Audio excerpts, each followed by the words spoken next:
Hello, everyone. Good morning, evening, afternoon, whatever time it is for you.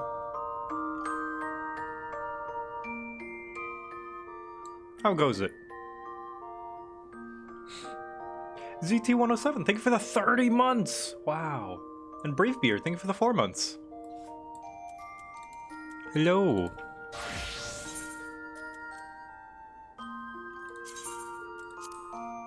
Just re-glamming and everything.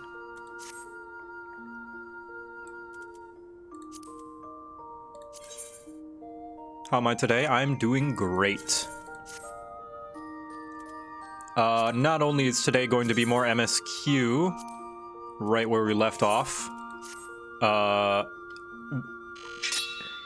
at 6 today, so in 6 hours, I'm also going to be participating in being the judge for a Glamour Contest run by Brachyzoid.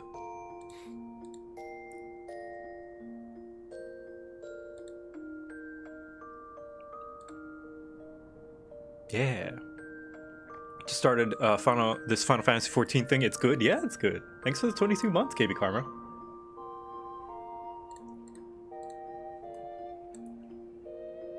How glamorous. Yeah, I know. Alright, and let us return. Last we left off, we were grabbing a quest from Momodi to come here, to Limsa Laminza, to finally start doing dungeons. And I don't know if I want to do them synced or not. Probably not, just so I can get through them faster. I'll probably just unsync them.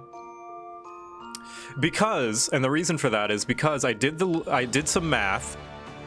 Also, let me know how the audio is. I did some math. And so there are several different parts to all of the MSQ. What does sync mean? It means that my level and stuff is synchronized down to the same level as the content. And looking at, so if I go each part per week and never miss a single week, I will finish the final part of Shadowbringers the Friday before Endwalker comes out. But I don't want to do that because there are a few Fridays that I'm gonna have to miss. So we gotta get through content a little fast. So I am probably just gonna go through the dungeons unsynced, just so I can finish them fast. The trial is only 30 days? Nah, it's unlimited. So yeah, Momodi sent us over here. And it's probably pirates.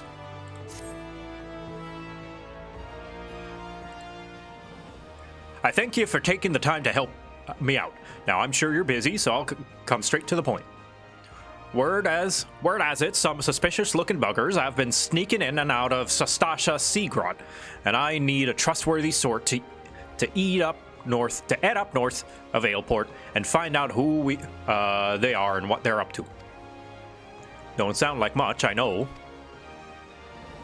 But it weren't so long ago as a fishback's pet pirate paid us an unwelcome visit, and folk are feeling a bit nervous. If you would permit me, Master Baderon. Oh, if you would permit me, Master Baderon. I should be happy to elaborate. Well, if it ain't the Chief Yellowjacket himself. To what do I owe this rare honor, Commodore Raynor? Come to make sure me patrons are behaving or just thirsty. Neither, in fact. I was informed that you had requested an adventurer to assist in my investigation, and I came to offer what information I could sift from recent reports. Over the course of the past moon, there have been several sightings of an unfamiliar vessel off the coast of Aleport, in the vicinity of the Isles of Umbra. This information came to my attention no more than a few weeks after a squad of my own soldiers had completed a routine patrol of the region, and the Sastasha Seagrot included. Their research revealed little, save that a family of corals had taken up residence in the caves. Nothing to concern us, in short. In light of recent developments, however, it would seem wise to search Sastasha again. But with the Sahagin testing our defenses daily, I am loath to assign the task to the limited forces at my disposal. Our line is stretched as it is. Thus, I sought the services of a competent adventurer to conduct an investigation in our stead. Any aid you can offer in this matter would be greatly appreciated. Then it is settled. Sastasha is located in western Lenosha. Yep. You're the man. Good luck to you, lad. Alright, here we go. Sastasha, the first dungeon. And we can teleport around too, so that should be easy. Unfortunately, I need to go to the Fisherman's Guild, because this is where they teach you how to use fairies and stuff. How do you feel about people saying hi in-game? I mean, indifferent. I mean, it's common courtesy to say hi when you join a party or a duty. Let's see, Fisherman's Guild. IB53, thanks for the 31 months. Almost 2.5 years. Jeez, that's crazy.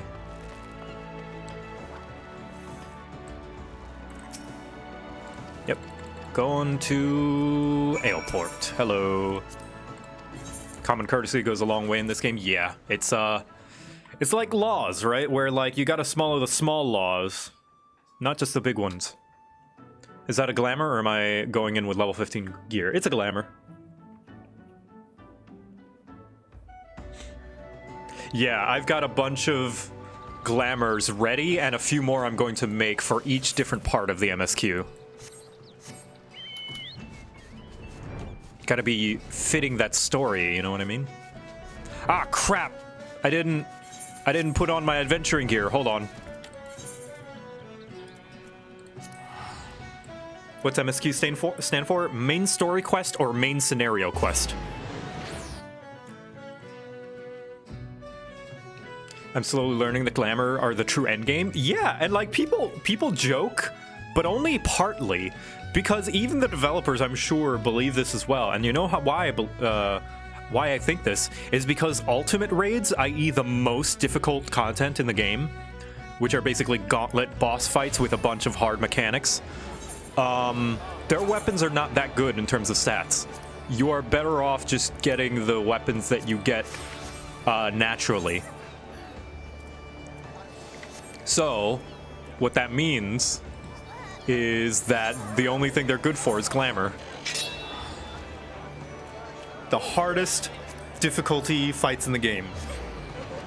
And the items you can get for it are only good for glamour.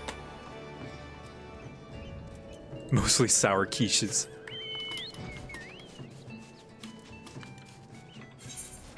And it's like, it's what compels you to play old content as well, because if there's glamour from old content that you like, then you go back and play it. Ah, you must be the adventurer of whom the Yellow Jackets sent word. I hear you are to brave the depths of Sastasha Seagrot. The occupants of those caves are rumored to be numerous as they are bloodthirsty. No matter what the epic tales would have you believe, strolling into such a den of savagery alone would be the height of foolishness. No, you shall need companions. And you shall need the training here at the Hall of Novice, can provide. I strongly suggest that you study the fundamentals of group combat before continuing on your mission. The smith over, yeah, I know how to tank, don't worry. But yeah, the smith would be the person you go to get this armor set that I'm wearing right now, aside from the skirt. The skirt's supposed to be a different color, and the legs are supposed to be slightly different. But generally, this armor set, the brand new set, you would get it by talking to the smith and doing all the training involving your job. And I like all the brand new armor. Like, I still glamour them to this day on a lot of my glams. Alright. Please tell me you're here on the Yellow Jackets duty and not some daft sod out for a stroll. I can't take any more of this blasted waiting. You are? Thank God. I assume you already know about the ship seen slipping around the Isle of Umbra. We've been on the lookout for pirate activity ever since the vessel was sighted, thinking a crew of cutthroats might have a den nearby. So when we received word that men of questionable quality had been seen passing in and out of Sastasha here, we weren't entirely surprised.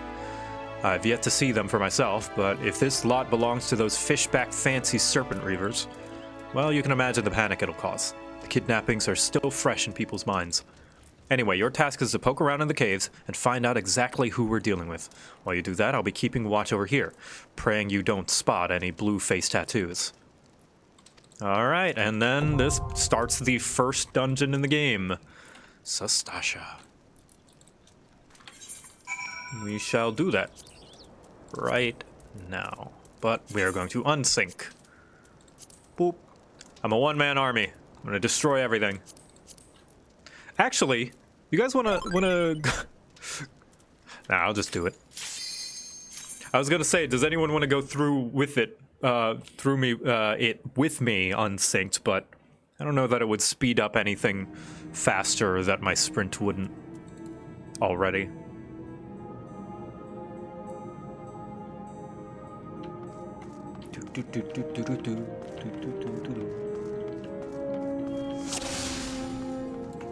And let's just run past everything and one-shot things. Dungeons are meant to be party teams? Yeah, they do. Do they scale? No, they do not scale per person. You always need 4. You always need 1 tank, 1 healer, 2 DPS. However, if you go in as an undersized party, i.e. unsynced, you can be any makeup you want. Captain likes his seas blue.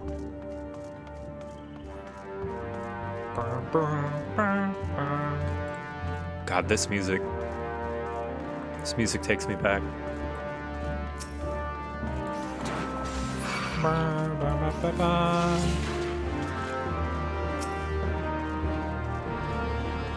With a max of 4, yeah. There are I think there's only 2 8-man dungeons, and those are later in the MSQ. Like, those are the last dungeons in the base ARR MSQ. This song, yeah, I had the realization as well. Anyone who's played later on know what we're talking about. Yes, this song.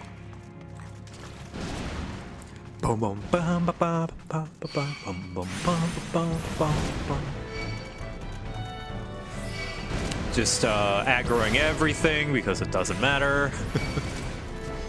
It's also nice just to go through these dungeons, just annihilating everything for once, you know?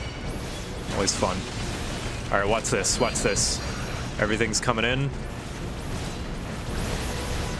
Come on, come on, and... Dead, dead, dead, dead, dead, dead, dead, dead, dead, dead, dead.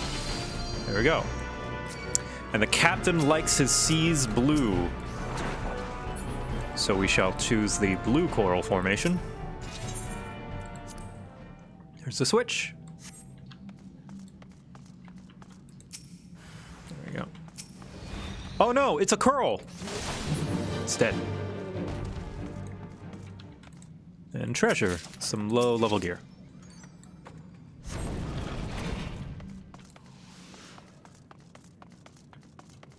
Ah, there they are, a scurvy dog. Shallow Claw Reaver. Pirates. We did expect it to probably be pirates. Holy Spirit! No, he should be dead. You saw his HP bar. It went all the way down. You can't just go in with 4 DPS and one-shot everything. You can. There is an option for that. However, if it's synced, if it's the level that you're supposed to be at, odds are you're probably still going to die because of the amount of damage the bad guys do. Because this game is balanced to have a tank. It is balanced in a way that tanks are kind of needed. At least, like, doing current content. If you overlevel it a little bit and unsync it, then yeah, you could probably do 4 DPS.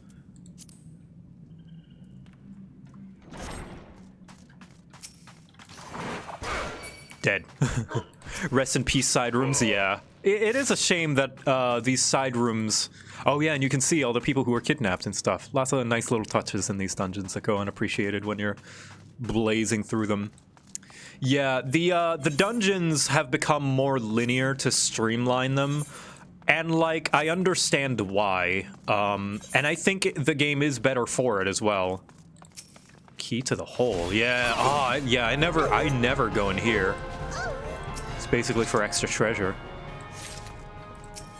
But like, they got rid of them because nobody would do them, right? Because the loot you get from dungeons is not worth the time, you know?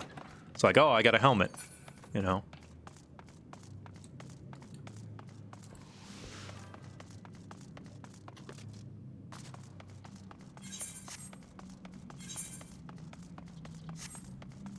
So, it does make sense, you know, why spend the time making the extra,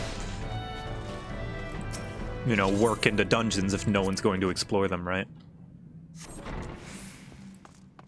What are the ways people get loot if not dungeons? Just buying them? Well, the loot in dungeons are short-lived because once you reach endgame, there's a lot better armor, you know, because like dungeon loot is disposable because it's leveling loot, right? And like, it's gonna be replaced eventually once you hit max level because let's say, you know, I'm playing level 50 through 60, right? We're playing Heaven's Word, right? Why would I bother to keep any of the, I guess for glamour, right? But it's not needed. Any loot I get that's not level 60 would kind of be worthless to keep.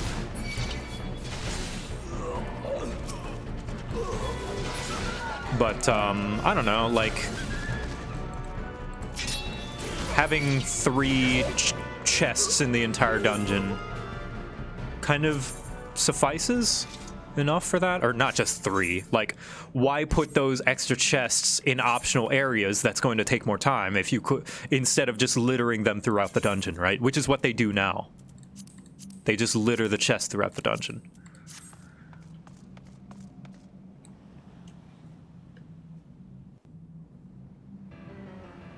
Yes, max level is achieved really fast, just through playing the MSQ naturally. The MSQ gives you more than enough experience points to reach max level.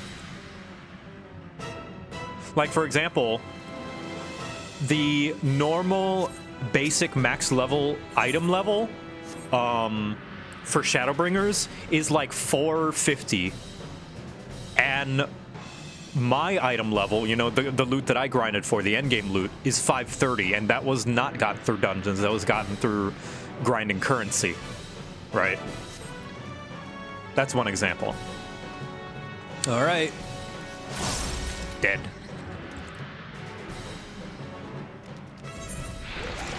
Alright, why did I skip? Why did I turn on cutscenes if I'm just gonna skip? Sorry, that was habit. Force of habit.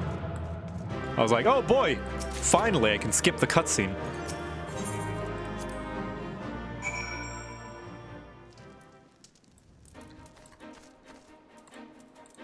Sorry, just speed running, you know. Is most XP from MSQ quest then? Yes. It is, yeah. The MSQ is the fastest way to progress.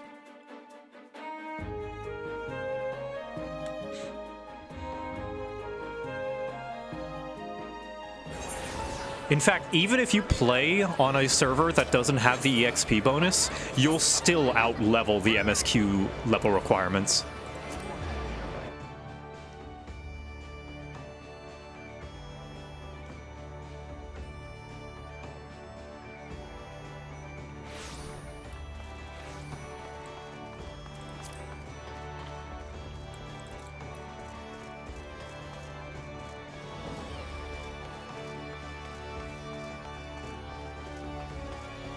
Hello.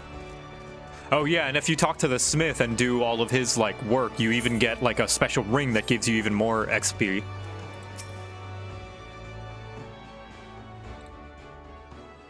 Ooh, an adventuring party. Aye, excuse me. Such a task was on the books. Was, mind. I'm afraid that ship has already sailed, friend. Hello. Oh, might you be the adventurer who accepted the job of investigating Sastasha? Yep, that was me. It would seem that ship has not only sailed, but now returns to harbor. None the worse for its voyage. A pity. We dragged our boots too long for this one. No matter, the wheel will turn and our chance will come. You are right, of course, but there shall be no rest till we have attained our goal, lofty though it may be. Not a wink of sleep, great leader. Our aim, lest you wonder, is to perform such feats of heroism as will earn us a place in the songs of every alehouse in Eorzea. We mean to write a legend which will inspire adventurers as yet unborn to follow our shining example. Do you have such a goal? Large or small, it matters not. Only have a star to reach and you will reach higher. Purpose can sustain you through times of hardship. Keep your eye on the prize and all obstacles will be overcome in time. You will not think to stride into battle unclad, would you? Well, goals are as arms and armor for the spirit. I wish you fortune in your endeavor, sir. Oh, thanks. Good luck finding a job before I take it.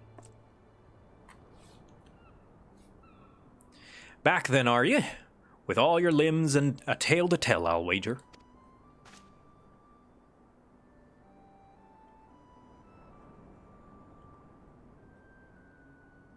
Fishbacks. And there I was thinking you'd only have to crack a pirate skull or 3, 7 L's. You turned your back for 5 bloody minutes, and the scaly bastards set up shop on your bleeding doorstep. Still sounds like you left them in pieces, so I won't suppose they'll be carrying out whatever mischief they were planning, unless they were planning on feeding themselves to the fauna or Sastasha, of course. Any road, all is well that ends well.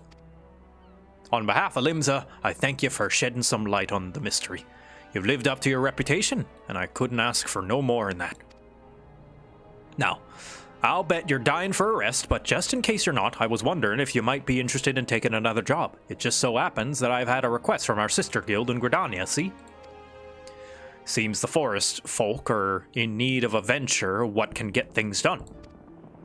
For them to ask for help like this, you can bet the task won't be no skip through a sunny glade. After all, the way you dealt with our fishback infestation, I doubt it's anything you can't handle. Give us a shout when you're ready, and I'll lay it out for you. What's really interesting about these 3 dungeons in the 3 starting city-states is that every single one of them has something to do with the starting, like, tutorial quests that lead up to you leaving the city-state. Like, if you played a job that started in Limsa, you actually got hints about the pirate troubles that they're going through and, you know, the problem with the Sahagin.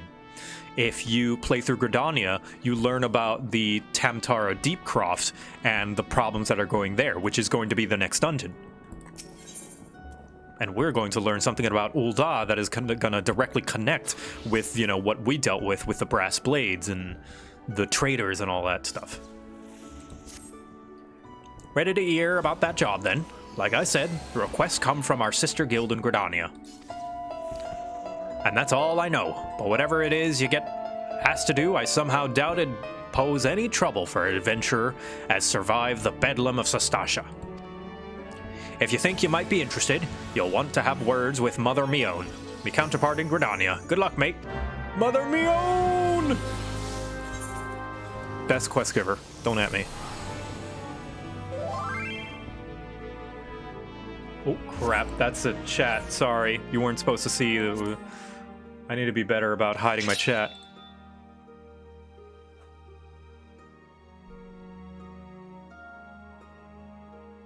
Aw, thanks,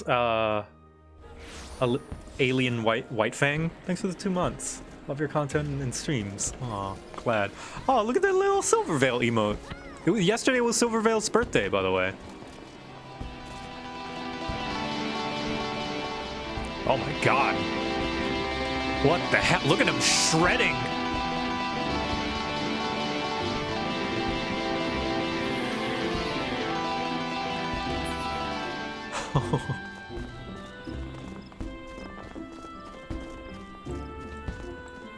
Yes, you can buy this game on PS4, and you don't need PS Plus to play it. Although you do have to subscribe it. You have to subscribe to this game, but you don't need to subscribe to PS Plus. Take a seat wherever you like, friend. Our waitress will come to take your... Oh, not here to dine? Dare I hope that you're an adventurer Baderon sent word about? You are! The matron be praised. Allow me to introduce myself. My name is Mion. Or is it Mioun? And the car-line canopy is my place. With regard to the task in question, there is a fair bit to tell. Let me know when you're ready to hear the details and I shall brief you.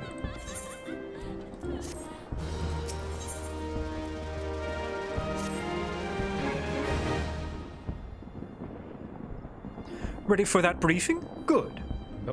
Go. Now then, here's the long and short of it. Beg pardons for interrupting, Mion, but our need grows ever more pressing. Have none stepped forward? Who's that? And good evening to you too, Bow Lord. You need must be pressing indeed for your honor to honor us with a visit. The good news is your journey hasn't been wasted. I'm pleased to report that we have a volunteer at last, and one who has come highly recommended at that. Ah, the Bow Lord. This is the guy that you talk to if you started in Gridania. Mune? Oh! It's Mione? Mione? What if it's Mune? I don't know. I'm just gonna say Mion. My thanks for answering the call, friend. My name is Lewin, and I lead the men and women of the God's Quiver. No matter what, now, the time is of the essence, so I shall proceed directly to the heart of the matter. We wish for you to nip a potential threat to Gridania in the bud. Beneath the central shroud, there lies an underground burial site called the Tamtara Deepcroft. The place was once a Galmoran settlement, but we Gridanians have long interred our dead there. Of late, however, shadowy figures have been seen skulking about in the Deepcroft, and with ever-increasing regularity. Based on the accounts of various witnesses, we suspect that these individuals belong to the Lambs of Dalamud, a doomsday cult which sprung up prior to the calamity. These zealots have proved themselves dangerous in the past, and we leave them to our own devices at our peril. Ordinarily, I would have dispatched my best men to scour the Deepcroft with orders to flush the cultists out. Alas, the calamity decimated our ranks, and the limited forces at my disposal are constantly required to keep the Ixal at bay. The birdmen have grown restless of late, and I fear a storm may be brewing. In anticipations of this, I have been compelled to spread our forces throughout the Twelveswood, lest we be taken unawares. It's crazy to think how much they're setting up with these little bits of dialogue, because, slight spoilers, the birdmen, the Ixal, are things we're going to have to deal with later. You know, so they're not just an offhand mention to just kind of flesh out the world slightly. They're a thing that we're actively going to participate in.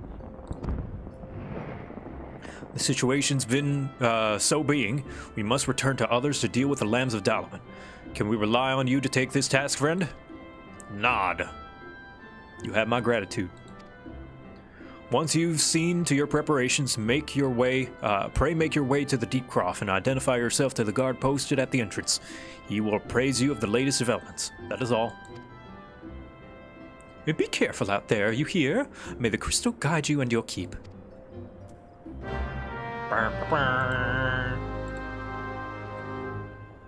Like this game leaves no stone unturned.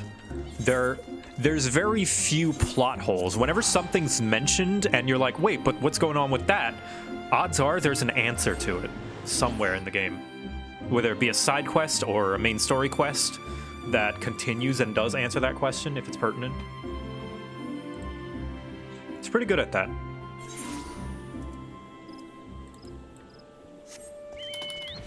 Yeah, or raid series. Yeah, raid series, trials, all of that stuff. Questions are answered in this game. Sometimes 7 years later, they fill in plot holes for the MSQ, yeah. Oh, I gotta go down there. Into the catacombs.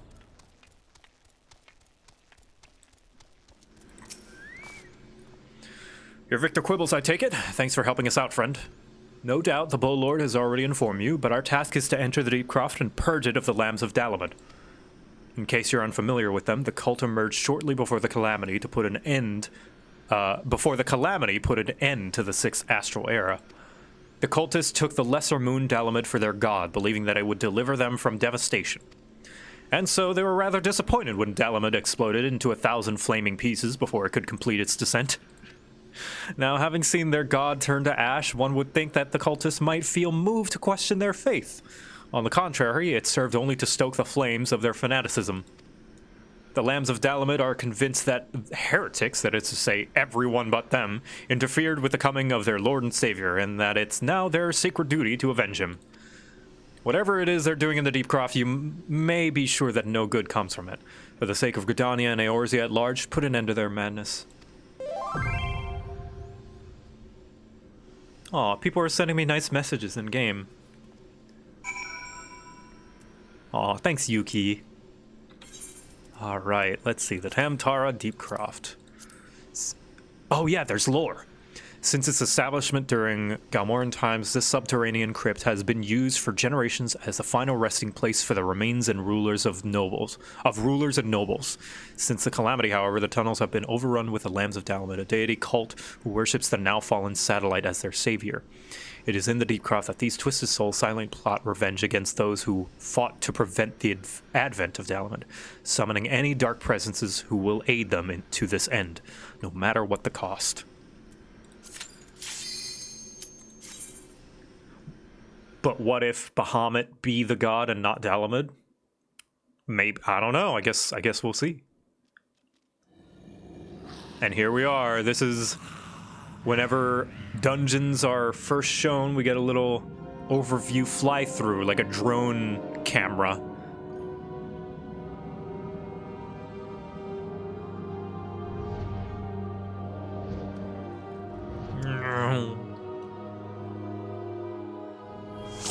Alright, here we go. Whoop. Whoop. Just throw my shield. When Captain America throws his mighty shield, all those who try to oppose his shield must yield. Yeah. Yeah. Yeah. Like, here's another example, right? This is not to say they're good or bad, but like, here's a side room. But like, what is there in here aside from a couple of mobs? I guess you could grind for XP, but if the MSQ is already giving you enough XP, I guess it's just to level up other jobs. But, you know, basically from a design standpoint, it's not needed, right? Or rather, not a design, but a production standpoint. And I guess also design. If the MSQ already has enough XP for you to level up, then the extra XP in the side rooms are not necessary, right? Anymore. Yeah, that's true. Anymore. So that's why the newer dungeons don't have them. Does the MSQ not level up jobs? It does. So jobs and your level are separate. No, sorry. Job is the word synonymous with class in this game. Classes are called jobs, and you can level up different jobs. Yeah, it has its own level, yeah.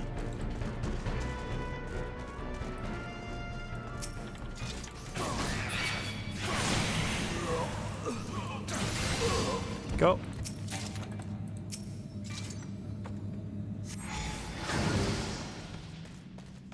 Yeah, there's no singular character level. Each job has its own level.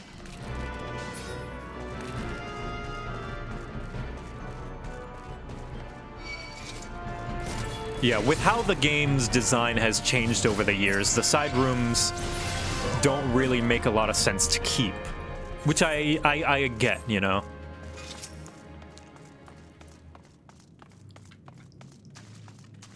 Yep, exactly that, boss. When you switch jobs, you switch to what that job's level would be.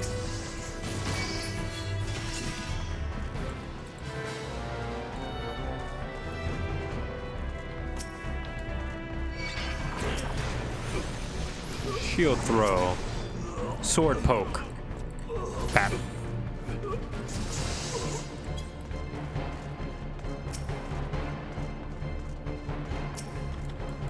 Oosh.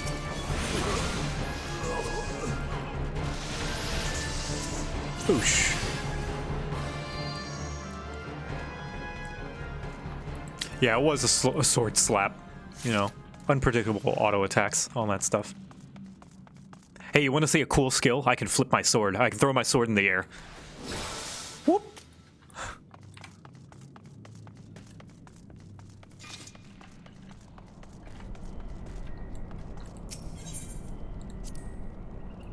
Hey Joe, are you going to run Crystal Tower for post-ARR? Yes. I think I'm going to do all the raids and stuff for the story. Not just Crystal Tower, but Binding Coils as well.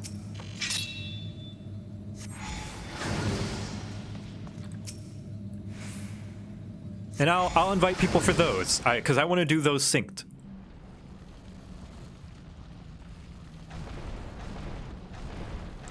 Let's see what they were summoning, yes? A smaller Dalamud.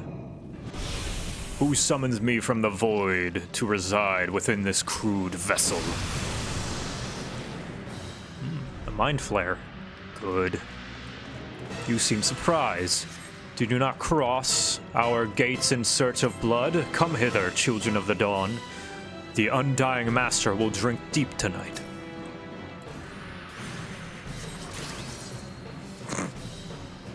Oh, I've drowned in my drink. Oh.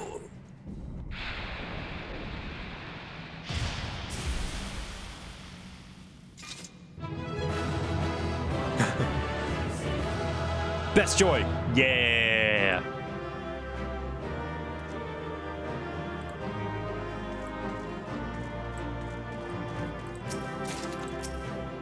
Go.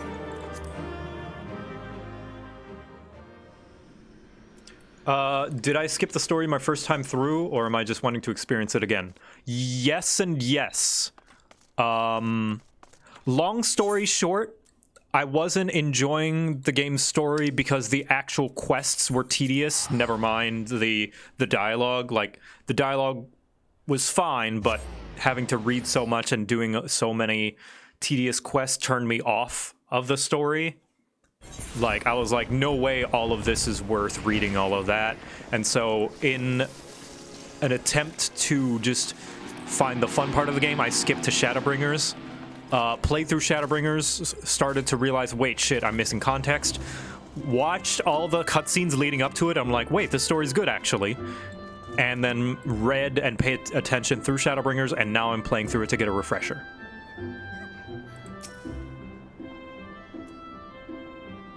I have the... So yes, 2.0 is tedious. However, I'm going to make the controversial statement that the quests in general in this game are not very good. Like, the actual questing and what you're doing for those quests. Because think about what you do in Shadowbringers, aka the best expansion. What do? You go talk to this person, and then you go talk to this person. Stand at this location. Kill this one thing. Collect 3 items in these 3 locations. Fetch quest. The quests, I would say, are not very good, but the story is good in spite of that. That's what I say. They have been better about making the context behind them, like, enhance the quests. But as far as gameplay, the quests themselves, yeah, they're standard MMO stuff. Sniff the chocobo, yeah.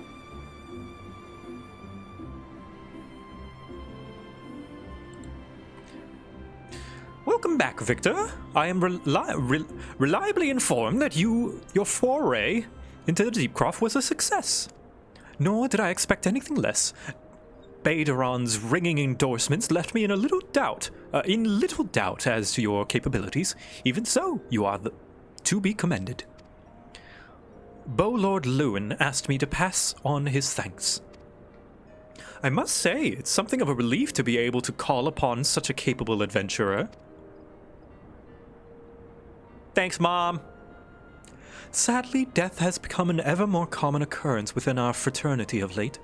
Times being what they are, the guild is constantly inundated with petitions, and we are hard-pressed to find enough hands to deal with them all. While this means no shortage of work for able souls such as yourself, it also provides ample opportunity for the inexperienced to overreach themselves, with predictable consequences. As if to illustrate the point. Oh yeah, another adventuring group. Aver's gone, and it's all your fault. If it hadn't taken you an age to heal him, he would still be alive. But I tried. He bolted out of range before I could finish the spell. He shouldn't have been so hard-pressed in the first place. We should have done more to lighten his burden. To hell's with this pathetic excuse for a party. I'm leaving, and it'd be too soon if I ever see your faces again. Goodbye and good riddance. I'm leaving as well. I doubt this comes as any surprise, but I never liked you. I only suffered you for your healing, but you couldn't even do that one thing right. Cruel though this may sound, you brought this upon yourself.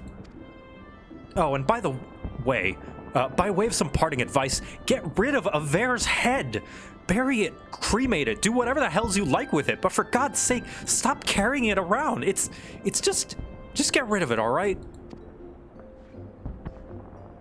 Oh, wait, don't leave me alone, please. I'm sorry, Aver. Please forgive me. Yeah, she's carrying his head around, you know, like, I mean, grieving, you know, like she's trying to cope. She doesn't know how to grieve. Scenes like this have become all too common. That makes a dozen times in half as many days. Now you see why I'm grateful for adventurers of your experience. I can send men like you on a mission without worrying that you might not return. Well, not so much at any rate. Speaking of missions, I would entrust you with another. About a bell ago, I received a message from my counterpart in Uldar. She seeks the services of a reliable adventurer, and you are nothing if not reliable. If you think you might be interested in this task, say the word, and I will be glad to share the details with you. Oh, we're going back to Momodi!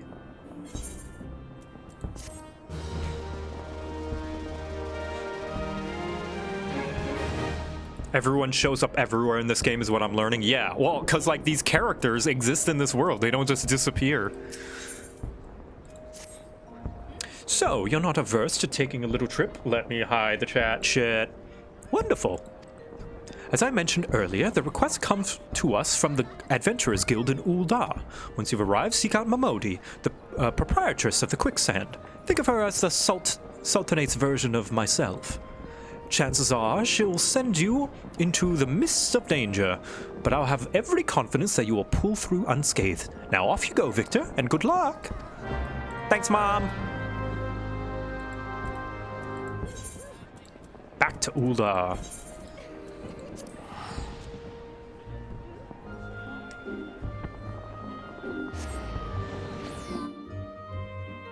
Oh yeah, I need to put on the no spoilers tag in the stream. Whoops. Be careful about spoilers, chat, for anyone who is just experiencing this story along with us. Whether it be tuning into the stream or playing alongside.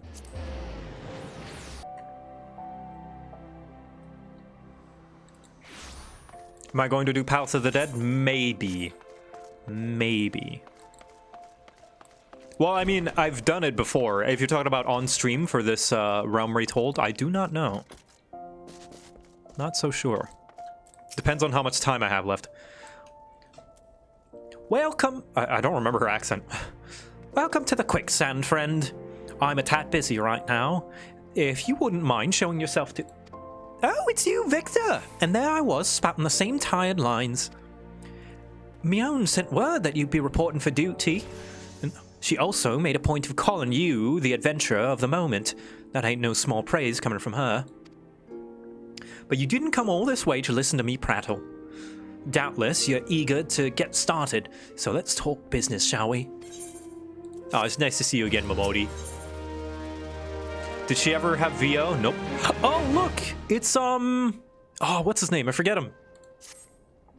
The Sultan Sorn guy. The callbacks.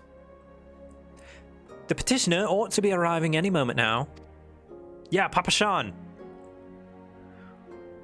God almighty! Another second under the sun and I would have been set afire. A tankard of ale, if you would be so kind. There he is! The boy! Excellent timing, Papa Sean. Just so happens the adventurer who will be handling your petition is here. Oh! Why, if it isn't my good friend Victor. It does my spirit well to know that you are the one who will be helping us. Maybe you'd like to appraise Victor on his mission. Yes, of course. The petition in question was submitted by an acquaintance of mine at Armagina and Sons Mineral Concern. It relates to an unfortunate development at Copperbell Mines. Ah, remember? We did that little quest about the Copperbell Mines, how the minerals were growing and like the little crab spider things were eating them and making the path too dangerous. To be plain, giants have seized control of the place. These giants are of a clan known as the Hexadecimal. Fearsome creatures who have sealed within the deepest depths of the mines during the bygone Thorn dynasty. Alas, it seems they have managed to break through the layer of rock which served to imprison them, and now prowl the tunnels where the miners ply their trade. These creatures are justifiably angry about the treatment at the hands of our ancestors, and their presence has forced the suspension of all mining activities on the site. So they're justified. It's no wonder they're angry. Didn't the Thorn dynasty come to an end over 300 years ago? You know your history well, milady. The people of that age used to be hexadecimals to work their mines. Used to use the hexadecimals to work their mines. By way of enchanted helms, they were able to bind the ferocious creatures to their will. But as is oft the way in such tales, these enchantments usually failed, and the slaves rose up against their masters. In a desperate bid to contain the unbridled fury of the hexadecimals, our ancestors induced the collapse of the mine's lowermost levels, so it was the great giant revolt was ended, buried beneath 100,000 tons of rock. Well now, that's got me thinking. I seem to recall there being an article about the Copperbell and the Mithril Eye a fortnight or so ago. It said the mines were being reopened so as to meet the rise in demands of building materials. Yes. Putting the endangerment of the people in the name of capitalism. Like as not, our boys dug a bit too deep and freed the giants. Gods, to think the poor creatures are still alive and kicking after 3 centuries. That's a long time to nurse a grudge. They must be seething. Indeed. And that makes them a danger to us all. There will be no mining at Copperbell so long as they remain. For the sake of both peace and prosperity, they must be subdued. This is the task which we would have you undertake. I'll not deny that the mission will be rife with danger, but our need is great, and so I beg you, put an end to this sorry business. Man, this quest kind of sucks. And not in terms of writing, but like in terms of what we're doing. God's bless you.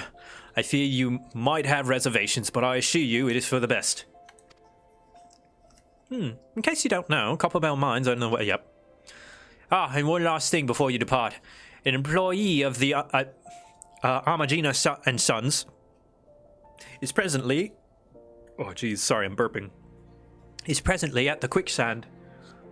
The fellow's name is Painted Mesa, and he knows Copperbell Mines well. It might behoove you to seek his counsel. Oh, yeah. We'll die in a nutshell, yeah. Oh, hello. Yeah, which, I mean, like, if the giants are not gonna stop and are gonna come and kill, you know, the, I don't know, mankind people, I guess. I don't know what to call the non-beastman races of Eorzea. Then, and if they're not gonna stop, regardless of about how justified their anger is, we do have to stop them. Oh, you're right. Sorry, chat. Keep forgetting. I'll get it properly. Look for painted mesa. Yeah, here's an example of them streamlining the quest so there's not so much running around, right? And, yeah. Looking for the painted mesa? You found him. So you're the adventurer who volunteered to deal with the mess down in Copperbell, are you? You've got guts, mate. I just hope you've got skills to go with them, because things ain't pretty down there. The hexadecimals left the place in the right state and nary a week after mine and resumed. I don't know if you know this, but Copperbell was old when the Second Ul Dynasty was still young, and it was abandoned centuries ago. If it hadn't been for the shortage of materials needed for the rebuilding effort, the concern would never have thought to reopen it. We knew full well about the giants beforehand, but the project went ahead anyway. I mean, nothing could possibly survive being under a mountain worth of rock for 3 centuries, right? Wrong. Our miners dug up more than they bargained for. One swing of the pickaxe too many, and they found themselves in the company of giants. Unless we can subdue them, the nation's glorious recovery will grind to a halt for want of aught to build with. The stone torches keep watching over the entrance in case the giants fancy some sunlight and fresh air. One of them will be able to show you the way in. The hope of the nation's resting on you, friend. Best of luck. Now, the diplomatic among you might think, why don't we bargain with the giants, right? And that would be a valid way to go. The problem is, the land of Eorzea is kind of like a character. And right now that character is incredibly flawed. The people of Eorzea right now still need room to grow. Where they're kind of just like see the enemy as the enemy, right? As much as they're getting somewhat of where they're coming from, the enemy's just the enemy to these people. There's been an incident inside the Coppermill mines. We are here to ensure its effects are contained, but for your own safety, I suggest you stay well away from here. What? You're the adventurer who's volunteered to quell the hexadecimals? I didn't think that Papa Sean would be able to find someone so quickly, if at all. These giants are content to wreak havoc inside the mines for now, but it's only a matter of time before they think to come outside. The sooner you see to them, the better. Make ready as best you can, and enter at will. They hate us, so in turn we will turn our blades on them, no matter the wrongs. Yep.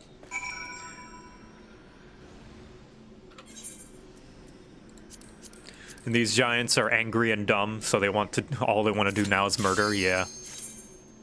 Some would argue, and I think it's a valid argument, that it is the smarter and bigger person's responsibility to give them the option to not be angry and not be murder, and give them other options so that bloodshed doesn't have to happen. Bigger, yeah, metaphorically bigger. This is quite a political debate for the real world, isn't it? Yeah, I know. Like that's what makes the writing in this game really good, is the political stuff is very realistic and very gray. Like, it might look from the outside as if it's like just another high fantasy story, but like some people have compared Final Fantasy XIV's plot development and like politics to that of Game of Thrones, and I don't think that's far off. It really is that deep and that winding and that like complex.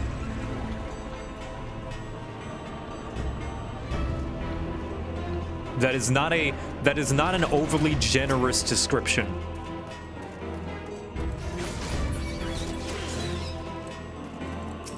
It might look cute on the outside, but like when you actually delve in, it's got a lot to it.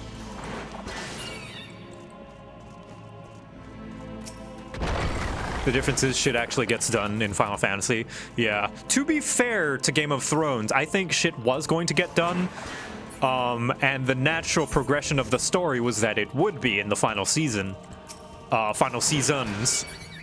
I think, not JR,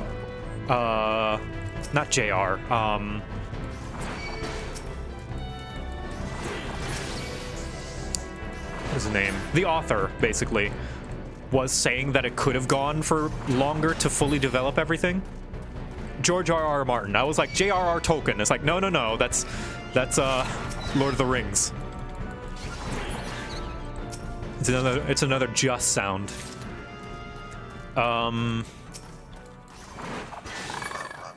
But like, I think the natural progression of the story of Game of Thrones was that things would get done, right? And that like people would eventually start to develop and get over their petty squabbles or die if they didn't.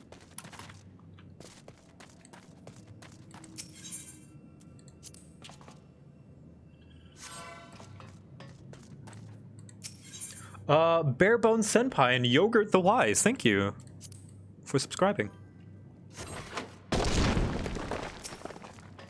Yep, gotta find those giants.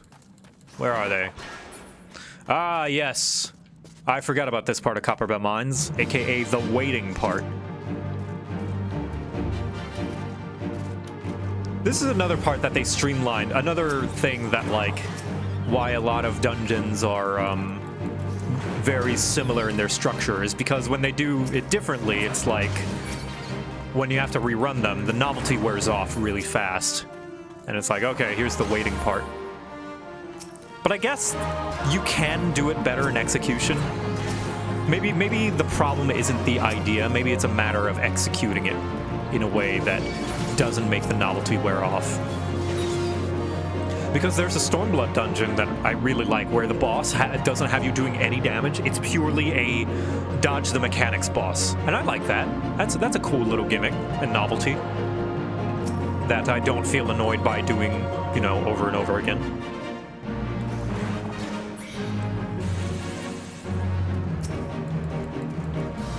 If I had a nickel for every time I had to sit and wait in the Copperbell Mines, I'd have 2 nickels. Which isn't a lot, but it's still weird that it happened twice.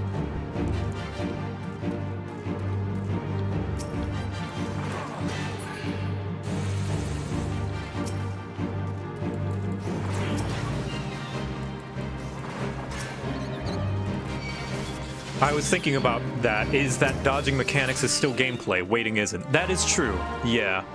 Which is why I say, like, I don't know. I guess maybe with better ideas, that you can add gimmicks that are better ideas than this. Yeah, you're probably right. There's a boss in Stormblood that had some sort of gimmick that requires solving math. Yes, that is a raid boss. The Alliance raid for Stormblood expansion, where it didn't require you to solve math to beat it. It's just that you are very likely to die if you didn't do math.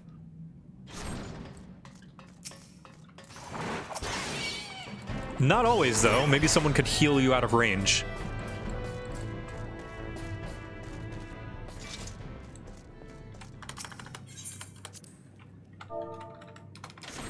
Also, you have to dance during the elevator so you can deal more damage. Wow, this dungeon really does have a lot of waiting, doesn't it? You have to wait for the boss encounters, you gotta wait for the elevator. Wow. You gotta wait for the,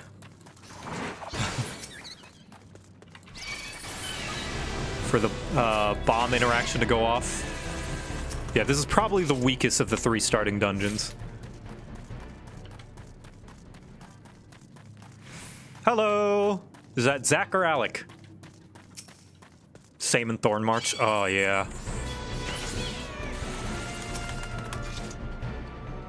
Yeah, and the next boss is more waiting, yeah. It's a lot of waiting in this dungeon. It's Alec. Hey, Alec! I think I'm definitely gonna be, bringing in people to help me with the first trial of the game. No spoilers, by the way, for anyone who is tuning in and wishes. Oh, so here's an interesting. This boss also requires waiting. So normally, this slime, you cannot kill by normal means because it has way too much HP, and you have to click that blasting device to create a bomb, and the bomb blows it into smaller chunks, and then you have to wait for the blasting device to reset. So here's another part of this dungeon where you have to wait. Let me show you how much health there actually is. I'm level 80 at almost max item level. Look how much damage I'm doing to it. This is level 17. That is a ludicrous amount of HP. So attacking it is not an option. You have to use the blasting device. And then you bring the bomb over here, and the bomb's gonna do its business. Oh, unless I kill it.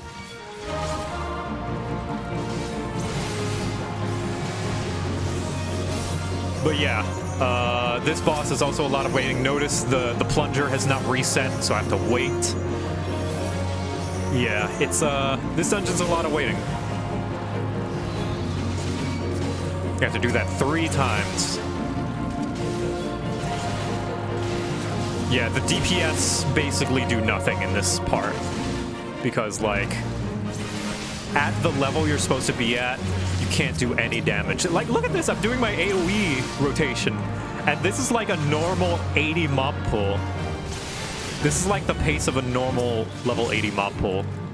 With a full party. There we go. The DPS kills the Spriggans, that's it, yeah. Did I do the near dungeons? I did. I very much enjoyed them. Although the story I felt kind of ended weirdly abrupt.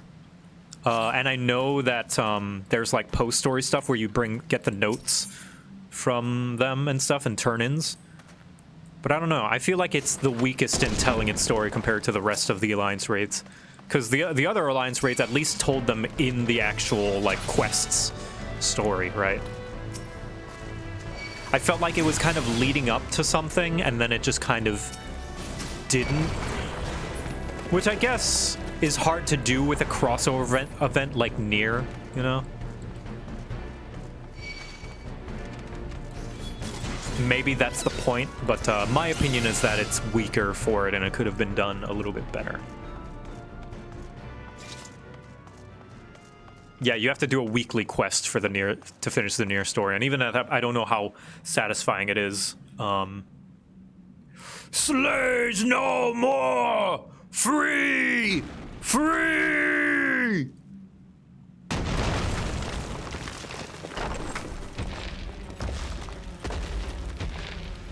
It's the completely justified giant. Let's kill him for being justifiably angry. Masters must pay! Masters must die! Never again! Never! Slap. And then he goes to go free his buddies. See, normally how the mechanics of this boss works is he would break down the boulder, and then there would be more buddies that would come out, and they would go break down that boulder. And then more buddies would come out of there, and you'd eventually get swarmed.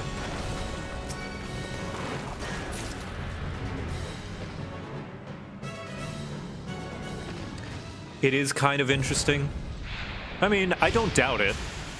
Giving more time to a story usually gives it more opportunity to be good, right?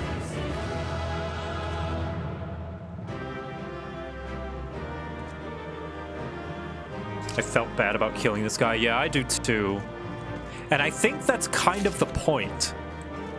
It's not immediately apparent, but I think with the themes of the story as things go on, I think it starts to develop into the point that every person has a reason for what they're doing.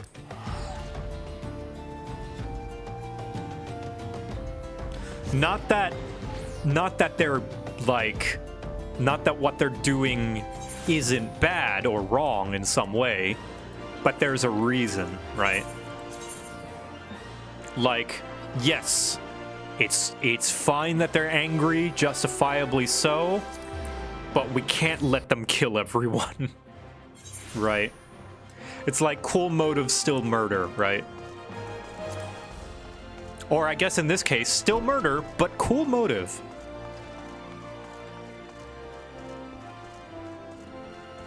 Oh no, not Yoko Taro. I'm talking about the rest of Final Fantasy XIV. All right, let's do easy. Which, the rest of Final Fantasy XIV doesn't have to do with Yoko Taro. Ah, the Conqueror of Copper Bell returns. Thanks to you, our mining operations can resume, and Ul'dah will have the materials she needs to rebuild. The entire nation is in your debt, friend. I'll share the good tidings with Papa Sean the next time I see him. As for you, you'll want to report to Momodi. It'll do the woman well to see you alive and in one piece. Yeah, I'm guessing that this guy used to be in a different spot. Uh-oh. Ah, I remember this. Ah, Ungust. Shut your mouth, you thieving little swine. You stole from me. Don't even think to deny it. Please, sir, I didn't steal nothing. I bought this, paid for it with my own coin. What rot! You refugees are all the same. Couldn't afford maggoty mole meat, much less a choice cut of dodo. I'm going to say it one more time. Give back what you stole, or I'll make it you wish you'd never set foot in this town. By rights, I should turn you over to the brass blades. You know, help keep the streets safe from law-abiding citizens. For law-abiding citizens. But I'm a reasonable man. If you agree to serve me in whatever capacity I require, the authorities needn't hear your crime. Shit, this guy's gross. Fuck, dude.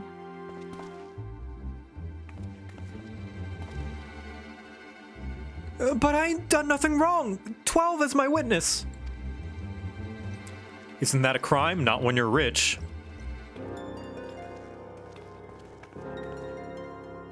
Please, adventurer, help me, I beg of you.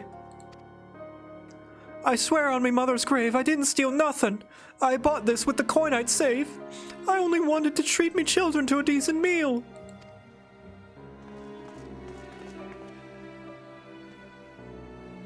Not in my town. This is kind of what I like about starting in Ul'dah. This feels a bit more personal because it's like, man, I started here, you know? This is my town. And who the hells are you when you're at home? The dog's master? I've had enough of this mama's face. You lot, teach him a lesson. Okay, you asked for it.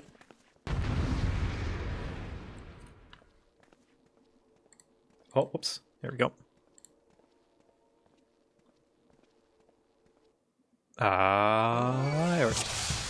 It's this song. Hell yeah. Oh, I don't have my 3 yet. Okay.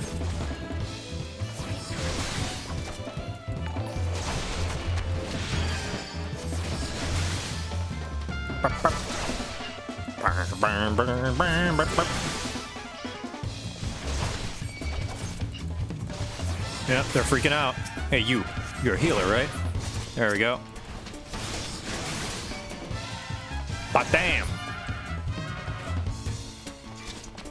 Easy peasy.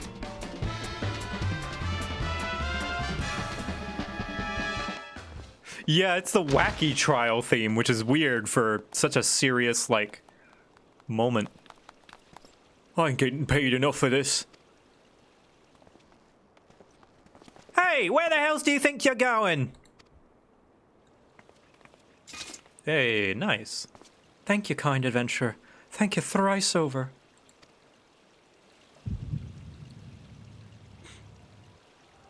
Oh no, not again.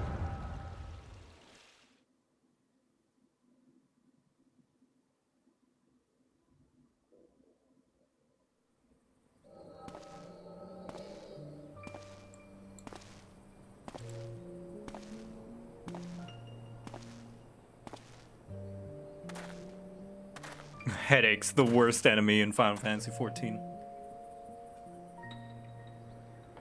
I'd swear there were more refugees than when I last looked. And you wouldn't be mistaken. But it's been 5 years since the calamity. why are they only coming here now? It's simple, really. While a number of hamlets survived the immediate aftermath of the calamity, many were no longer able to support their communities. The residents found their lands had been either been rendered barren or cut off from trade routes, and problems like those aren't easily solved. Though they tried to make the best of it, it was only a matter of time before they were forced to abandon their homes and seek a new life in the city. I see. But why are we saying all this exposition? Same thing happened in other cities? If the talk is true, yes. Though perhaps our situation is more pronounced. Ul'dah has a reputation for giving a lot of exposition, so it's natural that refugees would try their luck here first. My heart goes out to them, it truly does, but I would be lying if I said that it wasn't apprehensive. I hope their presence doesn't foment lawlessness in the city.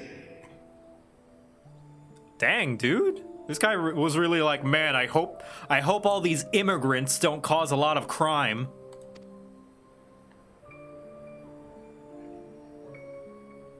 Well, if things do take a turn for the worse, we always have the immortal flames. I dare say the brass blades would welcome their help.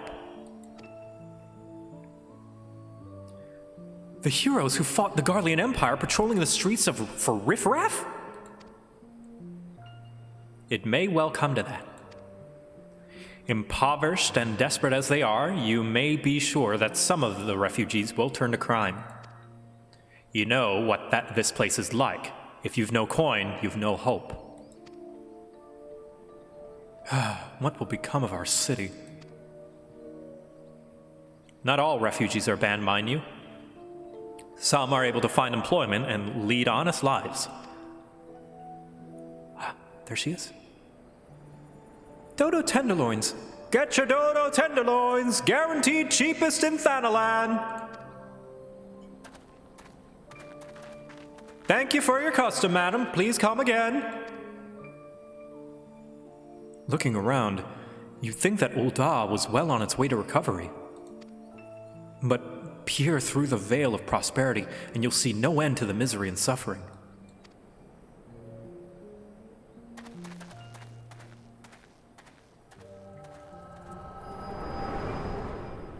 Shit. Chocobo tendies. Sir, are you all right? Oh, I'm okay. Not gonna lie, she's kind of pretty. What now? You mean to threaten a defenseless citizen? You weren't defenseless, sir. What? Saw her by the meat, you say? That's absurd. Aye, as did I. Leave the poor woman alone, you damnable vulture. Who said that? Is it my boy? Oh, it's the crowd. Ugh. I'll overlook this, but just this once.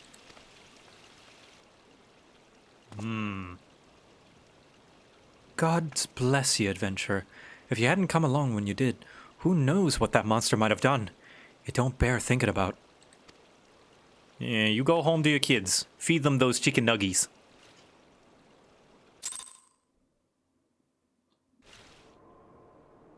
Now they want to help, I know, right? All's well that ends well. Hey, Thancred! We meet again. Pray do not mistake my intent, for it was always honorable, but I have been watching you ever since you departed Ul'dah. You played the part of envoy to perfection, confident as a man on a diplomatic mission should be, yet unfailingly courteous to your betters. And when your travels led you into the midst of danger, you faced it without so much as a flinch. You, my friend, are quite a marvel, and I confess to being somewhat in awe of you. Oh, stop it, you charmer. But my lavish praise continues. Most of all, I was struck by your readiness to aid those in need, even when words were all the reward you could ever receive. Such selflessness is a rare thing in this day and age. All of which leads me to conclude that you are indeed the one whom I have been looking for, an adventurer possessed of a very rare set of qualities. To be sure, your rescue of that damsel in distress was more of a happy accident, but rescue her you did, and that is what matters in the end. I feel I should mention at this point that I also harbor a burning interest in a certain talent of yours. I speak of your visions. You have been experiencing visions, have you not? Well, it just so happens that I know a woman who shares your talent and can help you to understand it.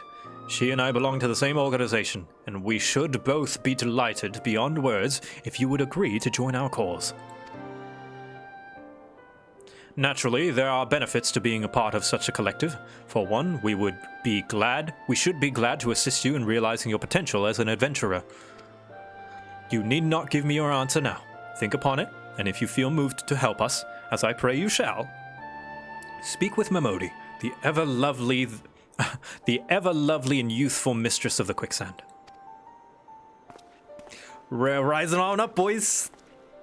We're getting a promotion. Tell her the scions of the Seventh Dawn have found their man, and she will tell you where to find us.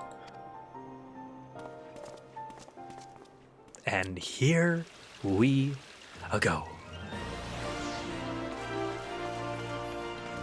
I've seen this cutscene with Y'shtola too. You can see her hiding in the cutscene. Oh, maybe Thancred was hiding around as well. Ah, shit.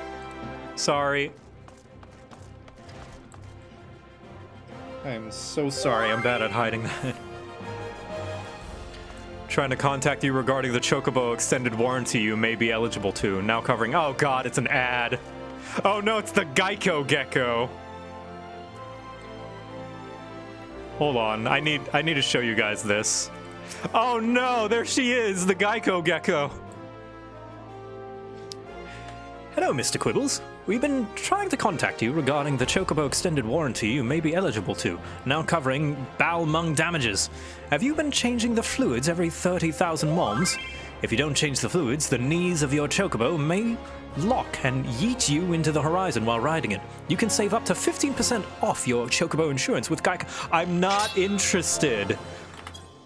I'm sorry. I know I keep getting your flyers and brochures about Chocobo insurance. I will just pay the gil up front if something happens, okay?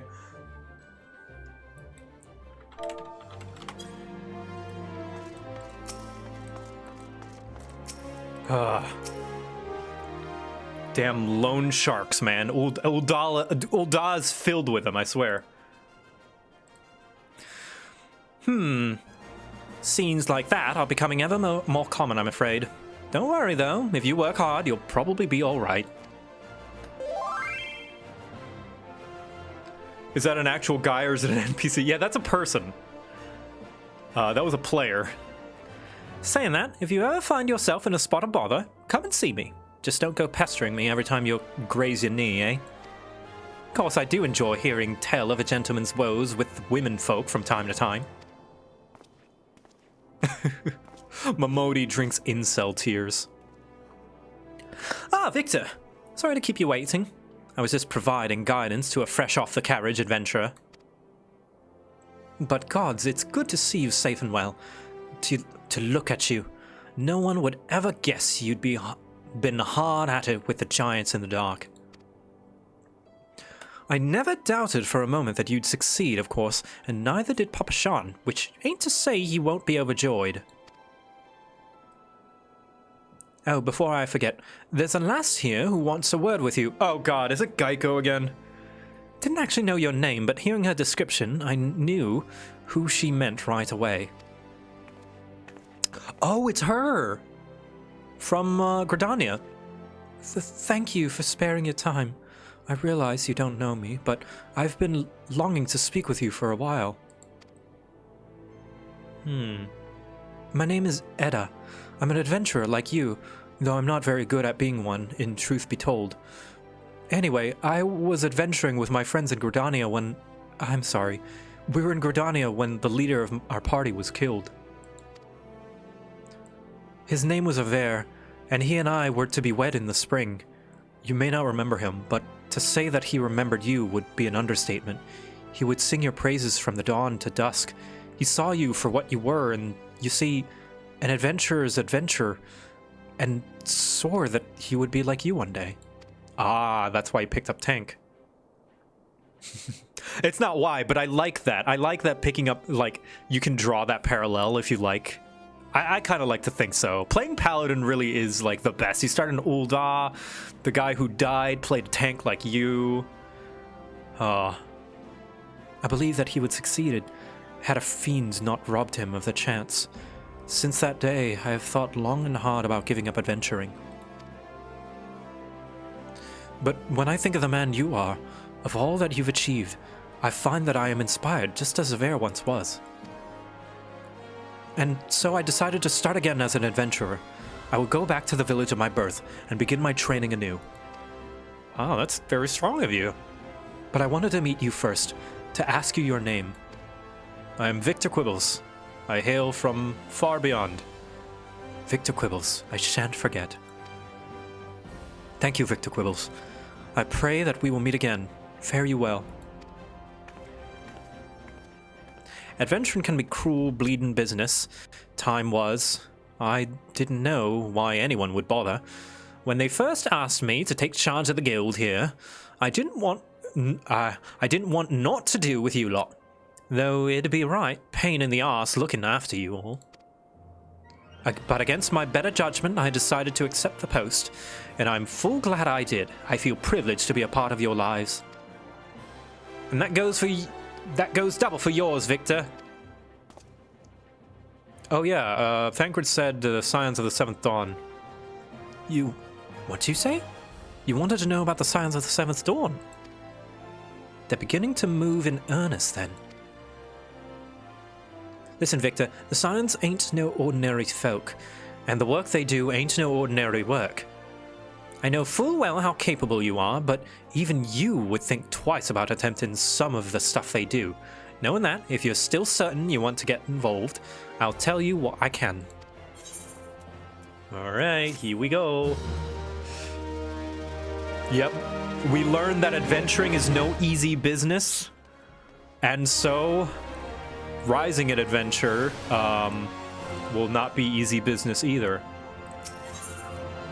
Modi is ready to tell you what she knows about the Scions of the Seventh Dawn. And these are all the 3 starting members. So if you start in Gridania, you would see these 2. If you start in Ul'dah, you'd see this guy. And if you start in Limsa, you would get her. So you want to know more then, do you? Ain't that a surprise? I swear, if I painted certain death on one door and limitless wealth on another, 9 out of 10 adventurers would go through the first, and the other bloke wouldn't be able to choose on account of being Ul'dan. Anyway, don't say I didn't warn you. First of all, if you're wondering whether you can trust these Scions of the Seventh Dawn, you can. They're good people who have made it their mission to solve some of Eorzea's more pressing problems. Of course, that ain't no small task. And so, they're always looking for dependable individuals to join them. Individuals like you, Victor. Oh, thank goodness. The Geico Gecko said, we will delete the link shell number off of our list. I hope you have a fantastic rest of the stream. Thank you, Geico Gecko. Oh, I am so tired of those things showing up in my link shell. I didn't even sign up. How did they even get my link shell number? Now, I've been given leave to tell you about the signs of the Scions, but you must promise to keep this information to yourself. As you can probably imagine, it's something Eorzean enemies would very much like to know. The Scions are headquartered in Vesper Bay, out in western Thanalan. The place you're looking for is called the Waking Sands. Give your name to whoever's at the entrance, and you'll be let in. You're a man in demand, Victor, and days ahead promise to be busy, but I hope you won't forget your old friend Mamodi. Drop in and tell me how you're faring from time to time, you hear? Right, well, I've said my piece. Off you go. Bye, Mamodi! Thanks for being my first quest giver! Pray return to the Waking Sands. My link shell provider sold them my number. Oh, but I knew I shouldn't have bought an Ul'dah. Guys, don't buy an Ul'dah. Everyone's trying to make a quick buck, and they'll sell your information for, like, an orange juice's amount of gil if they could.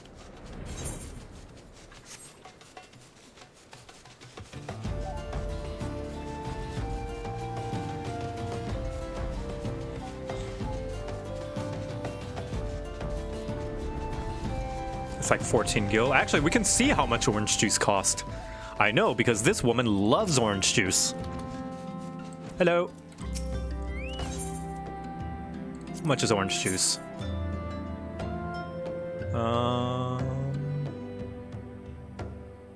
7 gil. A whopping 7 gil. That's how much it would take for someone to sell your information.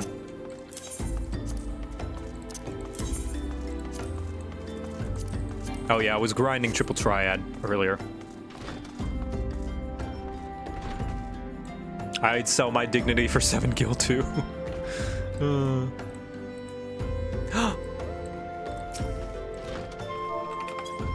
There are many best girls in this game. This is one of them.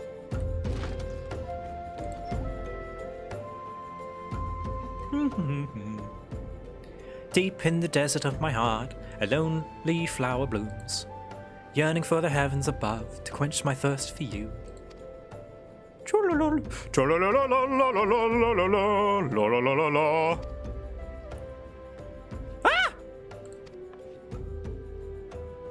Ah!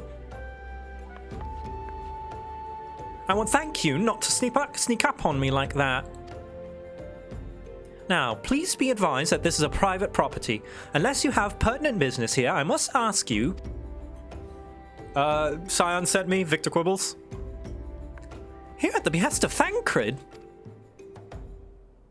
My sincerest apologies. May I have your name?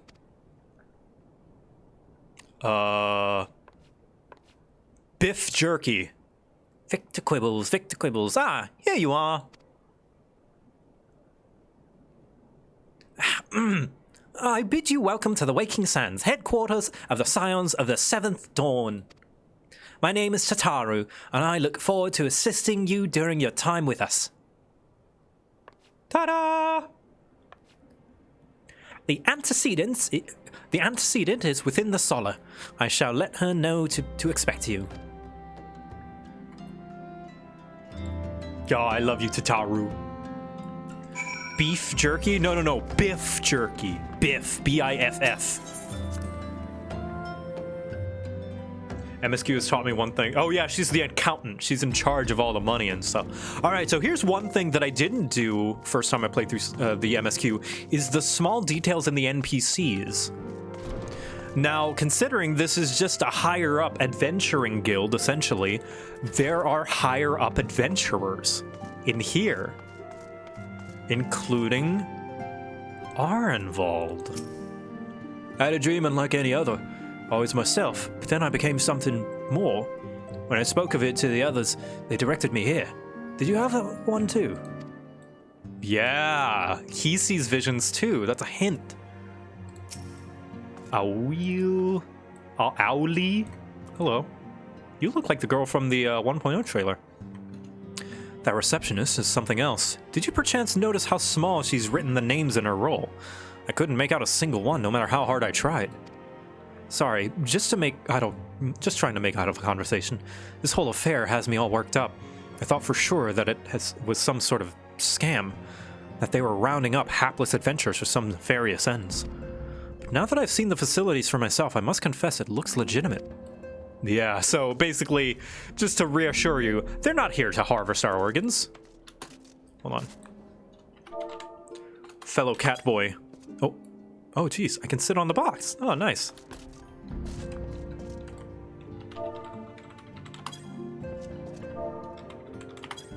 Hello. You know, the male VR are coming. We've gotta watch each other's backs. There's not gonna be much of us left. The antecedents made me an offer I couldn't refuse. The antecedent made me an offer I couldn't refuse. Said that if I joined, I'd get to fight against the Primals and the Imperials both to my heart's content. I I know I could get the same by enlisting in one of them grand companies, but I've never been partial to saluting, if you know what I mean. But you have an eye patch. You're a pirate. The antecedent, I think it's just like manager. I think that just means like manager or like head leader. Hello, wife. I take it you are Victor. Tataru sent word that you had arrived. Lady Minfilia has eagerly awaited your coming. This way, if you please.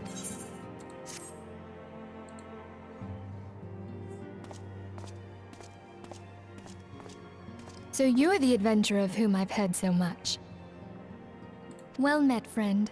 My name is Minfilia, and I lead the Scions of the Seventh Dawn. I have awaited your coming. Yeah, the Minfilia is among a lot of the ARR voices that are a bit rough, but hey, there's voice acting.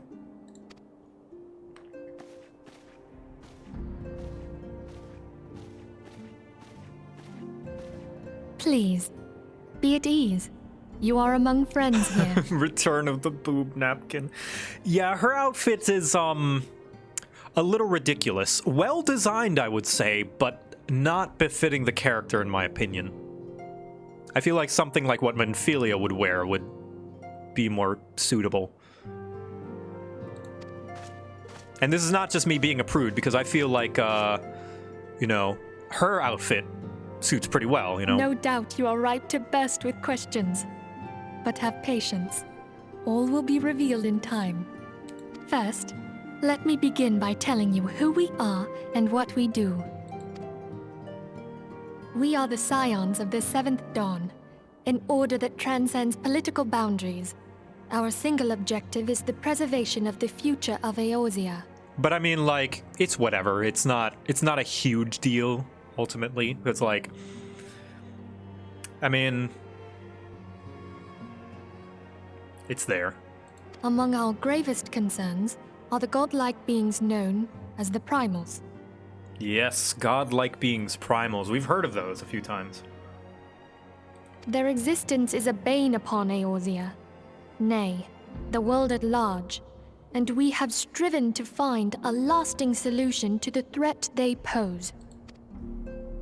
Our order is home to a number of individuals who, like you, possess a rare and special talent. This talent takes various forms, but one holds particular interest for us. Tell me, have you ever experienced a sudden, inexplicable loss of consciousness? Yeah, every time at around like 10 p.m. I go to my bed. Oh, you mean like randomly. Got it. Have you ever had the sensation of being pulled away from reality? Felt as though you were hovering in space? A mind without a body? Well, there was this one guy who gave me a strange herb in Gridania. All these things are the manifestations of your talent. Yours is the power to transcend the boundaries of the soul, a power known as the Echo. The Echo allows you to pass through the walls of a man's soul and hear the resonations of his past.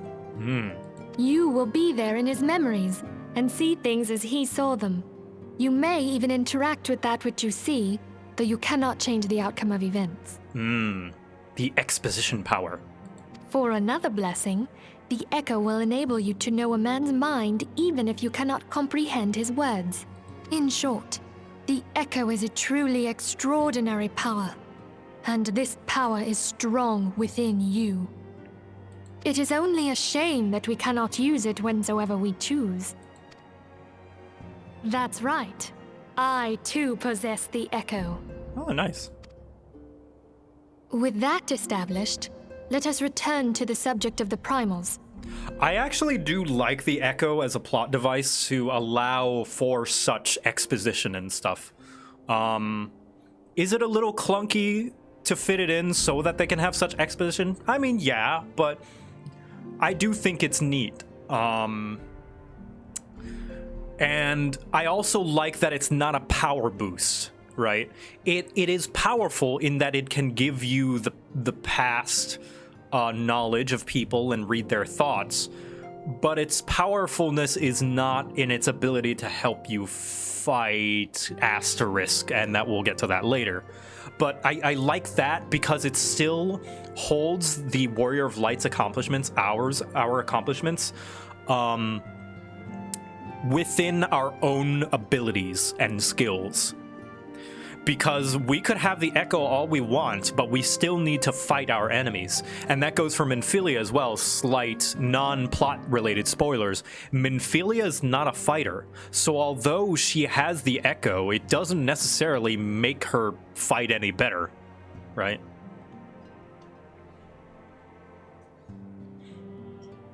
So long as they exist, the realm cannot take so much as a single step towards true peace. Measures must be taken. Measures which transcend boundaries, be they of faction, race, language, or creed. And to do so, the Scions require the aid of those with our talent. Make no mistake, the Echo will be instrumental in dealing with the primal threat. Without it, we cannot hope to save the realm. All right, if you're still curious about what the Echo does, the Echo, if you're just joining in as well, the Echo allows us to see the past about what has happened and thoughts and intentions from the past of other people randomly. So even though it is random and we can't control it, that is still very useful information to investigating and knowing, you know, where things are going so that we may stop evil before it happens. I know not what it is you desire for yourself, nor what it was that first brought you to Eorzea. Some people do learn to control it? Gotcha. But I firmly believe that the power we possess was given to us for a purpose. Why else would the gods entrust man with a gift so extraordinary, if not to have him use it? Good point. And so I implore you, lend us your power. I take payment in Gil up front. That's voices. Oh. Naturally, your aid will not go unwarranted. We are fortunate to have a number of influential allies, and at a word from me, they will gladly afford you certain privileges that might otherwise be denied to you. Do I get my own backup dancing crew? The right to employ retainers, for example. Yes! Are you familiar with them? They are individuals who may be relied upon to manage your assets and belongings on your behalf.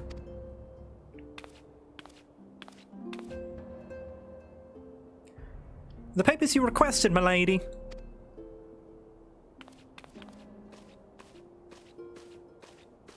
Yeah, Chocobo, free of charge. That's right, yeah.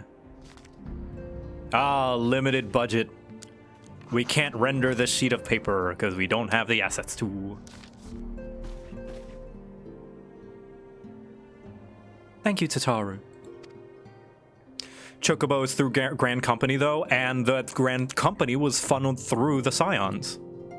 I mean, we got that Chocobo through the opportunity to gain the reputation to allow for one by joining the Scions. So, you know, the Scions allowed us to do that thing that gave us a big name. So, yeah. Pleasure's mine, my lady. By way of a welcoming gift, I have taken the liberty of adding your name to the Retainer's registry. As of now, you are entitled to employ the services of a retainer. You will need to consult... Yeah. So a retainer is people you can hire, basically employees, to do stuff and hold things. It sounds like slavery at first, but they justify it by saying you're paying them, and that they, you know, if they didn't want to work, they just wouldn't accept it. Let this gesture serve as evidence of our commitment to do all in our power to facilitate your personal objectives. In return, we ask you... Yeah, they do your banking and market selling and stuff, yeah. We ask you to aid us to the fullest extent of your talents. A mutually beneficial relationship, I'm sure you will agree, and one which serves the greater good besides. Slavery plus payment sounds like capitalism. Hey. Wow, this feels just like home. In Uldar. Well, that was a veritable lecture, was it not? Forgive me, but it is important that all concerns are aware of what is expected of them. Now you know our purpose and what we can offer you. I invite you to consider joining us. When you have come to a decision, you may tell me without fear of censure. In good faith, I shall entrust you with our order's password, which our members use to reach one another when afield. It is Wild Rose. Pray keep it safe. Pretty sure that's the name of the guy who does the fashion report.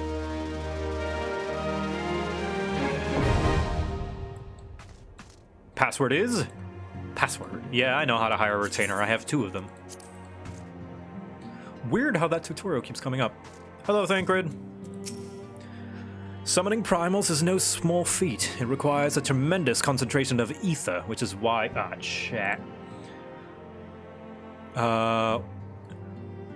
which is why the beast tribes go to such lengths to obtain crystals. Once they manifest in physical form, their unquenchable thirst for ether only grows stronger. They would drink the land dry with nary a thought of the consequences. Considering their fearsome strength, it could be well within their ability to do so. It is for this reason we must do our utmost to oppose them. Yeah, so ether is like life force, essentially, and there's various different kinds of the different elements, and primals suck them up, so we can't let them do that. Our organization, the Scions of the Seventh Dawn, was formed through the union of 2 separate entities. The first was comprised of the Sharlayan natives such as myself, and was called the Circle of Knowing. The second, and the Circle of Knowing, all have the same neck tattoo. They're all from Sharlayan. The second, made up of individuals that share your gift, was known as the Path of the 12. The terrible events that ushered in the 7th Umbral Era taught us that only together may we stand against the evil that seeks to consume us. Hello. I love these 2. This place is called the Waking Sands, and it's our headquarters. It used to be somewhere else, you know, but then a bunch of things happened, and we ended up here instead. A bunch of things happened, that's a good way to summarize it.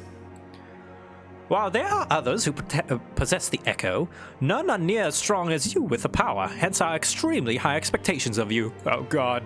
Oh god. Oh, I don't know if I can meet those expectations, man. I just got here.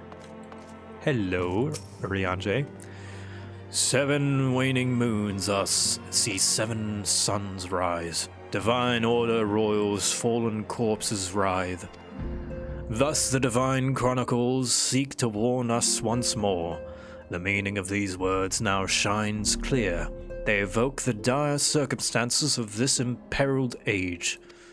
The realm doth shudder and twist, and the dawn lieth cowering neath the stifling blanket of night. And we abide. We await the coming of the unborn era's steed, the light which shall pierce the glowering darkness.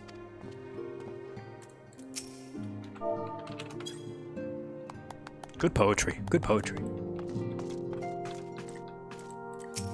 Alright, I've made a decision. We Scions have but one objective, to safeguard the future of Eorzea. I know that, Wait, hold on, what'd she say? I know not what it is you desire for yourself, nor what it was that first brought you to Eorzea. But I firmly believe that the power we possess was given to us for a purpose. Pray consider this when you give me your answer, Victor. Yours is no small endeavor. Small? No. Worthy? Undeniably. We labor for the good of all the realm. And the dangers are great. They are. Yet the risks we take are justified, given that which is at stake. Alright. I will go whither the wild rose blooms.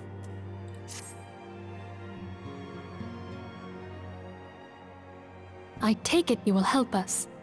Yep. Wonderful. I knew you wouldn't let us down. But come, I would introduce you to your friends in the Order. Tell me, does the name Sharlayan ring any bells? It used to be one of Eorzea's 6 city-states, and was situated in the northwest of Aldenard. Fun fact, originally, the plan for Final Fantasy XIV 1.0 was to have all 6 city-states available at launch. Boy, did that not happen. They cut it down to 3. The Sharlayans were the keepers of wisdom, both old and new. Their mastery over magic and ether was unsurpassed, and even the Garleans knew to fear them. Among their number, there were a noble few who devoted their lives to safeguarding the future of Eorzea. Yeah, to say that 1.0 was ambitious is a massive understatement. When the realm began its descent into chaos, and their countrymen fled for the motherland, they alone chose to remain here. These noble men and women were called the Archons. Those same brave souls stand before you now. The masked woman is Ida, and beside her is Popolimo. The two are charged with surveying the Twelveswood. Hello there. Welcome! Must protect both. Okay, my turn to introduce someone. That there is Thancred. He is our man here in Ul'dah, Jewel of the Desert. Yeah, we met. Welcome to the team. I never doubted that you'd come. If I may, the lovely maiden beside me is named Y'shtola. Limsa Lominsa has the pleasure of being under her care. Greetings. Hello. Last but not least is Urianger, who presides over all affairs within these halls. Pray seek him out whenever you have questions. Dawn may banish even the darkest night. That look. The words of a dear friend. I am glad of our meeting. Minfield is like, speak normally, please. We have a new guest here. At the Battle of Carteneau, our leader was taken from us. But we did not stray from our purpose. We sought out Minfilia and others with her talent, and together established the Scions of the Seventh Dawn. Minfield is like, dude, can you just be normal just for once for a first impression? Along with the Archons, those blessed with the Echo play a pivotal role in our endeavor to forge a brighter tomorrow for the realm. Oh, I should also introduce you to Tataru, our clerk. She ensures that everything runs smoothly. Pleased to make your acquaintance. Okay, that's In just an time, American accent I now. hope you will come to think of us as family. But without further ado, I would assign you your first task. Urianger, have the documents arrived from the students of Baldessian? Aye, my lady. They arrived but recently. We have received a request for aid from the Immortal Flames. Thancred, would you do the honors? Back to Ul'dah. It would be my pleasure. Some days ago, a crystal caravan registered to Amagina and Sons Mineral Concern was waylaid and divested of its cargo. But there is more. Within a bell of the robbery, several people were reported missing from the shantytown outside the city. Camp Drybone? At a glance, one would assume the involvement of bandits, kidnappers, and coincidence. Such crimes are hardly uncommon, and the Immortal Flames deal with their like almost every day. However, this time we have reason to believe that a primal is involved. What brings you to that conclusion? Aye, the evidence left behind implicates the Emolja, who are known worshippers of Ifrit. If we then consider the objects that were taken, there is no room left for doubt. The crimes were committed in the name of a primal. That you may better understand the nature of our struggle with the primals, I would have you play the leading role in this investigation. Ooh, time to get my Hildebrand outfit on. You have my thanks. If there is aught you wish to know, I recommend you speak with Thancred. He is well versed in the affairs of Ulda. Ulda? Ever at your service, dear fellow.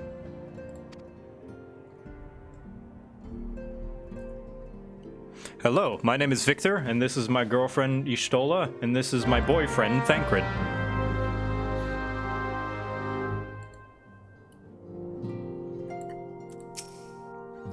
Through this first mission, you will come to understand the nature of our struggle with the primals. The realm may appear well on its way to recover, but reality paints a far bleak picture. The truth is out there, Victor. I would have you discover it for yourself.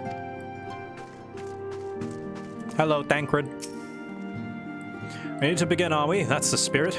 So then, your mission is to investigate a crystal robbery of a spate of abductions. Crimes which we believe to be connected, assuming we are correct.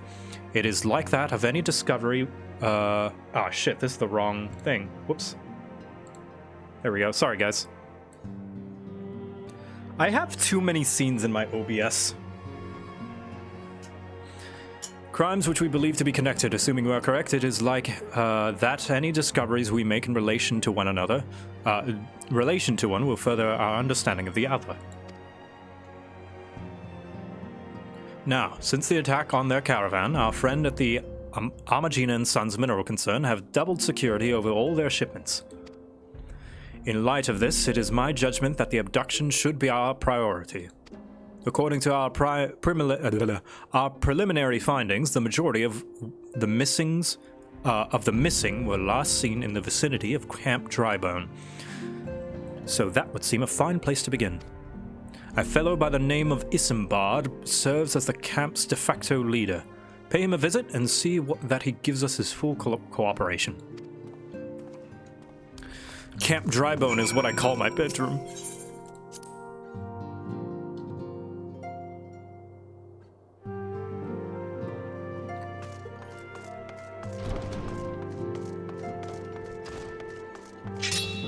Hello, Y'shtola. Organization, the sign, yeah. Oh, it's Brent! It's this guy. Well, if it ain't the lad from the carriage. Fancy meeting you here, of all places. Me? I'm just here to deliver a shipment. Now, where shall I tell him to put it? This is the guy that, carriaged us at the beginning. At the start. That's really cool. Anything new to say? Oh. They say that those of us who have seen dreams are chosen, and that we have within us seeds of greatness, that we could be heroes.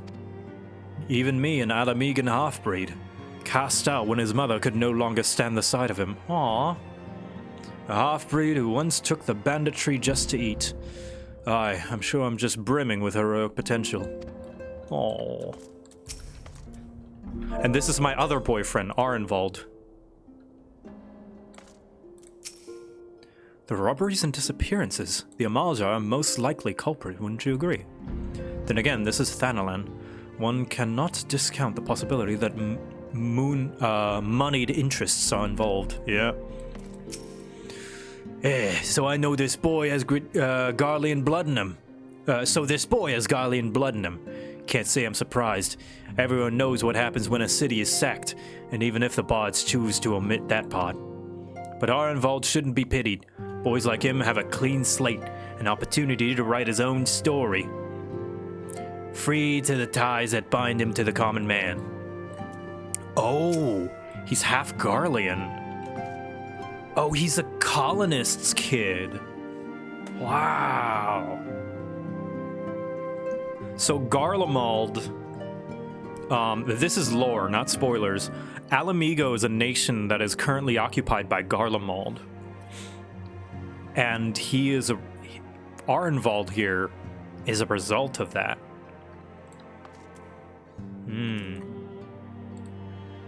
No spoilers, y'all, no spoilers, including, what happens with characters and stuff. Don't any of these blokes know who I am? I swear, I was one of them scions of the Seventh Dawn. Only we didn't have such a fancy name back then, and the headquarters was in far more convenient location. At least I think I was, or is me mind playing tricks on me? God, what was wrong with me? I can't remember it more clearly. Calamity amnesia.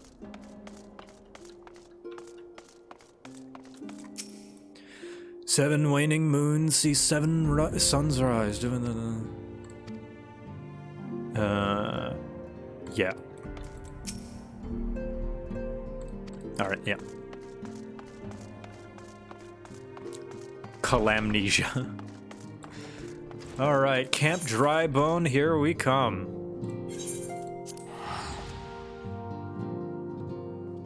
Thank you to Mega Man 646 for the 69 bits. Nice. True Zenith Gaming for the host. Venus Dawn MTK for the raid. Thank you. Mersley for the 2 months. Fuwuneg for the subscription, and Bajanator for subscribing as well. Alright, Isambard. Hey, how you doing, buddy? I remember this guy. I'm Isambard, here to search for the missing folk, I take it. Minfilia sent word that an adventurer fitting your description would be along. She also warned us to be wary of the Amalja. It seems we know who the culprits are, at the very least. Now, I bear no official title at this camp, but the people here have come to look for me for their leadership. You have my word that I'll do all I can to help see the victim safely returned.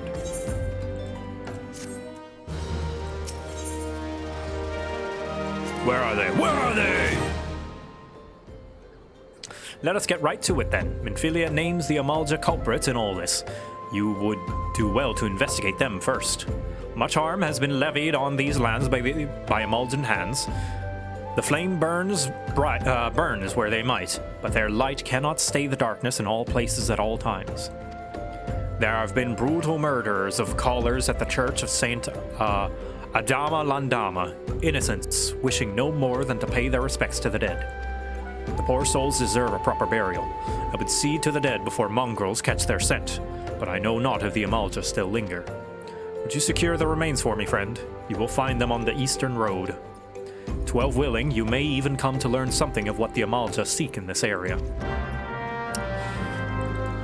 Well then, before we start investigating, hey, can you go bury those bodies so they don't, you know, get mangled? That'd be pretty nice. Alright, there they are.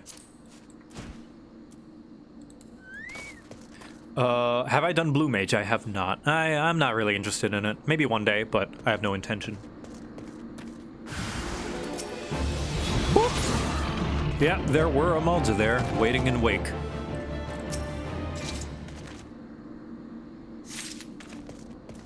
Yep, picking them up. Damn, so this was the caravan that was carrying a bunch of crystals. Ah! It's empty! Oh god, they took them all. What could they possibly be doing with all those crystals, I wonder?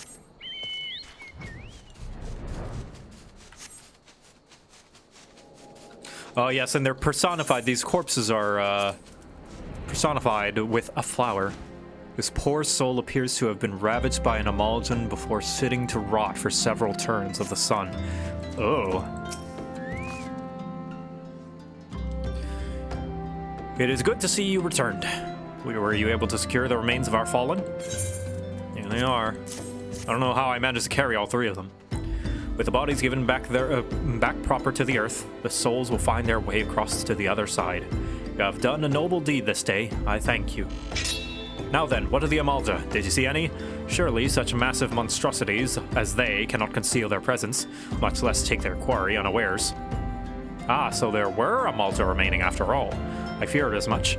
Their part in the lowborn disappearing is all but confirmed. But I sense there is more to this than meets the eye. The occasional... There's gonna be a lot of reading. I think I'm gonna stop doing voices for side characters. Or just in general, just to speed up the process, if that's okay. Like, it just kind of hurts my jaw sometimes. The occasional Amalja raiding party would not account for people going missing in these kinds of numbers. The total is too great, and the questions too many.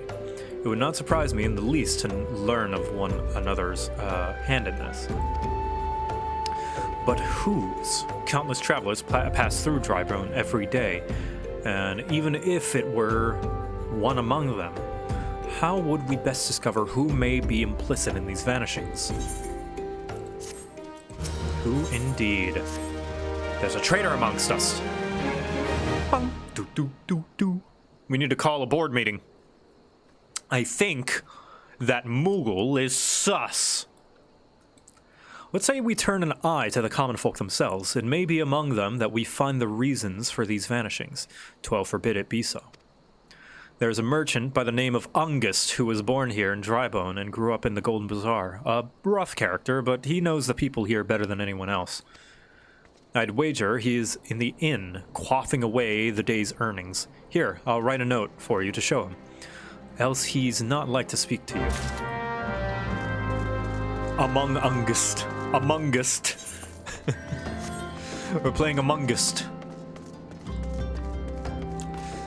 Bring the note to Ungust. And would you look at that? It's this guy that we saw in Ul'dah trying to be a creep. Well, gods be damned, you're the bloody adventurer who threatened me back in Ul'dah. What in the seven hells do you want with me now?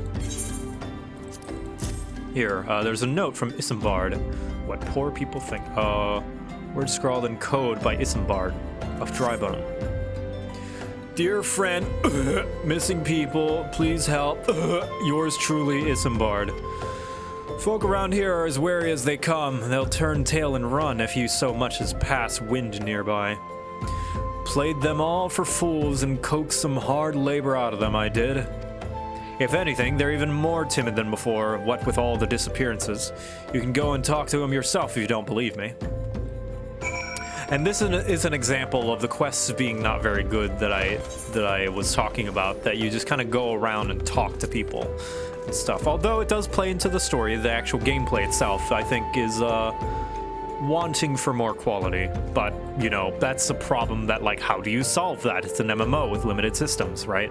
So although it is a criticism I have, I acknowledge that there's no easy solution to it. Please, sir, just leave me be. Alright. I have nothing to say but this. Thal take who or whatever's been feeding us low folk. Feeding off of us low folk. Yeah, they're not happy with the situation right now. They even trimmed the fat for ARR story, and it's still 40 to 50 hours of running back and forth. Yeah. And I would say that's the case for a lot of Shadowbringers as well. What do you want from me? I don't know anything, I swear. Please don't kill me.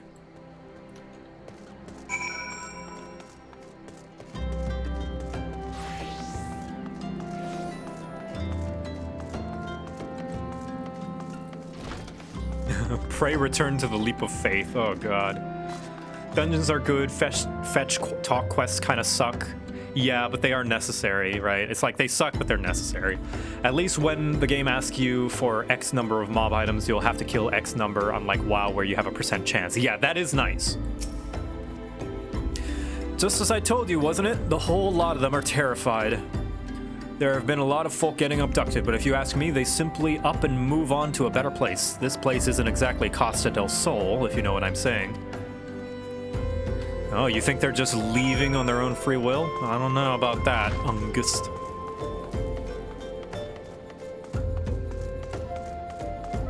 Yeah, the talking quests are a necessary evil because you need to get the context, and this is the best way to give it, really. You know, the only other way is to make everything a cutscene and voiced, which they have been able to do more of as more expansions go on, right? Welcome back, Victor. Have you learned aught of import? I see. I suppose I should have expected as much from Ungust. Well, another thought occurred to me in your absence. The common folk are nothing if not fervent in their religious beliefs. Perhaps if they speak freely to their gods, then clergy may know something of use.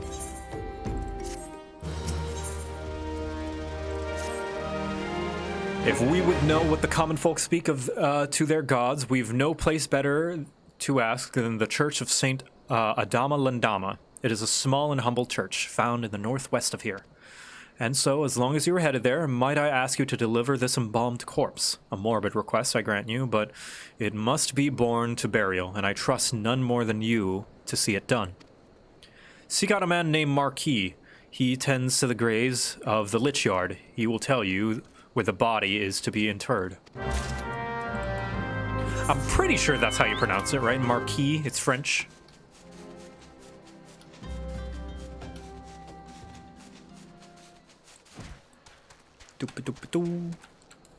Or Mark. Marks? I don't know. But look at that beard. And the goggles. And the shoes. I am Marquis, yes. A body? Of course. There have been so many bodies of late. I apologize, sir. If you seek a place of burial, then there is an empty grave atop the ridge. Take the path and lay him to rest there. Bury him well and give his soul peace, then we will talk. Alright. I just said Marcus. Yeah.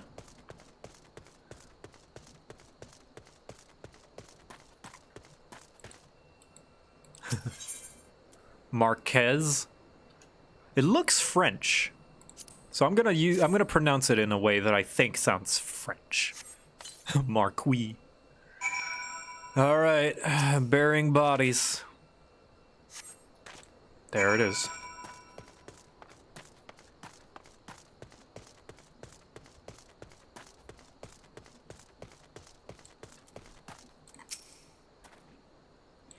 May they all walk in Thal's realm.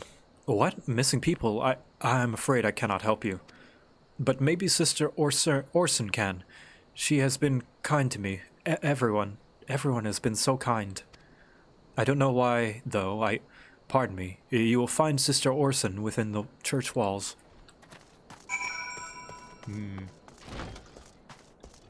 Hello. I hear you have done us the service of bearing a fallen soul. Please accept our gratitude and extend it to Isambard when you next see him. You seek the knowledge of the missing Drybone inhabitants? It is true, I am closer to the people than any other of the Order. I confide in them, and they in me. When they wish to speak of their keeper, Thal, I am the medium through which they do. Should I learn anything pertinent, I will be sure to share the information with you. I only wish Marquis would be more helpful in the matter. I pray he did nothing to offend. He saw terrible things during the calamity. His scars run deep. Indeed, he seems to now prefer the company of the dead over the living. While tragic, I fear such behavior ill befits the church. I received word not long ago that one of our recent visitors, a man called Thancred, I believe, took offense at his conduct. I must have words with Marquis, and soon.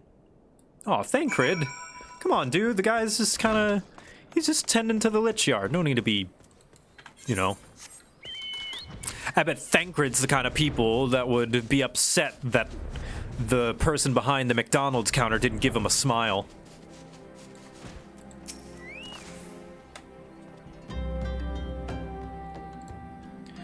Thank you, Victor. A burial is no easy thing, even when the departed is a stranger.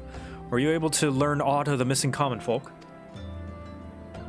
You've been keeping yourself rather busy of late, haven't you, Victor? Hello. A pleasure, my dear Isambard. The name is Thancred, and I share a passion with you and our mutual friend here for learning what has become of these missing persons and why. I too spoke with Angus more times than I care to count. There seems to be some truth to this notion that the common folk speak their secrets only to those in service to the gods. Prostrations, prayer, penance, abject deeds done behind closed doors, away from prying eyes. Who better to take the pious unawares than she who takes confessions, the good Sister Orson herself? Orson? She wouldn't. She couldn't. Even the most beautiful roses have thorns, my friend, and you would be wise to keep an eye on this rose. Still, the Lich Keeper Marquis, I'd swear to the 12 I'd seen that face elsewhere before.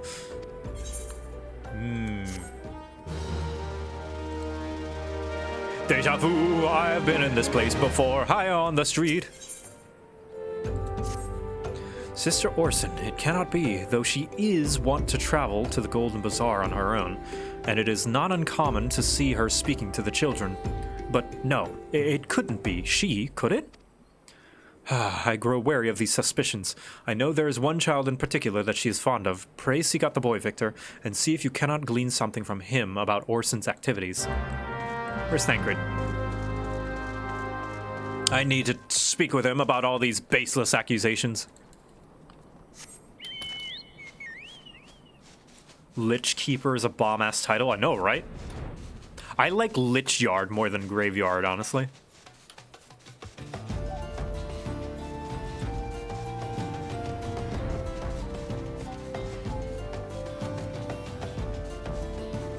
What if the baseless accusations were based? Ah, I guess you're right. Can't believe I never talked to this Chocobo Keep.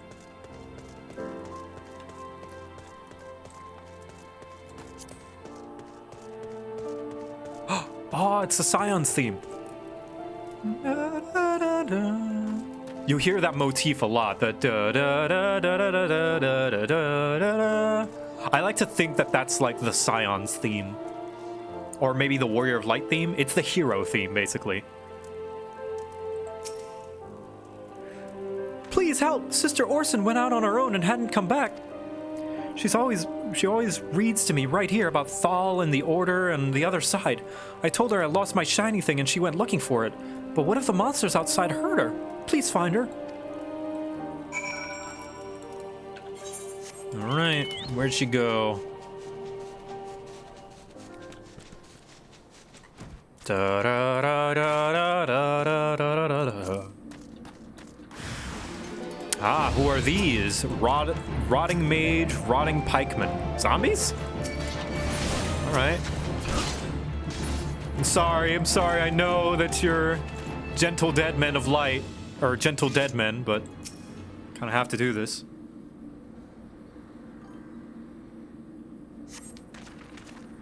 You are the one from the church. Thank goodness you arrived when you did. It seems my gratitude is yours yet again. You spoke with the child? Yes, well, I was able to find his lost trinket.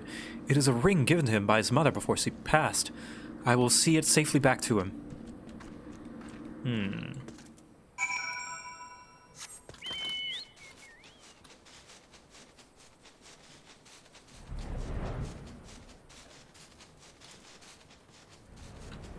Where is she? Oh, back to Camp Tribon. It's faster. Or it might be, I don't know. Well, it depends on how the loading screen is.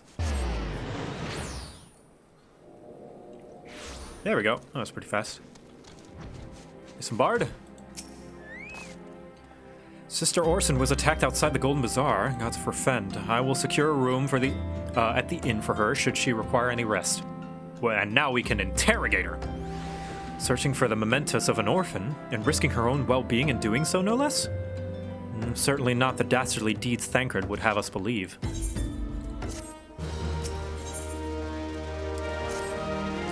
I am well glad I reserved that inn room for Sister Orson. It seems she received greater injuries from her attackers than she initially let on. Thankfully, she is expected to make a full recovery. But now, on to the matter at hand. Thancred came looking for you once more. He left word that he will be waiting at the Amalja encampment to the southeast. I pray the two of you are able to uncover some evidence regarding these disappearances. Time to do a little bit of stakeout. Could I get some stakeout? Wish you could turn off mount music based on individual mounts. That would be nice, right? You could be like, this mount music on, this mount music off. That'd be pretty cool. There you are, Victor. Good to see you come. Indeed, I've heard all about good Sister Orson. Isambard said her wounds were serious. It would seem my suspicions about the poor Rhodes were misplaced. But false though they were, perhaps my suspicions were not entirely without merit. Whilst following Sister Orson near the Golden Bazaar, a band of Amalja caught my eye. I tracked them as far as the encampment, but, well, let us say that I would much prefer to keep my distance and remain here. This, of course, brings me to why I requested you, dear Victor. Would you be so kind as to look inside? I see. I am the muscle. Therefore, I will be the one to risk my life and limb for the sake of the mission.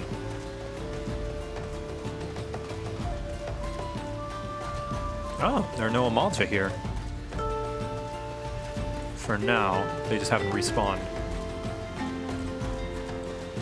Hello. Just gonna be taking this. And what is this, pray tell? A strange slip of parchment found at the Amalta encampment in eastern Danland. Hello, don't mind me. Just taking your stuff.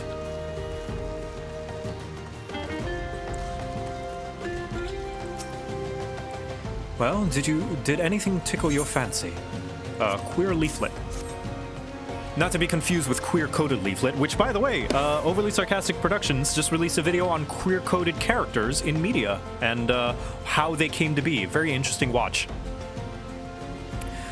This leaflet, see the wealth of Null to the hands of your children. It looks to be some sort of assembly to provide the poor with work. The lettering, though, atrocious, is it not? And these bits about Null Thal seem somewhat less than studied. I find it hard to believe one among the Order penned this. Pray take this to the inn at Camp Drybone. Let us see what Sister Orson makes of it. Isn't it just about the villains? Yeah, it's very interesting because there were media laws, read censorship, that was basically you can't portray anyone who goes against the law as anything but bad. So, of course, if there were to be any portrayal of someone, you know, like, gay adjacent, then they had to be portrayed as villains or something bad, right? And that kind of evolved into how we got queer-coded villains, like a lot of the Disney villains, like Ursula, or Jafar, or Scar, where they're very... Yeah, also queer is a reclaimed slur, hence its use. Yeah, queer in the descriptive sense, you know, queer-coded and stuff like that. Jafar was gay? Yes and no. The thing about all those classic Disney villains is that they were gay-coded, right? They acted in very stereotypical ways expected of gay people. Yeah, flamboyant, making fun of hetero relationships, being very expressive and emotive and taking pleasures in things such as fashion. You know, queer-coded. And that's the key word there, coded. Not explicitly said, but heavily implied. You can see it a lot in Scar as well, where it's like, oh, the finer things in life, you know, all of that stuff. Watch the video, it's very interesting. My savior comes again. What do I owe the honor of this day? What do you know of this note? I assume you didn't write it.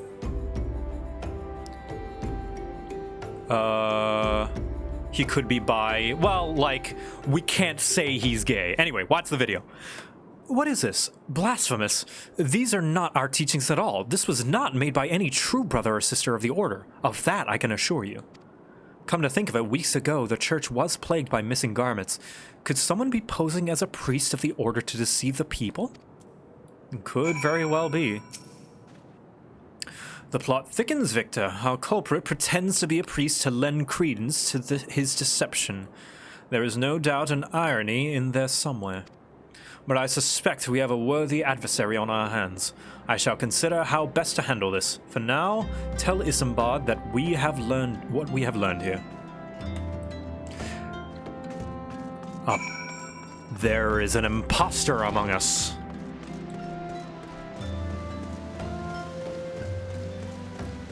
Not saying that he was just answering why he could be gay and also into the... Yeah.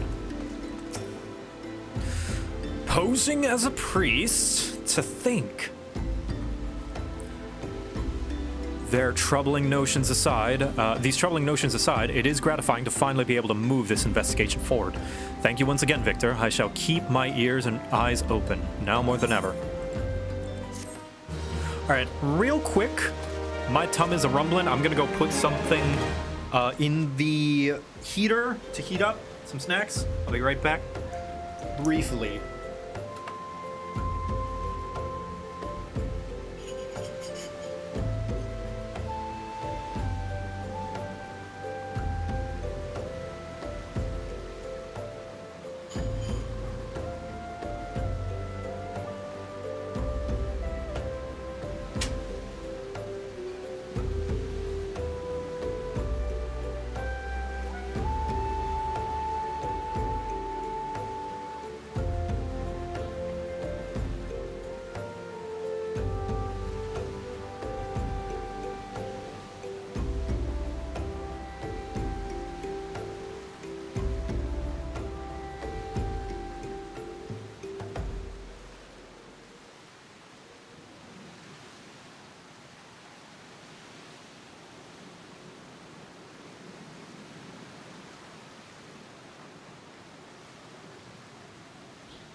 Okay, snacks are heating up. I will have to briefly go grab them after they are finished in 8 minutes.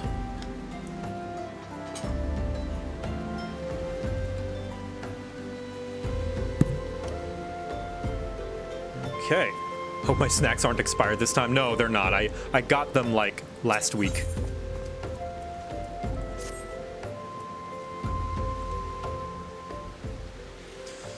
I'm afraid I have not seen any unusual activity, nor have any at this camp given me cause to doubt them, but unless we can identify the culprit, and soon more innocents will fall victim.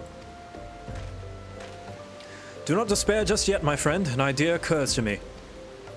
Our suspect has been posing as a priest, using leaflets bearing false promises to lure the poor. Let Victor and me serve with like by posing as impoverished souls in need of succor. I dare to hope this is what will yield us the answers we seek. It will be a dangerous undertaking, but you two are more than capable of looking after yourselves. I'm next to useless in battle, but I can supply the garments for the disguise. These old tunics and slops would serve your needs, so long as you don't mind the smell and the stains. These will serve very well. You have my thanks. Listen, Victor, so as to lay the foundations for our little ploy, we must make it widely known that that more vagrants have arrived at the camp and are desperate for coin. To this end, I want you to don the old garments Isambard has lent us, and beg for work around the camp. Before long, the false priest should catch wind and approach us.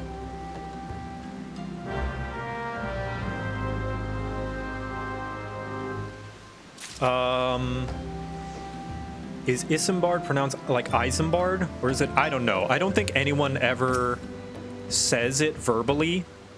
So this is just gonna be another case of, is it epoch or is it epic? You know, is it mana or is it mana? Let's see. All right. The tunic and the shoes, was it? Or the pants? I think it was pants. Yes. There we go. And let's take off our armor just to truly look like peasants. And get rid of our sword as well. And I'm sorry, but we're gonna have to get rid of the bell as well. No honest peasant would have a bell as shiny as that. But we keep the flower. Always keep the flower. And this is the one thing that that I think you can use to try and like excuse all of these, is that this game in its purest form is a role-playing game. So although you are doing basic, like the actual act of doing all of these things is kind of boring, you know, clicking on a thing, waiting for it to happen, talking to people here and there, you are role-playing the, you know, the act. Just like in D&D, although what you're actually physically doing is just talking and saying what you're doing and playing pretend, you're role-playing. So it does require you to kind of get immersed. Whether or not the game does a good job of immersing you is another thing, and I think it's debatable, but, you know, that is the mindset behind this, all that stuff. And you are? Another refugee by the looks of you. The immortal flames have neither work nor coin for your like. Be gone, and see to it you don't make a nuisance of yourself. Jeez. Sorry, I'm just looking for honest work.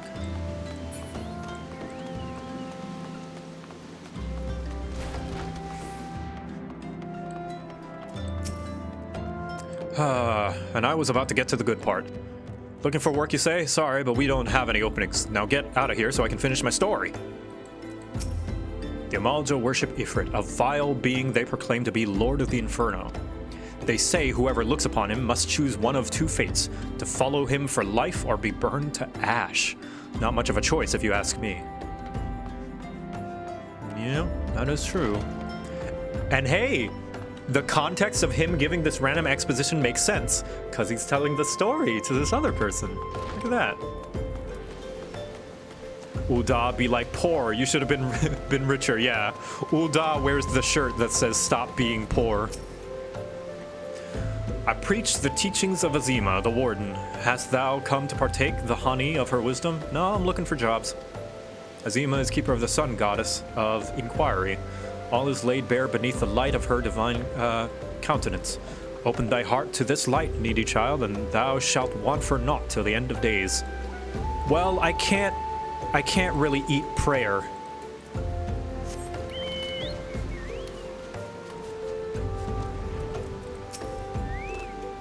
What is it?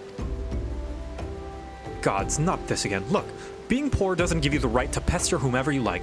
Why don't you keep with your own kind out by that muddy pond of yours at Drybone? Jeez, I'm trying not to be poor. I'm just literally looking for work. I can only not be poor if you help me.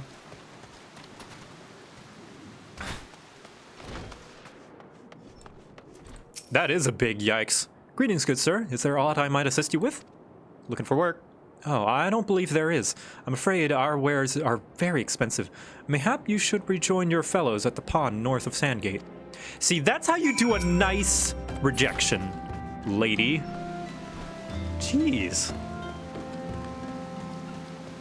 Good thing they can't see the chocobo you're riding. Oh, yeah.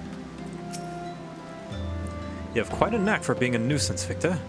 The camp is abuzz with talk of newly arrived vagrants. And though we were unable to attract our wayward transgressor, we were able to learn that the poor have a commune by the pond north of Sandgate, to the east of here. The eyes of the authorities do not reach that place, rather ideal for spiriting away hapless souls. Let us go there and wait for the kindly priest to come and offer us aid and comfort. Needless to say, you'll need to remain in disguise. Yeah, just stop being poor, forehead. Do some duty roulettes, you'll get plenty of money. Okay, like, legitimately, though, like, money is so easy to cut. If you ever, like... don't worry about Gil, guys. Any new players, don't worry about Gil. Although I am at endgame, even still, like... earlier this morning, I had 70,000 Gil. And I did a couple of duty roulettes. Now I'm at 200,000. Like, money comes by really easily. And there's nothing to spend it on. Except the market board, I guess. Like, don't worry. If you're trying to do crafting and you're gathering and, like, need equipment from the market board, don't worry. money comes easily.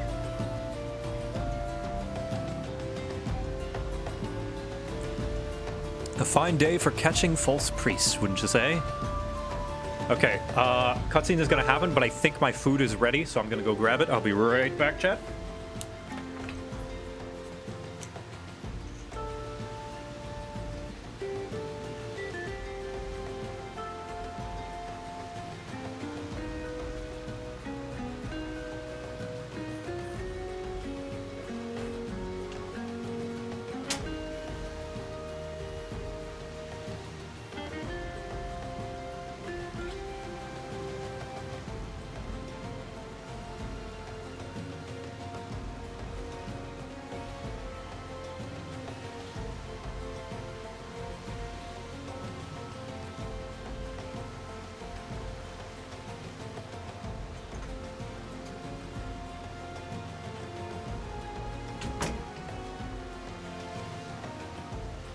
I return, and my food is too hot, so I shall wait for it to cool.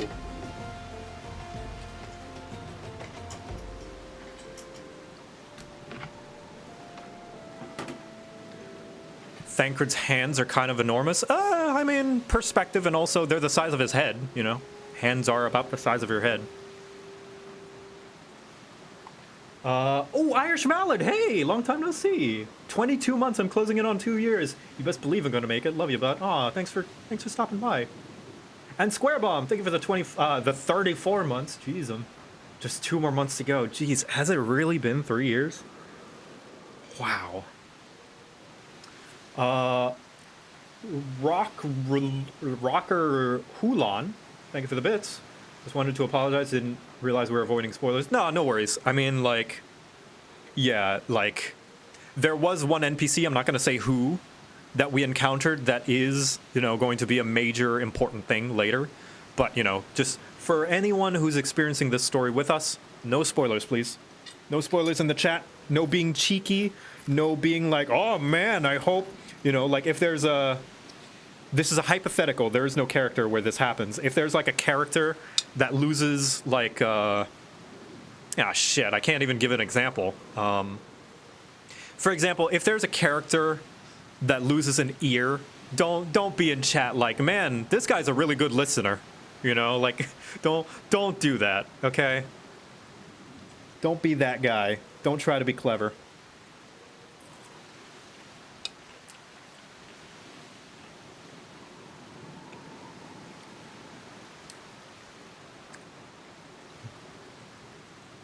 How close are we to Bahamut tap dancing? Oh no! Hold on, I need to munch on this because my stomach is losing. Like, I feel not my stomach rumbling, but like weakness in my stomach. So I got some Tokinos.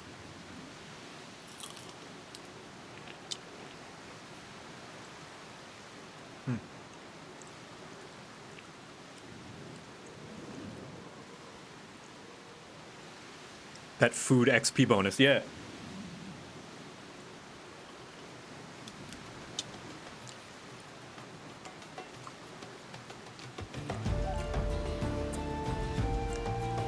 I will do as Gaul in Destiny wants me to.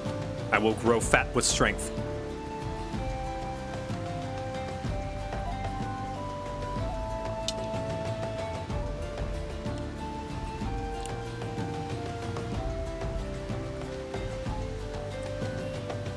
We can't allude to the pancake party plotline. It's epic conclusion. Sorry, Callus, not Gaul. Callus.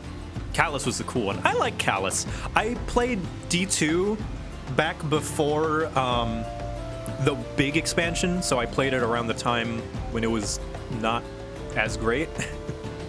But I love the raids. I love the Leviathan raids. They were my favorite part of the game.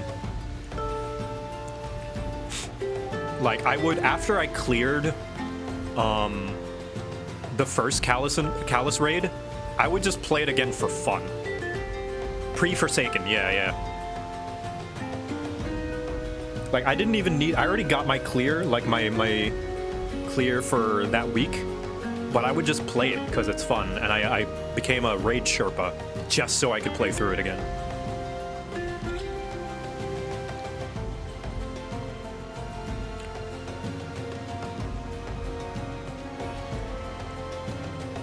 Am I going to be doing Moonfire Fair? Oh, is that going on right now? Thanks for playing Back for Blood with your friends. I hope you got a good impression from it. Yeah, it was alright. I had nice fun. Started today. Oh shit! Make It Rain just ended. Oh man. Is the Final Fantasy 15 car here yet? I mean, I think I would have heard of it if it was.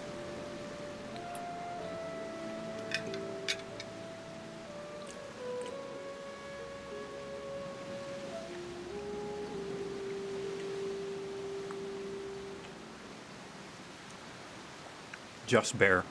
Okay, well, I am on a tight schedule with the MSQ, so I might do that in my spare time. Sorry, y'all. You look absolutely smashing, Victor. Oh, you charmer! You are too nice. Positively dressed for deception. All that's left, then, is to wait for our quarry to appear. Car is next month. Gotcha. Plenty of time to grind. Oh, you poor unfortunate souls. This is no way for men to live, no way at all. Who are you? What do you want? Be at ease, child, for I mean you no harm. I am a priest of the Order of Naldthal, and I come to offer you succor. This leaflet bears the teaching of Nald. Trust to them, and they will surely set you free from the shackles of penury.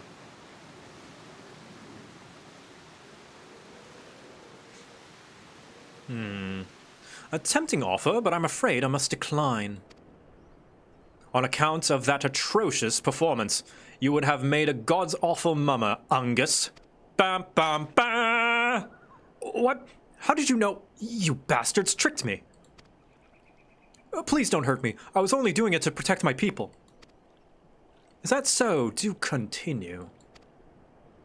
Very well. I am a man of the Golden Bazaar, raised there if not born. Some moons ago, the Amalja raids began. They would suddenly appear as a sandstorm and plunder and pillage at will. Our defenders couldn't stand against them. Few as they were, everyone lived in fear. I wanted to save my people, but being a merchant was all I knew, and so I did the only thing a merchant could. I approached the Amalja in hopes of brokering a deal. In return for sparing the Golden Bazaar, they made demands. Outrageous ones. Demands? What kind, pray tell? First of all, they wanted to schedule for crystal shipments from the Nanawa mines. For this, I bribed one of the workers to leak me the information. Next, they wanted me to bring them people, so I posed as a priest to lure in the vulnerable and give them over to the Amalja. I didn't have a choice. Protecting one's home is a noble thing, but at the cost of innocence, you could have sought the aid of the immortal flames, yet you did not. I suspect you are not telling me the full story. What made you sell out your own people? Speak! Was good. What did you say? The coin was good, I said. I could sell mole meat for a score of lifetimes and not see even a fraction of what the Amalja pay me. You sacrificed innocence so you could line your own pockets? Words fail to express the contempt I feel for you. Spare me your contempt. If you would blame someone for the mess of the world's in, then blame yourselves for the gods, or the gods.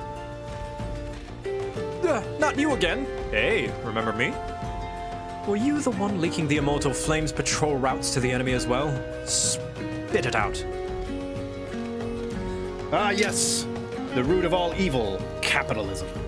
He did it so that he could get money. And why did he want money? So he could live.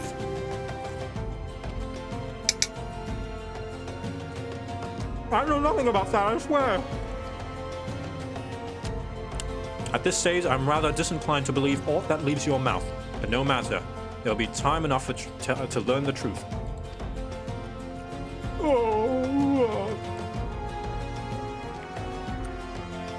Victor, be a good man and take word of these developments to Minfilia, would you? I shall prize everything I can out of this filth. The abductees are still somewhere out there. Our foremost priority is to rescue them.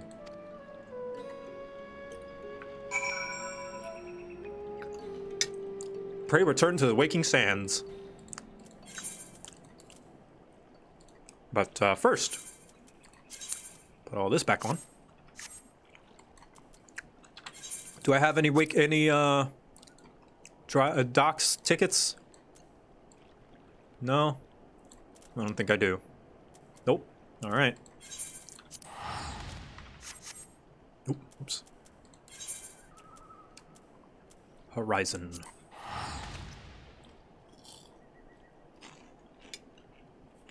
Oh shit, hide the chat. Ah. Sorry, Link Shell. So many dies, you never know. You never know when you'll need them. This game has big numbers. Yeah, so they're actually gonna do a number squish when Endwalker comes out. Cutting it down. I think the max HP for tanks is probably gonna be cut down to like 40,000, which is much more manageable.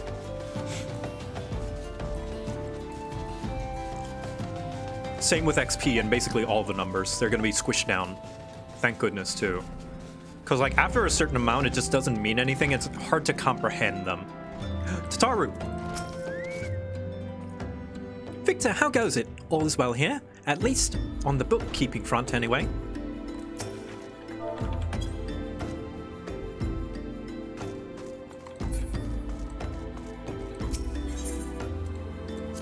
I wonder how they'll break the old content. No, it's just, they're just changing the numbers to be smaller. Everything will play basically the same.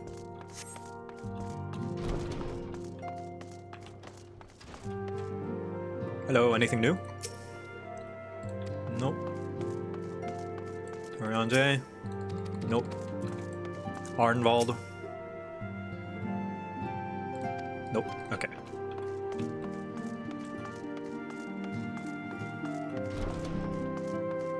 But yeah, functionally, the game will work the same. The difficulty will be practically the same.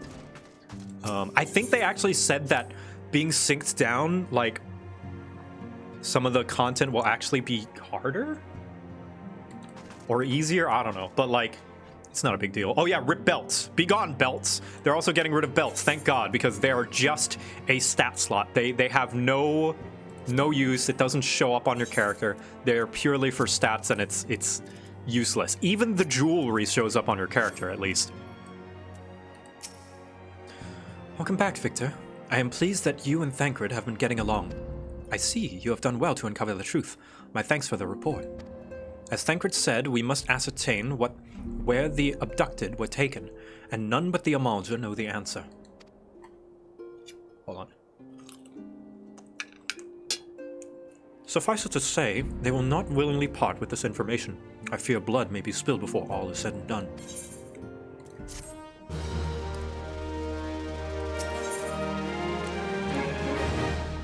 Jewelry is frequently under the outfits, though. Yeah, but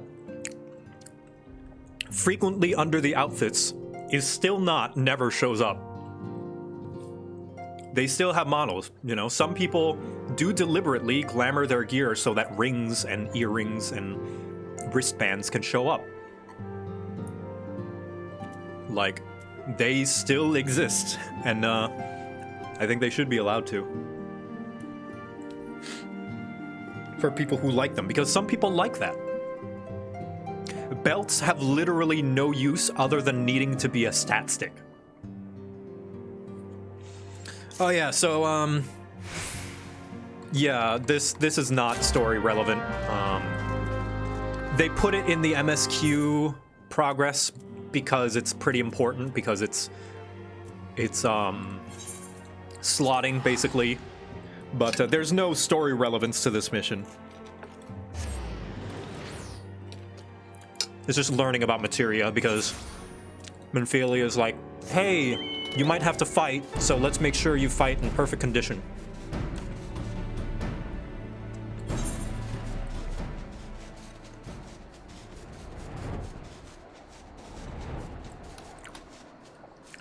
Heard that Rumor Summoner might be losing pets? Where did you hear that? They would never get rid. That'd be like saying, I heard Paladin is losing shields.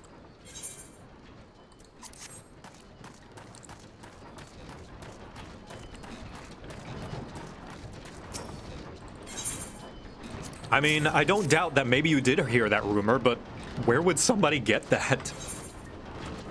Yeah, this is just teaching you about materia. This is not important. I use the invisible shield glam.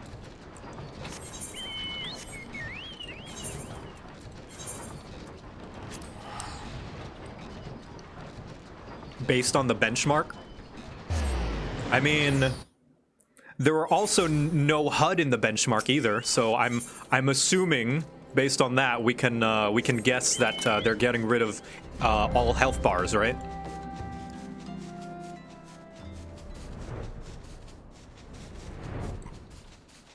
They also didn't show Gridania in the benchmark, so Gridania is getting nuked.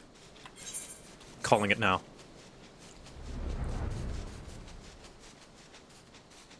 That's why it didn't show up in the benchmark. No, there was a summoner in the benchmark. That's why everyone was freaking out over the gap closer that they're getting.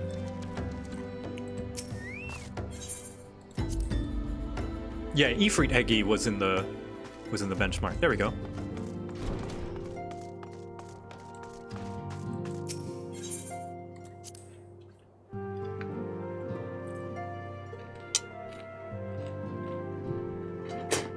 Oh, Minfilia. Here's your dagger. It's got materia in it now.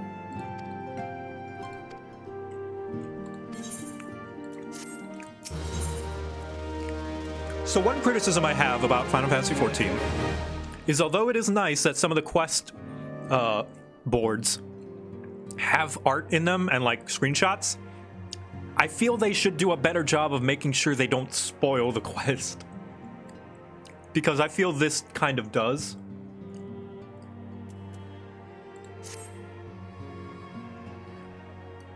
Word has arrived from Thancred concerning our ongoing investigations. It appears he was able to extract some information from our friend Ungist, the false priest. It's called Lord of the Inferno? Well, they should change the name too. Need I remind you, there was once a quest that's name spoiled a character's death. So, you know, they can just change the name and change the screenshot. They should just change the name. The quest name is still there? Oh. Well.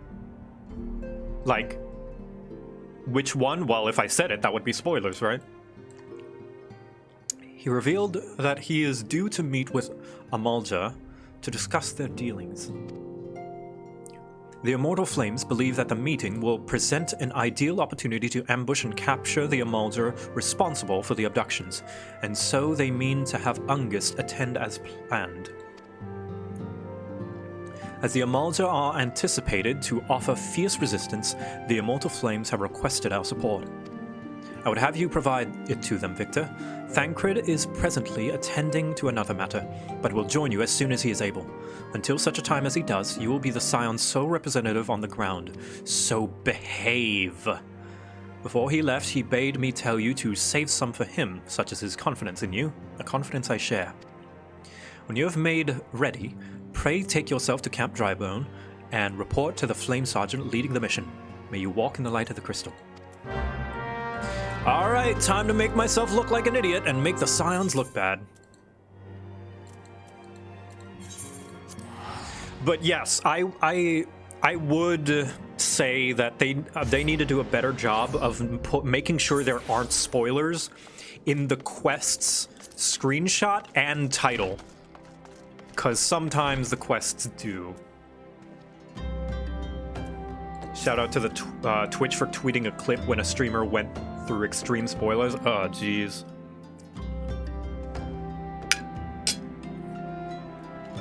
Oh, good sir.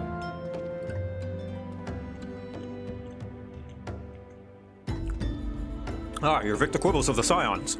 My thanks for coming, friend. We're stronger for your assistance. Allow me to brief you on our mission. Our objective is to capture the Amalja and prize them the whereabouts of the abductees. The lizardmen aren't aware that their man, Ungust, has been exposed. When they come to the rendezvous point to meet the traitor, we'll spring the trap. Owing to the clandestine nature of the mission, we can deploy only a small contingent. Every member must count, and so we request the aid of the Scions. The rendezvous will take place at the Invisible City. Please make your way there and lie in wait. We stand to learn much and more of the Amaljan plot. If the mission succeeds, Victor, let's make sure it does. Aye, aye, Captain.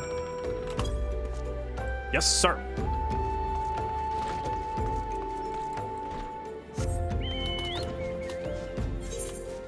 We're going to the Amaljan panty raid. Oh, God. If I knew more about Amaljan naming convention, I would make a joke about Mr. Krabs, but in Amalja speak.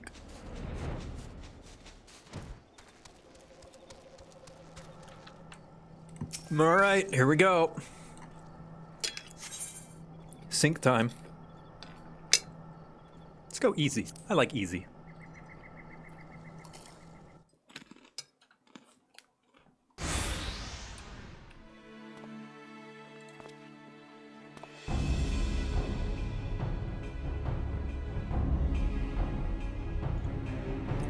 Is the page in place?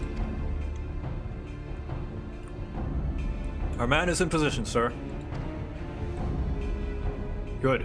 We'll make our move as soon as the Amalja appear. Yes, sir.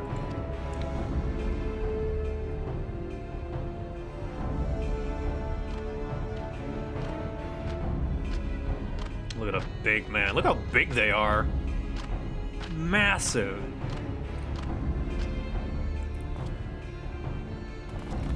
Here we go. Ooh-wah! Oh, dude, my shield matches theirs. Nice. What is the meaning of this? Wait, something's amiss. Oh, reinforcements.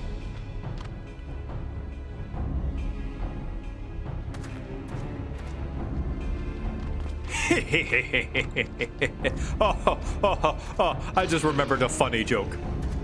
I'm afraid your little ambush ends here. I eluded the Immortal Flame's clutches for moons before finally being caught. Did you not wonder how I managed it? 'Twas almost as if someone was feeding him information from the inside. Aye, your every movement was known to me ahead of time.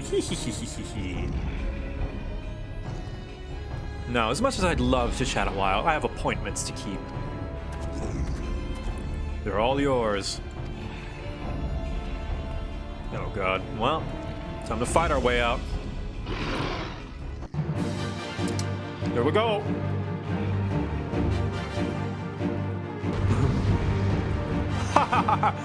Oh, sorry. I was remembering a meme I saw out in the Ul'dah marketplaces. Oh, dude, they're using Flash. Remember Flash? That was a spell. No, stop. Stop standing in that.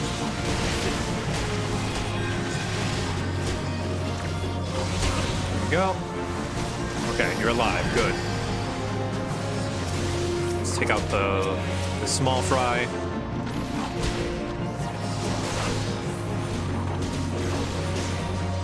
See, it's fire damage added to auto attacks.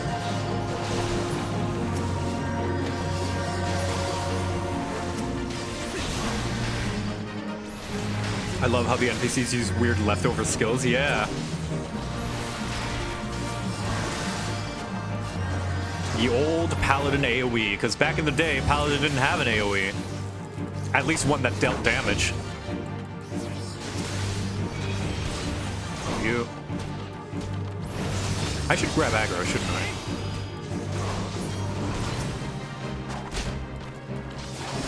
That. Yeah, for those who don't know, back in the day, Paladin didn't have an AoE like this Link spin sword slash. They didn't have that. They had to cast Flash, which was an AoE that dealt no damage but would blind the enemy and gain aggro. And it cost mana, so you had to manage your mana to cast Flash regularly to regain aggro around you. It was really weird.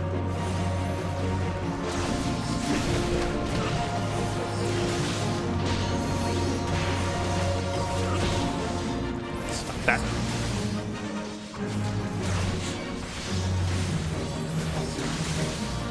Like, people are sad at the lack of complexity that the streamlining has done, but honestly, the streamlining is good, in my opinion, because, like, all that is just extra bloat and clunkiness. Like, people miss the stance dancing, and I can understand that, but there's no real thought put into it. Like, there's not player decision in stance dancing, really. You either are doing more damage or you're not.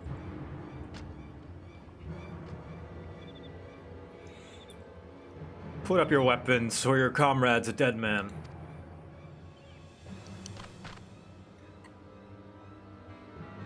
Behind you! Oh. Oh no.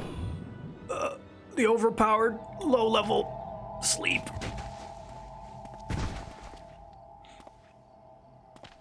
Bring him. The rest of you, march. Traitorous scum.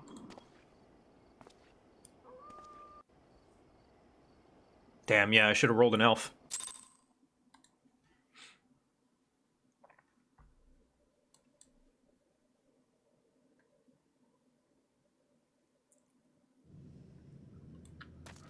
Hello, everyone. I fear the Amalja mean to give us their god as give us to their god as an offering. If I must die, then let me die a soldier's death with steel in hand. The Bowl of Embers. The lizardmen marched us to their stronghold. They're preparing for something, and I, for one, do not want to be around when they finish. They're going to kill us, aren't they? Gods, I don't want to die. I want to go home. Oh, here's all the missing people. All the missing civilians. Here they are. Everything connects. Listen well. These waters feed into the marshes of Drybone. A short swim with us. A short swim will see us to freedom. However, if all of us attempt to flee, we are likely to be discovered. You alone must sneak out and assemble a rescue party. Once you have won free, seek out our comrade stationed at Drybone. He will show you the way back here. May the 12 speed your way. Oh! Oh shit! I can actually just leave. Wow. Gotcha. Neat. See ya, suckers. Rejoice, heathens, for your worthless lives shall soon have meaning. Oh. What is she supposed to be used for if I can't do anything with it in New Game Plus? I wonder. Okay, I am actually going to make a party finder for this for anybody who would like to join. And we're gonna sync it. Because I think this is a important story moment that is good to do, like, normally. So here we go. The first trial, the Bowl of Embers. And the password will be 6969. Boop. You will be synced down to level 20.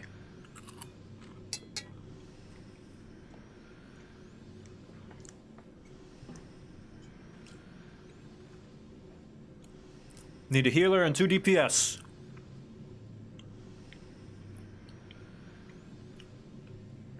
Meanwhile, I will continue to eat my food.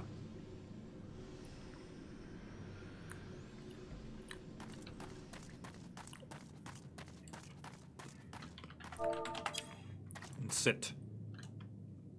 Actually, I wonder where this brings me.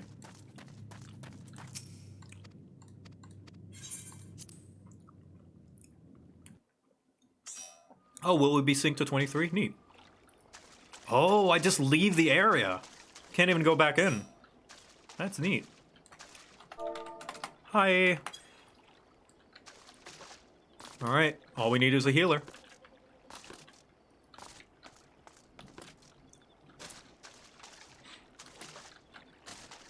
That guy lets you leave? Yeah, he says there's like a secret passageway that you can slip through.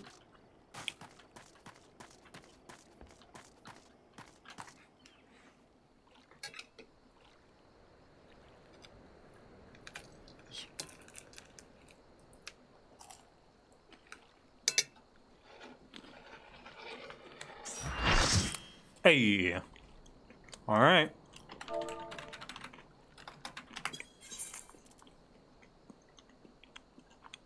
Everybody ready? Awesome. Here we go.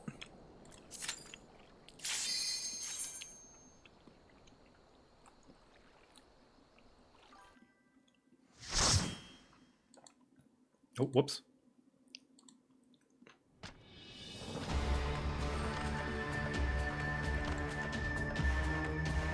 Lord of the Inferno, hearken to our plea.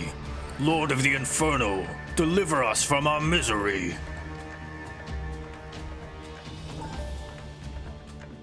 Almighty Ifrit, Lord of the Inferno, your humble servants beseech you, grace us with your divine presence.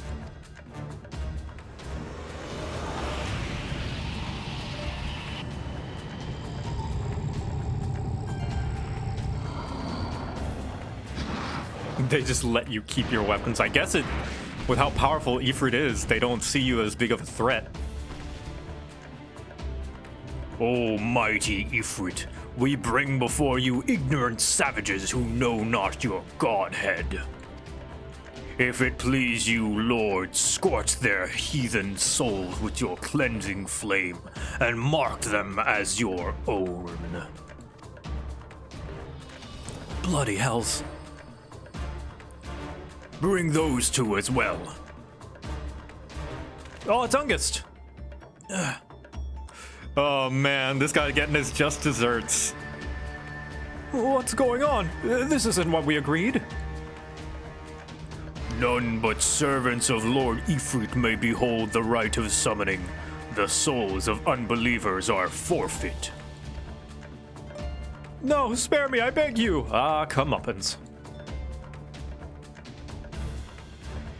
Pitiful children of man, by my breath I claim you. Arise once more as my loyal minions. Feed my flames with your faith, and all who stand against us shall burn.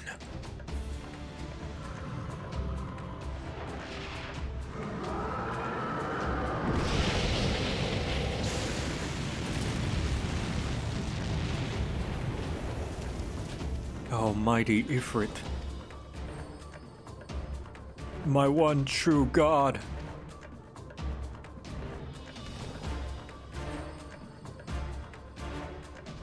Your words are my bread.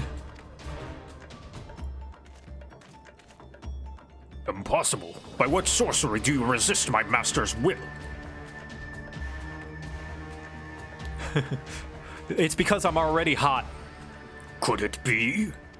Your soul already belongs to another. Yes, that is the only explanation.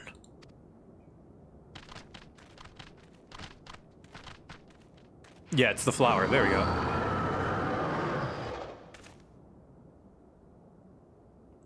Forsooth, thy frail mortal frame can serve as vessel to the blessing of but one.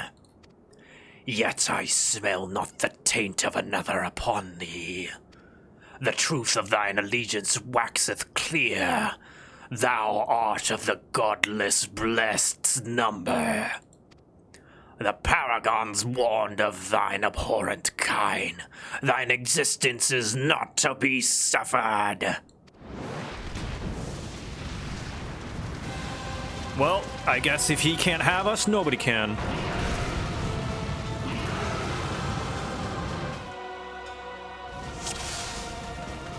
Here we go, everybody. Oh, let us step dance. at the mighty Ifrit. Oh, full cat party! Hell yeah! Look at this.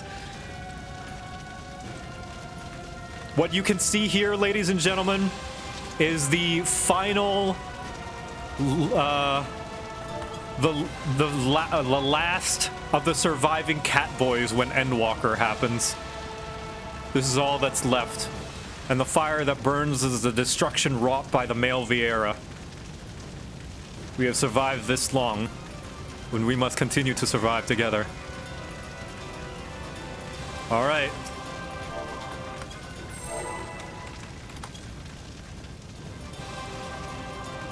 We're not just any cat boys, we're the cat boys.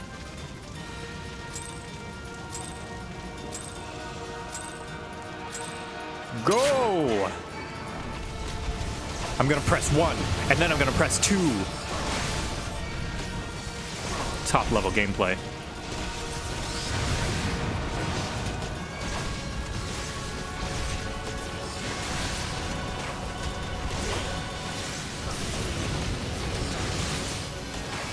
Succumb to the inferno? No, you.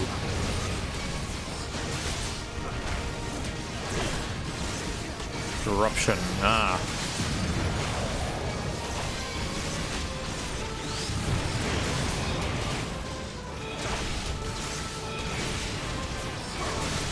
Easy.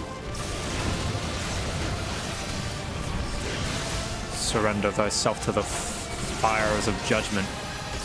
Ah, the nail. Alright, we'll take care of that. Get this. This, you might get hit by the cleave.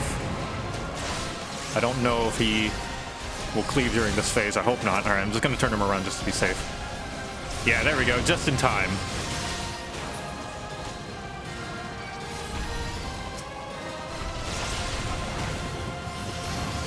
Think of it this way, the catboy population will finally be lore accurate. Ouch.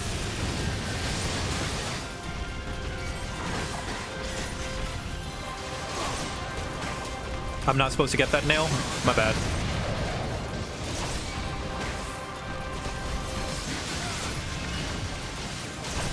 Oh god, that guy is so dead.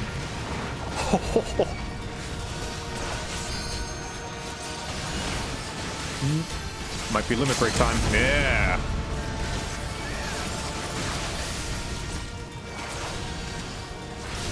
There we go. Easy peasy. And down goes a god.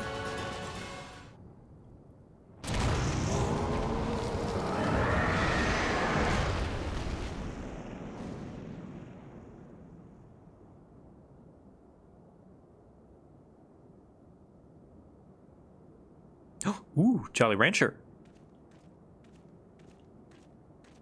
The rest of the Catboys died. They were consumed by the flame. I am the last Catboy.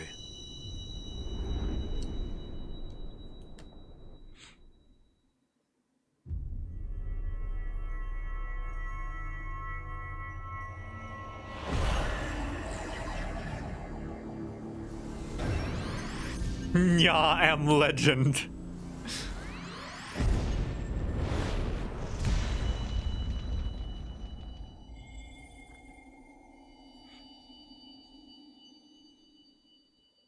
Solo cutscene after this, the party is always a little odd. Yeah. I guess the plausible deniability of this one is that they were probably turned like everybody else in mid-fight. Pray forgive my lateness.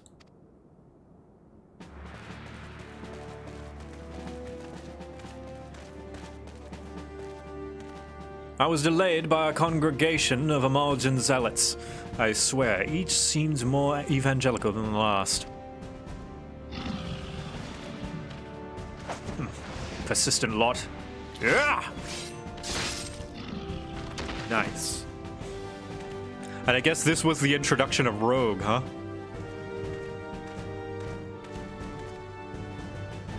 I see the Bloodsworn wasted no time extracting the captives, no less than I'd expect from the Flame General's hand-picked men.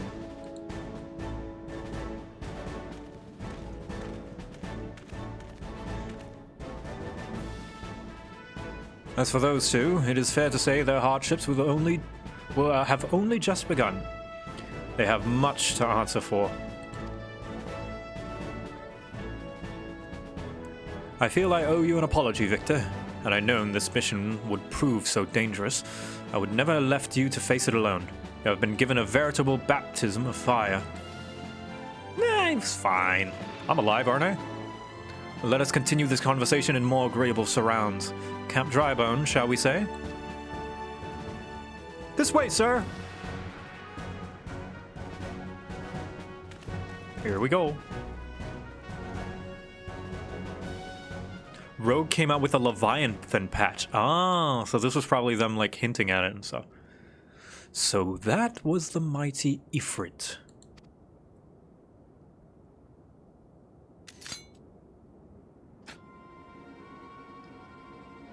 And what a disappointment he was. The readings are nowhere near what I had anticipated, even taking Ul'dan interference into account. You should know better. Hold on. You should know better than to rely upon 5-year-old data left by the 7th Legion. What? Could you speak up? Nor can we expect any form of support from the motherland, given the troubles at court. We have only ourselves to rely upon. Ever the pessimist, my dear Livia. Promise me you'll never change. We've wasted enough time.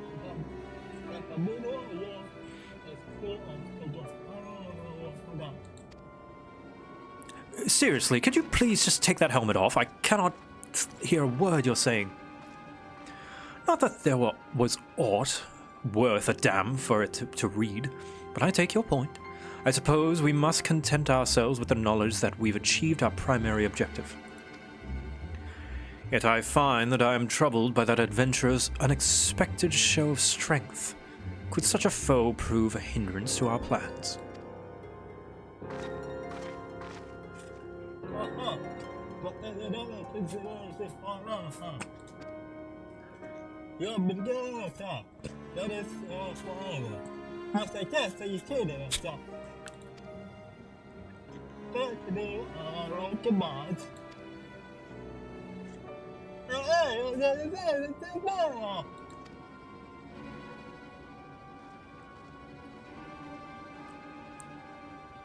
What did she say? Beware, woman in love. I shall need to be on my best behavior.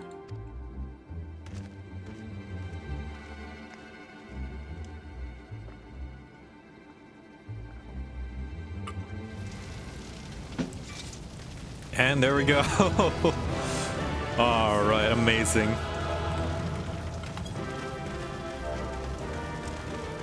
Aw, thanks. Thanks, guys. We are all best cat boys here. Here we go. We'll take a little screenshot. The last of the cat boys. Behold.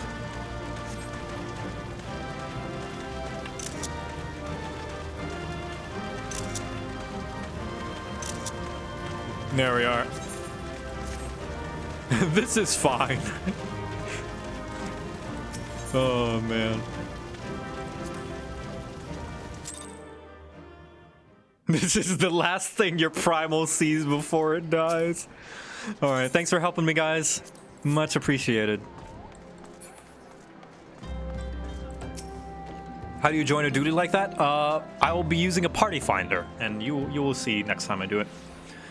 There you are, Victor. Come, rest a while. You'll have no better opportunity after witnessing their god's ignominious defeat. The Amalda will be less inclined to risk our wrath, for a time at least. Now, where were we? Ah, yes, I was in the process of apologizing. I do hope you can forgive me. I arrived too late to be of any use to you or the abductees. They may be whole of body, but the same cannot be said of their minds. For once a man is tempered. Ah, but ill suits me to dwell on the negatives. Amidst all our misfortunes, there is still reason to rejoice. Ifrit is slain, and by your hand, no less. That is a deed of no ordinary individual, Victor. Not that I have ever thought you were ordinary. On the contrary, I have long suspected that you have some potential to shape the fate of this realm. What can I say? My fine eye for talent remains undimmed. Minfilia will be proud beyond all reckoning when she hears of your deeds. I trust you shan't object to my bearing the tidings to her. That way I can claim to have contributed something to this mission. You, meanwhile, have to earn yourself a rest. Take some time to relax and return to the Waking Sands when you are good and ready. We can discuss matters in more detail then. Just don't take too long, will you? Rome's problems won't solve themselves. Yep, and here they all are. They're not dead. Pretty sure. But yeah, back to the Waking Sands.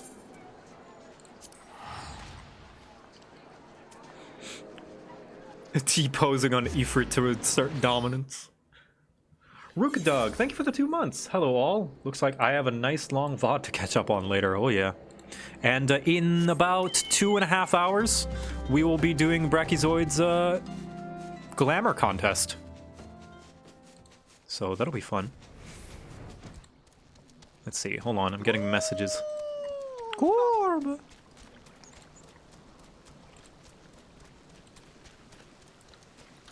Just checking in on my Discord because that's where I'm going to be getting the message for the contest.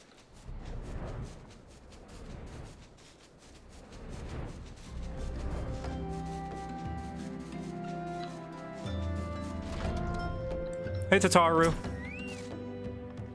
Victor, how goes it? All's well here, at least on the book. Okay. Thought you would have something else to say.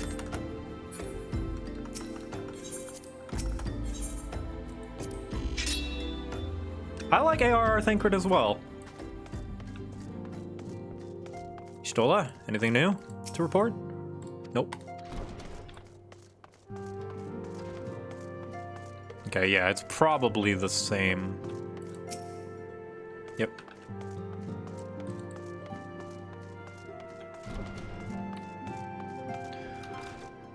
Thank you. Oh, thank you, Kodo Rider and DP Check DK. Thank you for subscribing. Welcome.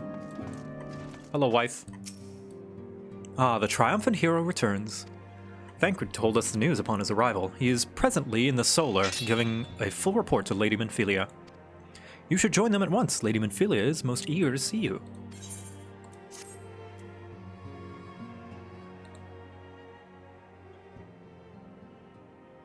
My late arrival nearly cost Victor his life. I wasn't there when the Amalja took him prisoner. And I wasn't there when they served him to Ifrit. Yes, by some miracle he survived, but that does not excuse the fact that he should never have had to face such dangers alone. I failed him utterly. Just as I am failing you all. What's done is done, Thancred. You can ill blame yourself for every... Hi, I heard character depth being talked about. Victor, it is so good to see you again. Impeccable timing, my friend. I was just finishing regaling Minfilia with your heroic exploits. Thancred has told me everything. You have done well to return to us. The perils you faced were undeniably great, yet a part of me believes that I had no cause to fear, and now we can put paid to our long investigation. As we suspected, the Amalja undertook both the robbery and the abductions with the aim of summoning their primal Ifrit. Nor is this tale limited to Ul'dah. Similar incidents have been rife in both Limsa Lominsa and Gridania of late. I dare say, you've been curious as to how these crimes are linked to the primals. Permit me to explain. Having manifested in their physical realm, primals must consume ether if they are to maintain their presence here, and the stronger they become, the more ether they require. Now, ether exists throughout creation. It flows through all life and permeates the very air that we breathe. Now, initially, this dialogue seems like boring world-building exposition, right? And it, it is. but, you know, every story needs that. However, I like that it makes sense with their character, considering their tattoo. They're from the Circle of Knowing. They're essentially, like, high-ranking scientists and physicists. So they're basically explaining physics to me. And I like that small touch. Like, they know about this stuff because they studied it. They all did. That's why they have that tattoo.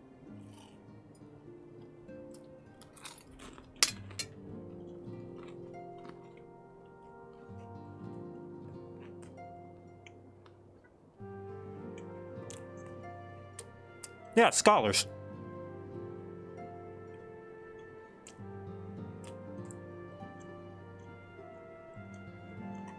Aether is the Force.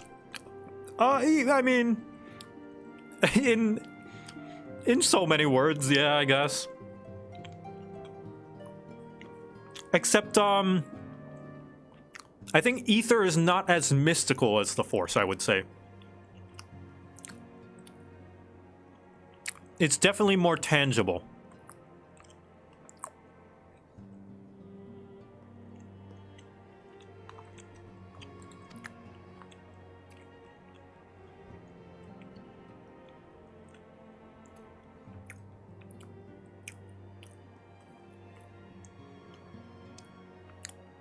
Because, like,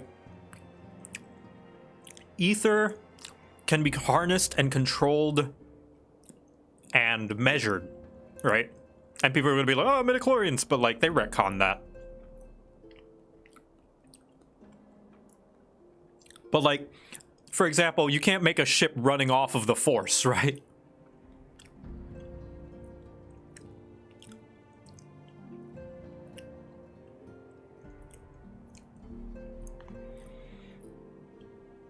Tell that to KOTOR? Well, I guess.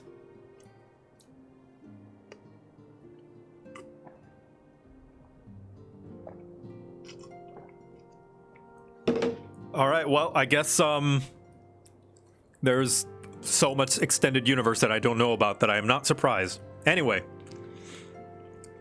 Alas, this alone will not suffice to sustain the likes of Ifrit.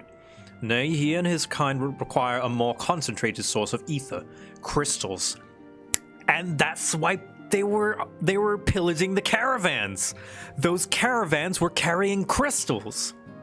It all ties in. I love that. I love that about this game. It is for this purpose that incidents involving crystals can often be traced back to a primal. Which leaves us with the why of the abductions. To understand this, you must first understand how primals are born. When all is well with the world, primals possess no physical form. Their essence is dispersed across the great river of ether. However, when the world is plunged into chaos, those who worship the primals cry out for their gods for deliverance from suffering. These cries serve as a beacon towards which primal's essence is irresistibly drawn. It is this coming together, or etheric coalescence, which grants the being's physical form. Once born, a primal gains strength from its followers' worship. The more numerous and fervent they are, the more powerful their god becomes. So they exist off of mana and prayer. But the primals are seldom satisfied with such reverence of their adherents freely given, and in order to gain more power, they do not scruple to create followers. They do this by tempering mortals, a process of which you yourself were subjected. Sending thoughts and prayers to Ifrit. Yet even as Ifrit took your comrades in his thrall, you alone remained unaffected. This is thanks to your power, to the power you possess, the Echo. We know not the why of it, but those blessed with the Echo are immune to primal influence. And this is what I mean why I like the Echo as a power, right? Is because although it does protect us from tempering, we still need to fight. You know, we still had to fight Ifrit ourselves. Which goes to show how weak Ifrit was in that state. Oh, Whoops, I skipped that. When first you came to us, I told you that the Echo would be instrumental in dealing with the primal threat. I trust you now begin to see why. The recent incidents all share a common trait: meticulous planning. Such elaborate designs are a new development, and one which fills me with an unshakable sense of foreboding. While I share your concern, my presiding feelings is one of relief at your safe return. The Immortal Flames assured me they will deal with the aftermath, so you need not concern yourself with that. May we rest easy for a time. I suggest you take full advantage of the respite, Victor. You may be sure it won't last long. Once the people learn of the identity of the hero who felled Ifrit, I fear you will have nary a moment to yourself. Ah, fame.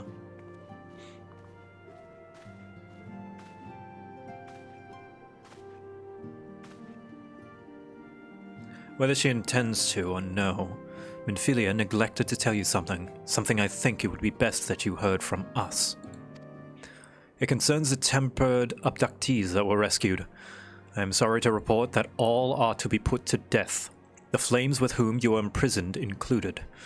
Needless to say, this information must not be made known to the public. I swear to you that we would not do this if there were any other recourse.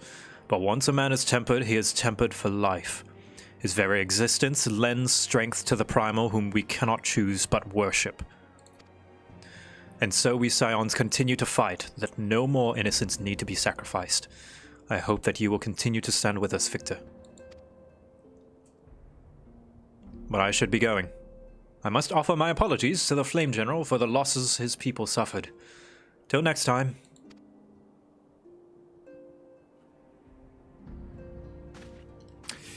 Yep, so they're all dead. Yeah, it is brutal.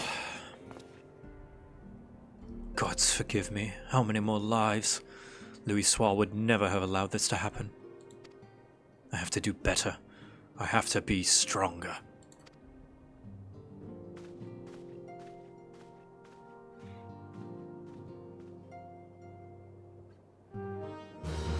Alright. Sweet.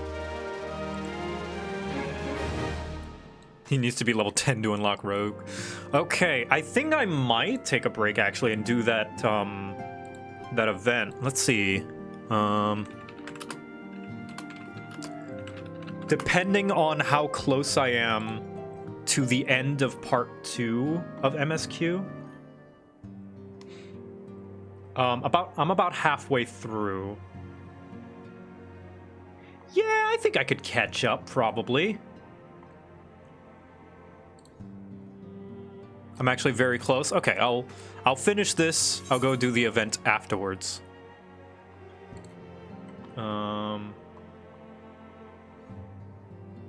Cause like,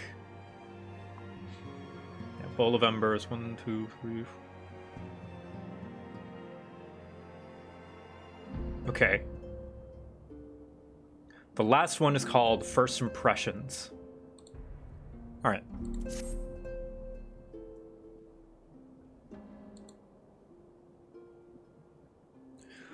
Until not so very long ago, you were but one of the many adventurers seeking to make their way in Eorzea. But for your character and courage, you were raised to the esteemed post of envoy. Thereafter, you traveled the realm, aiding those in need without thought of reward, confirming to Thancred that the Scions would benefit from your aid. And no sooner had you joined us than you personally bested the primal Ifrit. You have achieved a great deal in a short time, and won fame in so doing. Alas, fame does not come without a price, and you will soon discover. Oh, I know. Simps. Simps everywhere. We have guests, Victor, or rather, you have guests. Here they come. Beg pardons.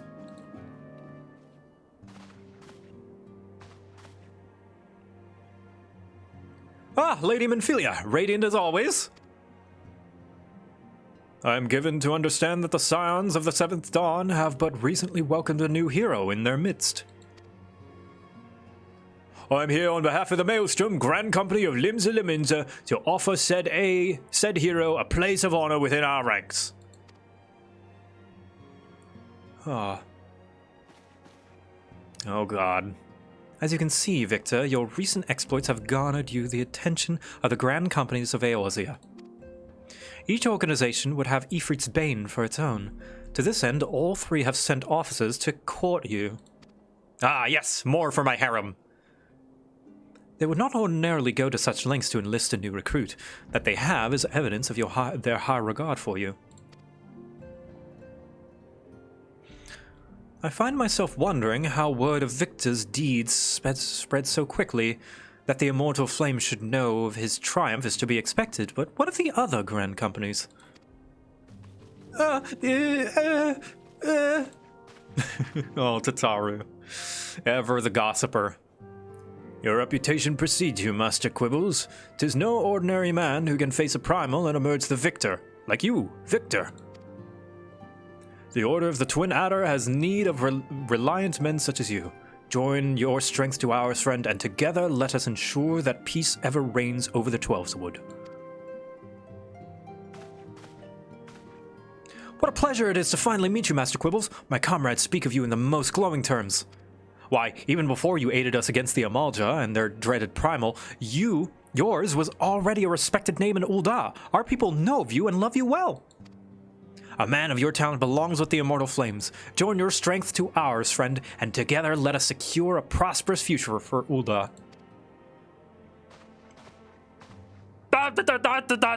Big booby. Pirates, fashion.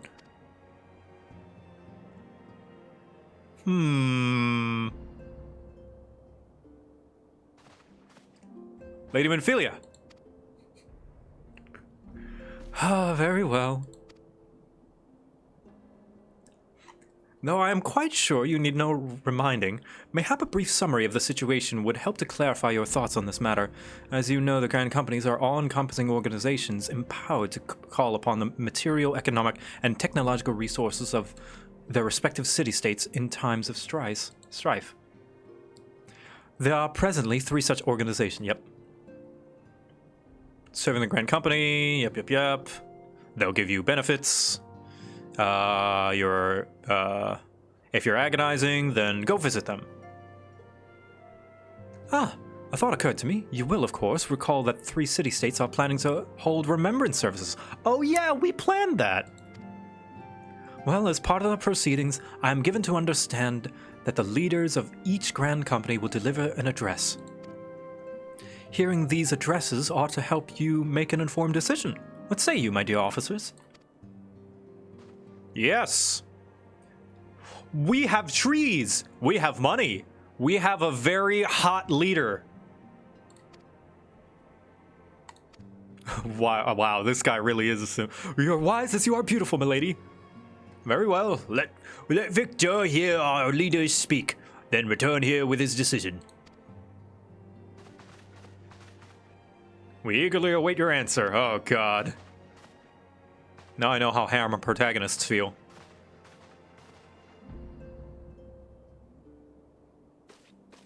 Money or mommy?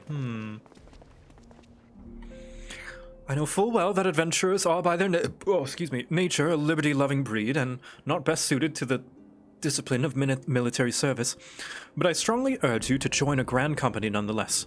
While the promise of reward is enticing in itself, it is not the only benefit.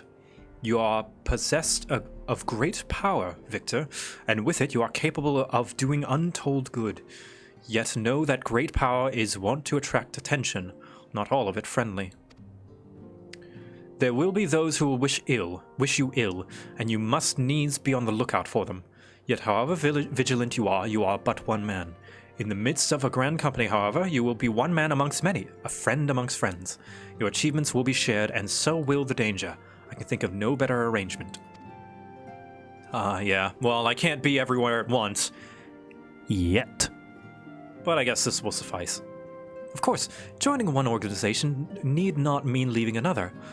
I hope that we can continue to rely upon your aid. The 12 know that we will have need of it in days ahead. The Grand Company seek to protect their own nations. We Scions, on the other hand, seek to preserve the future of Eorzea as a whole. Similar, yet not quite the same. Now then, I expect you will be afield more often in the future.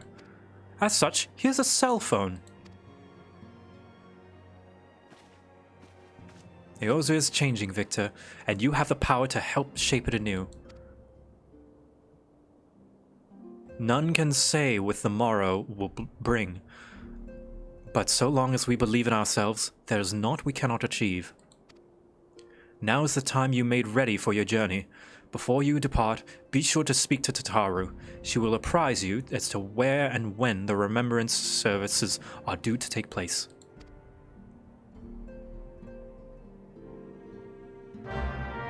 Alright. Red, blue, green, nope, yellow. Why not green? I don't know. Not really sure. Hello.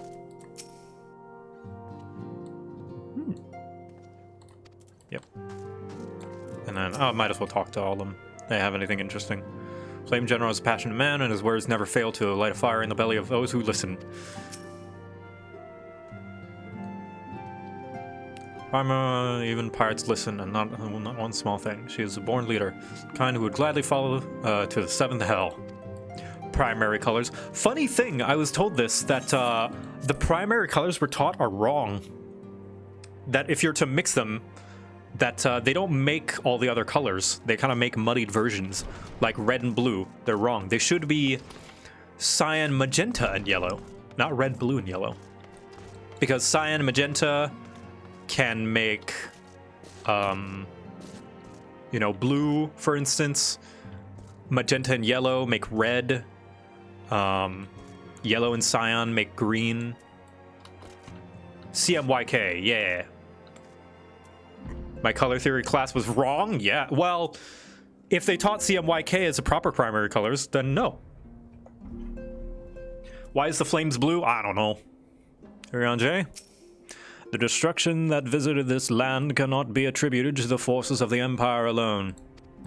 Worm of midnight, of breath infernal, for some a legend made flesh, for others an insidious symbol of memory loss. We grasp but a single piece of this puzzle. Much and more must we question and contemplate ere the fallen moon revealeth this myriad secrets. Man, you need, like, to put down the thesaurus. I've heard word of your deeds. I am sparring in my praise, so know that you have truly impressed me. Be that as it may, it is fortunate that Thancred arrived when he did. He had been but a moment later, I shudder to think what may have transpired. We impressed her. Yes. Hello, Arnvald. An experienced warrior like Abba won't die so easily. He's strong, fast, cunning. Aye, he'll come back safe. Abba? Oh, Abba Tia? Oh, he went on a mission. I must confess, I do rather miss that obnoxious Makote's company. Abba is taking part in a joint operation with the Immortal Flames. I imagine he's having the time of his life right now. Oh, that's really cute that they have, like, dialogue for these other NPCs that are doing stuff. Hey, Brent. Everything looks to be in order. Right. On to the next customer. Oh, look at all these supplies.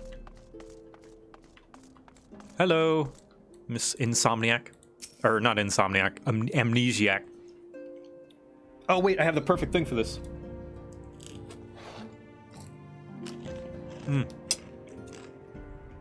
Oh, hello, Glenmary. Meet Persevians. We was thick as thieves in the old days. At least I think we was. Or, it might have been that he was a right creepy bastard, and I did me best to avoid him. Still, we was both members of the old order. So either way, we're in this together, eh?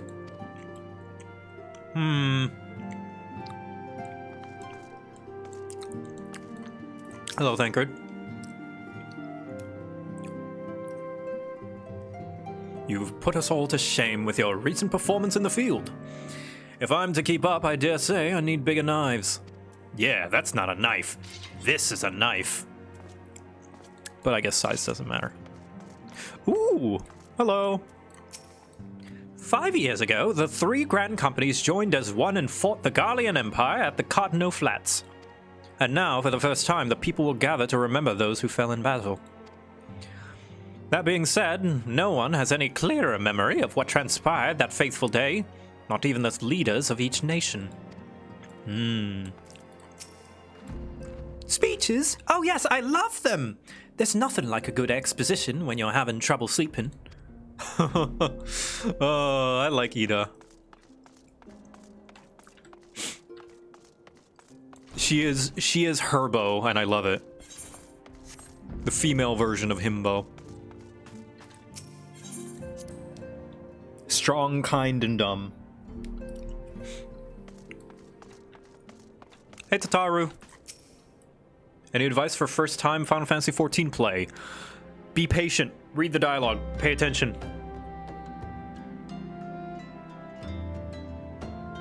Nah, female version of Himbo is Herbo, not Bimbo, because Bimbo is like conventionally attractive and like all that nonsense, right? And the male version of that is Himbim. Conventionally attractive and dumb. I'm sorry about all the attention you're getting, Victor. I might have sung your praises a little too loudly and often to a few too many people. Next time, I'll be sure to hold my tongue, literally if necessary. Anyway, I expect you'd want to know where and when the remembrance services are taking place. If all goes to plan, Gridania's Grand Company, the Order of the Twin Adder, will hold the first of the 3 services. The Elder Seedseer, Kane Senna, will deliver her address at Miketo's Amphitheater. I should probably mention at this point that due to the organizational challenges involved in assembling all of the involved parties, it's possible that the order of the services might change. Still, there's not much we can do about that. So, make Gridania your first port of call. Next, you'll need to go to Uldar, where Flame General Rauban Aldin will be addressing the masses at the Royal Promenade. Oh, and it's rumored that there's to be a special guest. How exciting! Last but not least, you'll be making your way to the stateroom in Limsa Laminza, where Maelstrom Chief Admiral Merlwib will be giving her address. The room is accessible via Admiral's lift. Identify yourself to the sentry, Xanthale, and he will admit you. Got all that? Well, off you go then. I hope you find the remembrance services suitably educational. I suggest visiting the city-states in my prescribed order, though with your record of impeccable timing and luck, the schedule may well change in your favor if you prefer of your preferred travel plans. Farewell. Blowfist win? Nah, I'm pretty sure it's blah blah blah blah. All right, let's go in the order she told us. Here we go.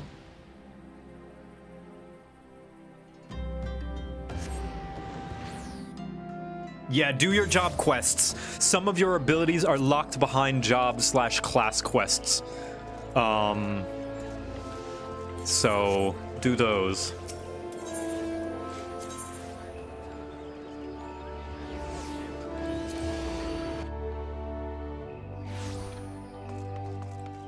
That is not where I was supposed to go. I thought I picked the amphitheater.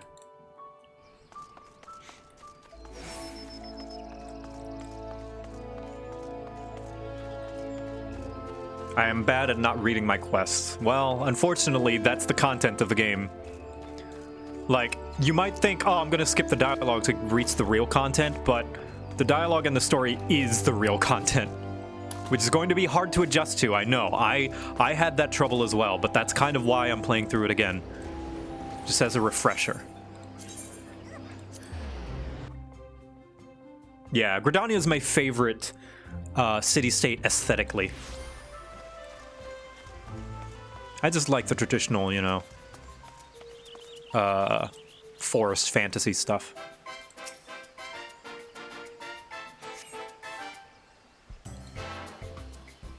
Bop, bop, bop, bop. Bop, bop. All right. I lost my son to the calamity. The 3 Seedseers are all together. Some say you couldn't take a step without stumbling over a body.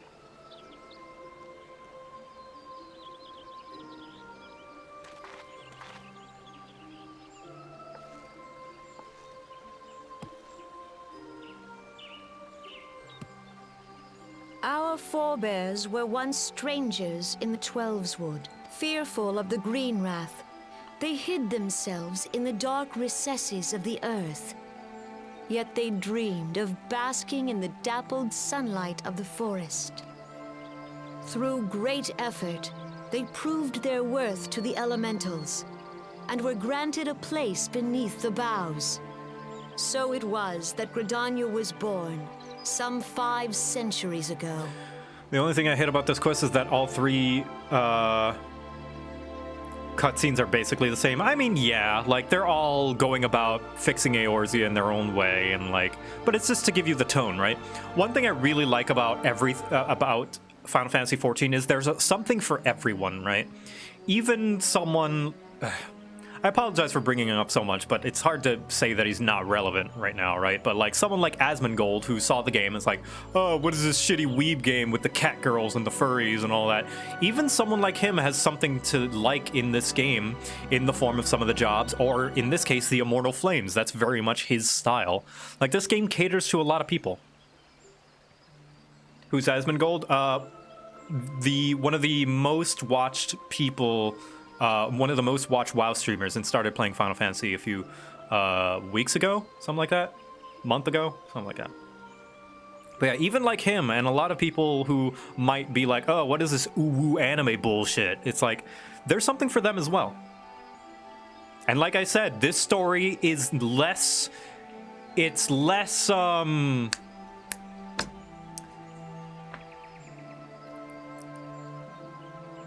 think less Power of Friendship and more Game of Thrones. And I am not joking about that, by the way. Working hand in hand, the Hyur and the Elysian settlers sowed the seeds of our civilization. And soon, they were joined by folk of all races. So nourished by the waters of unity, and blessed by the light of the matron, Gridania flourished into the great nation it is today. Like season 1 through 4 of Game of Thrones, and what season 5 through 8 should have been of Game of Thrones, basically. It's like season 1 through 8 of Game of Thrones if the creators weren't so hard-pressed to try and subvert the audience's expectations to surprise them. Do you see the Gridanian standard? There, hanging behind the Elder Seedseer. Yeah. The entwined serpents 2 represent snakes. the unity between Hyur and Elysian. An elegant symbol. Do you not agree? I like that the first thing this kid does is mansplain to us what the meaning behind this banner. He's like, oh boy, an outsider, finally someone I can flex my knowledge onto. In accordance with the will of the elementals, we have embraced a life of peace. Alas, our neighbors have not always sought the same for themselves, nor for us. Though we Gridanians have no love for war, we have still less for those who would threaten our way of life. Ever have we fought to protect the sanctity of the Twelveswood. When the Garlean Empire brought its war of conquest to Eorzea, we rallied under the noble standard of the Twin Adder that we might push back the encroaching darkness. And it was we who prepared the ground for the reformation of the Eorzean Alliance, that all the peoples of this realm might stand united against the common threat. Mansplaining equals exposition. Well, I'm looking at it from a character standpoint, right? Like, yes, it is exposition. But, like, how does he know that we, you know, how can he tell that we don't already know this stuff, right? He just sees a random person and he's like, oh boy, someone I can explain. Like, we could be a Gridanian local for all he knows.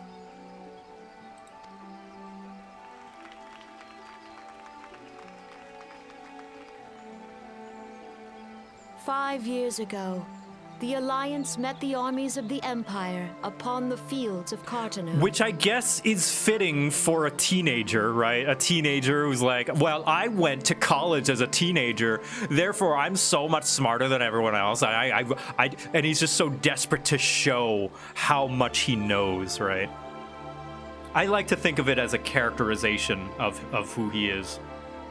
It would prove the bloodiest battle in recent memory. Countless Gridanian lives were lost. So that's some pretty smart writing, I'd say. Maybe I'm reading too much into it, but I think that double purpose that he is not only giving us useful exposition for anybody who doesn't know, but it's also characterizing him. So it's pulling double duty. That's some clever dialogue. As Supreme Commander of the Order of the Twin Adder, ever shall I bear the weight of our people's sacrifice. Alas, their loss was not the only tragedy to befall us that day, for soon came the calamity.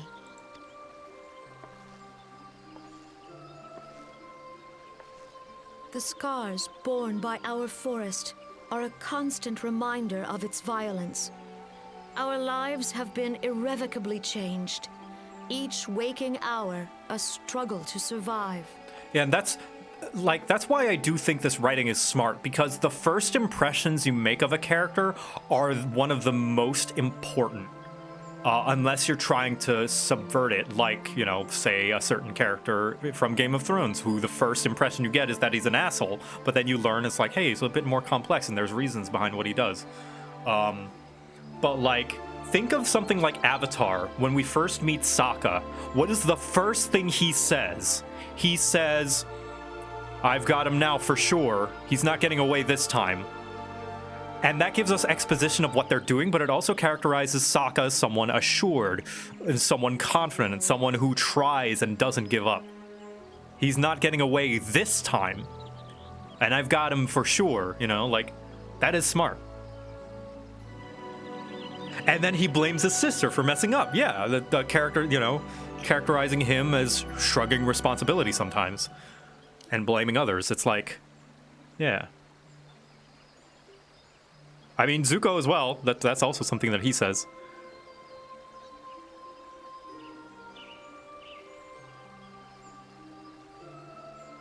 But yeah, same thing with this little teenager here, where the first thing he says is, hey, you see that banner? That's really important, and here's why. Driven to desperation, some among us have strayed from the path of righteousness, resorting to banditry, poaching, and other unconscionable deeds.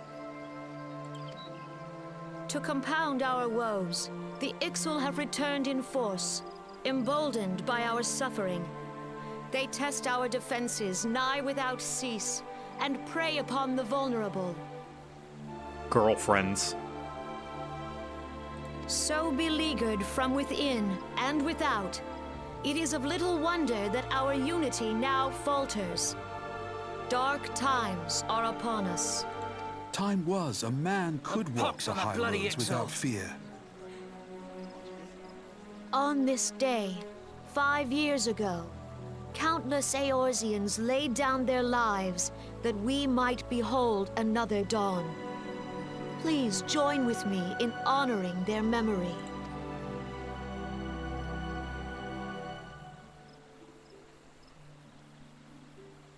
And how do you propose to honor the memory of those you cannot remember, pray tell? And this characterizes them both as idealists, or like that think they know better than the people of The Eorzea. destruction wrought by the calamity was indiscriminate. It dealt death to Eorzean and Garlean alike. Cynical girl, yeah.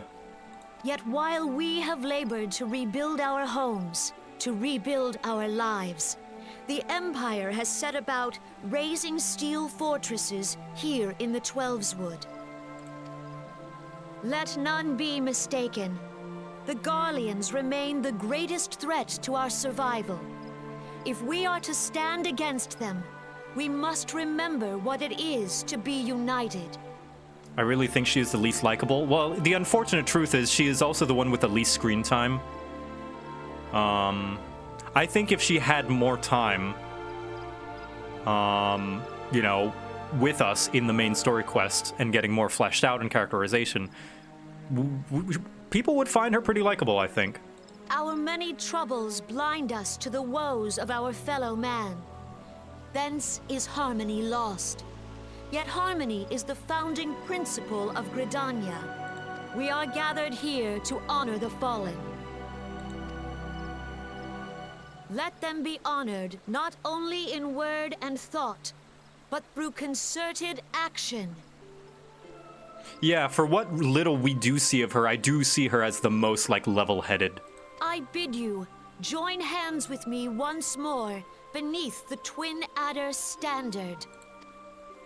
And together, let us heal the forest's wounds, that our progeny might live in harmony beneath these ancient boughs. We must think of the children! Woods will be done! It's up to us to protect the forest! For the elementals!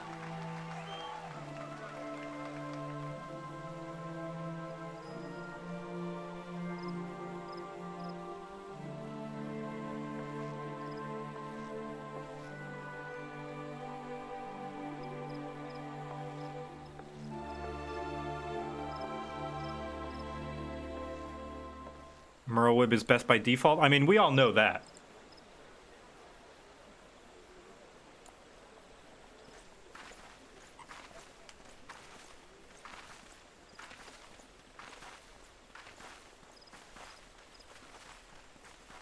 If you'll permit me, Alfie No.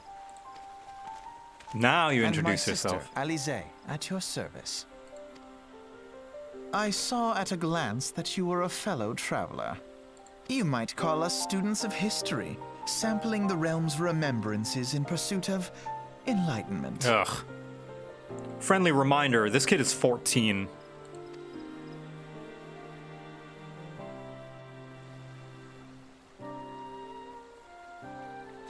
The Gridanians are unfortunate enough to have to contend with two beast tribes.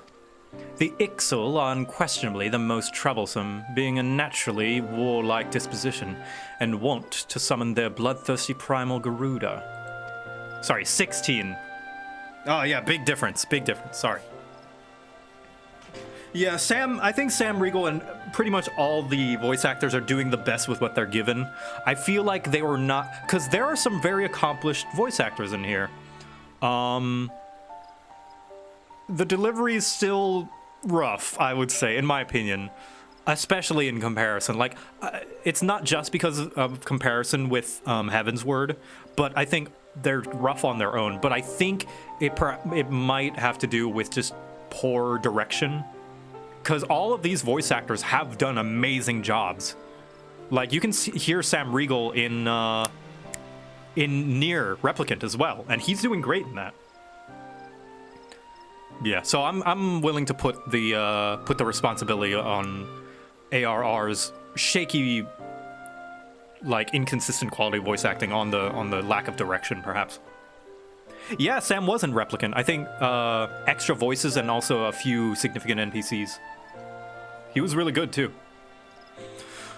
The Sylphs, by contrast, are peaceful in nature, being mischievous rather than malevolent, and have long been on friendly terms with the Gridanians, until recently at least. Alas, they have grown aloof, a change observed at roughly the time they summoned the primal Ramu. The Gridanians have no love for war, and they consider one conflict a last resort. Open conflict a last resort. Though they clash with the Ixal ever more regularly, you may be assured that they do so in defense. As for the Sylphs, they are as yet bound by a peace treaty, though one wonders how long it will be before it is broken. The Twelveswood was grievously wounded during the calamity, leaving Gridania vulnerable to attack. The people are hopeful that restoring the wood, and thereby the power of the elementals, will put an end to their woes. Yet how long will that take? Centuries, I'd wager. Meanwhile, the Ixal will continue their incursions, spurred on by Garuda and her insatiable appetite for destruction.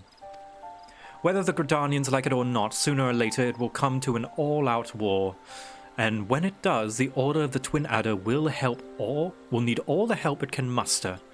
What, from you? How valuable might the aid of a capable adventurer prove to them, then? God, he's so smug. I hate him. I love him, but I hate him.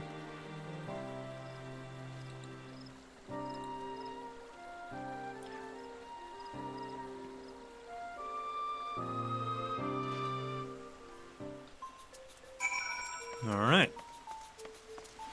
Yeah, I mean, he's right. He's technically right. But, you know, what is the Rick and Morty quote? When you're an asshole, it doesn't matter how right you are, nobody wants to give you the satisfaction.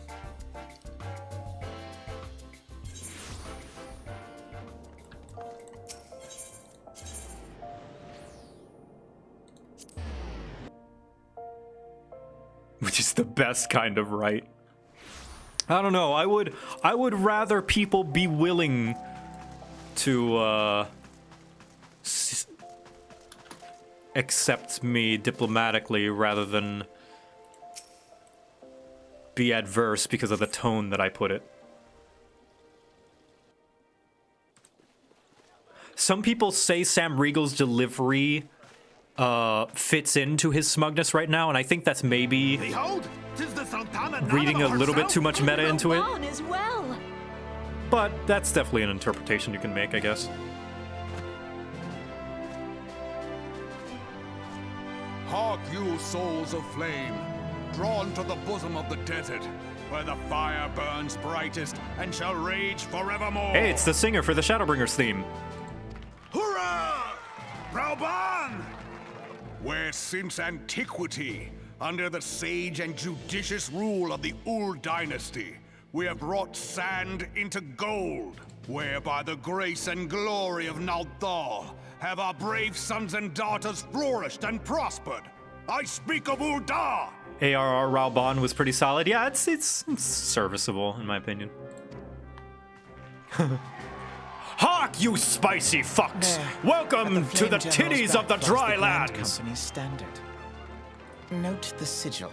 The golden scales of order balance the jewel of prosperity with the flame of might. I can't find them. Chat, I can't find anywhere. Alphino, I can't find it. Find what? Who asked? Great and many are the gifts our nation has given the realm. In Eorzea's darkest hour, on the killing fields of Cartano, none spent more in blood and gold than we. Thus was the 7th Imperial Legion laid low. So that's how it happened. How soon history forgets. Yet he's not many wrong. left our gates, never to return. Let us pray for our absent brothers and sisters, that they might know happiness in the great beyond, as Thal's honored guests. If the fates were fair, the price we paid that day would have bought us victory. Alas, they are not. And now, but 5 money years metaphors. into this 7th Umbral era, the spirit of sacrifice which granted us our strength is all but dead. Look around you. What do you see? A people divided, downtrodden and enthralled. Where are the merciful alms of the rich? Where is the just steel of the righteous? I ask you, is this the great nation our brothers and sisters gave their lives to save? Yeah, what I really like, anyone who is ever turned off by the ooh anime aesthetic that Final Fantasy XIV might initially seem, I recommend joining the Immortal Flames. You who call this living, dishonor the name of the Immortal Flames. It is but a slow death. Our enemies surround us. The savage hordes of the Amalja wait beside our roads, strangling the lifelines of trade. Meanwhile, the Garleans make mock of our borders and despoil our land of its natural wealth. Oh no, they're making more money than us. Fuck them. We stand on a precipice, yet we do not act. Whether trader or soldier, monetarist or royalist, all must recognize that a divided Uldar stands to fall. Victory and fortune walk hand in hand. Ye who seek glory and wealth, look not to what little you can snatch from your neighbor, but to the boundless wealth of the world beyond. Hell yeah, colonization. Now is the time to unite. Plunder. Now is the time to ride forth. Steal. In the name of the Sultana, I beseech you. Crusade. Line not your own coffers, but those of the immortal flames. Seek not to prosper from Uldar, but to restore her to prosperity. Hell yeah, taxes. As the realm prospers, so shall Uldar. As Uldar prospers, so shall her people. Yeah, he's talking about taxes. Yeah, for Uldar. Together we are one.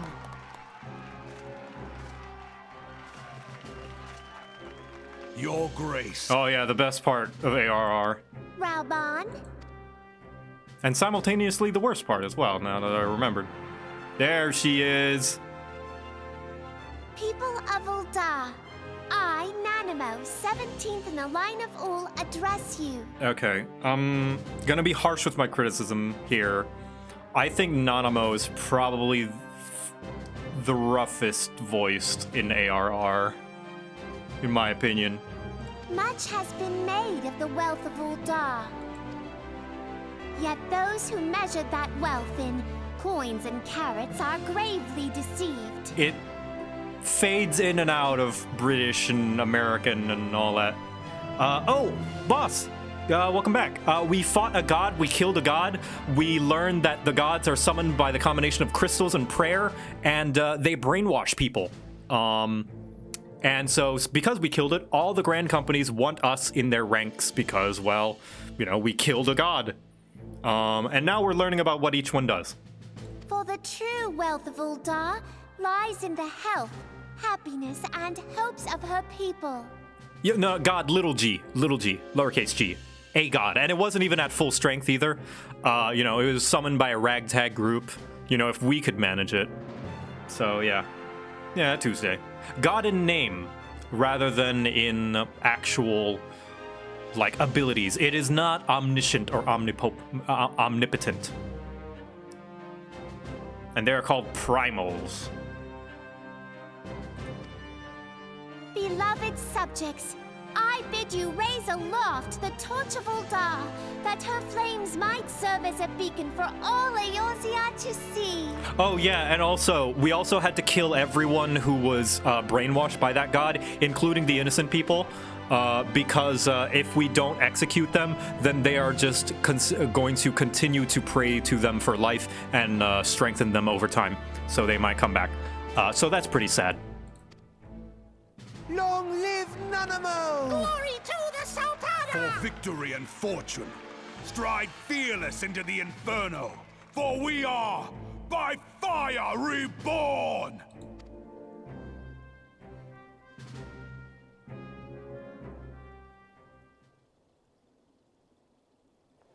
Forsooth! The time is now! Fancy meeting you There it is. I was waiting. I love that. It's every time when you watch this cutscene. I believe. Oh god. I hope they never fix that. Yeah, the twins. So Alphino, this one, the first thing he said to us the first thing he did was mansplain to us what the banners mean. He didn't even know who we were. We are strangers to him, and the first thing he says is like, hey, you see that banner? It represents this and that, and the two snakes and all that stuff. Huh, I bet you're impressed by my knowledge, huh? But yeah, he's basically being very smug and like, I went to college as a teenager, look how smart I am. He's 16. He's a teenager, and this is his twin sister, Alize. She doesn't say much, but she's cynical. The Uldans have a long history of conflict with the Amalja, the beast tribe that worships the primal Ifrit. Judging by your look of distaste, I take it you have encountered them. Oh, more than that. Yeah, Ifrit was the god that we killed. The Uldans do not shy from confrontation. It all threatens their precious prosperity. They will seek to crush it. So have they dealt with Ifrit thus far, smothering his flames each time he is stoked to life. Yet he is but one of several problems. Though they have been quiet these past 5 years, the Garleans have not gone away.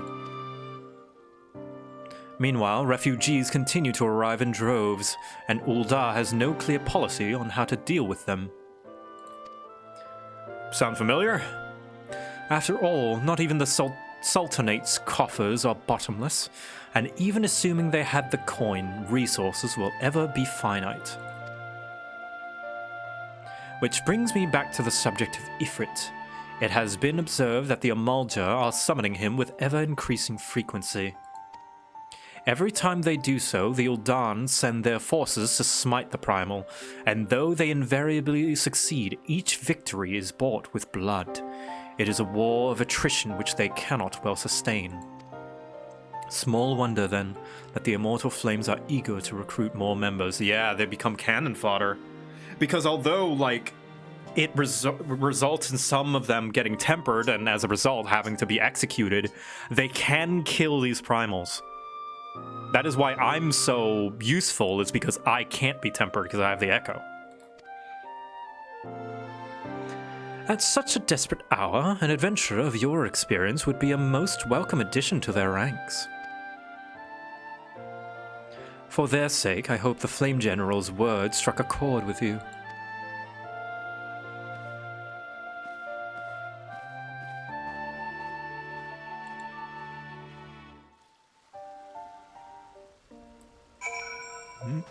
Okay, and finally, the pirates. I also kind of appreciate that every city-state has its own flaws and shortcomings and genuine things that are bad about it. For example, you saw Ul'dah as the land of the capitalist and people taking advantage of stuff. It's run by the Syndicate, which are 6 of the wealthiest people who are paying people off to make the laws for them. Meanwhile, Gridania is full of racists and xenophobes and borderline cult-like behavior that kind of shuns anyone who doesn't follow their beliefs. And lastly, Limsa Laminza is full of cutthroats, bandits, and colonizers who have robbed this land of its people that originally lived here before us, and seek to profit off of stomping any uprising they try to have. So, yeah, shit sucks. Here to attend the remembrance service? Be quick, the Admiral is due to give her address at any moment. So, America. Yeah, we've got America, America, and America.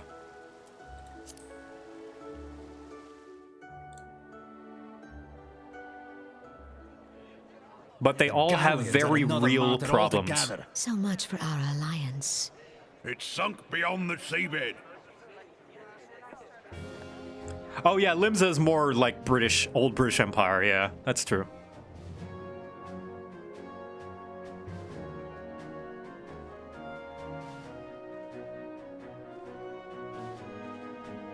But their leader's hot.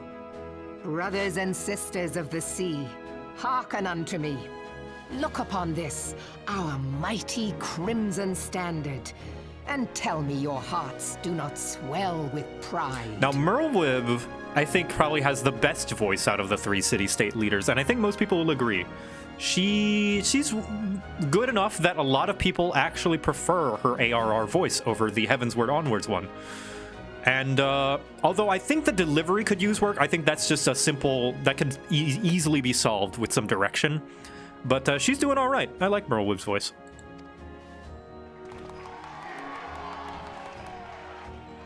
"700 summers have come and gone since our forefathers first ran aground in this fertile bay. They changed VAs for everyone in Heavensward? Yeah, they changed VA Studios. The new one that they have and continued to have is based in Britain. In that time, guided by the Mother of Oceans, Limsa Lominsa has grown from humble fishing village to uncontested ruler of the 5 seas and beyond.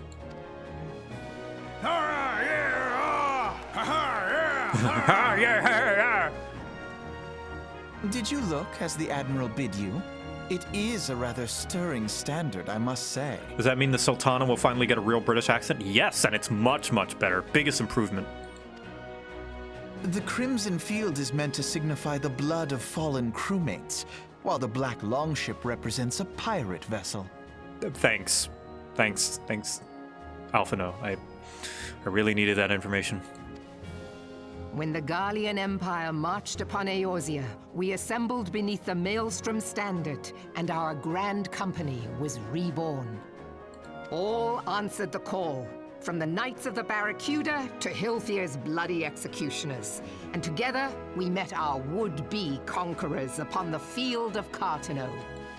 That day, the world bore witness to the united strength of Limsa Lominsa. I swear to you, no army ever fought harder or with more courage, yet many of ours did not survive. Join me now in remembering those who fought in the name of freedom and fell. May their souls be returned to the sea.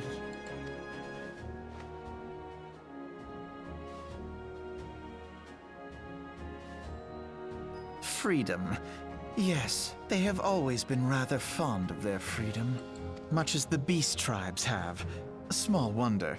Beneath the surface, one would struggle to tell them apart. Here's another interesting facet about how everyone has a place that they're coming from.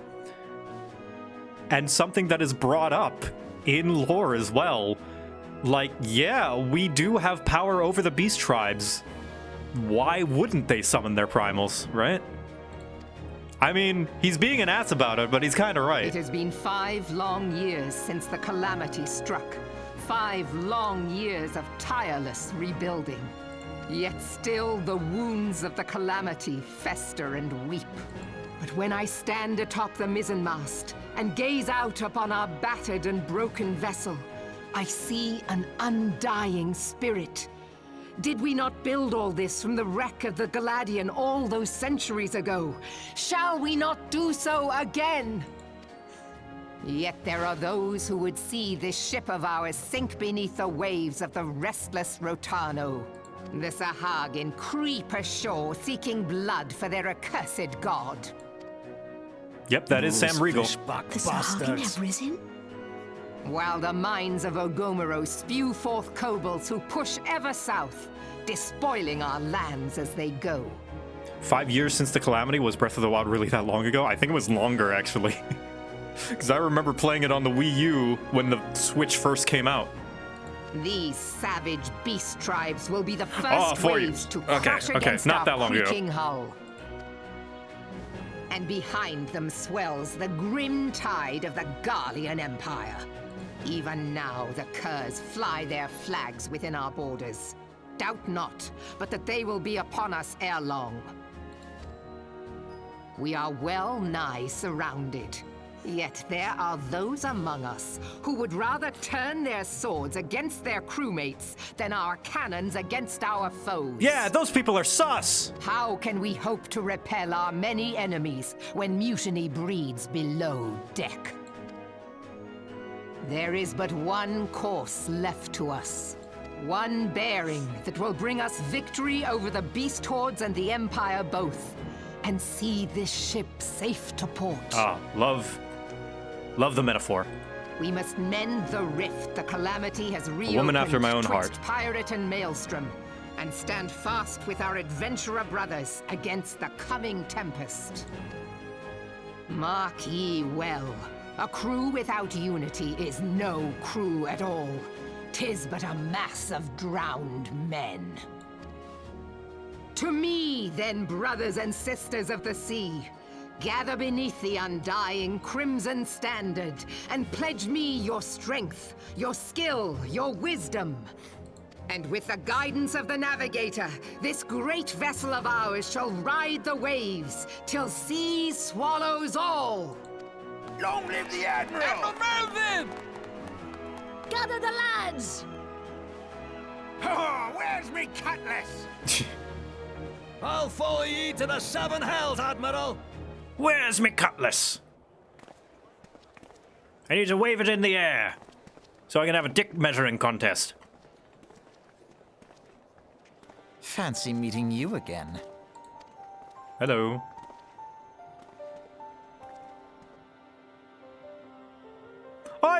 I believe. As the Admiral mentioned in her address, Limsa Laminza is plagued by two beast tribes. The first are the fish-like Sahagin, worshippers of the primal Leviathan. The second are the kobolds who dwell beneath the earth and take the primal Titan for their god. As if the beast tribe's presence weren't troublesome enough, the Garleans have also chosen to erect a fortress right in the Laminzans' backyard. And that is to say naught of internal strife. As a nation of pirates, there is no end to the blood feuds between the various factions, and while they fight amongst themselves, the Garleans whet their blades and watch. If the Laminzans are to have any hope of withstanding the Empire, they must first resolve their own affairs. Differences must be set aside, and the primal threat dealt with once and for all. I think the one thing that annoys me most about ARR Alphino, especially right now, is that he talks all this talk, and he is right, he's correct, but he talks all this talk about what they should do, what they need to do to fix all that stuff. But I mean, if it were that easy, wouldn't it be done already, Alphino? Like, also, what are you doing to fix it, rather than wagging your finger and shaming them at their incompetence? To this end, I expect that they will soon take decisive action against the beast tribes. Mark my words, the Maelstrom standard will be drenched a deeper shade of crimson ere long. That a capable adventurer like you would be a valuable addition to their crew is beyond question. Yeah, he's still very Sharlayan-esque. He and Alize had just ridden in from Sharlayan.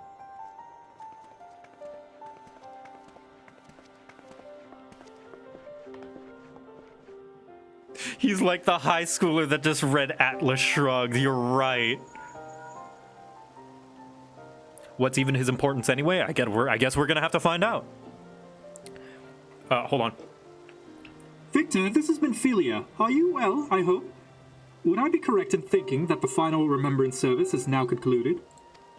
A moment ago, you say? I didn't say anything. What a coincidence. Jesting aside, I trust you remember our guests from the Grand Company. Well, delighted though we are to have them here at the Waking Sands, it would not do to keep them in suspense any longer than necessary. In short, hurry back. Pray return to the Waking Sands. Somebody is yelling in shout chat. Advertising their free company. Alright. Time to make our decision. So it means time to poll the chat. Alright, chat. Who shall we join? New poll. Which Grand Company? The Twin Adder, Gridania, Immortal Flames, Ul'dah, or Maelstrom Limsa. Alright, poll starting in 2 minutes.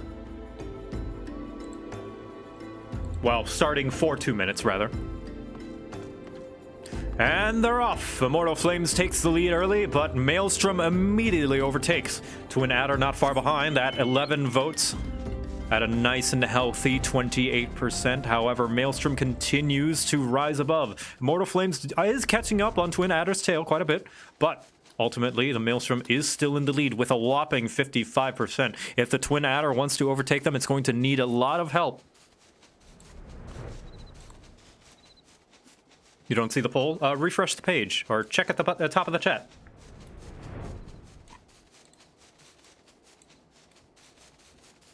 Twin Adder is gaining a few more supporters as it's rising to a nice, comfortable 28% now.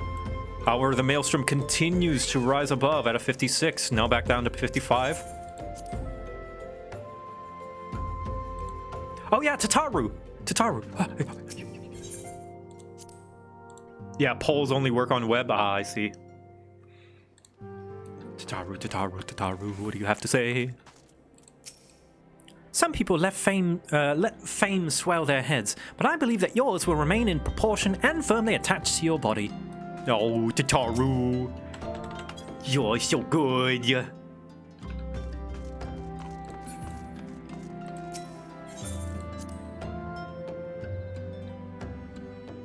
Yeah, it's not forever. Yeah, you can leave one to join. Too bad you can't join all three. You can leave one and join the other, and your progress is saved. So if you return to the one that you were formerly at, your rank is saved. Okay, and our decision is, to no one's surprise, the Maelstrom, with 69 votes. Nice. Welcome back, Victor. Were the Grand Company's leader's words as illuminating as you hoped? Aye, each nation is beset with problems. I trust you see now why your services are in such demand. Would that there were more for you, Victor. More of you, Victor. But you must be tired from your journey. Why don't you rest a while and take a moment to reflect on your decision? Once your mind is made up, pray give the Grand Company officers your answer. All right. Oh, what's this now? The gods only know what grand company our adventurer friend will keep. The wheels of change are in motion regardless. Brother, are you certain this course is best? Whatever do you mean, dear sister? The so-called remembrance ceremonies were little more than standard waving rallies. Alizé's okay, I would say. ARR Alizé's fine. As though the Calamity and Seventh Umbral Era warranted scarcely a mention. Well, of course they were standard waving rallies. Since you are so observant, mayhap you noticed what mention was made of the Warriors of Light? None. I suppose they must have forgotten the heroes who spared Eorzea a fate worse than the Calamity? He does kind of sound evil, doesn't he? No, dear Alizé, they haven't forgotten these details. They have elected to omit them. Deep are the wounds the Calamity inflicted upon Eorzea. So deep, in fact, that the realm still bleeds. Needless to say, the beast tribes and their primals do little to alleviate the pain. So, the task of salving Eorzea's wounds falls to the scions of the Seventh Dawn, with a little help from our friends, the Grand Companies. Oh yeah, he's very bratty. Remembrance will yield no remedy. If our world is to heal, we must put the horrors of the Calamity behind us. Our grandfather would never entrust the fate of the realm to despots who rewrite history to their convenience. And off she goes, never to be seen again until Stormblood. There must be another way to cure what ails this world, and I mean to find it. You are most welcome to try. Our paths may differ, but our destination is the same. In time, I dare say we will see eye to eye. Oh yeah, coils. I should hope so. I will be doing binding coils for that sweet, sweet story. My lady! We are to escort you! Hope does not come into it. We share the burden of this fate, dear sister, and will prevail together or not at all. Oh, he really sounds evil. The salve will serve not only to close up our present wounds, but prevent old ones from opening anew. This really sounds like evil villain speak. All right, the chat has spoken. And lucky for you, chat, I am already a storm sergeant.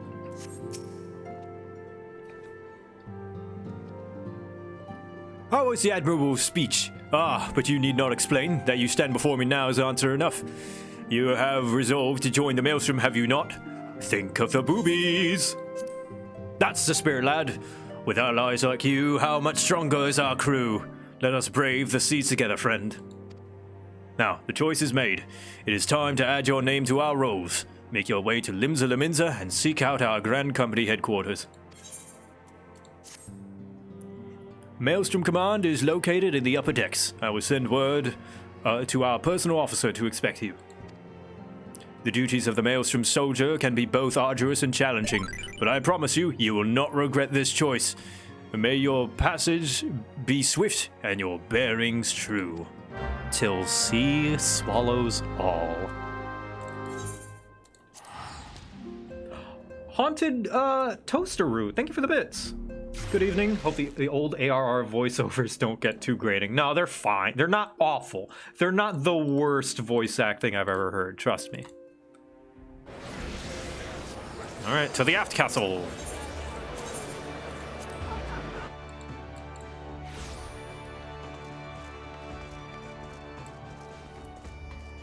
Hello.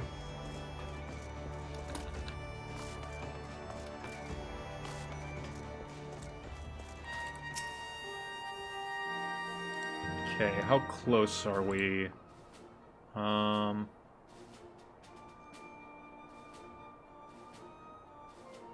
company you keep. That's where we are. Okay, we're pretty close. We're pretty close. Good, good, good. We're good on time. And when I finish with this arc, that'll be the end of part 2, right? Do I still DM a game? No. Everybody knows whenever you end a D&D session, that means you stop DMing forever. The only way to continue being a DM is to never end your session. So I have hereby retired.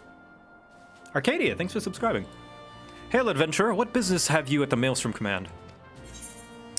I'm here to enlist. If you, my name is Victor Quibbles. I believe you're expecting me. Let's be smug. Let's be smug.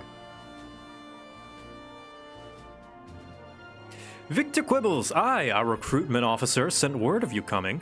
It shall be my honor to induct you into the ranks of the Maelstrom. Now, before I can accept your oath, you must be aware of several...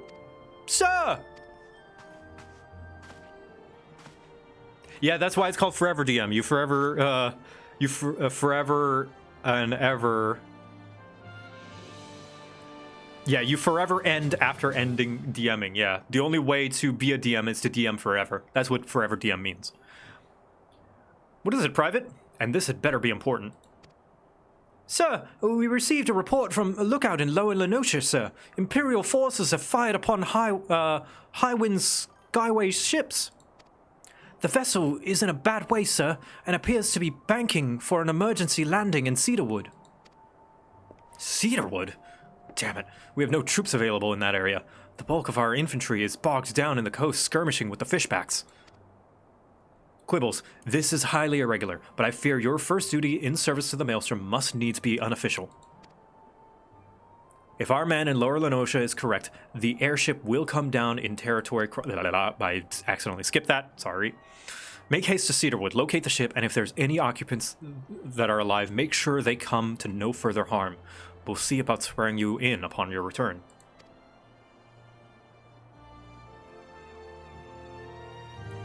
Alright, so do we stick with our normal adventuring gear, or should I re-glam into something more fitting after joining the Maelstrom? I don't know. Maybe. Maybe. Pirate glam? Pirate glam, alright. After we're sworn in, for the next stream, we'll have a pirate glam.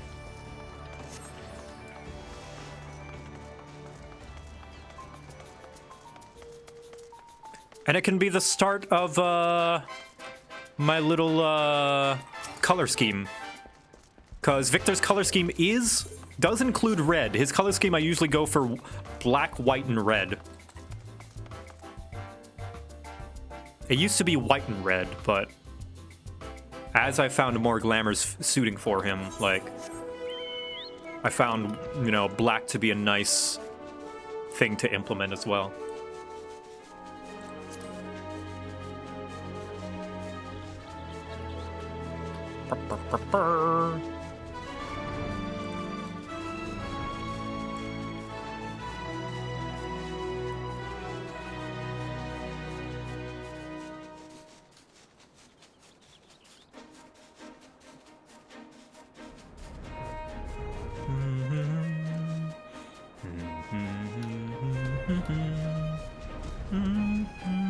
Oh, hey! There are Garleans here. I hope they don't... Oh. Oh, it's just gonna put me in because I'm in the... Okay, cool. That's pretty neat, actually. The Meowstrom. I like that. That's clever.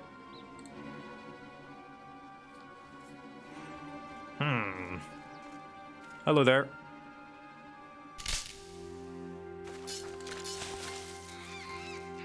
It's just a dodo, don't worry about it. The Milfstrom. An adventurer? What are you doing out here? No, wait. Let's find some cover first.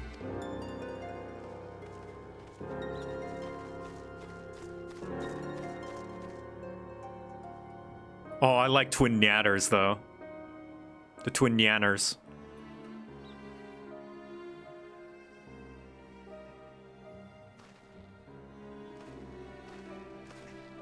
Maelstrom Command sent you? How do I know you're not an Imperial spy? You don't even have a uniform. Oh, shit, I don't. Oh, I knew I should have glammed earlier.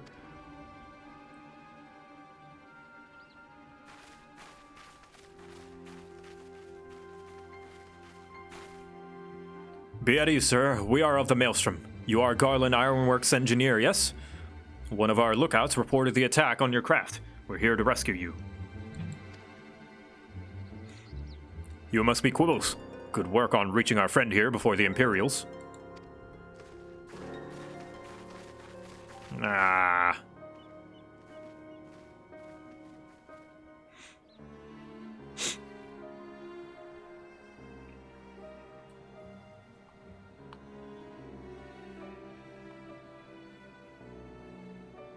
I've never seen a craft of this design.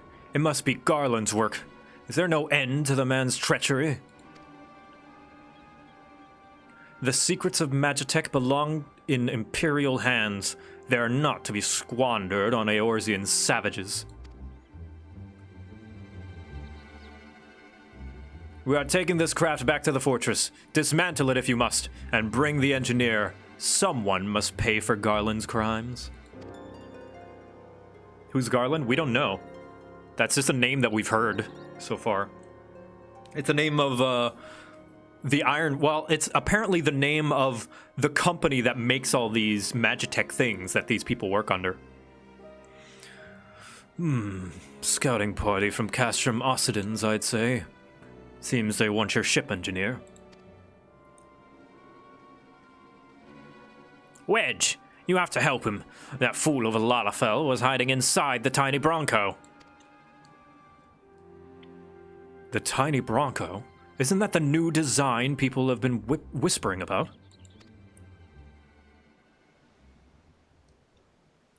It's the first ship we've built since the Calamity, and the first since Master Garland... well, since he went missing. After years of work, she was finally ready for her first test flight, and she was soaring, she really was, till those bastards blasted her out of the sky.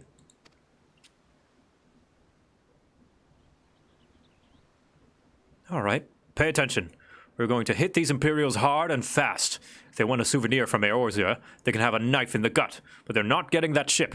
Oh, and don't forget to save the Lalafell. What say you, Quibbles? Ready to give those curs a hiding? Time for a butt smack. Like a tidal wave, lads. Charge! Here we go.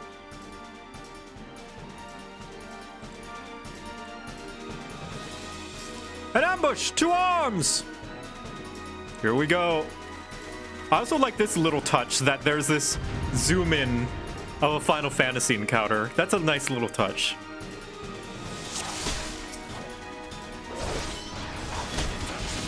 Like a classic Final Fantasy encounter zoom in.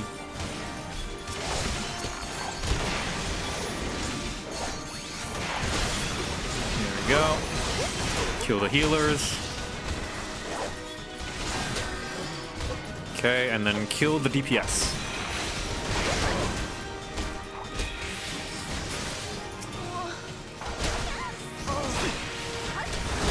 Did that girl just nya when I hit her? Alright.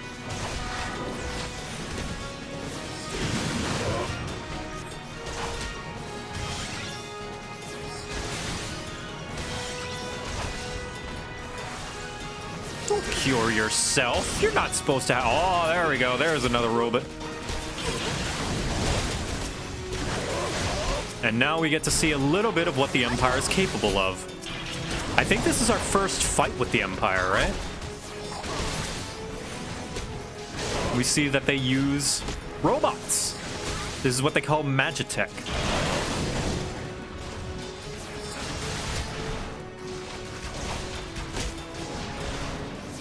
I'm surprised you didn't one-shot anything. Well, I'm playing on easy, but not very easy.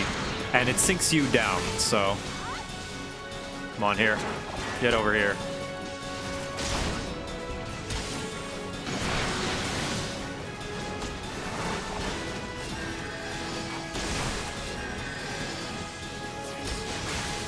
Okay, in 1 more hour, we will be doing the costume contest with Brachiozoid. Metal Gear. Biggs! Oh, look at this boy. Wedge, you shouldn't have stayed with the ship. That was a close one. Too damn close. So, how's she look anyway? The auxiliary propeller is a dead loss, but I think we can wring enough thrust from the main propeller to get us airborne. Yeah, Biggs and Wedge. That's those are reoccurring names in the Final Fantasy as well. A few minor modifications and we should be able to fly the tiny Bronco home. We'll stand watch until the ship is ready to take off. The Imperials will come looking for their scouts eventually, but I doubt they'll get here for a good while yet. Quibbles, you're free to return to the Maelstrom Command and complete your induction. Ordinarily, I'd ask you to stay, but I think we'd all feel better knowing an adventurer of your ability was safely sworn in and ready for the next mission. Rest assured, I'll inform Command of the part you played today. Hell yeah. I just wanted to say I'm sorry, you know, for calling you an Imperial spy and all that. Got that one wrong, didn't I? Ha. Seriously though, if it hadn't been for you and the Maelstrom lads here, we'd be chained up in a dungeon by now. I'm in your debt, friend. We both are. Wedge! Oh, thank you! We're very grateful! What do you say to them, nice cat boy? No, I like their little basic, like, brotherly relationship.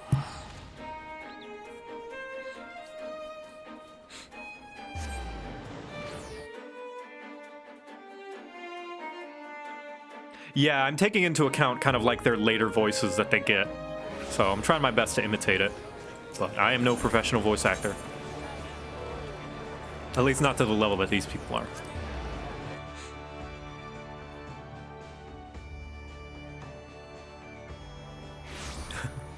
What do you say to the nice cat boy? You submissive and breedable? No!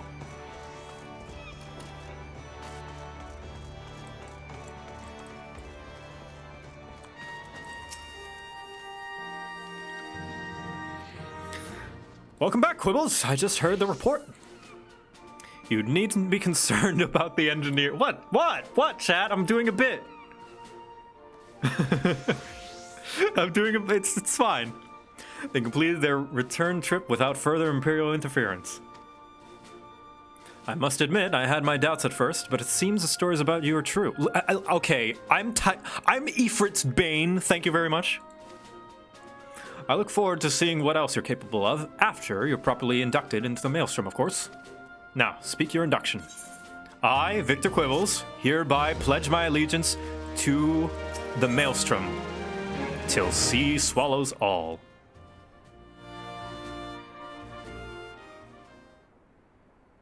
Let us start afresh. I like that.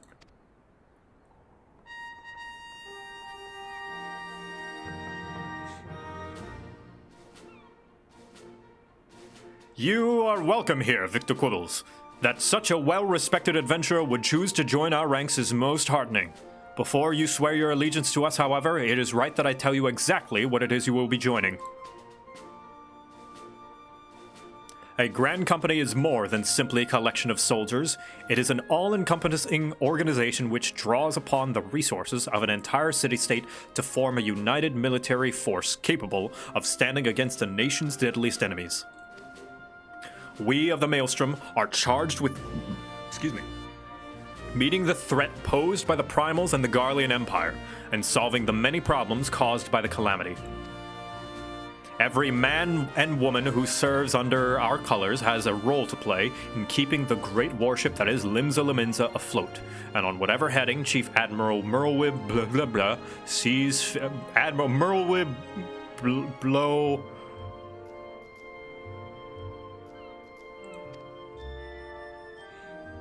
As part of I genuinely tried my best that time.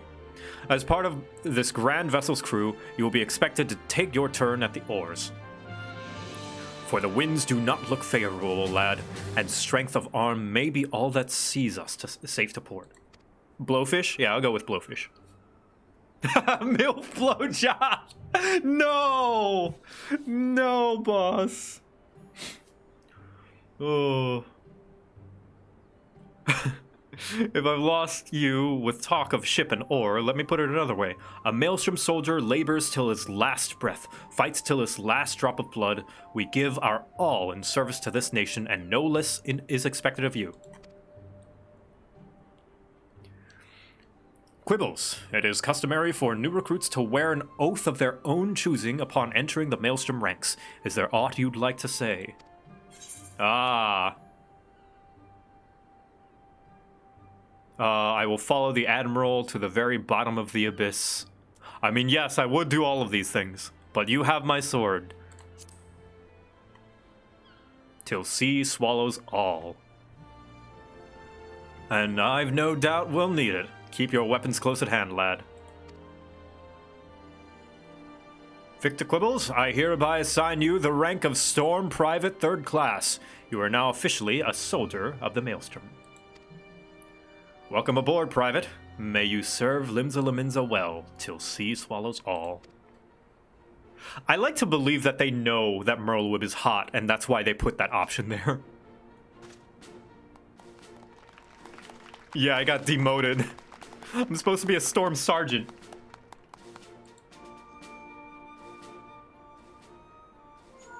Oh. Minfilia?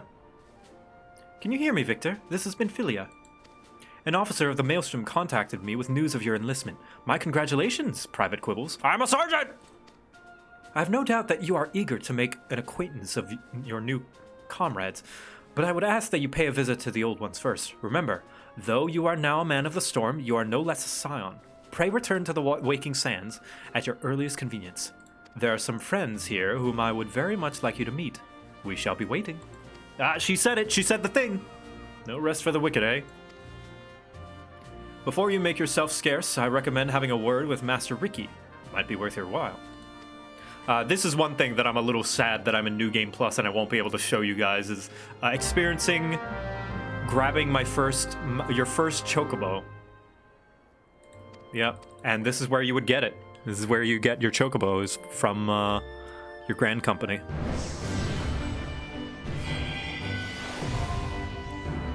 There we go. Delivery missions unlocked, and I have done them. Till sea swallows all. I like that mission name.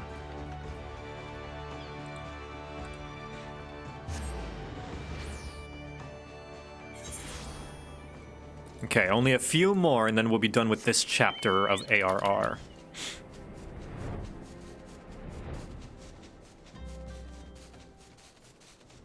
Probably just in time for the costume contest.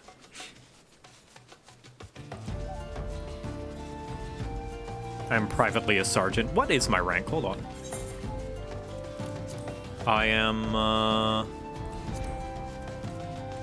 profile? There we go. Storm Captain, yeah. That's the highest I can get without doing immense amounts of PvP, pretty sure. Tataru! Some people left... Yeah, okay. Undercover boss. How does PvP work? Is it one-on-one? There is a one-on-one... There is a way to one-on-one. But a majority of it is teams. You can either do... Let's see, there is... There you go. There is the Feast, which is a 4-on-4. Tank, healer, 2 DPS. There is Frontlines, which is big team battle, essentially. Basically, what is it? Like 8v8v8. Oh, it's 24v24v24, yeah. And then there's Rival Wings, which is kind of like a MOBA style game, but nobody plays it, sadly. I would like to try Rival Wings. It looks fun. Following the calamity, Wait, I don't think I read this, did I? Oh yeah, okay. Following the calamity, each nation's armed forces underwent large-scale restructuring centered upon its grand company. In Gridania, the Order of the Twin Adder absorbed both the Wood Whalers and the God's Quiver, while the Leminzans enacted to complete merger of the Maelstrom and the Knights of the Barracuda.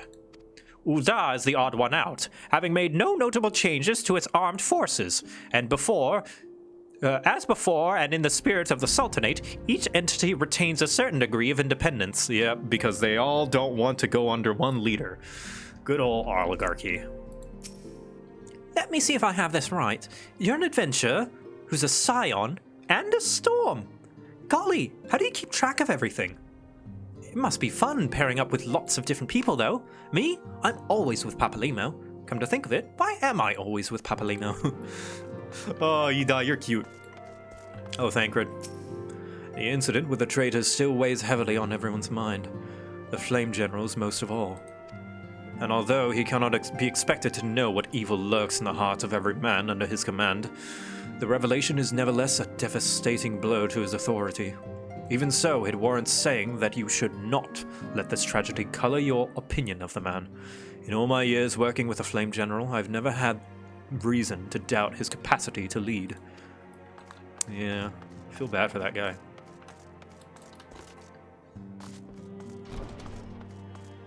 Let's see. Ah, here we go. So this guy, if you started in Limsa, this is the guy who would bring you in the carriage. I heard tell of one of me brothers came through here not long ago. Looks like I just missed him, though. I ain't seen either of them since the calamity. Didn't even know if they were still alive. But after running into folk who swore they knew me time and again, I reckon they had to be out there somewhere. Yeah, they're twins, or not triplets.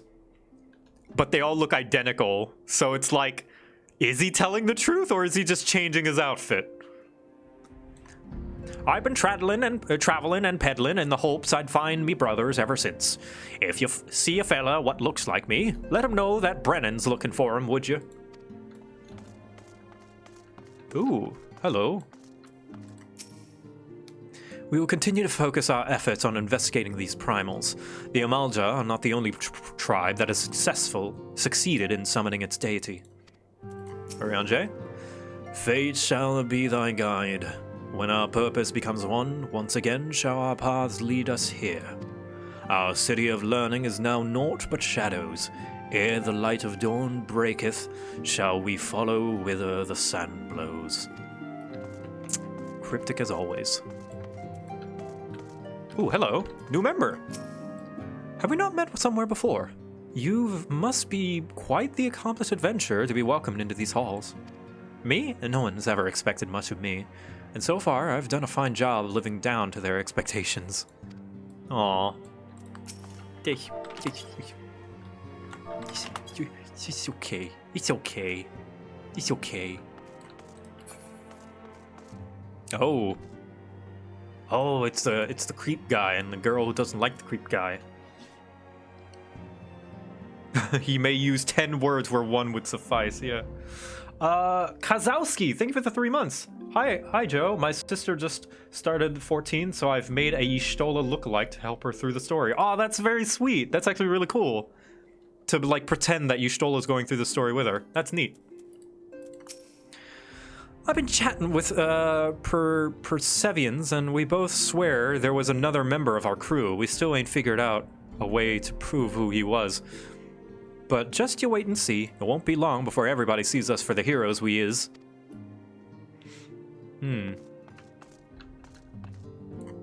Armor mender. I don't need that. I mend my own armor. So where's that Makote, huh? I'm not sure I grasp the purpose of these remembrance ceremonies. Whether you remember or rewrite the past, what does it matter? It isn't as though you can repeat it. Our present-day enemies ought to serve as sufficient motivation, don't you think? The only lesson I believe we should take from the calamity is that far greater threats can and will appear. And that is true. I hear you pledge yourself to a grand company. Me? I don't think I could do it.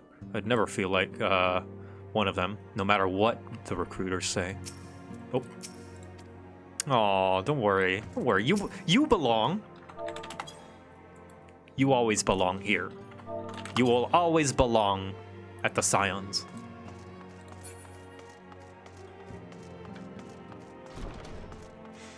Alright, Minfilia, what do you got for me? What's the damage? Hello, wife. Welcome back, Victor. Lady Minfilia waits you within. As will I.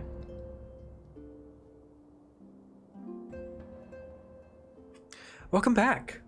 It seems you wasted no time putting your skills to work. How do I know? Why, the recruitment officers called to regale me with the tales of your heroics. The pride in his voice was palpable. We Scions are truly fortunate to have you with us, Victor. Now then, last we spoke, I said that I wanted you to meet some friends, did I not? Well, I neglected to mention that you have already met. Tataru, please show them in. This way, sirs. Hey, it's Biggs and Wedge! Thanks again for letting us out of that mess. We owe you our lives. But I don't think we've properly introduced ourselves. I'm Biggs. And I'm... Godsman, spit it out, will you? Wedge, at your service! I'm pleased to say that Biggs and Wedge will be staying with us for a while. Magitech-driven contraptions, such as airships, grow ever more vital to the city-state of Eorzea. As a neutral party, it was judged that we Scions should serve as the keepers of this technology. I forgot that outside of the actual Charlines, the Scions are like the definition of ragtag gang of misfits. Yeah, I love it, right? Of course, for this we needed the knowledge of experts. And so we requested the assistance of Garland Ironworks, who very kindly sent us 2 of their finest engineers. Our happy family continues to grow. On behalf of the Scions, I bid you welcome to the Waking Sands.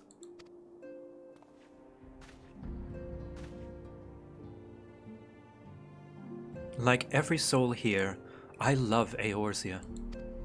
And I count myself blessed to have been given this chance to stand with you all and fight for the future of the realm. Never have I known such fulfillment, such happiness.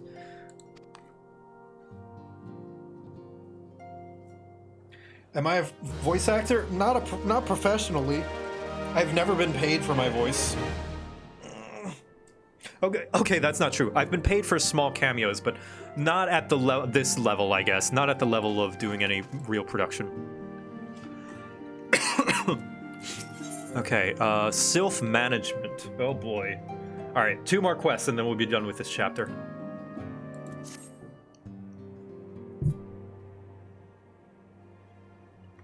Now, having set aside the formalities, Oh, voice acting. We have a favor to ask of you. Urianger, have the documents arrived from the students of Baldessian? Aye, my lady. They arrived but recently.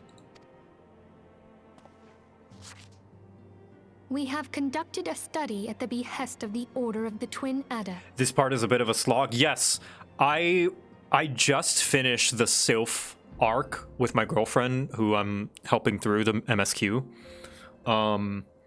And boy, there's a lot of running around on this part. I think most people agree that the Titan arc is the weakest of ARR. So strap in.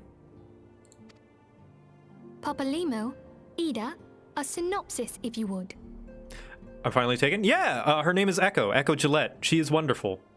And she will crush me, and it's great. Our task was to survey the behavior of the Sylphs, a beast tribe indigenous to the Twelveswood. Oh, how to describe them. They look like gisselcreens, floating ones, that worship the primal Ramu. Ah, cabbages. They streamline it too? Yes, and you will see remnants of that as well, where, like, you'll see instances of, like, NPCs giving quests being like, thanks for all you've done, and you've only done, like, one thing. Because before, you had to do a lot of tedious quests to build your reputation, as it were. But they realized that that shouldn't be necessary, and just doing, like, maybe one should suffice. Yeah.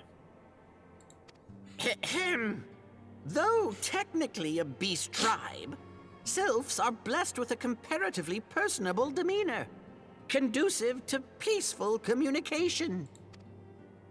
Offering us an invaluable opportunity to learn what the beast tribes know of the primals. While Ramu's existence is well documented, the Sylphs do not, or perhaps cannot, summon the primal any longer, insofar as can be ascertained. Until such time as we know, it would be unwise to assume that the threat posed by the primal has passed. Which leaves Gridania with the added worry of not knowing what they should be worrying about. In that regard, they are hardly alone. What we can say with absolute certainty is that Gridania has its hands full fending off Garuda. Yes, Primal is determined 14. They use Icon as well. Icon, Primal, they're interchangeable. Who, I need hardly remind you, is among the most savage and terrible of all known primals. In short, it is essential that we approach the Sylphs in as diplomatic a manner as possible. Words and actions can be misconstrued. The only sure way to communicate our intentions is the echo. Winning the Sylphs' favor may well bring us a step closer to mitigating the threat of the primals. Will you help us? Well, it's my job. I am grateful. Lovely. Well, as much as I'd like to help, I'm afraid I would be of little use to anyone in Gridania. A veritable babe in the woods. Ida and Papalimo, however, should be able to see the forest for the trees. Is that not so, Minfilia? Indeed. You are willing? Leave it to me. Us, Ida, us!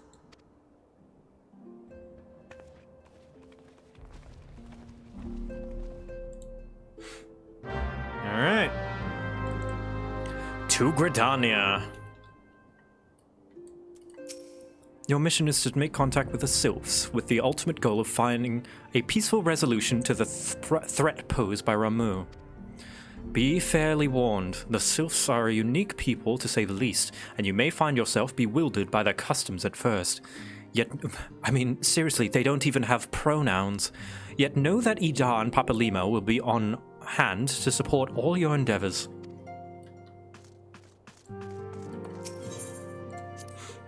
Alright, here we go, to the Sylphs.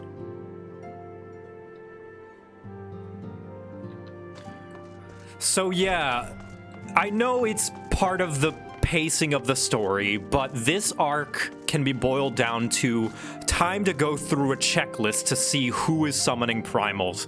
Are you summoning primals? No. Are you summoning primals? No. Are you summoning primals? No. It makes sense in the story, but it doesn't mean that it doesn't drag. Yeah. Whenever I... yeah, you'll see. We haven't forgotten how you saved us, Victor. Don't worry, Wedge and I mean to repay the favor in kind. I like it here. Safe, hidden, a bit dank and dingy perhaps, but I've known worse. Plus, the receptionist was rather charming, don't you think? Ooh, you like someone?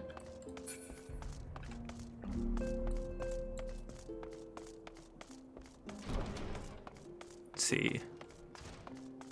Hello, Brennan. Your brother come here yet? The merchant told me it was Brent that delivered their goods. Maybe if I wait a while, he'll come back with another shipment. Arianje? Ramu, beloved primal of the sylphs, rooted is he in the laws of Eld, and stern arbiter of the forest.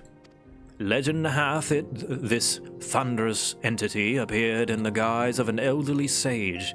Thus doth history oft speaketh of the old man of the woods.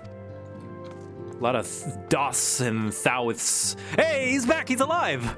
Oh, this is such a nice little touch about these side stories. The old Makote's back. Told me you were instrumental in the Ifrit's defeat. Bravo, Victor, bravo. Perhaps you heard of my exploits? The flames and I struck a decisive blow against the lizard men by destroying and pillaging their stores of crystals. Aye, they won't be summoning their primal again, anytime soon. You are my dad. You're my dad. Boogie woogie woogie. Abba neglects to mention that our allied forces suffered heavy casualties. The operation succeeded, but at great cost. With an outcome like that, should we truly consider it a victory? Abba says we should, but I'm not so sure. He's such a good boy. Arnvald is such a good boy. Ishtola? With the addition of 2 engineers you rescued, the Waking Sands has become lively indeed. Were you aware that entry to the Sands requires the fulfillment of certain conditions? One must either gain recognition from the Scions, or earn the approval of Tataru. Our Lalafellan clerk has quite a discerning eye for character. Who is this guy? Harrybert. Look at his Super Saiyan hair. The name's Harrybert. I've taken up residence here, for reasons I'd prefer not delve into. I may not be much of use on the battlefield, but I know a thing or two about dealing with people. If you find yourself in a bind, you do well to avail yourself to my services. Oh, nice. He's a bouncer. He is Johnny Bravo. Hey, mama. The name's Harrybert. I've taken up residence here for reasons I prefer not delve into. I may not be much use on the battlefield, but I know a thing or two about dealing with people. If you find yourself in a bind, you do well to avail yourself to my services. Man, I'm pretty. Oh, look, they've got a little party going. Guess what, Victor? We found our third man. 'Twas bleeding Sad's Flaw. Bugger me, how could I ever forget about Sad's Flaw? Aye, there's 3 of us. 3 of us was always together, I think. Oh, she's getting her memory back, maybe. Ooh, who are you? Oh, it's that girl that wasn't feeling very good. I never watched Johnny Bravo. It's aged interestingly. Not badly, but not good either. Once upon a time, I aspired to make my name as an adventurer. It all came crashing down that fateful day when I lost the man who led my party, the man who had won my heart. If I could not protect my love, how could I hope to protect my realm? I sunk to depths of despair. Pathetic, is it not? Others may have come to join some great cause, while I'm here only because I have nowhere else to go. Wait, is this the same archer that left that group in Gridania? Is this her? Oh, that's such a nice touch. Wow. So she loved the tank. Oh, wow. Yeah, the Edda party.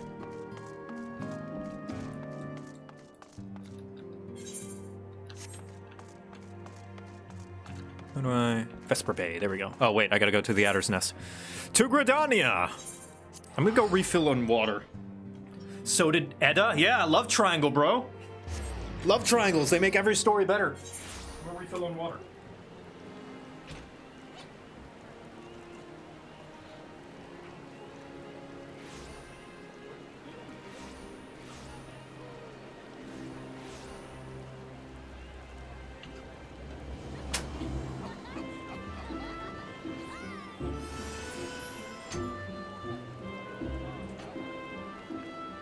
Goodness for pictures and filters.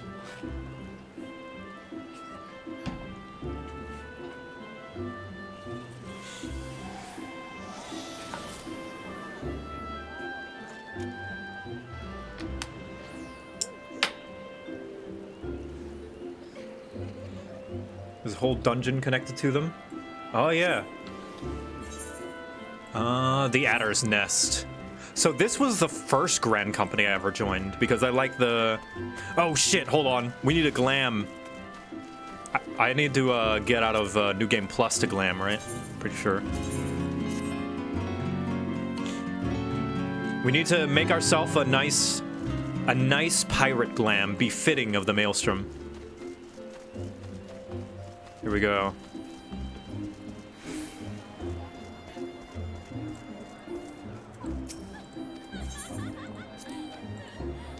Pirate time.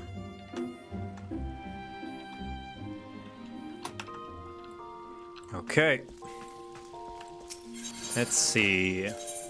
Let's change this one, because we can just do default pretty easily. Okay.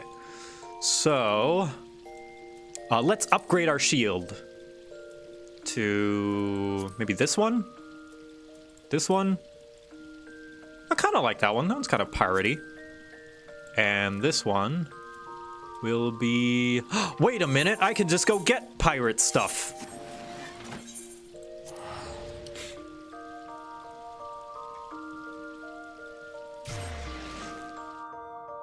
Watch for his risque hidden glams. No, you guys can't know about my honeybee glamour. My special performance honeybee glamour. I only work there part-time, okay? I just needed a little bit extra money.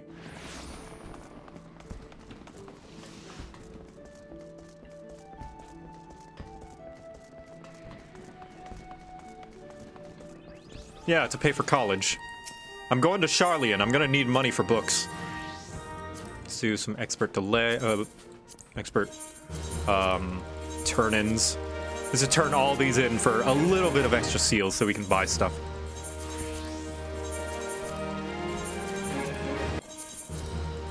Yep. Get all that. A paltry sum.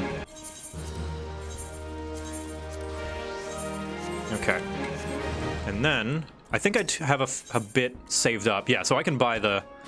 Oh, no, I can't buy the really fancy ones. That's okay. I can buy the basic ones.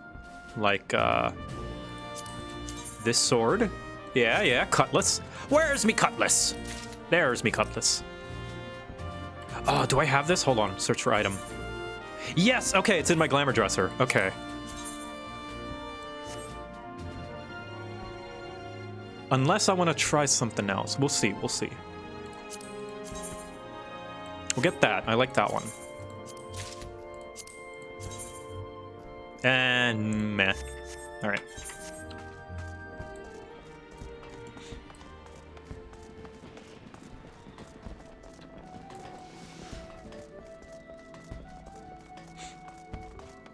Here we go.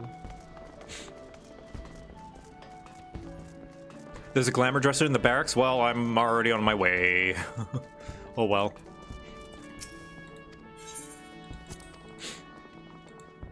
Ooh.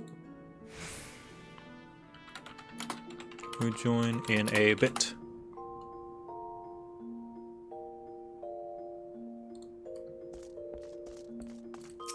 Go. Let's see.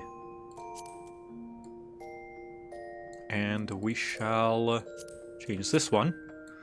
Let's do... Actually, maybe we like... turn things in.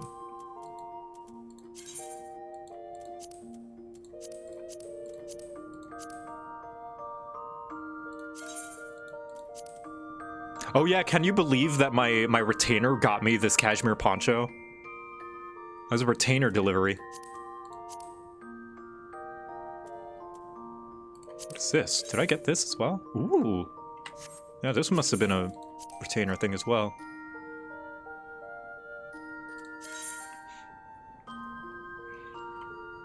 Oh, I'm still on the other screen. Whoops. I didn't mean to do that. My bad. Sorry, chat. I don't know why it went over there.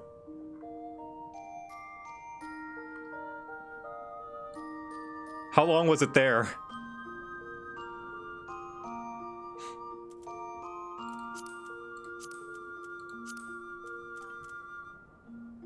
At least 4? 5 minutes? Oh no, I'm so sorry.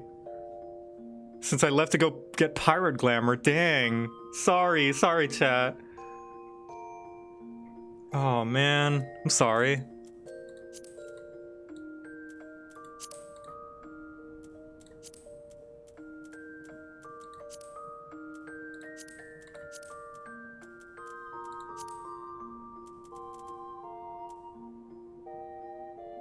Okay, where are those gloves? There they are.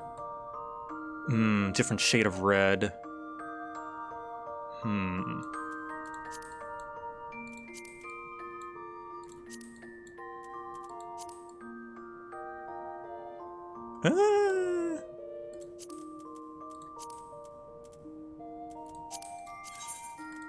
Maybe?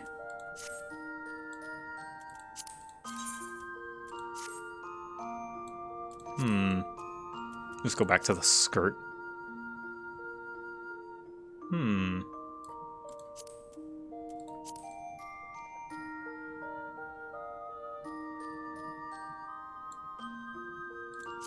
think I liked... Maybe we could do... this one? Since we are pirates, after all.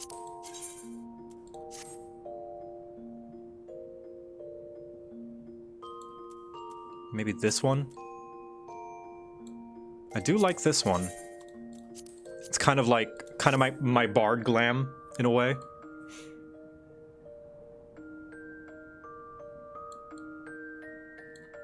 Like, this is basically my bard glam. Right here. Yeah, why not? Let's go with it. Let's do the bard glam, basically.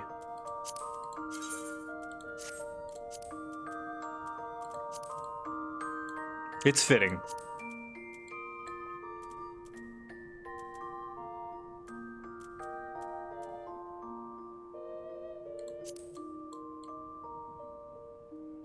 But the skirt will have to be white, unfortunately, because I don't have a good skirt I can dye to use on Paladin. Except for this skirt, I guess.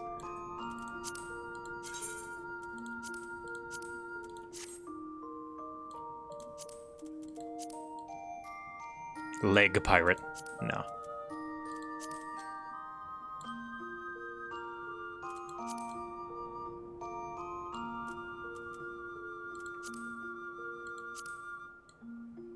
I like that, actually.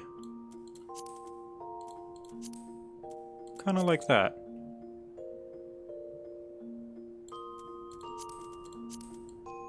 And the sword shall be a cutlass. And the shield shall be a peltra. Yes. All right. Nice. Outfit change. Huapacha!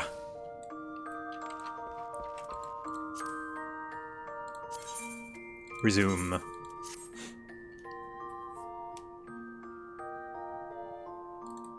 Okay, we gotta get through this fast because my Glamour Contest thing is about to start very soon.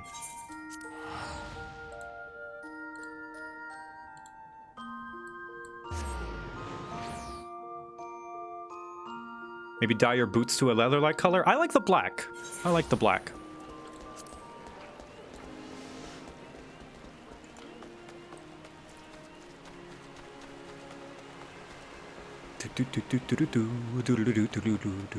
Oh, look at the Onion Knight.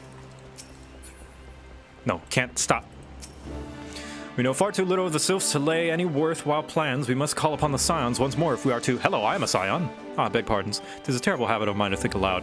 But tell me, what brings you to the Adder's Nest? It is I, a Scion!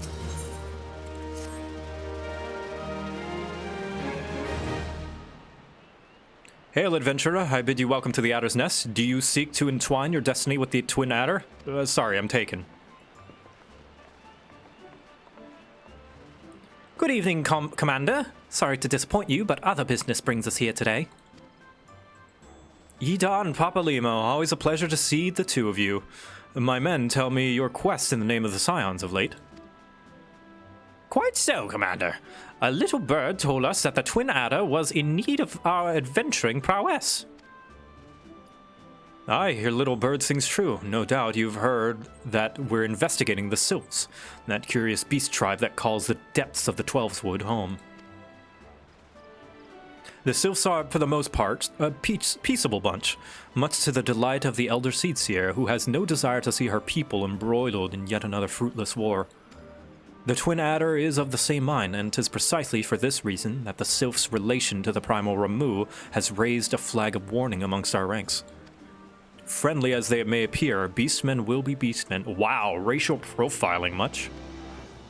Should there even be a sliver of a chance that the summoning of the primal might disturb the balance between Gridania and the Sylphic tribe, it is possible we cannot ignore. It is a possibility we cannot ignore. Better to be safe than sorry, indeed. Do we strike at Ramu or leave the Sylphs to their own ways? That is a question, yet I find myself lacking ample knowledge to arrive at an answer. Opinions abound within Gridania, but to listen only to one's own is among the greatest mistakes a commander can make. I would hear from the other side, the Sylphs themselves, and seek an impartial party to serve as my liaison. That is where you Scions come in. Alright, traveling. Oh, my bell. Well, I guess I'll just have that then. The Sylphs of Little Solace remain untempered, and have yet held many a productive dialogue with our people. I would hear their candid thoughts on their tempered brethren. That said, I urge you to exercise due caution. Sylphic traditions and etiquette bear little resemblance to our own. It would not do to have any cross-cultural faux pas get in the way of a productive parley. En route to Little Solace, you will come upon the Hawthorn Hut. Our officer stationed there can enlighten you as to how to win the Sylph's favor. May your expedition be a worthwhile one. A friendly palaver with the Sylphs? This should be a pleasant enough diversion. The Hawthorn Hut, was it? Why, I believe the ferry departing the West Shore Pier should take us straight there. A friendly palaver indeed. I hope this will be as straightforward as you say, Papalimo. Generations of conflict does this to people. Yeah, I guess so, huh? Whoops. There we go. Okay, onwards. Where is this? Lancer's Guild.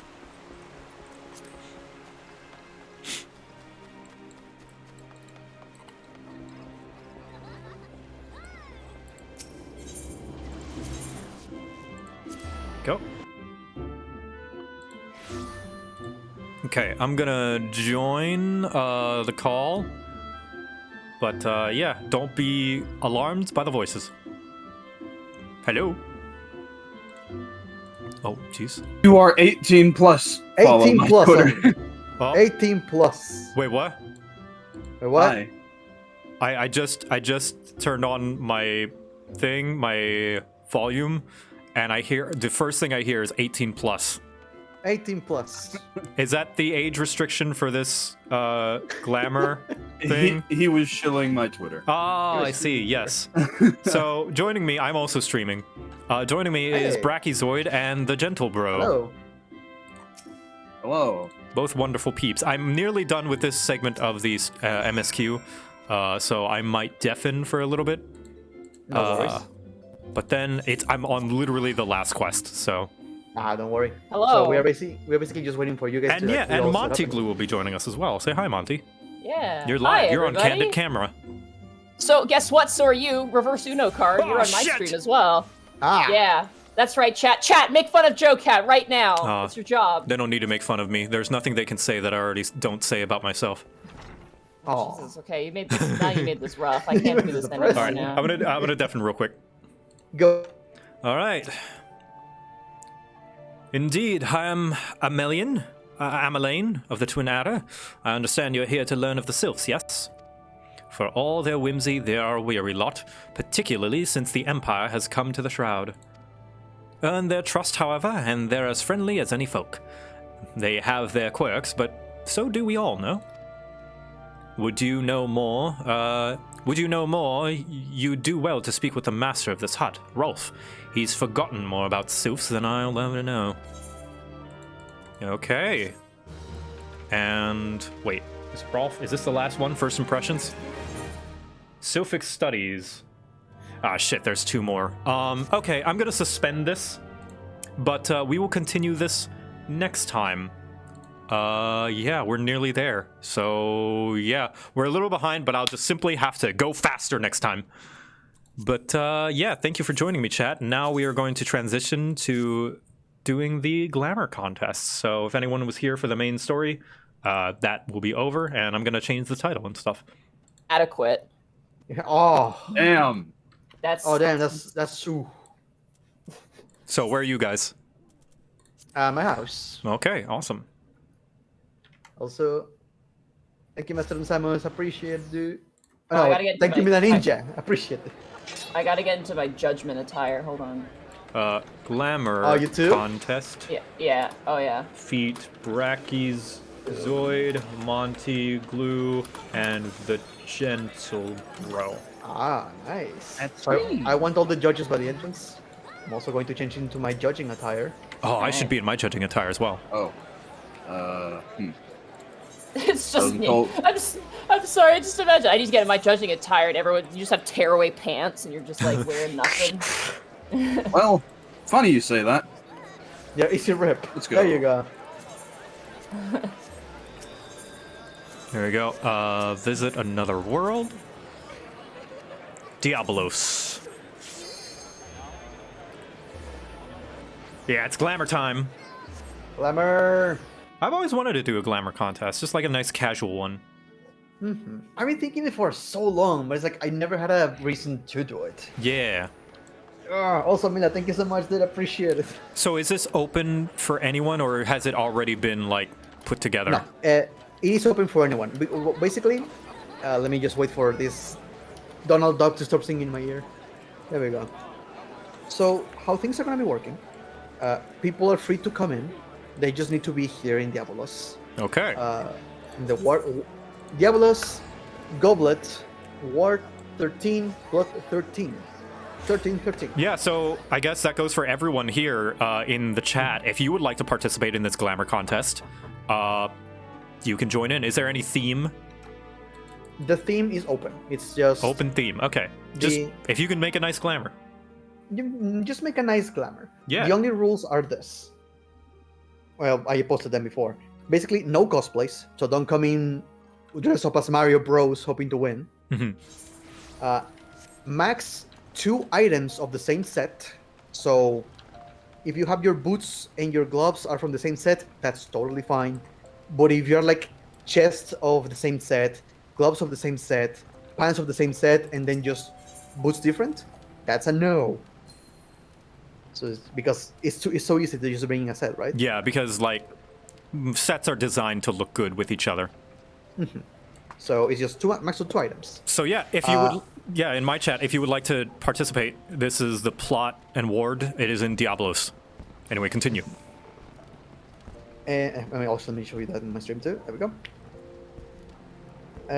I know the other rule is Mog Station items. That's a no. And we're trying to be as fair as possible. Zero Mog Station items. Zero Mog Station items. If they were items that were available in previous events and are only now available in the Mog Station, that is also going to be a no, because we cannot confirm if you got them back then or now. Okay. So nothing that is currently available in the Mog Station. Correct. We're going to give people time in case they had something like that they didn't read the rules, so they had something like that in their Glamour, so they can change. I don't want to put this person on blast because their intentions were completely pure. When I ran up to your plot of land, so I was just like, "Hey, are you entering the costume contest? If so, you might want to change your outfit." And I'm just like, and I'm like, I don't know how to tell them I'm a judge. I'm like, without seeming like an asshole. And then someone came up behind me and went, "Yo, they're a judge," and the person was like, "Oh my god!" I'm like, "Ah, damn it, there it is." Immediately, just like grovel, like. It's I'm fine. sorry. It's fine. It's like a college student going into the room and being like, "Oh man, are you going to head the new teacher?" And I'm just like, "I'm the teacher." I'm the new teacher. It was great because they were trying to save me, right? Because they knew I would have been disqualified. Which, you know what, I appreciate that. Their intentions were completely nice and pure, and they wanted to be included. And one more thing, no cosplays, no Mog Station items, 2 items max. Yeah, I think sort of the rules I said, if I remember. Damn, that best man's outfit really looks good on you. Oh, and the last rule is do not be upset of the outcome. We are here to have fun. Yeah, it's just for fun. Yeah. Expect some of the judging to be savage just for the sake of humor. At times, we are here to have fun. Oh, are there any prizes? Yes. Basically, we're going to have 21 people participate. Now, we're hoping to get the max of 21 people. Out of those 21, 9 people are going to be chosen by the 3 judges over there, by good old Victor, Aya, and Patience. Yeah, there's going to be 9 people, and then out of those 9 people, I'll choose the last 3. For the 3rd place, we have a prize of 500,000 gil. Oh. For 2nd place, we have 1 million gil. And for 1st place, we have 2 million gil. Holy crap. Well, I guess you are part of the Syndicate of Ul'dah. Yeah, Sammy is questionably part of something that we don't know. I mean, look, you have a personal large plot. I don't know what you're talking about. That's right. Wait, give me 1 second. There we go. I don't know what you're talking about. Is that a lot of money? Asshole. Yes and no? It's complicated. For Sammy, no. For the average player, yes. It's a lot of money to give away. We'll say that. And I will say this, for participation, for the people who participate in the contest, in case you didn't win or anything, every participant is going to get 100,000 gil. So. Hey. Can I bring up something that Bracky mentioned earlier? What? He leveled Fisher to 80 because he didn't want to spend 3,000 gil on a fish. Dude, we met a new player and he gave them a nice mount as like a welcome to the game thing, and he was grumbling the entire time. And it was like, dude, you have like $3,000 billion. So he's like, yeah, but and it's just my like favorite thing is that it's like, okay guys, can we get this player like the sheep? Can we get them the sheep? And Arkolf and Monty were like talking like, okay, so if we put some of my money there and some of your money, we can probably get the like, yeah, if we can like share our money, we can get it. Like we were and I just planning like it looking out. at them from a distance, going, guys, I have like 6 of them. I can just give them one. Yeah. So, welcome to my first Glamour Contest. Someone wanted a re-summary of the rules. No Mog Station, even if it wasn't in the Mog Station before. No more than 2 items from the same set. No cosplays. It must be original. And keep in mind that our critiques and stuff is just hyperbolic. We're just poking fun. I will post the tweet on the Discord, and you guys can share it with your chat. Yes. So people have the rules right there. All right, I will post it, chat. I'm gonna give this to you. This And is just a within your reminder, power. the Mog Station item, if it was an item from an event that is no longer available and only available in the Mog Station, is a Mog Station item. Yep. So the summerwear stuff, not allowed. The rabbit outfit, not allowed. Like that kind of deal. What about things that will probably be in the Mog Station but aren't right now? If you could attain that during the time of this Glamour Contest, it's fine. Because I'm thinking of like the summer stuff, right? Well, there was nothing to get right now from the summer event other than the mount. Right. Yeah. Yeah. Oh, did they? I'm just gonna be 2 seconds. I'm just gonna grab my tablet so I can type to my chat during the contest, so I'm not a disturbance. No worries. Was oh, that was last year, wasn't it? Oh, it felt like yesterday. Jeez, I know, right? The one with the like dresses and the hula dance. No, that was me with this event. Oh, last year's is in the Mong Station now. Oh, okay, that's what I was asking. Okay. So the thing about that, this entire time, Joe, I keep saying to myself, I started playing 14 like 5 months ago. Like 5 months ago. Yeah. Like 5 months ago. Like 5 months ago. It's like, when did I start playing? August. What time is it? It's August. Like my video essay, I mentioned I've been playing it for almost a year now. This would make it over a year.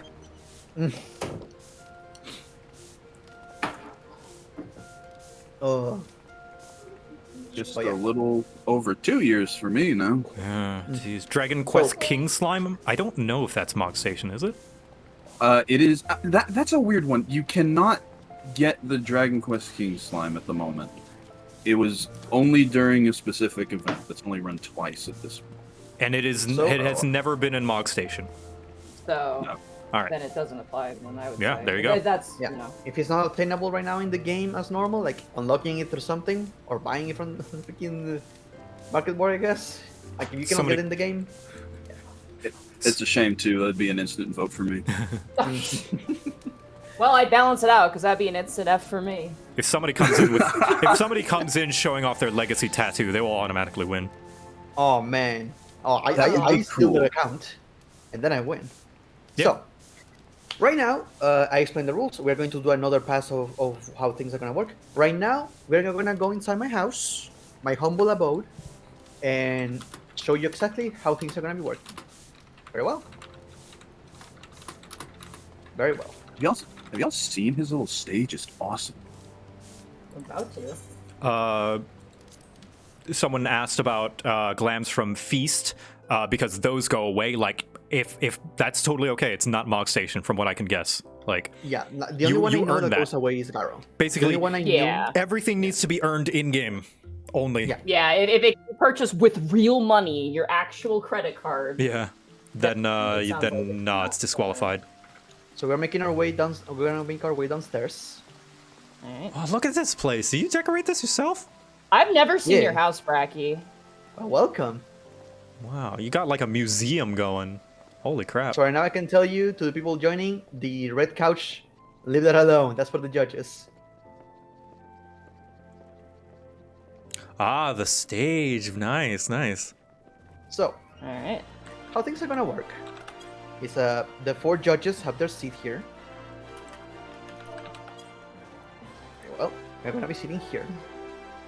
And then everyone can just watch us for the rest of the stream. Yep. Now, so for the stage, the people we are going to be making an alliance. Joe, you have more experience with this because you have had the chance to do it. Okay. We are going to be forming an alliance in Party Finder, not yet. Okay. When we make it, people can join. You can only join if you are in the house. So you need to come to Diablos. Keep that in mind. You're going to join the Party Finder. First come, first serves. So keep the Party Finder up. Get ready for it. Yep. You want me to do it? Not yet. Not yet. Okay. I'm going to explain how things are going to work. So once you have your alliance, you have been joined the alliance. There's going to be 3, A, B, and C. If you are part of the contest, you are going to make your way backstage over here by where the tavern is. You're going to make your way back here, and you're going to wait. If you're in alliance A, B, and C, you're going to wait back here, get your preparations ready, get your glamour ready if you forgot something. It's up to you. as we go, in this case, let's say Joe, you have Alliance A, right? Mm-hmm. You're going to have the list of people you have for your alliance. You're gonna go down your list. Yep. Like in this case, let's say, okay, the next person is going to be Sami Thai Master. Okay? Mm-hmm. Sami Thai Master, they make their way up the stairs. They come to the stage. They show their glamour. They do poses. They can do stuff here, do a little stun around and stuff like that. Judges, you are more than welcome to step up from the chair and look around closer to the person. Just examine them like they are part of a museum. Once you're done judging and criticizing the glamour, we say next person, and they are going to go back. Exit stage left. Walk behind the chairs and all the people to not interrupt the stage. Behind the judges, and make their way to the shelf. Ah, okay, I see. And then the next person who goes does the same thing, and they stand next to the person who is on the shelf. And the next, and the next. Okay, so they start from the left? Yes. All right. Cool. Once the top row is full, people start lining up below. That is. Okay. And that is until we have everyone to make the choices from the 9 people. Then we have the last 9 just step up by themselves, and I do the final judgment. Ooh. Just a heads up, I might have to switch out my headphones because they're acting up a little bit. No worries. We have more than time for this. Mm-hmm. Yeah. To make the preparations. Okay, so asking people in the chats, any questions? Do you need a repeat of what I just said? All right, yeah, chat. Do you understand? Speak now, or remain silent forever. It's just Freck. He just pulls out a gun.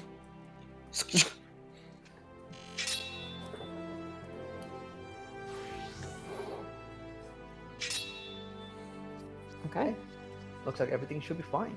I'm just going to give 9 more minutes for people to show up. Someone does say repeat one more, please, but I'm not sure if that's a meme or not. How do you join the alliance when it comes up? I think is a question. In about 10 minutes, we are going to. I think 10 minutes. Then we should do it. In about 10 minutes, Victor Quibbles is going to open an alliance in Party Finder. What you do is you go to Party Finder, search for the alliance, and join. Yep. And you are going to be thrown. You're going to be thrown in one of the 3. But first, before you join the Party Finder alliance, let the other 2 judges join. Yes. Oh, I've never actually joined an alliance before, so. So can you make it private and then public? Yes, I can actually. What I'm gonna do is I'm gonna hide my stream. I'm gonna make a password. I'm gonna send it to you guys. You guys are gonna join it, and then I'll make it public, or rather, make the password public. So we can have Victor Quibbles in Alliance A, Aya and Kuroki in Alliance B, and Patience Sarayu in Alliance C. So you guys are going to be controlling each one your party of 8. Nice. Also, if I crash or disappear, I'm sorry. My computer's being a little weird right now. It's having some issues, but it's okay. All good. And once again, it is first come, first serve. So if you see the alliance, once we give the password out, it is whoever can make it in first. Mm-hmm. Just to repeat the rules, no cosplays, it has to be original. No Mog Station, even if it was unlockable before. If it's in Mog Station now, it is disqualified. And no more than 2 items in a set. In the same set, rather. Mm-hmm. Yeah, you can have 2 items, but no more than that. Yeah. I have a question. What if there are 2 sets of 2 items from the same set? Is that still okay? It still applies. No, it's basically they're not from. There's no 3 of one set. It's fine. Okay, no three of one set. Yes. So if I have like a hat and chest that are from the same set, but the hands and feet are both the same set from a different set, that's okay? Yeah. Okay. So they have hats. This hat and legs are from set A. Chest and pants are from set B. Fine. Okay, awesome. Do accessories count for the 2-item limit? If you can see them in the glam, yes. More often than not, the outfits tend to hide the rings and the bracelets, so it doesn't really matter much. If it's not in Mog Station right now, it's fine, yeah. If it's not in Mog Station and was never in Mog Station. We're trying to do this as fair as possible. We understand people are proud of being able to unlock certain items that are now in the Mog Station, but for the sake of being fair to everyone, it needs to be in the game right now.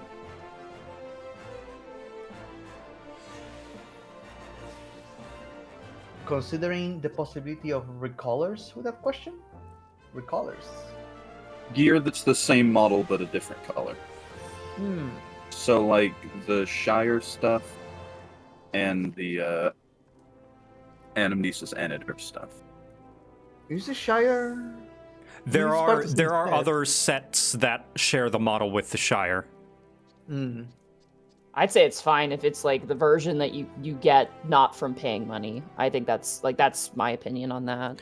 I think it's fine because they both had different unlocking methods, which means, it's the same kind of getting different, doing work to get different sets. Guess so. And also there are some subtle differences, even if they share the model. So they're basically working for those differences.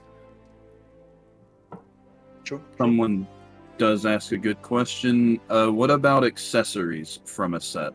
Yeah, accessories from a set, they don't really matter much unless we can see them. If your ring does not match, you will be killed for sport. I will break your ring now. I guess so. They're asking, what if their ring, earrings, necklace, and bracelet are all from the same set? Yeah, for example, let's say Shire top, Shire hat, Shire earring, bracelet. Is that okay? And it's like, technically no. If we can see it in the glamour, if it's visible, it's not. It's not allowed. Because sometimes, let's say the bracelets tend to be hidden underneath stuff. Right. So they don't really matter. Okay. So with jewelry, know if it's visible. Yeah, know if it's visible and if it's a repeat from the same set. That makes sense. Where are you putting the alliance under, by the way? I'm gonna pick the lowest level raid because that's what you have to do. So that's level 50. Okay. Eliminate restrictions. And just put the password. There are some people here that aren't level 50. Are they still able to join the party? Actually, I think I might be able to get rid of... I'll figure it out as I do it. No worries. Okay. We have time. Yeah, actually, I can do undersized party, so maybe the level requirement isn't needed. That might work. Yeah, that should open the level restriction. Yeah, you can just remove your accessory form now. So once again, I'm going to do one more repeat of the trip for people to, in case they missed it. Once you're part of the alliance, you make your way back here through the cafeteria. You wait in the back room. Wait for your name to be called. Once your name is called, you go through the door available in the back room. Go to the center. Pose, do your stuff. Turn around. Let the judges judge you and look you around. Like a piece of meat. Next person. To observe every You inch go of back. you. Exit stage left. Behind the people. Behind the judges. And put your cute little booty on the shelf. Starting from the left. Starting from the left. Once the shelf is done, but I think it's going to be by the 10th, 12th person, you start lining up below.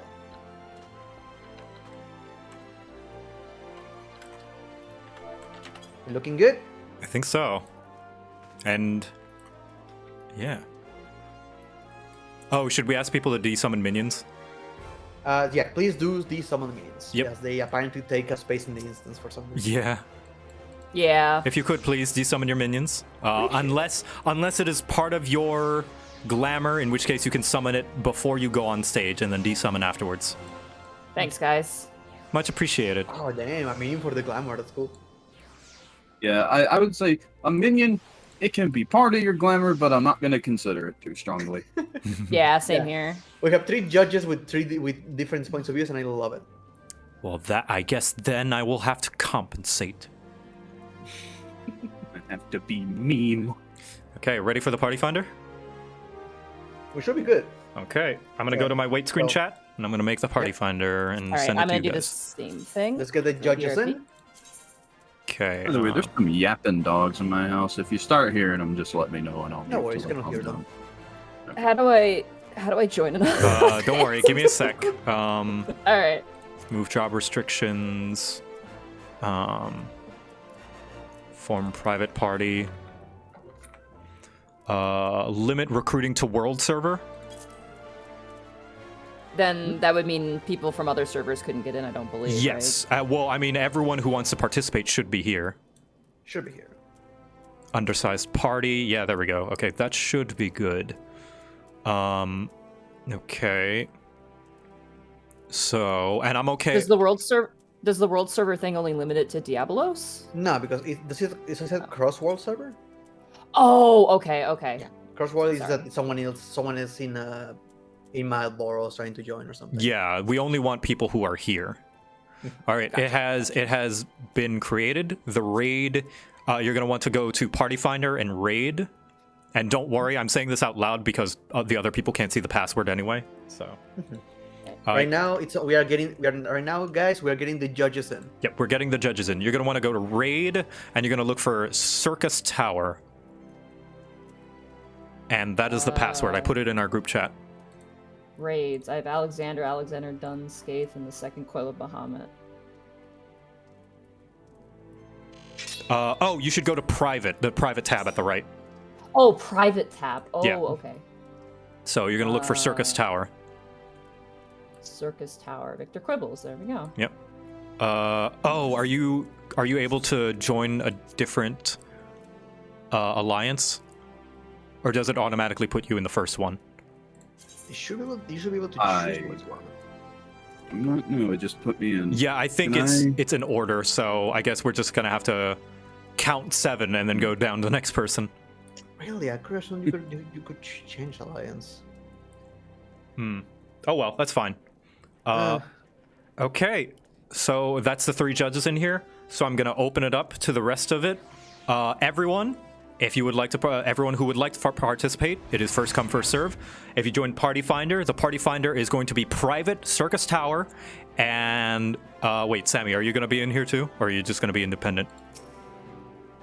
The required duty is set as Circus Tower. Yes, the required duty is Circus Tower, but you don't have to be the level requirement. Don't worry. Anyone can join it, even if you're below level 50, and the password is 1123. Oh, wait, if you don't have the required duty.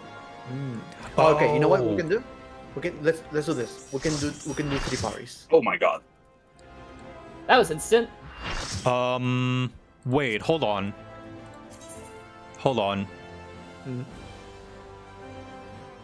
I think I might abort it.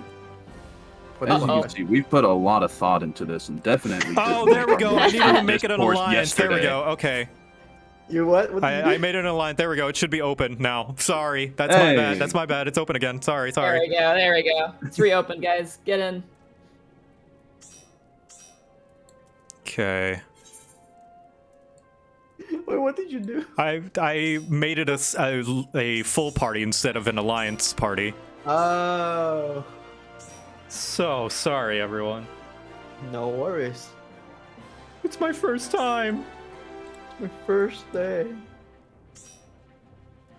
Oh wait, if you were doing a party, can you not do the still unable to join? Oh, well, it has a password. Yeah, the password is 1123. Can you guys change to a different alliance now, or? It's because this person doesn't have Circus Tower. I think. Ah. So, okay. Little bit of a hiccup, no worries. Okay, Let's do we 3 will parties. reserve here. Maybe I can invite them. Oh, I can't. Can I invite them? It's the last near raid. It's the last near raid? What?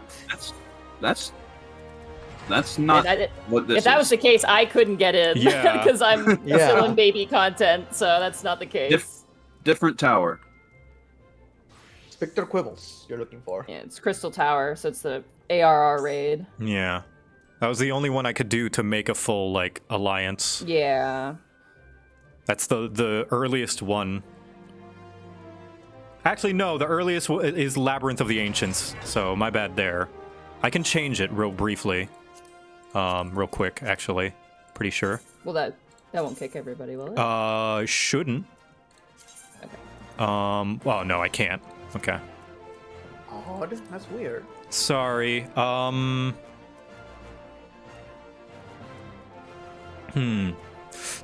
Tell you what.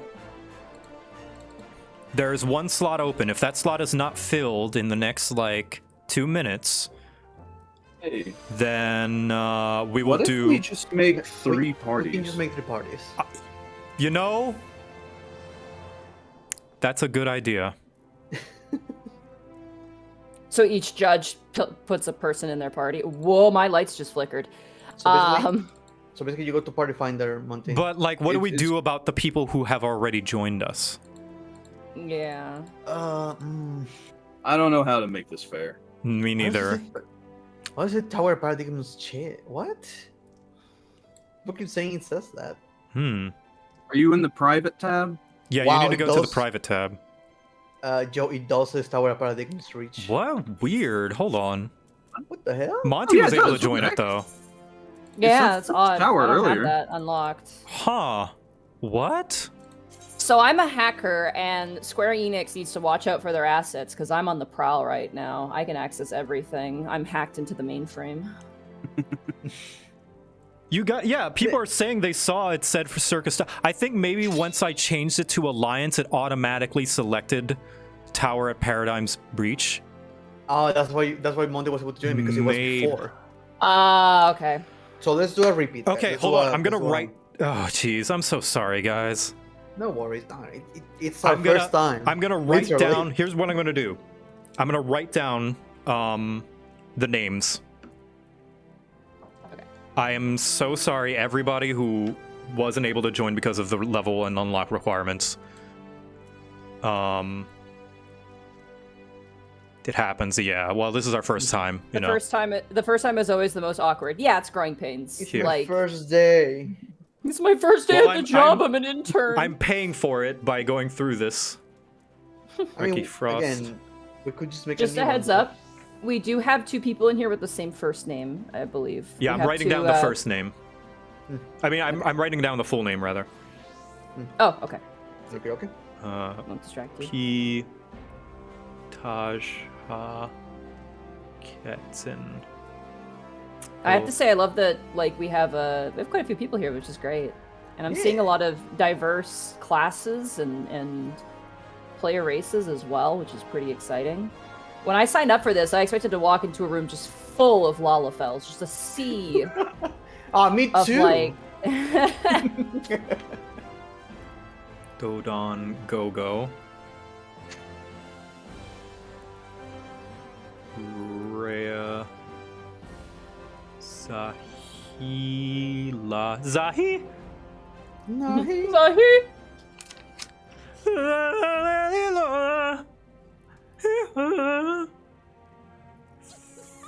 Thrime. Drakar. Oh, Bracky, you want to make a rule that, you know, once people present their glamours, they can't change out of them, just so they don't swap them around or anything like that. Yeah. It's a yep. Common decency. Stay in your glamour, please, after we are done being judged. Brienne Redwood. That's a name. It's a nice fantasy name. Redwood. Pecta Minoris. I guess for the future, might have to, like, say, hey, minimum level 50. Yeah, well, I did undersized party, so that should open it to everybody. It should, but also they need to have the raid available, I guess. Yeah, they have to have it unlocked. That's my mistake. It's also mine. I didn't account for that. I didn't expect for that to be the case. Like, I'm like, yeah, you can just make the alliance, right? All right, we need a raid. Surprising you can't just make a just an open alliance, just nothing, Yeah. just get in here. Yeah, just for funds. Actually, we may have to drop one person. Unfortunately, I'm going to have to drop the last person. Wait, no, because... Oh, no, I'm dumb. Never mind. Ignore that. Belay that. Okay. Order belay, Captain. I thought that we would have to because I was like, oh, there are 3 judges, so they're going to be 3 parties, so they're going to take up slots. It's like, no, you're already taking up slots. Them already here. Fall. Looks like there's actually one more spot. So can yeah, we but we don't know. Like, that spot is open because people haven't unlocked Paradigm's Breach. Yeah. So we can show up and observe even if we are not participating, right? Yes. You're more than welcome to show up and observe. That's kind of why. That's kind of why. Love to have an audience. That's kind of why I said we just redo the alliance, mainly because there were people who have not finished Shadowbringers who wanted to jump in. Yeah. Like, I feel like that's the best we can do if we just restart. I mean, yeah. Do we want to do that? It's my vote for that. What do you guys think? It would make things simpler. Yeah. It would. I don't know. Yeah, it may mean that some of you who are in the alliances may have a chance and not getting your chance. But it would open up the chance to everybody, even people who have not unlocked Paradigm's Breach. They weren't able to. Yeah. Is that all right? Yeah, see what everybody in the audience has to say about it. Get your guys' opinion. I can't really comment because I don't quite understand the system. Basically, what happened was, let's say there's the velvet rope. We only allowed people with VIP in, and like 10 people who didn't have the VIP pass didn't pass. It's like, okay, we're going to write down the VIP people first, and then you guys see if you can get some space. So let's just open the velvet. All right. Okay. Yeah. I'll say Party A is fine to pass because that was open to basically everyone. Well, actually, not quite because some people might be below 50. But let's just do restart. Yeah. Let's. Okay. All right. Sorry, everyone. Everyone, go home. No. Apologies. It's the first time. It's our first day. Yeah. So sorry. I also put Joe in the spot by asking him to do this instead of me. Because I needed 3 judges to be able to see everyone. Yeah, okay, so judges, this is mostly just to help Monty. You're going to go to Party, and then Party Finder, right? Okay, and probably hide your screen as well to hide the password. Hiding it. Yep. We're probably going to want to go to... Because you have to select a duty. Stereo, that's good. Can we do a dungeon? Well, the only dungeon that allows for 8 is the final dungeon in ARR. Oh god, okay. Do you need to? I can't you just make an alliance? People are saying you can select none. You can select none? Oh, there you go. Use one. Can you? Use the one for fates. None. Oh, you can't. I'm dumb. It happens. And I think at that point you can actually just choose which alliance you go to. Okay. All right. So I'm gonna form. Yeah. Oh, yeah. You're right. You can't do none at the top. Yeah. Gotta. Don't worry. It's our first time. People understand, right, chat? What do you mean no? What do you mean hang him? Okay. So all right. I've created mine. Have you guys created yours? Yeah. I don't know how to. So. All right. Go. So. At your menu list, you see how there's like a bunch of things and there's party like next to social. Yeah, I have the party finder open. Party finder. Okay. Now at the bottom, recruitment criteria or create recruit or whatever it says, that little yellow recruit button. members. Yep. You're gonna make normal, duty none, objective none. Okay. And make sure to check remove role restrictions for all remaining openings. Okay, remove role restrictions. At the top right, there's limit recruiting to world server. Check that. Okay. And form a private party. Check that and make a password. Okay, I'll make a password. I'm gonna write it down. Let's make it the same password for everyone. Yeah, because like Okay. I don't have an audience, Right. so. Is it the same one in the Discord or? No, it's a different one. I changed the password. Yeah, we have to make it a different one. Yeah. Yeah, I'll actually here. I'll make it. Yeah, let's make the same password. So Make everyone it can this join one. us. Okay, got it. And all three parties will be in Party Finder in private. So they will be from Aya Kurohi, Victor Quibbles, and Patience Suryaru. Okay, it's fine. You could just Sariaryu. Suryaru, got it. Any other conditions I should fill out here? No, that's it. Underneath the password. That's it. Yep. Okay. And this should be able to be joined even if you're level 1, which if you're level 1, you shouldn't be able to glamour anyway, but... Okay. All right. You never know. I'm gonna click the recruit members. Yep. They might have a rich uncle who lives in Nintendo. Okay. Okay. All right, now the parties are in Party Finder, and we're gonna open it to the public. Yes? Yeah, Bracky? Should we make them to the public or should we put the password? Well, what I meant is like say We're the gonna password. reveal the password. Okay. Yeah. Okay. Are we ready? Ready, everyone?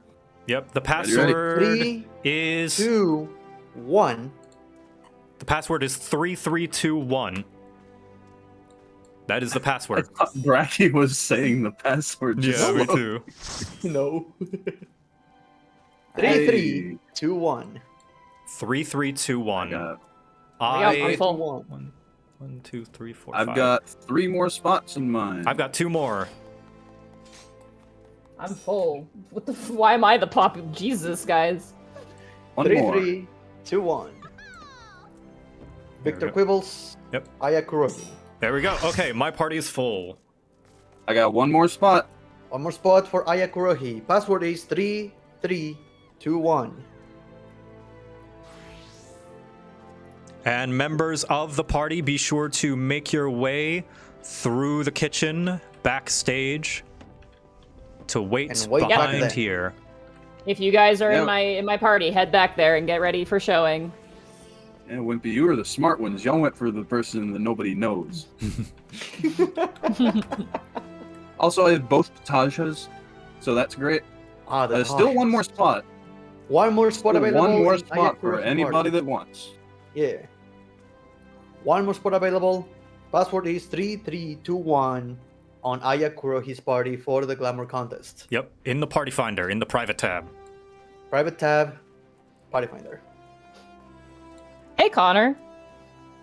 I'm gonna go through the same order as I said before. It's going to be Joe's party first, Gentle's party second, and Monty's party third. Hey, we have a one. full group. Got it. Party's full. All right, Well, okay. Oh, whoops. One last final explanation for everyone. Yep. If you're in the parties and you're going to participate, make your way to the backstage, get your preparation ready. Look at all these people. Beautiful. You can mingle, you can change your clothes, you can just do whatever, just don't let me know. When they call your names, you're gonna go through these doors. I totally missed that. Kermit D. Frog gifted 10 subs 16 minutes ago and just now as well. Thank you so much. Thank you, Kermit. Oh, I'm so sorry I missed those. Thank you. That is incredibly generous and a well done steak. Thank you. Sorry, I'm missing the rules, but you guys probably know it, right? Thank you so much. Wow. Starting from the left, one by one. Once the top shelf is full, you're going to start making your row underneath it. Very well. All right. Okay, everyone, welcome to our first official Glamour Contest for the 1-year anniversary of myself, because I am really like that, of playing Final Fantasy XIV. Thank you for joining us. Let's get this started. Yes. So, yeah, nice. Ooh. Oh, okay. We got some fancy lighting. Just putting on a little bit of music on my stream, some background music. Yep, I actually don't have. I'll be keeping on the game music because I'm bored. I don't know why my game music playlist is not looping. Come on, Orchestron. I told you to repeat. I'm seeing the same messages. It kind of sounds like some people have a similar look. So, may I call my party then? Like, oh, there we go. Hey, Bracky's just suggesting something. Oh, okay. Yep. For some reason, the music was not looping. What the fuck? Why is it not playing? I don't know how the Orchestron works. I think there's Connor's a here. button on it. Oh, Connor's here? Yeah, Connor's here. There he is. Which one? Oh, Giusetto Tia. Look at this lore-accurate name. There we go. Hey, there we go. So, Joe, would you mind calling the first contestant? I would mind, actually. How dare you? The first one up will be Amelia Luna Freya. Come on down. Ooh, Amelia Luna Freya.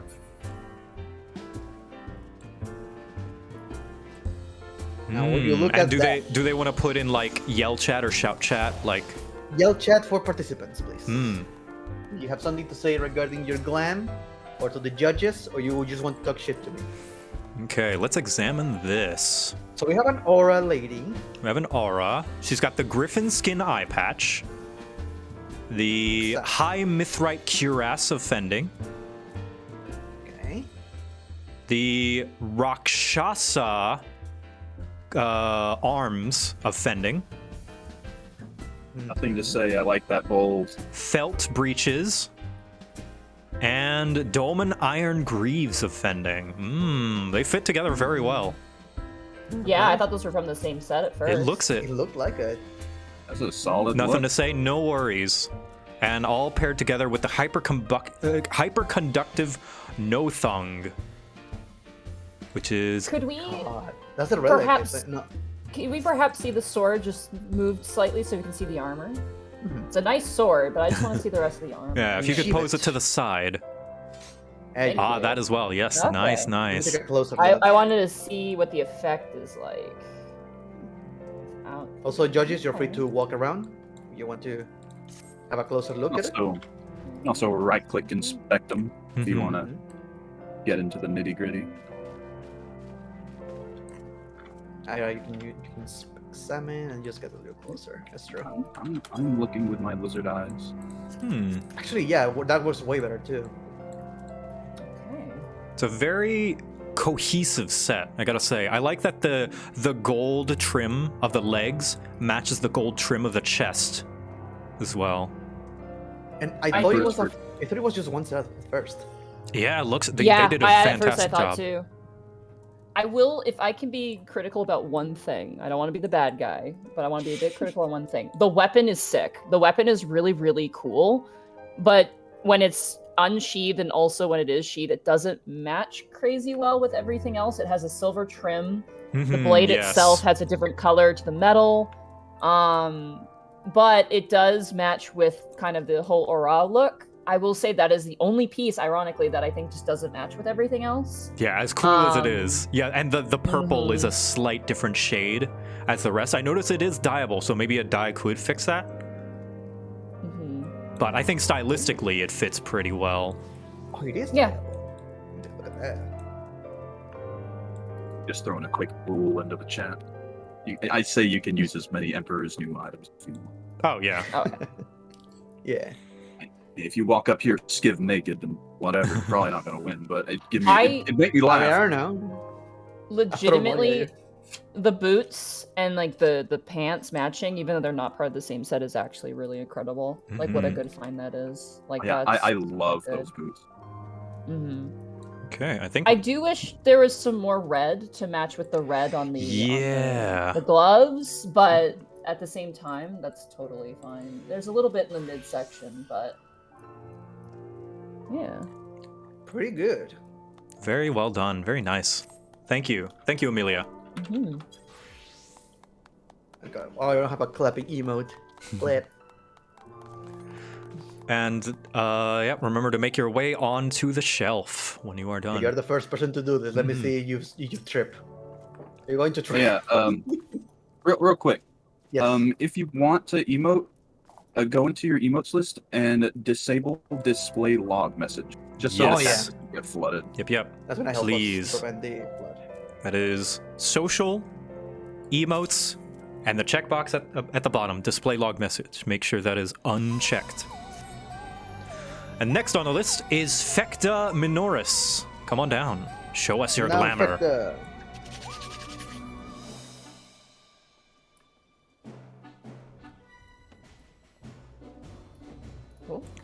Here we go. Let's see this. We're gonna be cut a lady. Okay. Cat girl. Yeah. Oh my gosh, this is nice. Loving the red mage hat in purple. That is. Yeah, quite so good, we've yeah. got the Animus Duelist Chapeau, which is the artifact gear for red mage at 70, dyeable.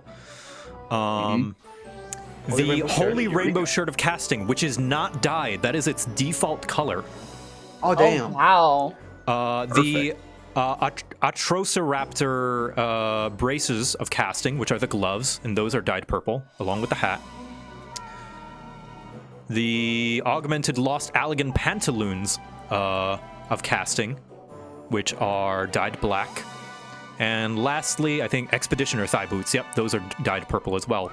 I really like that you made all the dyes in tandem with the chest piece, because the chest piece is not dyed, because dyeing this chest piece, I know from experience, is really wonky. So the fact that you played around with that fact is like really, really impressive. And her hair is purple as well to match with everything else. Yeah, Everything purple. perfectly matches the hair and the tail. Everything's purple. The sword is purple. The sword is purple, for God's sake. Can I just say, beyond the purple, I love that the sash of the waist matches with the feather on the hat too, with the white. Oh my God, you're right. The little hint of That's- white. That's such a nice accent to this outfit. Yeah. Breaks it up really, really nicely. I may have a certain thing for a certain color. Yeah, we see that. You've done it well. And personally, purple is not my color, but you've made me like it on this outfit. Also, Question. I'm gonna point this out. The rainbow shirt top, like, has the golden accents, the trims. Also, the pants have the golden trims. Oh, wow, they do. Look at that. By the way, give this outfit a look from behind. It looks amazing from behind. with it the looks black. like a full set. Oh yeah, it does. That's well From done. the player perspective, this would look great just walking around. Yeah. Yeah. I respect the red mage sword dyed purple. I've been a fan of the Merlet ever since I seen it. Can you unsheath your weapon one And more it time? was straight in purple. Yeah, how the glow transitions from purple and red. I believe the dye does that. It's super good. I love the buttons matching with like the accessories and whatnot. Like it's just nice detail. The black, white, gold, and purple. Like, and it's great. Yeah, all right, well done. Thank you, Fecta. That is very good. I'm gonna say though, your boots are a little dirty. Dude, someone said Gosh. that to one of my friends in a cosplay contest. Because they had been walking around all over the convention. And like, oh, fuck off. Nicely done, very good. Our Very, very peers. good. Next on the list, Reki Frost. Come on down, show us your glamour. I think you say Bracky for a second. Bracky's gonna sue. Here they go. They have a brush with death, so they will be penalized for killing themselves behind the scenes. We are not. Sammy Thighmaster's abode is not responsible for any damages caused. Ooh. I will use the body as food if necessary. Yo. Interestingly, Okay. this is a Weaver glam. Yeah. Oh, shit. okay. I knew that top from somewhere. Yeah, so the headpiece is the purple bright lily corsage. The chest is the Bolt Fiend's costume swallowtail, I guess, dyed wine red. We have the claws of the beast for the gloves. Oh yeah, they're black too. Mm-hmm. We have the Bolt Fiend's costume slacks, so that's two from the... Wait, is that the same? Yeah, there are two from the Bolt Fiend, okay, the shirt and the pants. And the Partition's gaiters as the shoes. Partition's gloves and shoes always look nice for any sort of like very proper outfit.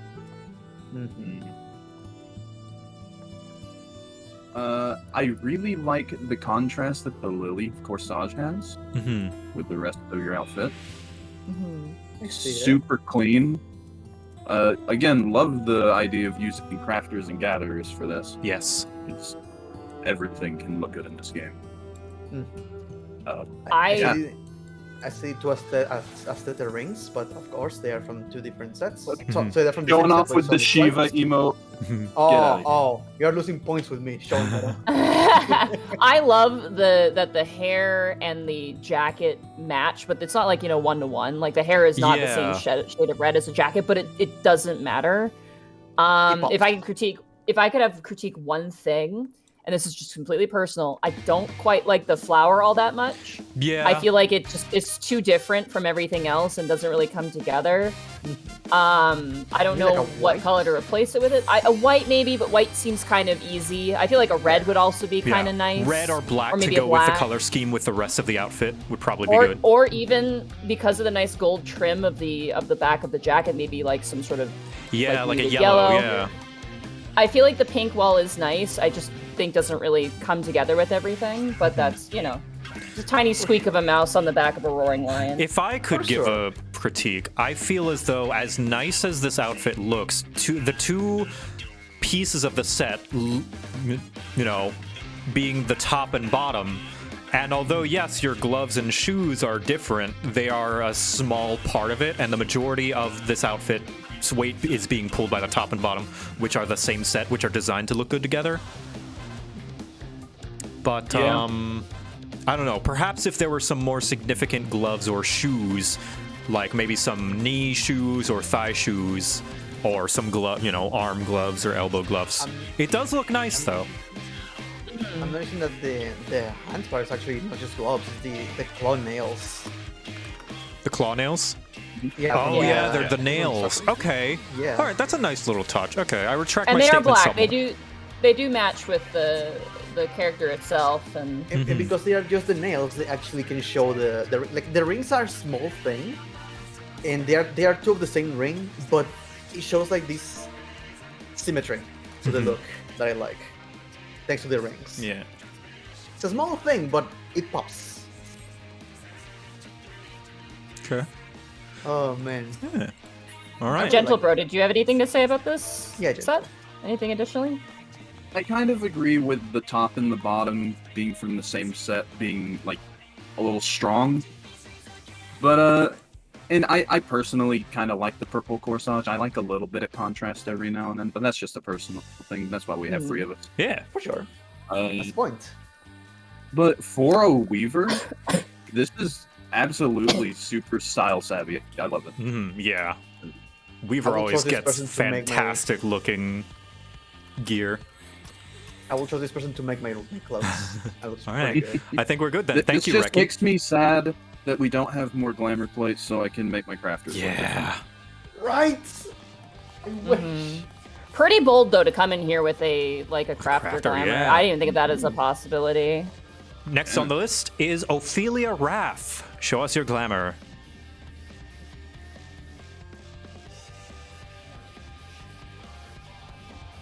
Here we go. We've got ourselves a little red mage.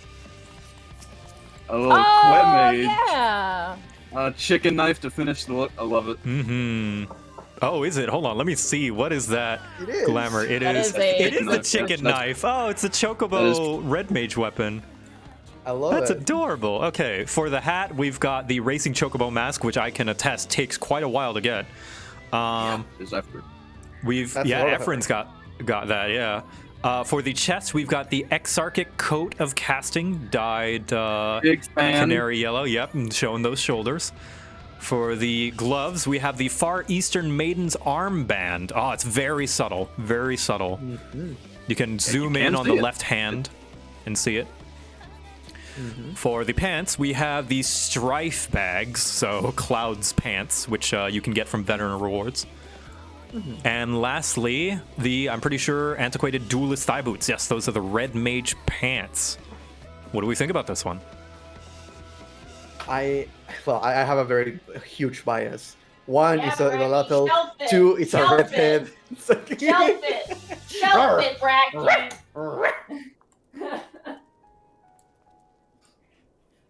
So this jacket and that headpiece, they're not a matching set, eh? They're not, no. Wow. You kind of have to say That's- something. Go ahead. That hand is from the Mog Station. The hand? Yeah, the wrist thing. Is it Far Eastern Maiden's Far armband? Far Eastern Maiden. I'm sorry. Could you take that off? I think it's just the little band, I guess. If you could, since it's a very, very small thing, it's literally just a band around your hand. If you just unequip your gloves real quick, that would be perfectly Yeah, fine. it is a small part, so perhaps I guess we can just say that if you wanted to substitute it for like Emperor's new gloves. Or just go raw. It's fine. We'll go raw. We'll pretend it's Emperor's new gloves, which, you know, I think still fits pretty well. I think the hands, kind of like the hint of skin from the shoulders and hands, I think works well. No worries at all. It's a small thing. Yeah, no worries. One thing I really love about this is the red of the boots matching the red trim of the jacket and the hair. Yeah, I was just gonna say, yeah, and little bits of the sword as well. It's got small, tiny bits of red. Just that tiny, like, red trim everywhere. That is so well done. I also really like. I also just noticed as well the sword, the silver of the sword, and the silver of the front kind of crest of the chocobo head matches as well. Reoccurring colors. He has the red gems. This is very nice. I am It's a big fan of very these tiny chocobo. Nothing too complicated. It stands out. It's cute. Yeah. It's very you cute. noticed it. The chocobo mask is always a winner. Yeah. Honestly. Also, I I will like say this because Bracky can't say it, but this looks great on a Lalafell. Yeah, Like, it I love does. how this looks on a What do you Lalafell. mean Bracky can't say it? Because, you know, it's just... Well, because we know that when you say it, it's because you're biased. Let my bias be gone. Yeah, I really like this one. Well done. I really like this, yeah. Very cute. Yeah. Thank you. Take your place on the shelf. And our next contestant is Brienne Redwood.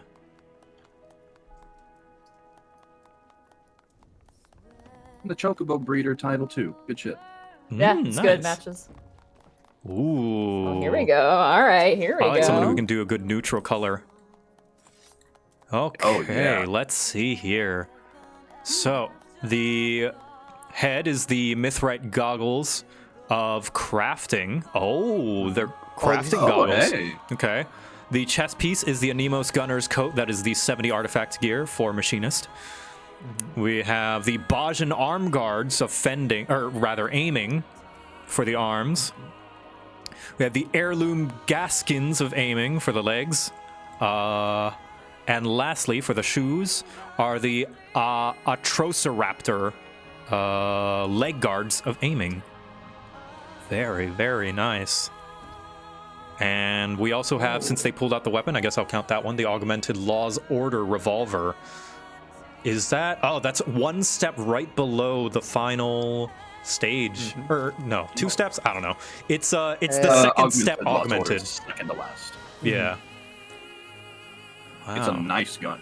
I looks do really massive. like it. Can I'm gonna say immediately, I love the matching white, brown, gold that you have from the gun to the jacket to the pants to the hair. That seems to be our weakness, is reoccurring matching color schemes for everything. This goes really, really color well. coding is good. Now, That's how I'm you going to make be character the... design. I'm going to be the bad guy here.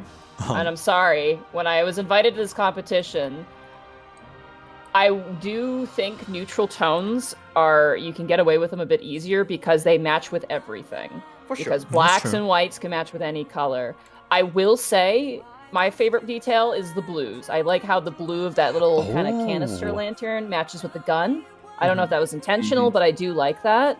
I do wish there was maybe a bit more blue incorporated in a bit more. I don't know where it could be put in without it being too much. But I think definitely the browns in this are really strong, like the vests and whatnot. Yeah, yeah. And the Actually, you weapon know looks what, Monty? fantastic. That you bring that up, yeah. If you could like somehow find some gloves that have a hint of blue as well, because you've got a hint of blue in your knee pads, and that looks really nice. I see it. Like the small little things. I love that this looks like a Bajin set without actually being a Bajin set. Actually, yeah, I can see this being on the front. Yeah, We'll like get this dirty could, real this quick, could be a but- main NPC in the Baja quest line.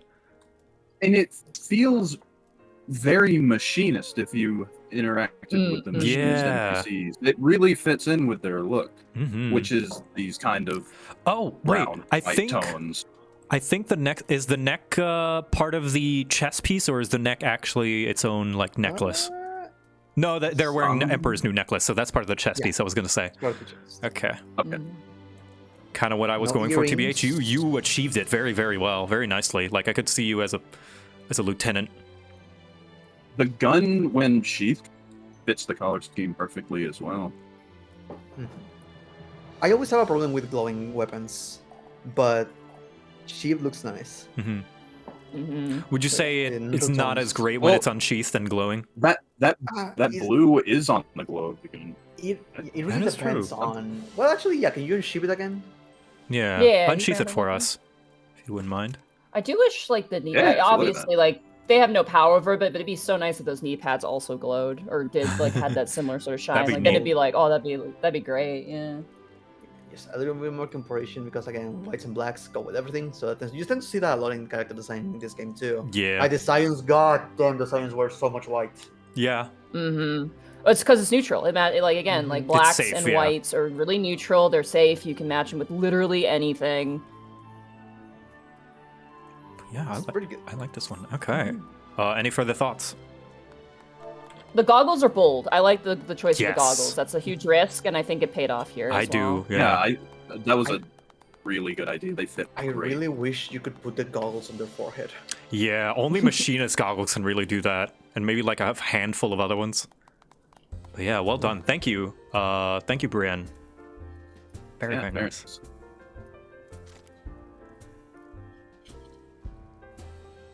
Well, thank you so much.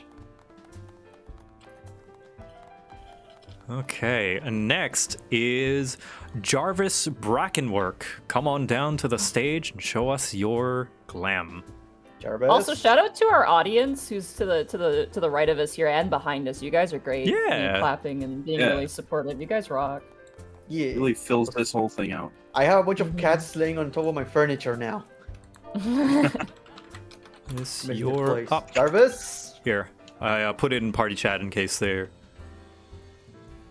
behind. Yes, they got There up. we go. There you are. Okay. Hey, there they Look at are. this.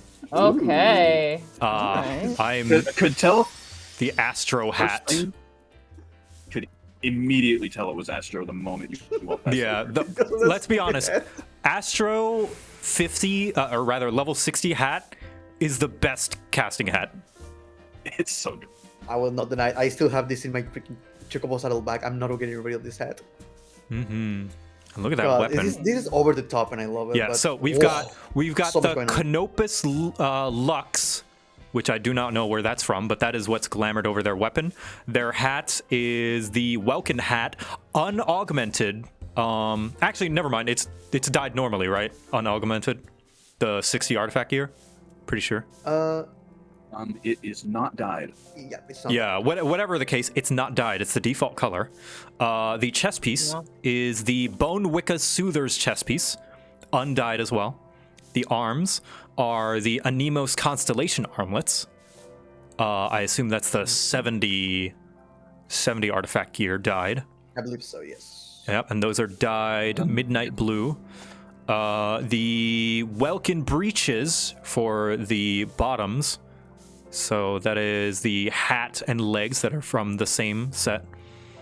And Alexandrian boots of healing for the shoes. That also dyed midnight blue. The first thing I want to say immediately is it's impressive how well the colors fit together with how many pieces are undyed. Though there are 3 pieces that are not dyed. So basically, they worked around that. Mm-hmm. So I much guess going my- on in this. Yeah, it's a lot to take in. My biggest complaint at the first sight is that I wish the hat was the same dark bluish purple as the top. Yeah. But if it was, it'd look amazing. Like, I can see the black fitting with the legs, but I feel like the hat matches well to, like, I don't know, it's like a tip of the person's body, right? So the tips match tips works well, right? So the hat matching with gloves and shoes works. I don't know. I would say the hat works for me in that case. Looking at it. Pointing out the hat is dial. Okay. Can we see without the weapon just quick, just so we can get a look at the... Here, I'll type to them. Mind putting away weapon. Because they are behind on the stream, apparently, so I'm gonna... okay. Also, they're using their minion part of the fashion. Is your minion part strong of your... plus a Stronka ring? You got a little scree on your finger. He does! His... Scree. He's got a scree ring. Ah. Okay. Rings. I feel like the biggest weakness of the hat, which I don't want to get too tied up on, is just the under part of it, because it doesn't really match with anything else. Maybe it's the lighting, I'm not sure. Yeah. I will say this. Oh, no, you go ahead. I could argue it matches with the satch at the side. You know how that has like the white, the gray, and the magenta, which once again matches with the hair. People matching colors with their hair is very nice. Yeah, I did just notice the white. The one thing I will point out, I do like that the like the rings and that little sort of crystal chalice on the side of the waist matches quite well with the weapon when it's out. That is one detail that I quite like. And the boots and the boots and the shirt are they from the same set? The boots and the shirt, no. Wow, that is an incredibly good match with the colors. There too. Those are Alexandrian boots, very good. Which is difficult to mix with other things. Yeah. Wow. My one. No, go on. I was gonna say I kind of like that it's eclectic for an astrologian, because it's just like it kind of gives off like this feels like a tarot card illustration, right? With the gold leaf and the really like the really saturated like reds and deep blues. Like, and the golds, it's something about that just hits me in that way, which is why I kind of like that it's kind of crazy and bold. But that's just my 2 cents. But that's all I have for this one. I really like it. It's pleasant. Very small thing. I honestly thought this was part of the topic first, but that's the Ronkin necklace of healing. Oh. And I'm amazed at how well that goes with the top. Oh, the necklace. I see. Yeah, I appreciate the ear cuffs too from Innocence. They fit the color scheme. Like I like this a lot. Just the hat's a little bit of an issue for me, but other than that, this is a very good astrologian one. Again, it's personal opinion for everyone. I will say this: the first time I saw you walk on stage, I thought you were a fashion disaster for them. I was ready to throw the Christmas tree out the window. So here's my thing: is like I think this is a very good set. It's just like a little busy for my personal taste, but I can tell that like when analyzing it on like an artistic level, I'm like, yeah, it works a lot. It's like, this is a very, very good sprite. Unfortunately, I don't like sprite. I would say this, the more I look at it, the more I like it, because I start finding small things, like the Ronka ring, like the Ronka necklace, alongside the earrings and everything matching with like you look at it and you get like, oh Jesus, what's happening? And then you start going, okay, there goes match with this. It's pretty good. Yeah. The more there is, you're like, whoa, but the more there is to look at, the more you can see kind of the very specific choices made. It's busy, but it all goes together. Yeah, all right. Quite good. Thank you. Judging over, make your way to the shelf.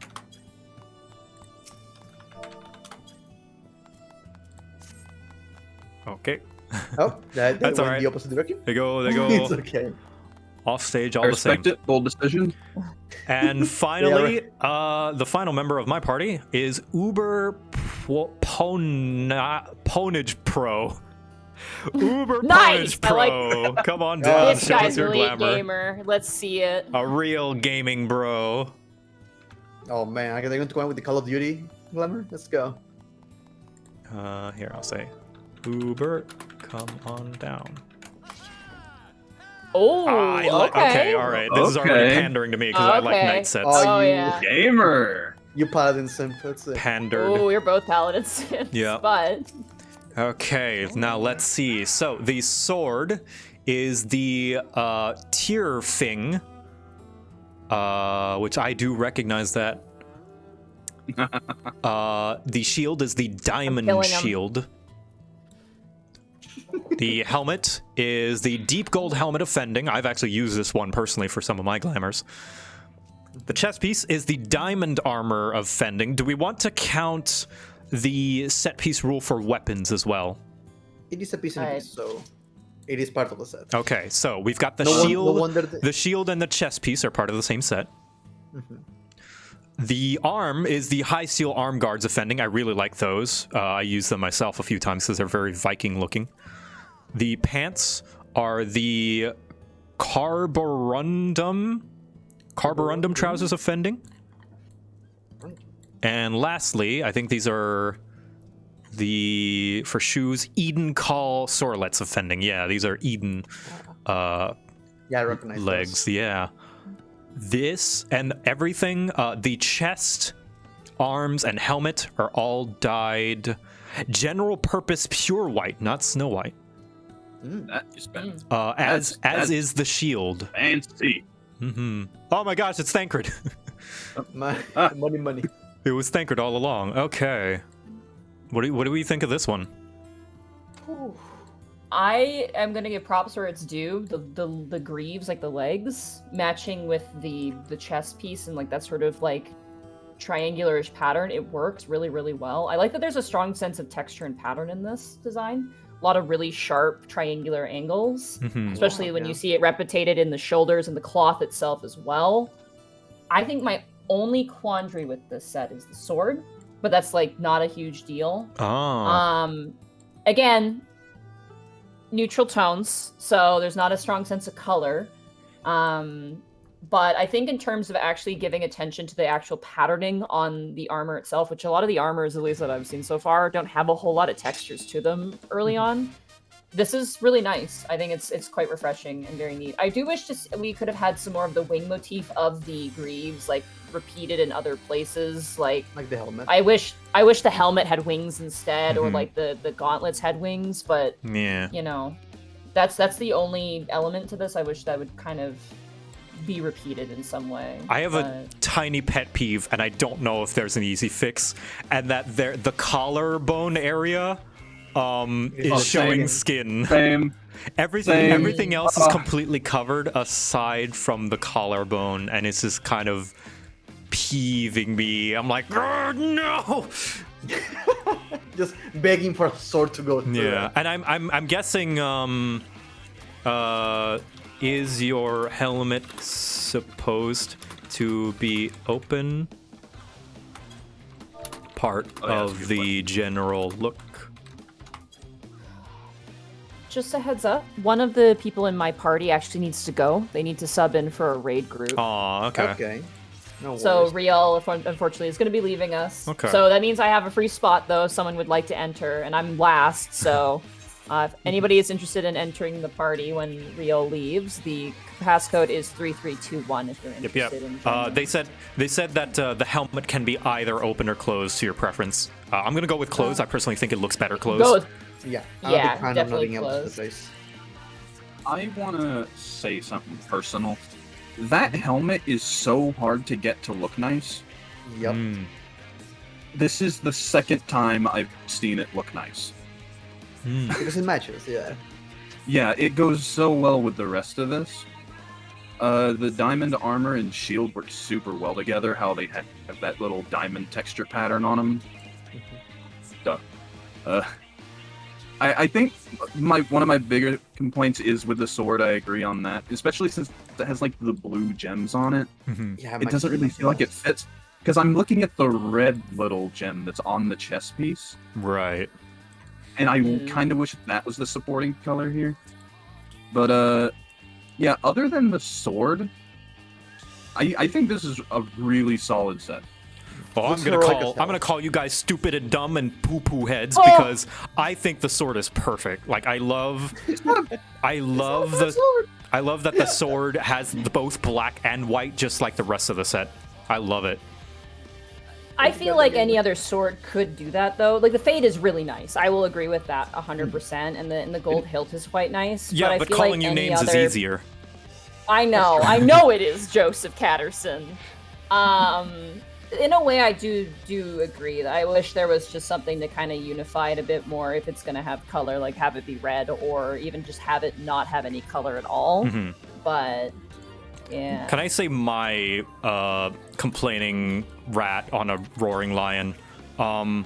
I think the gloves could have been something that accentuated the white more, because I feel as though, like, so far everything is like white with gold trim, and this one, the gold is a little bit more prominent on the gloves, and I feel like that makes it stick out a bit. Yeah, I can see that. Like, if the gloves were more like the legs, you know, like Monty said, maybe not stylistically with the wings thing, I think that's fine personally, but just like have it primarily be white with gold trim, whereas this one, the plating is there's a significant amount of gold. But that, again, mouse on a roaring lion. I think it looks great. Like, all in all, I think it looks fantastic. Well, I think you're a poopy head. Yeah. Okay, well, no, you know what, Joseph Patterson? I think your haircut is adequate. No! But yeah, I think that's... You're talking about... You're talking about all of this, and I can stop thinking about how the top of the helmet has this spike. And how it matches with the entirety of the diamond shape of the Oh yeah, it does. Yeah, it does. Yeah. Like it's just a great. Small little thing. Big but like, diamond on the head. Thinking about that. Yeah. All right. I think that's good. Thank you so much.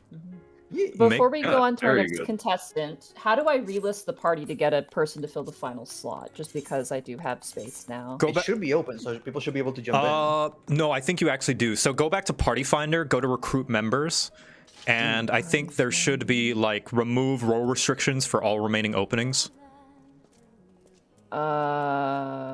Remove role restrictions? Yep. I already have that selected. Oh, unselect it and reselect it, because it might keep their, like, job icon in that spot. Okay. I'll just click recruit members. Yeah, and then recruit members. So it should be open. If there's anyone who wishes to participate, there's now an opening in Monty's party, i.e. Patience, in the Party Finder, in private Party Finder, and the password is 3321. 3321. Yeah. So 3321. We need one more person. Yeah, next I guess we can start with Gento's party. Yeah, Gento, you want to kick us off? Oh shit! All we already right. went to the party. Nice. We already went to the party, huh? Are we missing one now? 3, Hmm? 4, 5, 6, 7. Aren't we missing one? 1, 2, 3, Are we? 4, Oh, Jarvis. 5. Jarvis dropped. Seems like Jarvis is not here. Maybe they. I think their internet might be bad. We'll wait for them because they were saying that their stream was catching up and then it was delayed. No worries. So I'm assuming internet is to blame. We'll wait for them. More than likely. All right, it is my turn, and as Bracky has made sure I know, I actually have bad taste. So if I like it, it sucks. Come on. When did I say Norfleet, Norfleet Thwartus, get out here. Hey, Love winning the is name. winning. You are a judge, so you judge which ones win. Northwheat? Norfleet Thwartus. Northfleet Wardus. There we go. Okay. Okay, let's look at ooh, this is adorable. So I love how that hat. Let me go through the items first. I'm sorry. Okay, we have the blade. The weapon is hidden, so I assume it's not part of this. Okay, so for the hat, we have a replica Sky Pirate's cap of casting. Yes. The chest piece is the Anemos jacket. Very simple. Very good. Classic. These are both not dyed either. The gloves are the Taoist's gloves. Yeah, that's not Mock Station. I just had to remember. You can get that from retainers, or you can craft. Right. Okay. Yes, and I know that the model is also available in one of the Stormblood dungeons as well. Okay. Not dyed. Our leggies here. The Mikote loincloth starting here. Ooh. Okay. Starting here. I didn't even realize that. Me neither. Yeah. I didn't recognize it. Dyed general purpose jet black. So, yeah. And our boots are the High House half boots. We also have the necklace as well. Oh yeah, the neck is visible, Namazu and bell. I can tell right now that is the Namazu bell. Very good. It's okay. So first thing, I love the hat. I love that some of these hats like this get pointy ears for Mikote. It's adorable, and just adding the little collar bell onto it, just cat girl. we got a bona fide cat girl right here. Yes. They did say in the chat that they're just another day for the Chocobo jockey. I got like Mana Cutter Rider vibes from this, like Sea of Clouds, like free party. I was just gonna say it's very Amelia Earhart. Yeah, I really like that vibe. Screamed pilot to me, like from the jacket and the goggles on the hat. I like it. I like the hair goes really well with it too. Like the opera I know and the that's wand not part is of the really nice. glamour. Very earthy toned. I really like that. I think that's quite I think that's quite cool with the hair not being, white or black or neutral. It actually has it's not even like a specific color like a red or blue. It's like an off color. And that's pretty hard to match, and I think it works really, really, really well here. Also, starting gear. That's really creative. Way to make starting gear look good. Yeah, absolutely. I mean, starting gear looks okay, but barely anyone implements it into their glams because it's so recognizable. But we didn't know. God, I hate Another that. little thing. That hat only works that well on Mikote because if you put it on anyone else, the ears look dumb. It's on the sides. And it just completely flat otherwise. Yeah. Monty going up for a closer look. Sorry, I gotta angle my camera here a little bit. I understand that the ribbon of the neck piece is red. I feel like the gloves, the red on the gloves for some reason, I think it's just that the design of the gloves themselves just doesn't seem to match that well with the rest of the outfit. You're kind of going for this sort of earthy, jockey or pilot sort of look, and the kind of really intricate red lines of the gloves. While the red matches, I feel like the design of the red doesn't really match that well. It's a very minor detail, but it's one that I can't seem to depart I think from. I agree with that, yeah. If it were Yeah, perhaps the a different gloves- design. Yeah. That's probably the weakest part of this. But allow me to divert your attention to that waistline, which is exposed. That gets an eyes emoji from me. The small Clap for hint that. of the waistline is very, very cute. Oh yeah, that little just a little bit. Nice. I like think it- it adds to it. It's sexy. I like it because it's one of those kind of modern looking sets that looks like it's not out of place in a fantasy world as well. And once again, hair matching the trim of the earthy tones, like the shoulder part of the jacket, like on the back, is like the same color as the hair and the tail. I like that. Fiery hair. Yeah. Pretty simple, pretty good. Yeah. Thank you so Super much. cute. I like it. Well done. Take your place on the shelf. I want to collect all the glamours. I like that you can put the goggles over your eyes too. Yeah! I like to know that. I was gonna say, imagine everyone standing in place and suddenly a glass thing just comes down and traps everyone inside. And now you will be on display forever. All right. So, our first Patasha Kitten, come on out. Oh, you got two Patashas?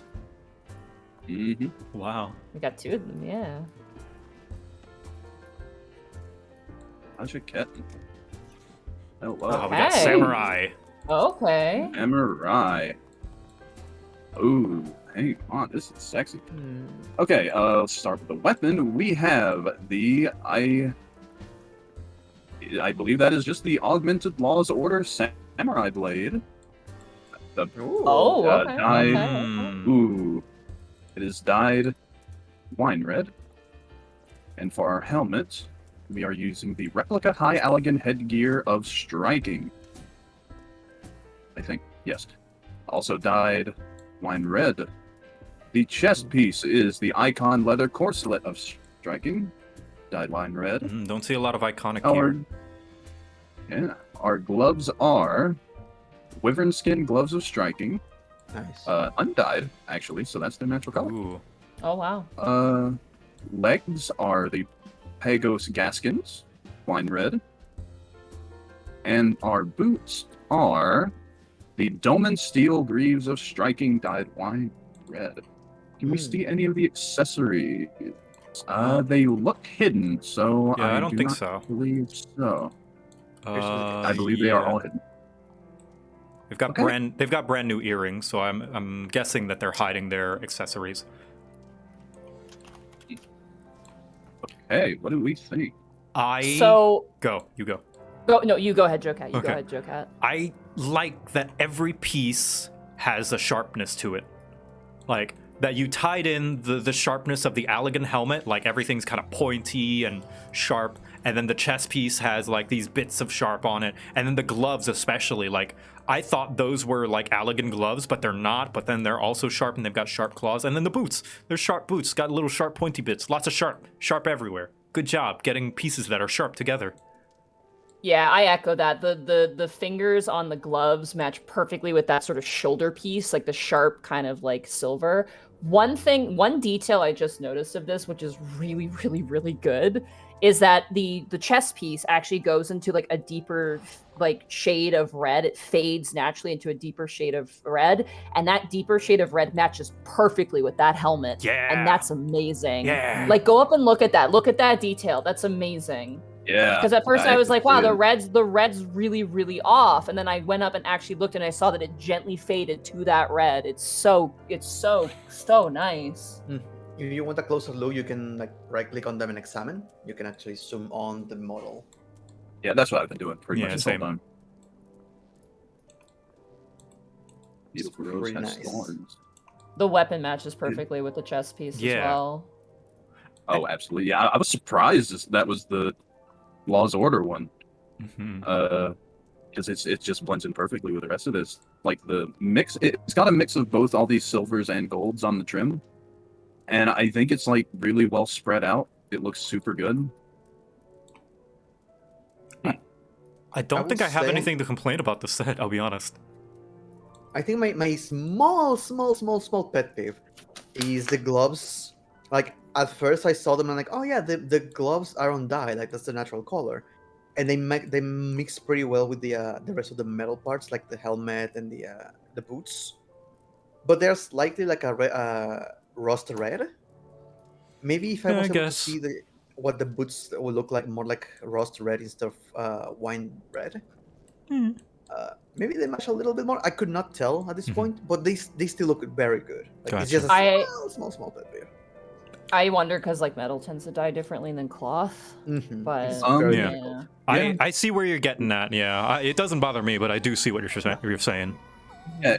That's like, I have very little to like critique in terms of like, oh, you know, maybe the rope around the legs, you know, you don't really see that anywhere else, but like the rest of the boot matches really well. I think it looks down great. to like this, like, I don't know, what is that, like a copper, like brown steel trim, which also like is close to like the brown gray trim of the shirt. Very.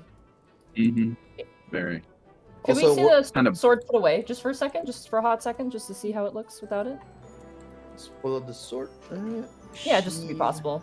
Oh, there we go. Glowing weapons are nice, but they do kind of block. I actually really like this glowing weapon. I was gonna say, like, it's the only thing on there that's like bright orange, but it feels like a natural progression, like the highlight. Well, I don't know. I like the glowing I do like how the orange black of it cloth kind of goes with her hair, the highlights in her hair. Oh yeah, look at it that. does, yeah. Very hint. I think it's great. I think it's really good. Pretty good. Yeah. Although It's you stole my color, very so- savage. It's very like, it's not like uncontrolled, but it's vicious. I like it. It fits a samurai really well, especially the flames sword. I could see this person perched on top of a roof, like ready to like jump down on somebody. Yeah, they're ready to tear things up. Yeah. Anything else, Before Monty? we continue on, is there any way we could restart the voice call? Because I keep like having my signal just go up and down. Yeah, we can restart it. Yeah. Yeah, sure. Just maybe JoCat, do you want to? Yeah, host I'll the call it. Yeah. All right. Let's do I will call everybody. Calling. Doop-a-doop-a-doo. Just see if that helps. There we are. Hello, hello? Hello. Hello. Would that help? Did it help? It looks like my bars are consistent now, yeah. Okay. Awesome. Hopefully it stays consistent. Is the gentle bro here? I'm here. Hello. Oh, thank God. You were roboting the entire time you've been going, and it's just like, I'm Oh like, my God. oh. Yeah, for me as well, but like I was like, sounds heck, I'm fine sorry. enough. Isn't that far from me? Yeah, you had control My over it. internet Why might be why weird. didn't you stop it?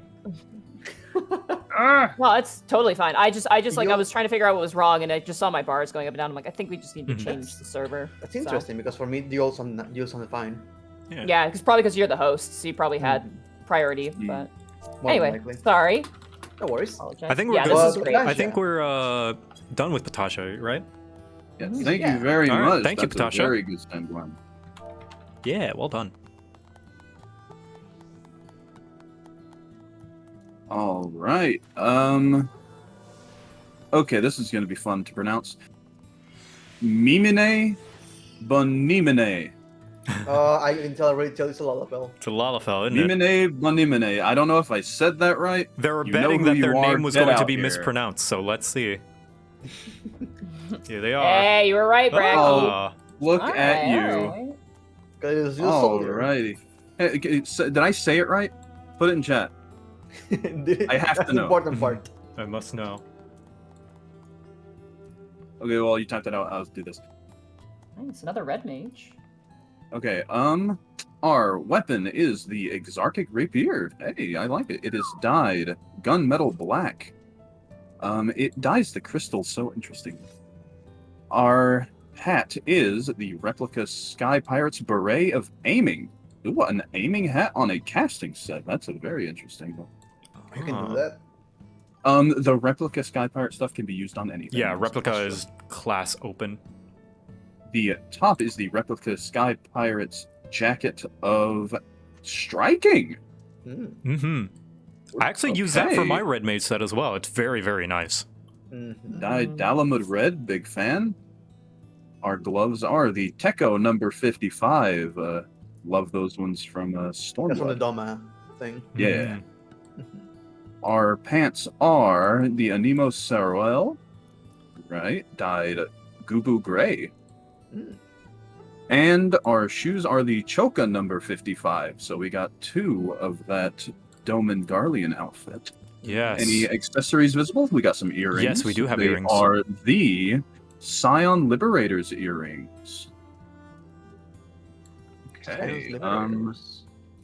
I think that's it. All right. I like the tiny gem, the red gem. This is so French. I love how French this is. Like, of course, the Canadian will say that. Listen, I'm the British side of the Canada part, but I do love. Some of my chat was saying like, I don't really like the military look to this. I love the military look to this. I love the hair. I don't know why, but this I don't think this glamour would work as well with the hair not being with the hair that it is. With, like, the bow in the back. Like, it looks really, really great. What hair is that? Oh, the earrings are Mog? Okay, yeah, you can take it off. Yeah. You can take them off. They're very small. Yeah. They're a small part. The other thing I like about this, which is kind of weird and seems kind of opposite to what we've been kind of saying, I like that the boots and the gauntlets don't match perfectly, but have just slight borrowings from each other. Like, the boots are more dark. Set. Yeah, funny thing, they're from the same set. Yeah, I don't know how that works, but like it somehow works really, really well. And in a way, I like that the cravat is the cleanest thing on this outfit. Like, it's pure white. And everything else is kind of slightly off-white, especially the pants and stuff. Like, that really kind of pushes that sort of military-esque look. I'd say my only minor critique about this is, and I think it might just be the way the item gets dyed. I don't know these items too well. The hat, I wish, was matched a little bit more with the bow on the back of the hair and the bags on the side. It just has a natural highlight to it, but I think that's the item's fault. Yeah, that's the texture of it, I think. Yeah, but that, again, tiny squeak of a mouse on the back of a roaring lion. I really like this set. I think it's really, really cool. I gotta say, people are really good at making these sets, like, have the colors reoccurring. I have not found one that hasn't done that. Like, with the dye on the sword, they're perfect. They fit perfectly with the gloves and boots as well. Yeah, and that, like, bronze on the sword is the same, like, bronze on the gloves and the shoes, like... And he's dyed it intentionally, I think. I like that the weapon isn't too crazy, right? Like, we've had a lot of weapons. It's not necessarily a bad thing that are, like, you know, big lights, big colors. I love that we have a just a simple standard issue rapier. I think that's great. Wait, look at the rapier, like the little...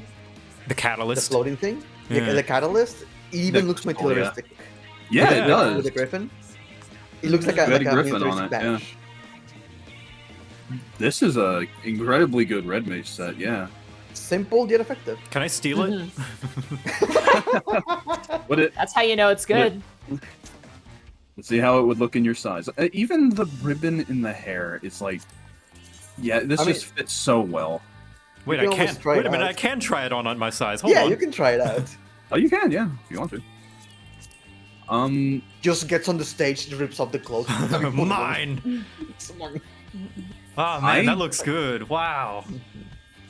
I'll be honest, I have very few complaints about it. Me too. If any. No, we're not looking at you anymore. We're looking at me now. This is my glamour now. Big fan. Yeah, I think we're good. Thank you so much, Mimine. Great job. Yeah, fantastic.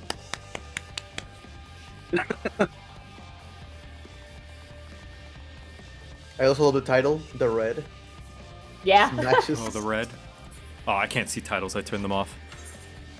I have to turn them back on. All right. You may go. Yeah, you can go ahead and take your place on the shelf. You may go. Okay. Go on. I was just waiting. Sorry. If Connor was in call, I imagine Connor would be like, "Go!" Like just yell. Hello. Right. Up next, they're feeling a little sick, but hopefully they can stay strong for us. We have the one, the only worldwide Wimpy. Oh yeah, I know this name. Never heard of him. Yeah, they're stalkers. Let's go. Come on. Hello. Oh, making an entrance, I see. Well, look at you. All right. That's going Astro. Our weapon. Oh my god. Astral Star. Thank you. I can see all that because I have party effects turned. So our weapon here is the Solstice Recollection. That is the fully upgraded resistance weapon for Astrologian. It is dyed rose pink. Our hat. The fully upgraded first step. Yeah. Yeah. Oh, what is the final step? No, right. You're right. I'm done. Yeah. No worries. Our hat is the Scarf of Wondrous Wit that was available from the Itinerant Moogle just a couple months ago. It's a little face covering. I like it. Our top is the Obsolete Android's Half Robe of Healing. It is dyed a general purpose pastel pink. See, our gloves are the Augmented Exarchic Gloves of Healing, dyed dark purple. By the way, thank you. You're just wearing your glamour. I don't have to like wait for it to like transition to what it's glamored into. That just saves so much time. Our pants. Oh well, then I say that in the pants. In the pants. Okay, they are the Eden Call Breaches of Healing. Not dyed. And the shoes are the Shadowless Boots of Healing. Any accessories? We have some earrings. There are the Empyrean earrings. I don't know where or what those are from, but they look neat. Empyrean. Let me take a look at that. And that seems to be all that is visible. Okay.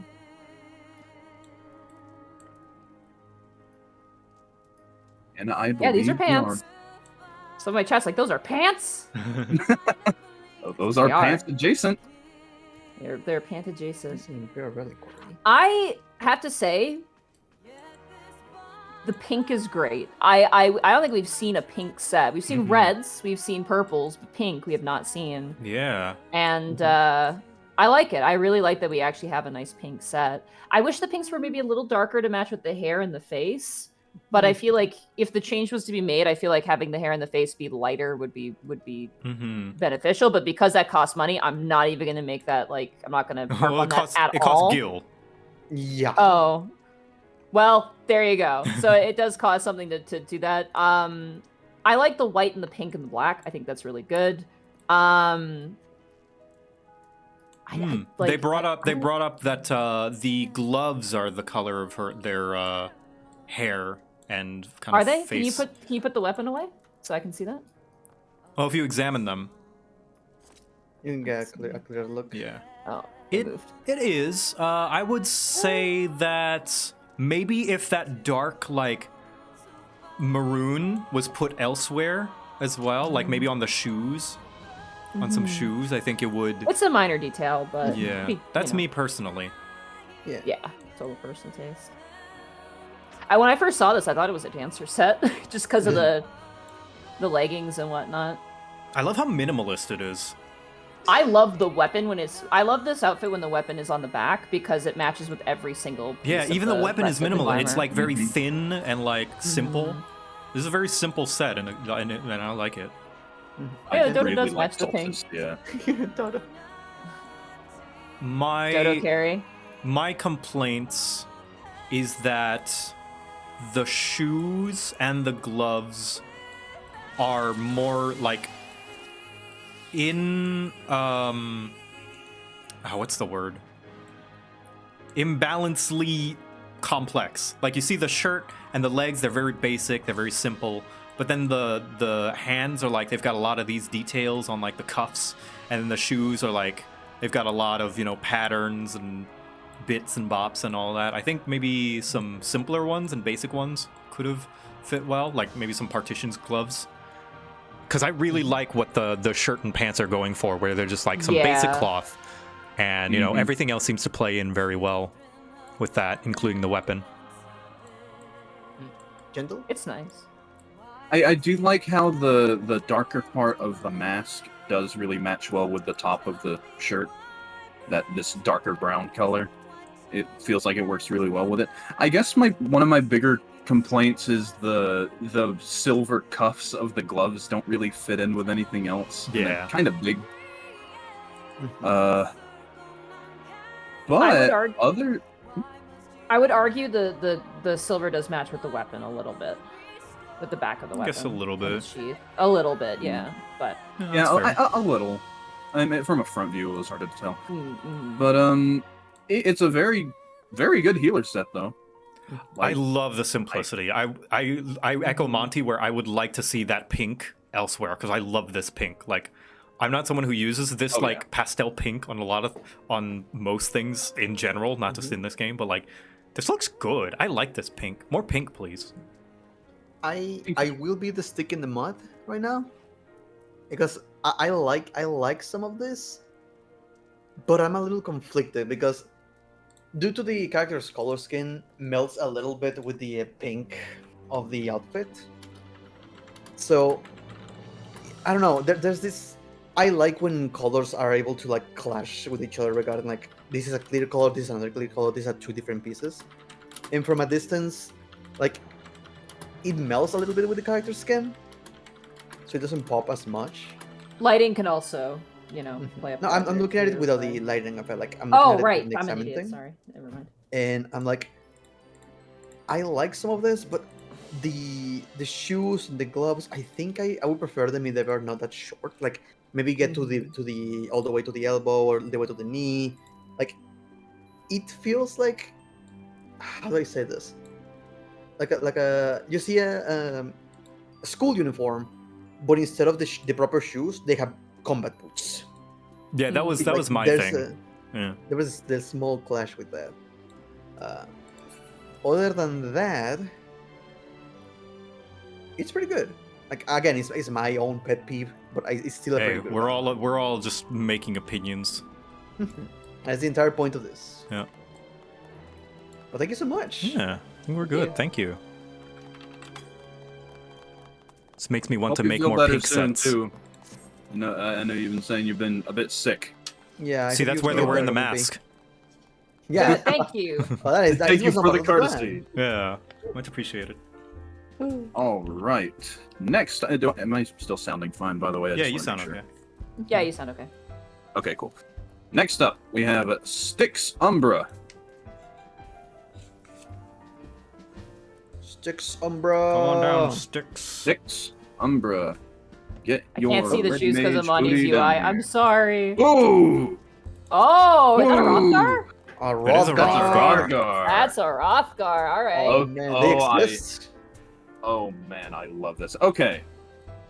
Our weapon here is the matte replica Blade's Temperance. That is the final stage of the Red Mage resistance weapon. Oh yeah, look at that It 535. is specifically the version that does not glow when you have it unsheathed. Ah. So you get. I think it's great looking. Our headpiece is the Bone Wicca Whisperer's mask. It is dyed soot black. Also, the sword is dyed soot black. I apologize. Our top is the replica Sky Pirate's coat of fending, not dyed. Our gloves are Rakshasa Teko of Casting, dyed soot black. The leggings are Leonhardt bottoms from the. You just get those when you play a certain amount of days. And our shoes are the Wyvern Skin Boots of Casting, and there are no visible accessories. This is love this. this is just a general comment. That headpiece on Rothgar looks really sick. He looks badass. I'm yeah. surprised they can wear it. That's also I really like the color of your character's hair and tail with the red accents and the deep blues. I think that just obviously like it does play into the weapon a little bit. I think that's great, but I do like that color scheme. I think it's really strong. I like Tell how me the about hair red and blue. The hair bangle too, it actually matches with the rest of the entire outfit. It's the exact same color as everything, which is a really nice detail. 1 out of 5 helmets. Yeah, that's a good point. This looks great. This is I think awesome. The one negative thing I have is that the flame of the helmet does not match with anything else. I was gonna say, I was gonna be a Shame. stick in the mud. It's like if that helmet didn't have those flames, it would be perfect. Yeah. I personally think it's like intimidating as hell. I think it's cool. Yeah. Is that a factor I can use? I think I mean, you're think the it's judge. You can radical. use whatever factor you want. Kids still use cool. This shit's pog, okay? Okay, now that that's too far. A poguer, as they say. I feel like if they were, this is the one time I wish the weapon would glow like the same as the horns, and it would perfect. I think a flame weapon would really bring this all together. Yeah. But I don't know how. Like either a flame weapon or a helmet that doesn't have flame. I think that flame Well, showing up yes, one all more the time would have been amazing. It kind of gives me, like, in a weird way, like, I've always thought that this sword it kind of is. It's a sword and a staff at the same time. It looks like a cane. Yeah. Yeah, and this, in a weird way, kind of gives me, like, magician-ish vibes, but, like, ready for war? It's militaristic. He gives me like a commander vibe. Like he would command our little Lalafell over there. Yeah. Our little French Yeah. Lalafell. The war is the vibe I get. This is the general, and that's the lieutenant.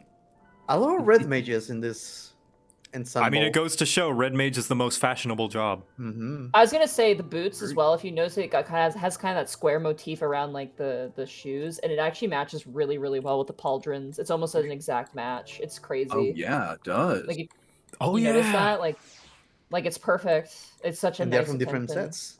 Yeah, completely different Yeah, ones. this is...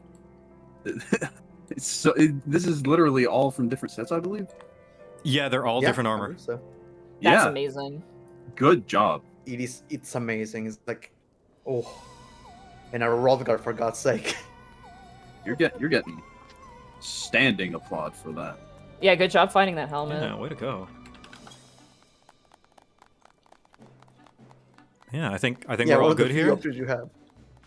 Yeah, thank you, Yeah, Styx. I very few complaints. It's just the helmet a little bit. Thank you, Styx. Go ahead and take your place on the shelf. Sorry to interrupt this again. Can I use the bathroom real quick? No, Yeah, go go ahead. ahead. We can take a 5-minute break. All right. 5-minute break. Sorry, I'll be right back. This is good so far. These are really all good. I am a big fan of this. Like, why are you doing Final Fantasy 14? Are you like grinding, getting money, leveling up? No, I'm just watching a bunch of people show off their glamours. And talking shit about them and praising them at the same time. Oh wait, well, I didn't make any hyperbolic comments. Pink is a girly color. Ha! Red, way to be original. Red is bad because it's stinky. Yellow, PP color. Ha! Purple. I don't know, the color of grapes, I guess. You look like an Oompa Loompa, or no, not Oompa Loompa. Baruka Salt after she turned into a grape. There we go. All right, I did it. My obligatory insults. Get the fuck out of here, Connor. You're not a judge. Oh, hey, Connor. Ooh. It would be cool if, like, y'all on the shelf are lovely little collectibles over there. If you could, like, scooch a little, because we do need to fit 2 more people up there, then we'd have, like, 2 full alliances up there. Yeah, just shelf shoulder length apart. peeps. Mine making enough room for 2 more peeps. It should be good. There's enough space for everyone down below too. Yeah. Great. Thank you. Hey, and that is Actually, you, let me right, show Connor? the chat the glamours again. Yeah. He's wearing break. Let me just bring up the light. Yeah, you can turn the light off for a sec. Look at all these glams. Look at these beautiful people. Get out the way, Connor. Good, yeah. Stop hogging the Make sure to- spotlight. So nice, so nice. Very, very nice. All right. Are we good to... I am back. Alrighty. Monty, Connor's hogging the stage. He needs to get punished. Slap him. Connor. Connor. Oh, Go. shit. Oh, fuck. Ooh, look at him zoom. All right. Is everyone ready? I am. I believe so. Alrighty. Next, we have our second Taja. Tasha Tenbei. Come on out. We should have the 2 of them fight to determine who's the alpha. Ooh. Start rolling dice. Ooh. We got a ninja. Ninja. Oh, this is a ninja set. Yes. This is a ninja. All right, let's see. Oh, wow. We have the Yoshimitsu Atma. That is one of the Realm Reborn relic weapons. It is not dyed. I don't think it can be. Might be able to. Whatever. We have the Tiger Skin Tricorn of Scouting, dyed Midnight Blue. The Bone Wicca Shadows chest piece, dyed Midnight Blue. The Crystarium Gauntlets, Midnight Blue. Our pants are the Bone Wicca Shadows trousers, wine red. Just 2 sets. So 2 items. And the shoes are the Gambler's Boots, dyed Midnight Blue. And I believe we have a visible choker. We do, yes, a neck It necklace. is the Red Bill Scarf. That is from a Heavensward questline. The Mott trades. Okay. Immediately love the red-blue contrast. Yup. You could have easily picked black or honestly just black, but you didn't, and I think that's huge for this set. I think it looks great because it has the blue. Yes. The cool part about that is the hat. Only the top part of the hat dies. The bottom is always red. Yeah, that they managed to bottom. do that. That they managed to match that part of the hat with everything else. With the leggings, yeah. That's really, really great. Like in the top, we have seen it before on I think it was Jarvis. Also, I have to get closer and look. Hold on. Go ahead. I have to make sure here. Yeah, the little details on the boots matches perfectly with that chalice on the waist. Yeah. They're both magenta. That's The amazing. little boot jewels. Oh my god. Ooh, yeah, it does. That is a nice little detail. How? And it really fits a rogue, a ninja theme as well. Or I thought more this was so gonna be rogue. another. I thought this was gonna be another red mage. I'd like when I walked out, I'm like, oh, another red Yeah, mage, because and of it was the just hat? like, no, it's a ninja. What? Fashionable it's like ninja. what is it called in D&D? The arcane ninja. Oh, arcane trickster. Arcane trickster. Yeah. Yeah. Trickster. Oh yeah. Damn, giving me Oh. ideas for my next D&D character. Yeah, this very much looks like a arcane trickster style like outfit.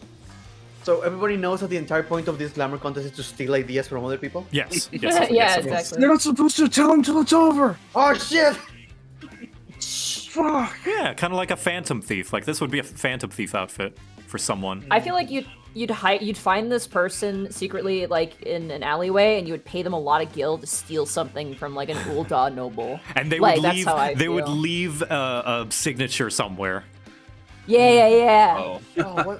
What's his name? This drow from Dungeons and Dragons. Oh, Freaking- Drizzt? I Not can't Dress, not No. Dress. The one with the fancy hat. What the hell was his name? The Oh, drow with God. the fancy hat. Is that the Who Oh, one from knows? Waterdeep Heist? Yeah, the one from Waterdeep. The Heist. circus guy? Yeah. Like, it just made me think about that guy for a second. Yeah.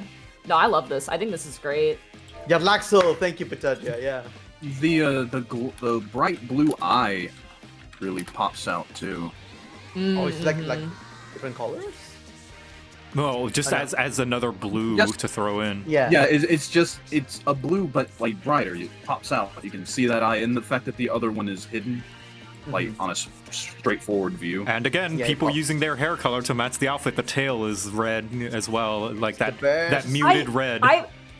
I kind of wish it was a different color, but I think it's fine either way. I'd be curious to see what it would look like if it was a different color.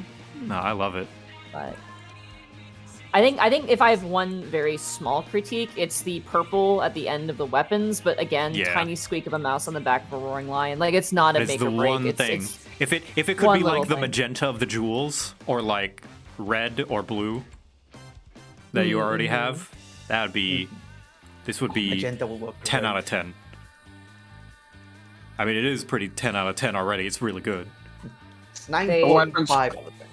The weapons said, clip with the top, it's garbage. Oh, garbage! They say that they recently decided to change to red hat. How does it feel to sell your soul? Oh no. That's what Arkolf would say. Arkolf, where are you? Yeah, where's Arkolf when you need him? I think it's amazing. Good job. Yeah, good job. Thank Pretty you. freaking good. Thank you, Patasha 2. Yeah. Patasha A versus Patasha 1. Batashus. I had a soul? When did that happen?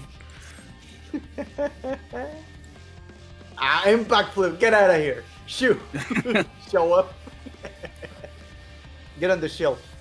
Take your place on the shelf, little missy.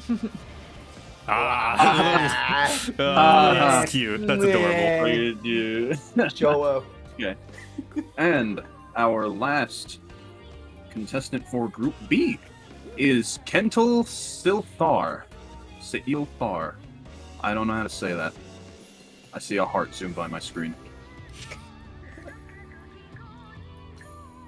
Kental Silthar. We Oh, got a okay. bard. Bard, It's yes. bard time, baby. Oh. Alrighty. God, these Our- fancy hats. Our weapon today is the Artemis Bow Atma. I believe that is Realm Reborn? No, that's from. That is.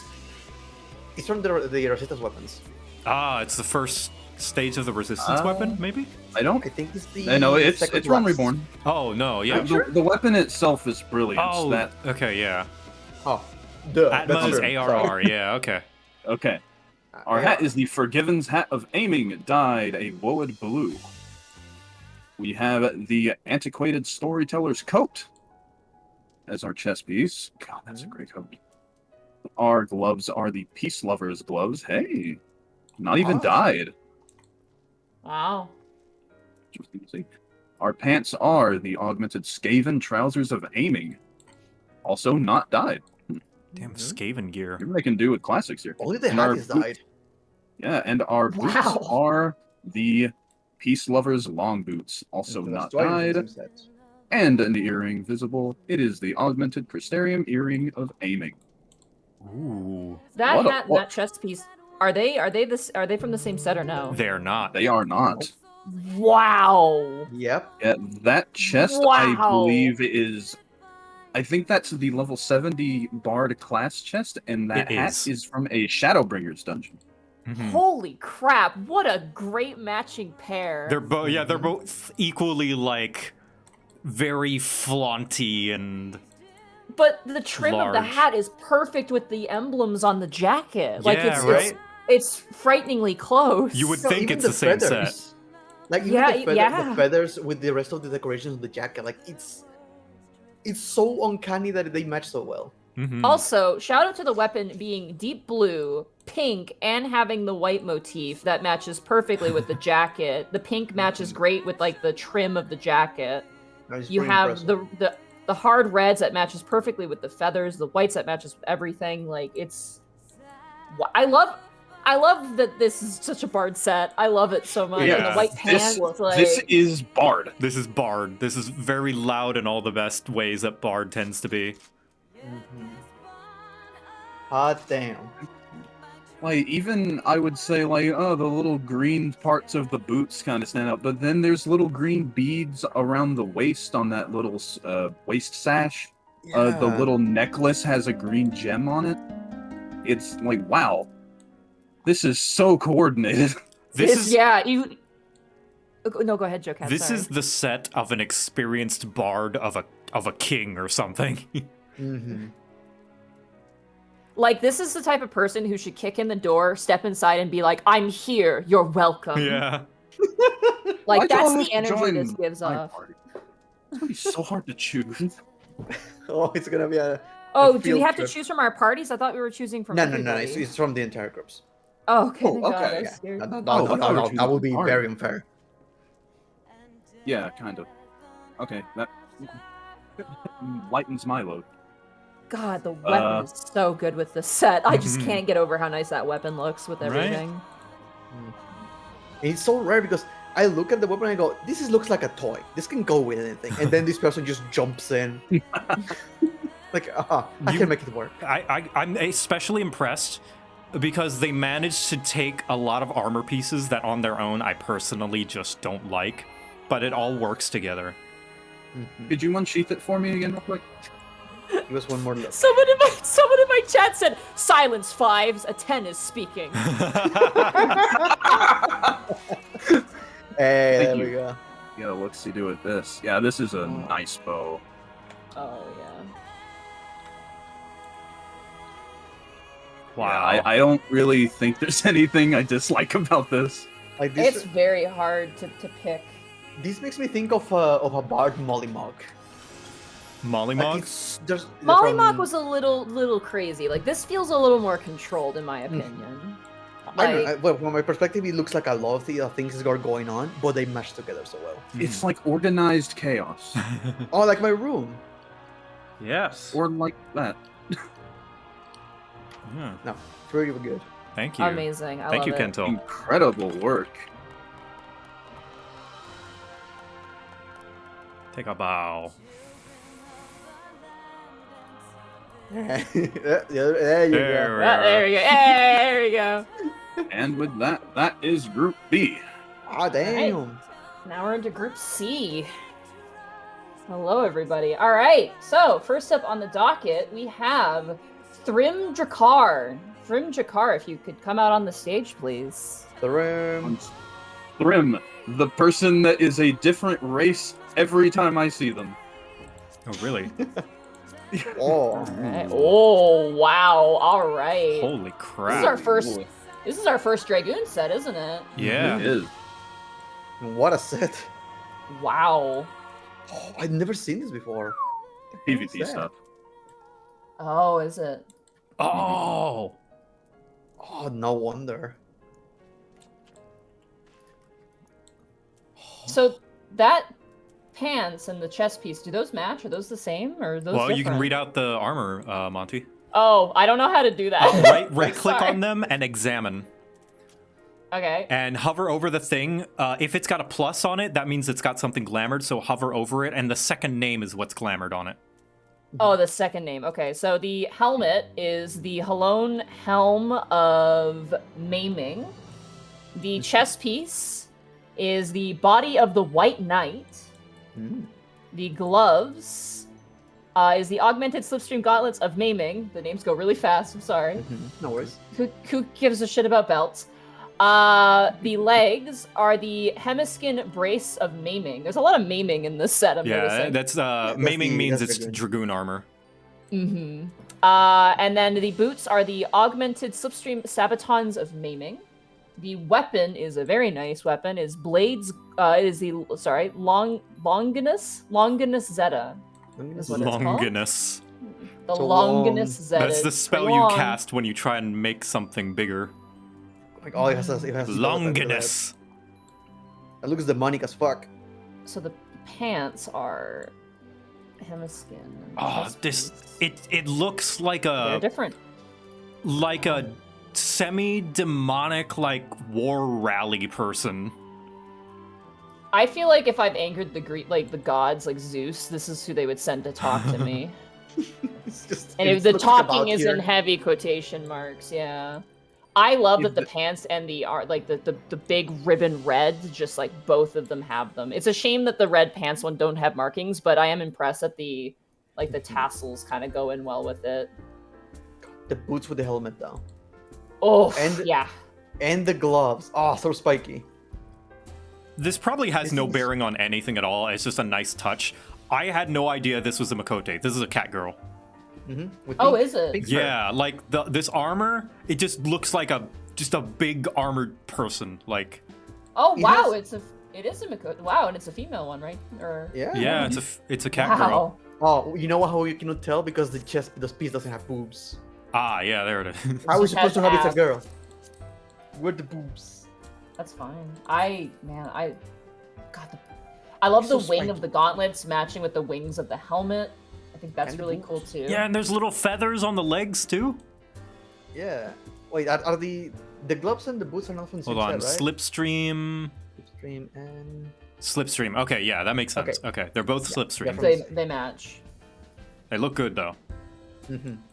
They match with the helmet. Yes. I love the big wings on the golden helmet. red. Like even the wings on the gauntlets, like the white wings, match with the white spike at the top of the helmet. It's a small detail, but oh. Gentle Bro, what do you think of this set? I guess like my only qualm at all with this is like I kind of wish the red on the banners was a little darker, just to go better with the darker blues on it. But that's like the super small little gripe. If there were a flag or a banner attached to that lance, I would not question it at all. That's the kind of what this feels like. It seems like they would be like running a banner into battle, huh? Yeah. I am a big fan of that lance because when you unsheath it, it does a little spin. Yeah, this is a solid Dragoon set. It's as spiky as Dragoon standards are. It's heavy in a sense. Like it's not like super live like I've usually seen with some Dragoon Yeah. sets. I like that it kind of has a heavier, more like gladiatorial-esque sort of feel. Yeah, absolutely. I can tell you this: it's very rare for me to see a winged helmet, especially with those huge wings, to work with something. They're massive. Yeah. Yeah, when they walked out on stage, I got scared. I was like, "Oh shit!" I'm like, "Oh god." You can find some silly stuff at the PvP Could you vendors. put the helmet back on? Is that possible to put the helmet back on? Please do. Yeah, just because it's part of the. There we go. So, there we go. Yeah. Yeah, this glam would look great to see on a Dragoon that is on the floor. Middle of the raid, middle of the raid, see that Dragoon's like, damn, that's cool. That's a good-looking Dragoon. So There we go. There we go. That's how you know it's a Dragoon right there. All right. That's the Dragoon. All right. Thank you, Therm. Well done. Very nice. Thank you. Take your place, I guess, on the lower level of the shelf. Yeah, I just started lining up at the bottom. You know what? I was going to say, oh man, thank God the person below is not going to cover people. But then I just saw the wings and the lance. Ba-ba-ba-da-ba. I mean, they can always like, Yeah. you can sit, but you know, I think it's fine. Yeah. All right, next up is Dodon Go-Go. Dodon. Dodon. It's the sound of I know what is this that dude. He's a show? blitzballer, by the way. Oh, it's Blitzball player. Blitzball player. Hey! Ooh, another Chocobo. Gano Chimkin. This is a... Is this Dragoon. Dragoon as well? Oh, It wow. is a Dragoon. What is that stat? I need that. Yeah, All I right, thought they were like a let- white mage at first. The staff is... with the one with the plus is what it Yes. isn't, right? It's the Drezak. No, Probably saying these things wrong. Narval. Oh, it's the Narval. The Narval is the Where's plus. that Okay. from? The mask is the Racing Chocobo mask. Mm-hmm. The jacket is the Scalic Coat of Maiming. Yep, Scalic gear, always nice. The wrists are the Cattle. I'm so bad at this. A cattle wrist gloves. Mm-hmm. Belt. The pants are Forager's slops. The boots are the Gazelle Skin open-toed boots of Maiming. Open-toed. And Toesies. the earrings are black pearl earrings. Oh yeah, you can subtly see them. Mm-hmm. Yeah. Just hanging off there. Wow. I like that this is like a nature dragoon. I think that's a really cool idea. Like a defender of the forest. I could see this person like being a wanderer in the Chocobo forest. Yeah, and they've got minions. Hold on, let me see. Are the minions part of this set? Because if so, I think they're very fitting. Yeah, It's very fitting. Butterfly They seem to effect have a is nature great theme with to this, it. yeah. And the title also, The Fate Touched. Yeah, it They is. sure are. Wow. Yeah, Monty, like what you said, like nature dragoon. This looks like nature dragoon. That's neat. I just imagine a poacher like going through the Chocobo forest, and then this little Lalafell with their spear just coming down like hard behind them, unbeknownst to them. At first I have trouble with the... Oh, you go first. No, at first I have trouble with the green and the orange clashing with the yellow for a second. Like it took me a second to like get used to the color combination. But the more I thought about it and like the whole nature dragon and everything, it matches pretty well. That's my point of view. And this is completely like, this is not like, oh, it's bad because of this reason. I do love the Chocobo head. I think it works here really well. I'd love to see a different head that, I don't know if this exists in the game, because again, I'm newer. But like something with like antlers or like something with like, you know, an animal sort of bone theme would be really, really cool, I think. Though I do like the Chocobo head on a Lalafell because it's kind of cute in a way, but like it, you know, it fits really well. I think the jacket is such a bold choice, and I think it works really well. I like the sort of like, you know, green with the bright orange. It reminds me, I'm Canadian, okay? It reminds me of hunting gear, which I kind of like. You know, it's got the green, but you got that highlight trim, and you're going out in the woods. Just, you know, it speaks to me. It speaks to my bloodline a little bit, all right? I want to point to the gloves. To anyone else that has done the Ixal Beast Tribe quests, Yep. These gloves elicit PTSD for me. Because to do anything with them, you have to have them and you have to equip them before you can make any of the recipes. I never thought to ever use them for glamour, and turns out they work pretty dang well with the Chocobo mask. Yeah, with the little feathers, I was like, wow. These things are stuck in my inventory because I need to do those quests.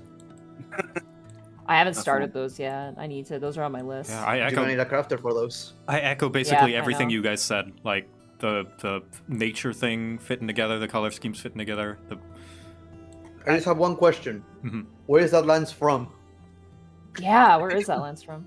I want to say it's never a seen dungeon it. drop. I think it's one of the Stormblood dungeons because that's one that has Yeah. like I have a sword from there that's got like flowers and stuff. Castrum Abania, Castrum yeah. Ah. Yeah, I haven't done that yet. Those are some very nice looking like rose naturey weapons. Especially for Dragoon, that's really nice as an option. Yeah, dragoons usually tend to be like spiky, armored, dead. Yeah, well done. Thank you, Dodon. Oh, I stood up because I was excited. Shit. Well, now you have to clap. Come on. I'm gonna clap. I'm gonna clap. Also, yes, the butterflies are a nice touch. I love them. Very nice touch, yeah. I farmed these lands for so long before the drop was guaranteed. Oh. Bless your heart. Oh, even the title, the Fey Touched. Yeah, you may take your Just lends place itself to it even more. on the bottom row of the shelf. Love the good. pomp. Good pompadour. Oh my god. I retract everything I said. I hate that pompadour, dude. But too Shit, the late, set. Monty. Awful. Garbage. The mask. Now the mask is just filled with pompadour. You can't They see can't see a damn thing. Can you imagine the pompadour just was on the helmet? The mask was on the pompadour instead of the face. I hate it. Anyway, next up, we have Mortanius Vaxure. Mortanius Vaxure, if you could please grace us with your presence. Here they come. Ooh. Okay. Got a. Ooh. Okay. I feel like I'm looking at the griffin right now. What? Is this a Highlander? I don't know. Believe so. Yeah, I think so. Oh wow. It is a Hjor for sure. Yeah, oh, that's... I love the royal purples in this. Purple with gold. They always go well. And then the purple on the weapon too. And there's red on the weapon as well. Okay. Oh man, Those that, legs. that Those legs. sword is cheating. It's so cool. Yeah, put the sword away. Cheater. But actually, do put it away. I want to just see what it looks like sheathed as well. Okay. So that hair, does that come from that helmet? Is a helmet, yes. Okay. You cannot see the collarbone this time. Why don't you read off the equipment, Monty? Oh, right. I forgot that's my job. All right. The helmet is the Edengate Armit of Fending. The jacket is the Arhat Hara'ate of Fending. The gloves is the Ronkin Gauntlets of Fending. Belt. The pants is the Law's Order Cuirass of Fending. I hope I said it's QS. Yes. Cuirass. Words. The boots is the Law Order's Soliers. Oh my! I can't read. Okay, so two Law's Solarettes orders. of Fending. Yeah. So Law's orders, pants, and shoes. And the weapon is the Cronus Lux. Yeah, that's a pretty sick looking weapon. Like almost all Dark Knights have it. This is again. I'm a big fan of the cool factor. Oh yeah, this is a cool set. It's a Far Eastern Dark Knight. And I love that the sash with the purple and red also goes with the sword. Yeah. What's funny is the chest piece is the only thing with that purple trim, like that purple. Wait, hold on. None of this is dyed. Wait, what? That's the natural None color. of it's dyed. Holy Wow, that's shit. all default colors. Wow, That's even amazing. Even Everything. the boot. I'm surprised with how well the Law's Order's bottoms and shoes go with this top and gloves too. It's like almost the exact Wow. color. What I think is especially impressive is like, although the helmet is the only thing that's white, like all you needed was that little part of the chest that leads up to the white as well. Like that upper half of the chest piece is white. The gauntlets do match really well with the helmet. I will give it that. Yeah. With the weapon out though, because your hands are hidden, it is very hard to see those, like how those come together, which is why I wanted to sheath the weapon as well, just for briefly.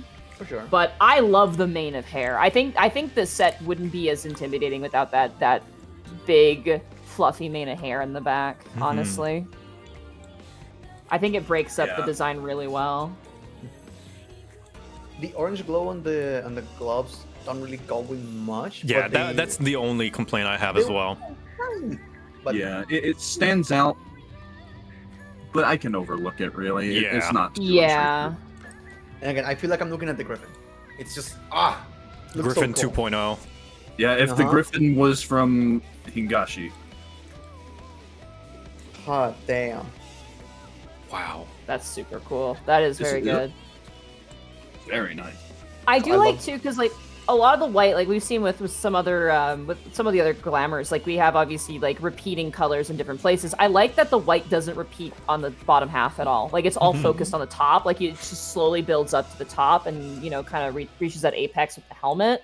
Yeah. And you have the opposite with the boots, with all the dark colors as well. It's a really nice balance of both. I think it's great. And unlike what Ilbert said, it is not sloppy. No, it's very clean, actually. Well done. Oh. Thank you. Very good. Nice. Thank you, Mortanius. It's not dyed. Like, that's the part that blows my mind right now. Yeah, that's really impressive. Holy shit. All right. That brings us now to Sheena. Another Lalafell, I'm guessing. It sounds like a Lalafell. I appreciate Sheena. people doing lore accurate names. Low level undyed glamour represent. They're Hell invisible. Yeah, they are. Right. Hey. They're level 25. Baby. Oh wow. Aw. Baby. We got a Right, Sprout joining the contest. Very nice. oh my goodness. I don't think their set is glamoured at all. At all? No, this is just their outfit. All just stuff. So we have plundered goggles. We have brand new tabard. We have the goatskin wrist guards belt. We have the Lalafell bloomers. Default gear. And we have brand new boots. And the earring is the weathered earrings. This is just a beautiful beginner set. Yeah. So there are two pieces of the brand new set, in the boots and the tabard. I'm trying to look at this without like having the bias of like I have seen these armors so often, right? Yeah, I'm looking at this like it's very difficult. Starting adventurer glamour. I think this fits the build perfectly. Yeah. Honestly. I think the fact that this is number one is just the gear itself and is not dyed, I think is really impressive. Right. This is the new recruit in the army that you know the red mage and the Rothgar are running. Like this is their plucky scout who just wants to help in the war effort, and I kind of love it. The goggles add personality to it. Yeah, I do like the goggles. It goes well with like the messy hair. Messy hair. They have a tattoo too next to their face. Like it's a spunky Sprout. I do like that there's a bit of subtle purple in like the starter gear that actually does match with the hair as well. Yeah, it does. Yeah. I really like these pants. I'm assuming these are Lalafell specific pants. Yeah, they are. I mean, Yes. they look really good. Just the puffy pants. Also, they have a blue ring and a red ring, opposites on opposite hands. Their earrings blue are and matched red. too. Blue and red, that makes purple. Oh damn! Oh damn! Oh, you got me there. It is a very simple like starter set. It's pretty good. Yeah. Fun. I can't wait to see what you do like as you get higher level. I feel like this Lalafell could have a lot of potential for a lot of really cool stuff. Yes. Well, they're at least going to get 100,000 gil if they do anything. So. All right. Amazing. Thank Good you, job. Shinana. Thank you, Shinana. It's good to be style savvy from the beginning. And there they go. All right, that brings us now to Zalgath Zorlarin. You are up next. Shina's like, I'm so glad you noticed that. Yeah. The ring. Ooh, another guard. Okay. Whoa. Wow. Whoa. Oh, hi, Jarlaxle. How you doing? Let's see. Oh, the audience loves them. Oh. Oh, the audience is a huge fan. Holy All moly, right. that bow. Oh, what is that bow? That my retinas that are is exploding. Oh, that's Heaven's Lord relic, I believe. that's huge. Oh wow. Mind putting it away briefly because it is kind Yeah. of blinding. My eyes! My eyes! Oh. Thank you. Oh wow. So, Monty? Well, first of all, boy oh boy, do cravats look great on Ellison. I'm assuming this is an Ellison. Mhm. It is, Yes. This is great. I like. It's a nice earthy gray tone, but it's also got the browns in it as well, and we got a nice red, nice splash and taste of red. This is like a Victorian set, and I kind of love it. The boots are fantastic choice on this. Oh, right, the items. That's what I was here for. Sorry. We were waiting. It's like, oh, shut up. Let me talk about how I like it. Demon Hat of Aiming is the hat, which is, again, is really nice. The jacket is the Lakeland Coat of Aiming, which sounds really fancy. The hands is the Shire Conservator's gloves belt. The pants is the Pixing Cotton Brace of Aiming. The boots is the High House boots. And the earrings are the Ishgardian Historian's earrings. And the weapon is the Terpender Lux... Sorry? Replica. The Terpender Lux replica is the weapon. Are those rings showing up on their gloves? I believe those are part of the gloves, I believe. Let me try them. Let me try. Hold on. Wait. No. No, they are showing up over the No, they are showing up on the gloves. well Way to find then. some gloves where rings actually show up on it. That is The a rarity. rings are the Hellenic Auditor's ring, and the other ring is the... Exotic ring. Yeah, Exotic ring. That was unglamored. Very Rings are nice. worn on tight gloves. Yeah, impressive that you could find some tight gloves for them to be worn on. This man has killed vampires and werewolves. This man is a vampire, and I would invite him into my house. He looks dapper as fuck. Whoa, whoa, Joseph Catterson, whoa. I mean, look at him. Yeah, He's got bright red eyes. He's got cold skin. No way he's not a vampire. Speaking of... Sorry? I want to just straight point out that the eyes, I got lost on them because they match the jewel and the chest. Yeah, they do. Such a nice, subtle... Oh no, I'm being seduced. No, the vampire mind control. Speaking of, the skin, props for being a Duskwite. Don't see a lot of those. Yeah. For some reason, they look so cool. I mean, you barely see enough Ellison as it is. But a Duskwite, and you fucking rocking it. Yeah, this really shows that there's a lot you can do with Duskwite. I've seen like Duskwite go blue skin so that they can look like a succubus, like one of the succubus, like the succubus from the mansion or whatever. Mm-hmm. It's like, wow, you can really pull this shit off. Hi, I'm raising my hand. I'm a new player. What is a Duskwite? What is that? It's one of the Ellison types. Dark elves. Yeah. Oh, okay. Yeah, although they can have, peach skin color as well. It's just, they have the option for blue skin. Mm-hmm. And that just goes to show, I want to say, I don't think this would look as good on many other races. No. The only one I can think of, pop more. the only one I can think of is Moon Makote, who also have blue skin options. Female Rugadin, maybe. Yeah, maybe. Yeah. Like, you really work this together with your character. Mm-hmm. This is great. The weapon's great. I do wish that it didn't have the glow effect in a way, because it's like a little intense, but I think this is great. Yeah, I say the intensity of the glow aside, I like the hint of blue because of it's like that ghostly blue flame, you know? That spirit flame. Oh, that's a good point. Which just lends me more into this, like, vampire, undead sort of thing. Along with the arrows Also, as well. The title, The Song Upon the Wind. Ah, The Song Upon the Wind. To also Great point bar out, title. The only two items dyed in this set are the pants and the weapon. Yeah, everything else is dyed. Hat's default color, shirt's default color. That cravat is just like so good. Around the neck, it's just so good. I don't have much to say about this. It's just I like it. It's just yeah. good. It's clean. It looks nice. It's. Mhm. I feel The like I opening- would, on a foggy midnight night when the moon is full, I want you like steering the caravan. He looks straight out of a Bloodborne version of Ishgard. He really does. Actually, that's a good point.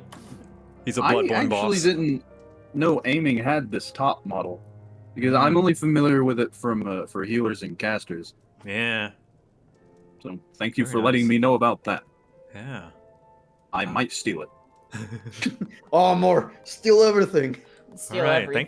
thank you, Zalgath. I think, yeah, wonderful, wonderful set. Oh, what a gentleman. Ellison gets some nice emotes that we don't see because nobody plays Ellison. How dare you pull the hardship on emote on me? Shit.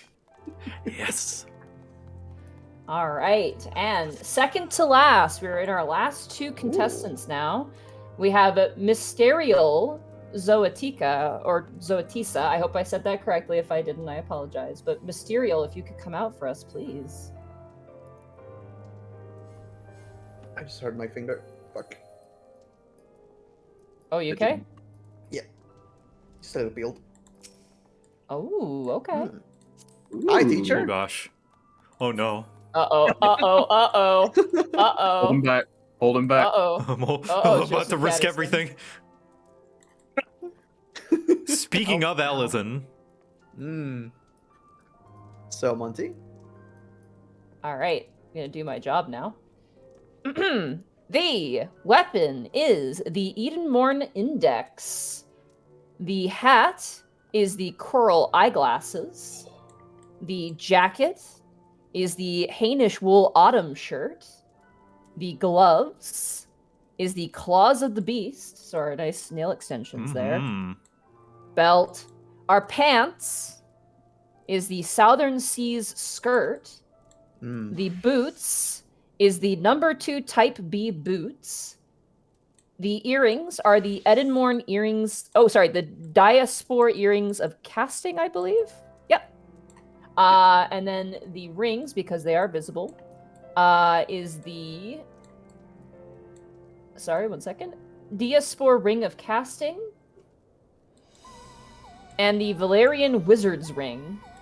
Hmm. Oh. I'm noticing things that I really like. Yeah. You want to I- point them out? Well, to begin with, the earrings, like emerald green mixing with the eyes. Oh my god, I didn't even notice that. Holy shit. Wow. And there's these like the lipstick goes perfectly with it too. Fuck. This set's too good. Y'all are It's too so talented. simple, but like, Yeah.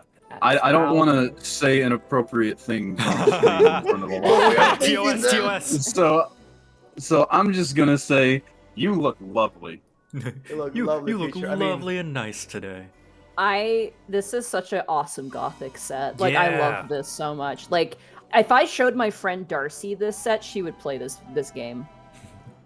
The book is incredible. The book is so great for this Those set. flower details on the The Eden touch book. of purple syncing up with the hair and oh. Wow. This is like really I good. literally have nothing bad to say about this set. Literally nothing. I'm gonna say the boots are dirty. Oh, come on. Shut up. God, I love the detail. Like the book, I'm glad it doesn't have a flashy effect because it makes it look more believable. Yeah. It's just a very I- well decorated book. You know, I don't know if this exists in the game, but I would have loved to see you come out here with like a bat pet or something. I think they're Like some There sort is of one, yeah. familiar. There's a little Yeah. bat. That is like, and again, that does not like make or break this. It's more like, man, I'd love to have seen like a bat just to kind of have around you. It would fit really well. Also the This the ring on the right hand also emerald green. Matching with the Oh, that's eye. even better. I love that even better. The 63 book. works. Perfect. Oh, look at that so thing. simple. Beauty. I never Yeah, thought I would see that skirt being used. By the way, like damn. Yeah, because Yeah, it just like like- normally it looks so basic, right? Mm-hmm. The Southern Sea skirt. Like, I love the fact that it's not over-sexualized outfit, and we are all thinking it. Yeah, no, this We're, is. we're all like, whoa. It's not intended to be sexualized, but we're all like, oh, She carries the same energy as Merylweb a little bit. Like, I just look at her and I feel like I'm getting divorced, even though we've never been married before. Yeah, pretty much. Oh, she's a top. Like 100%. Is there something All higher right. than a top, like a ceiling? That's what she is. She's the roof. She's the manifested roof. Oh, It's really good. I like how simple it is. I love the shirt Yeah. and like it works so well Yeah. with the Elezen and This the goes to book. show- The book is, God, the book is so good. This goes to show, like for Glamour Contest, it doesn't need to be flashy. It doesn't need to be over the Yeah. top. It doesn't need to be endgame. Just a well put together outfit that mixes the colors, mixes the shapes, mixes the design, alongside the characters' natural skin color, eye color, and hair dye. Like, it's so good when people get creative with it. Oh yeah. Can I do some extra credit? My God. I'm gonna shame you. Yeah, get the squirt bottle. All right. Last but certainly not least for this entirety of this competition, and also our last minute entry, Leonard Beaumont, if I'm saying that right, hopefully. But Leonard, if you could join us. Oh, more Elizons. Ooh, another Elezen. Oh I'm wow. 3 Ellas in Very a row. glad to see a bunch of Ellas. Mm-hmm. Very, very Holy nice. I will say this. I would like a refund, Bracky, because I don't think we saw a single Rugadin. Hey, it ain't my fault. And I was like, I'm shelving my Rugadin bias, but you know, here we are. Hmm. All right, let's go through these items real fast. The weapon is the Blade's Resolve. Oh, that is the The final helmet? stage, yeah. The helmet is the Oval Spectacles. The chest piece is the Edamite Coat of Fending.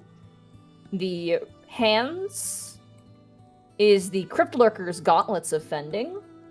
Belt. The pants is the Edamite House of Fending Pants. Can barely see them. The boots is the Cryptlurker's Solarettes of Fending. The earrings are the Edamite... the Emperor's New Earrings, so there's no Okay, earrings. so, yeah, no earrings. The necklace, I don't know if we can see the necklace. No, I don't think It's so. Augmented, yeah. And then rings we don't see, so yeah, there we go. Hmm. So, the set is composed of 2 items from 2 different sets. Right. Yeah, And it's 2 Eden Met and 2 Cryptlurker. aside from the weapon, nothing on this has died. Wow, okay. Mm-hmm. Another set is just another character that looks like out of Bloodborne Ishgard. Yeah. Also, what's He up with also- Ellison looking like teachers? Hot teachers. Yeah, he sorry. also looks like a teacher. He looks like a demonology teacher who's going to teach us how to fight demons. Yeah. Yeah, y'all are, like, doing damage to my bisexual heart. Oh no. That's a sexy elf boy. The only thing that I kind of feel like could be done better is the weapon being dyed Snow White. I think maybe if it was dyed something darker, because that's really the only thing that sticks out for me. This is a very generally dark and dreary set, and then that thing is like bright white. Like that looks like it's from the future. It doesn't match with the set. Like, that said, when it's pulled out, it does look like darker, because I guess, I don't know, maybe the lighting, and it looks fine, but like, yeah, that's my only pet peeve. Everything else about this I like a whole lot. I think everything about this set, while it looks really great and is really high detail, I think it really complements the character's face, which I think is obviously, you know, what poor Gentle Bro is dealing with right now. I got the vape. This is good. Yeah, it's very Bloodborne-y. And yeah, I feel like the weapon is probably the weakest part about it. I agree, JoCat. That's a good thing you noted about the face. This looks like a old, experienced, grungy kind of dude. Which matches with this outfit.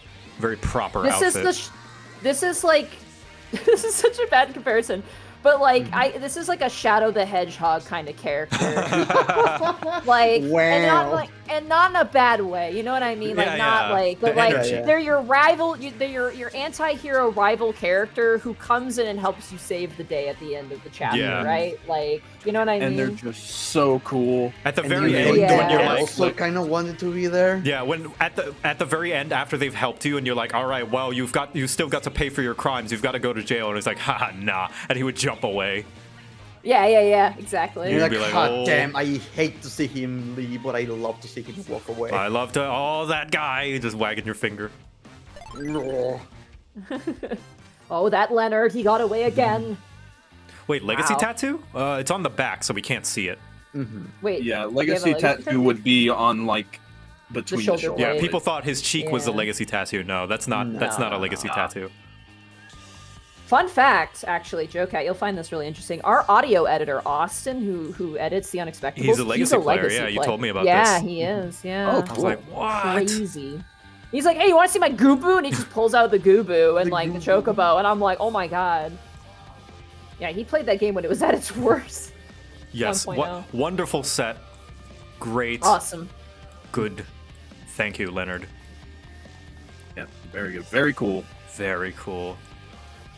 And now I guess we can make our final judgments, yeah. Yeah. All right. So let me bring out the lights.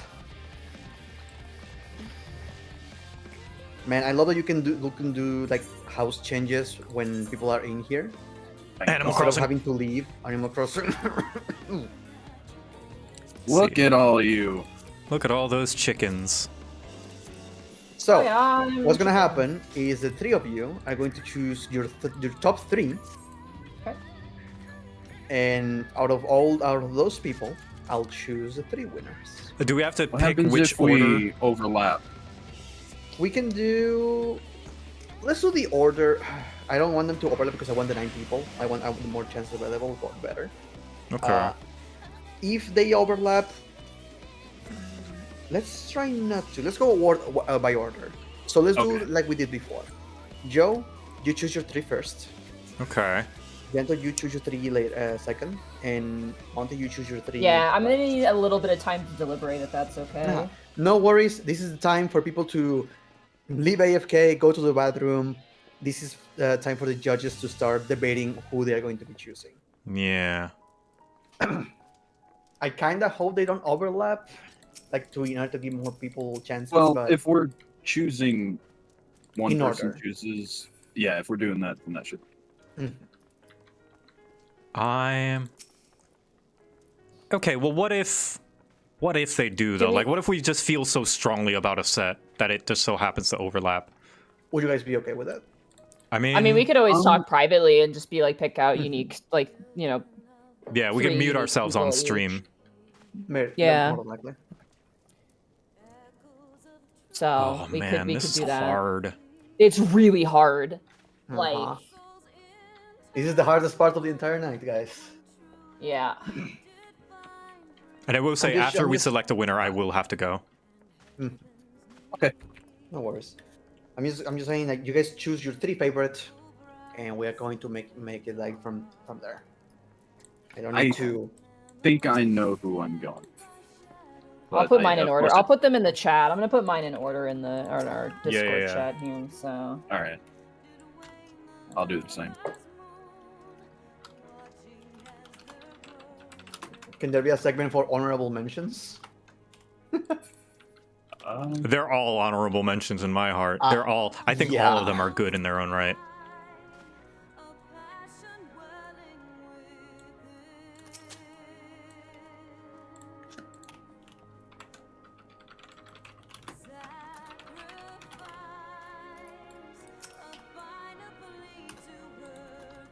This is fun. Oh yeah. Oh, wonderful. All right, those are my 3. One being like number 1, or like. Yeah, that's Okay. number 1 pick for me. How do you do like? Drop down tab. You have to shift and then enter in Discord, and it'll drop you down. Thank you. Yeah. Thank you very much.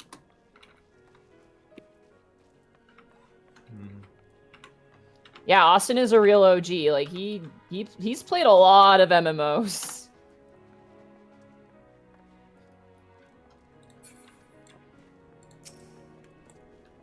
Okay.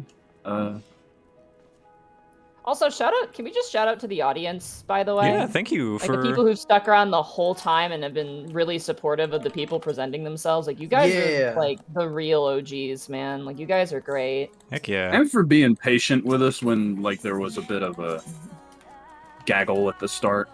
Yeah, it's Yeah, our yeah. first day.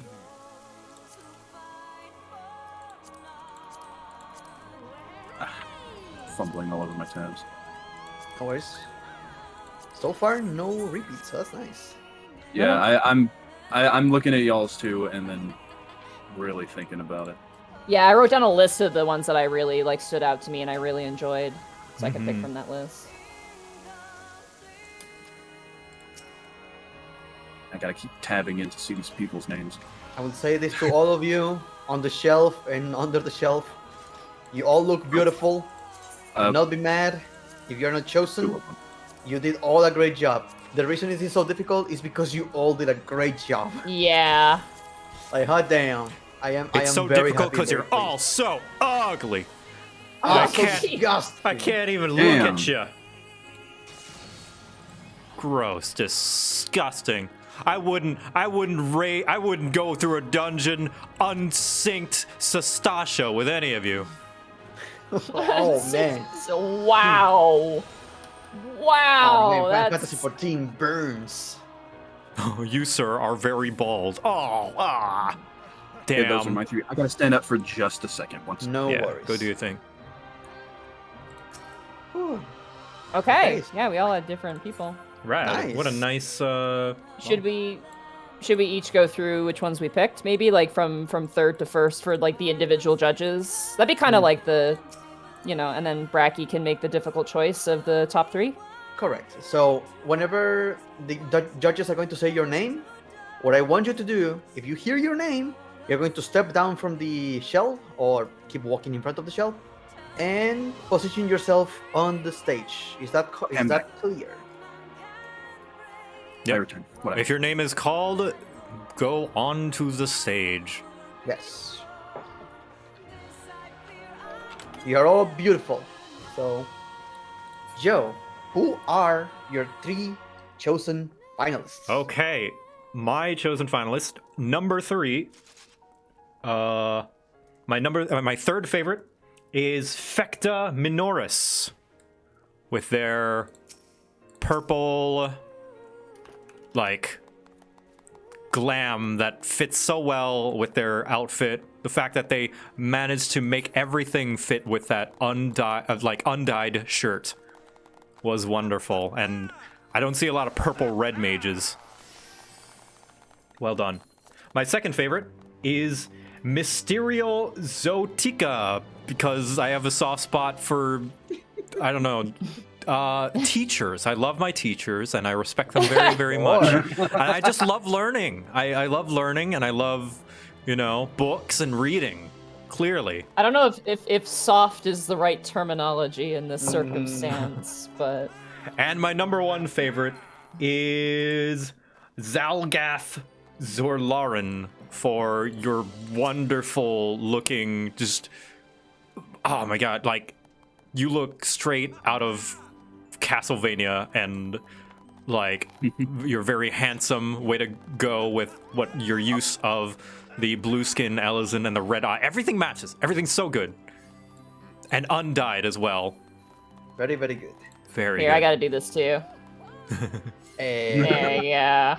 Oh man, that'll just all of the kisses. Very well. Thank you so much, There we Joe. go. Mm-hmm. Gentle, who are your top 3? All right, my number 3, all you beautiful people, is Mortanius Vexure.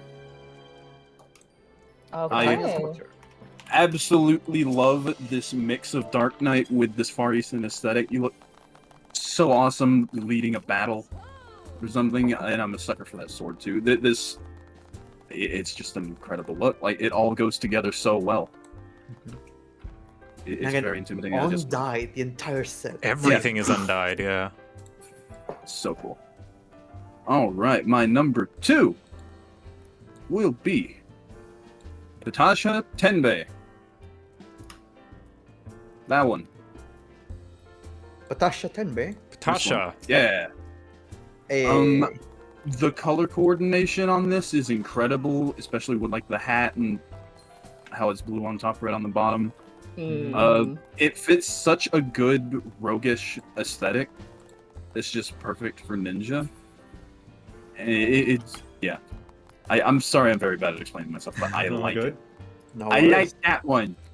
Okay, Very and good. my number one, Styx Umbra. You are so fucking cool. Get down here, my dude. Yeah, let's Rothgar. go. Heck yeah. First off, Hrothgar is already at a disadvantage because they have so few like decent hat choices, and you took that and pushed it to 11 for me. And I just and also red mage represent. Come on, Red mage represent. Good job on that. Yeah. Thank you so much, Gentle. Very well. Monty, who are your top 3? So, my third place is going to be, I'm going to say this completely wrong, again, because it's a French name. Mimen Bonnemine. So, our lovely Lalafell there, our little soldier in arms. Mimin, I love this.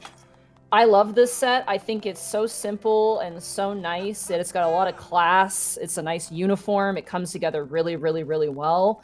I think this set looks amazing on a Lalafell as well. Like, I think it looks fantastic. I think you did a great job with this. All the pieces fit really well. You also went for a really nice, subtle weapon, which I think was such a good choice to make. That is my third place. My second place is Padaja Ketten, our other Padaja. Oh, you are my both second Patajas. place winner. Yeah, we got both the Patajas on the stage. And now you fight. Now you fight to become the alpha. Let them fight. I think this set is brilliant. I love the small details in this, from the pointed nails matching with the shoulder piece to the fade of the cloth going up until the helmet. I think this is brilliant. I love this samurai set. If I play samurai, I want to steal it. So, you know, that it looks fantastic, and I love it so much. And my first place, without a doubt, is Kental. Kental Sithlar. I love your set. I think it's brilliant. It speaks to every single one of my love for D&D. Hopefully they're online.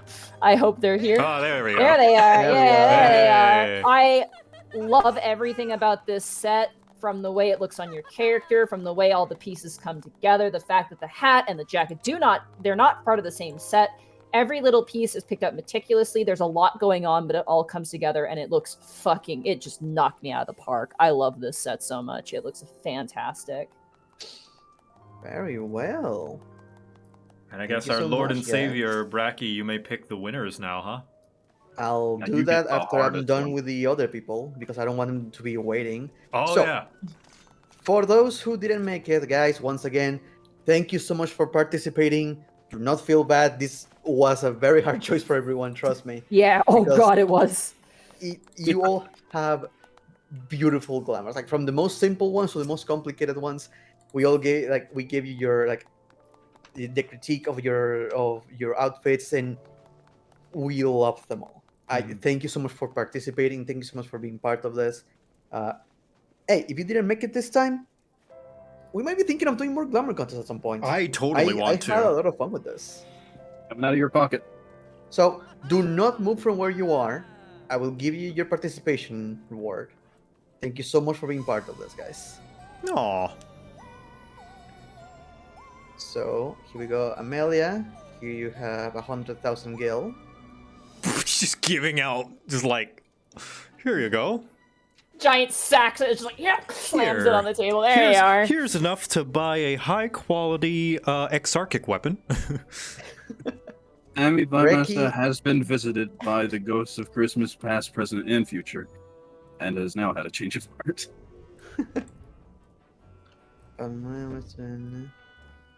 Nah, Ricky. You're going to take this and you're going to like it. There you go. Chump change for Sammy. Yeah, you're right. Yeah, it is. Still- Don't even hesitate. Take Bracky's money. He If you're like, has- no, I'm not. No, don't take it. He literally has nothing to Again? spend it on. Again, big props on bringing the Weaver. Oh yeah. Yeah, that was a bold choice. Mm-hmm. Ophelia, you're giving me freaking Grizzle Greens as the Chocobo. You would have been one of my choices, at least for the top 3. Thank you so much for participating, guys. Brian Redwood, thank you so much for being part of this, guys. Daddy Flapjacks, thank you for gifting 5 subs. Thank you so much. It's very generous of you. Here you go. Thanks. Oh, they canceled the trade.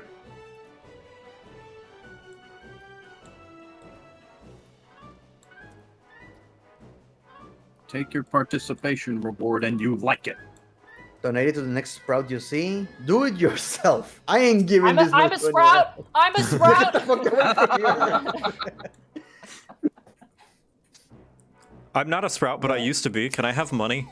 Uber, do take the money, please. You do with it as you will. You want to donate it to someone else? Do so. You have 9 million. Trust me, Sprout. if you let me keep it, I am going to keep it. Yeah, you need to take it. This is like the only time he's being generous. This is hurting my elbow. Dodon. Here you go. By the way, while we're doing this, shout out to my Twitch chat for sticking around for this. I hope you guys enjoyed this. Yeah, same here. Yeah. I've been hovering around 69 viewers, so I think that's a win in my eyes. Nice. That's Jarvis, 69 here you go. girlfriends. Can we get a nice in chat? Nice. Everyone's chat. Nice. Ophelia, I'm pretty sure I just gave you your money. For a second, I almost gave you more. Also, I'm level 69, and I don't want to level up Nice. anymore. Oh, you are. Look at that. You're done. You beat it. I am level 69, yep. I specifically stopped leveling last night because I'm like, I want to be level 69 for the costume competition. Amazing. Earning your money, Bracky. I don't give a shit. This is something that I'm giving to people who participated. Don't ask where the money comes from. I'm going to lose one last time, and if he rejects, I'm keeping that 100,000. Yeah, guys, just take the money. It makes this process faster as well. Yeah.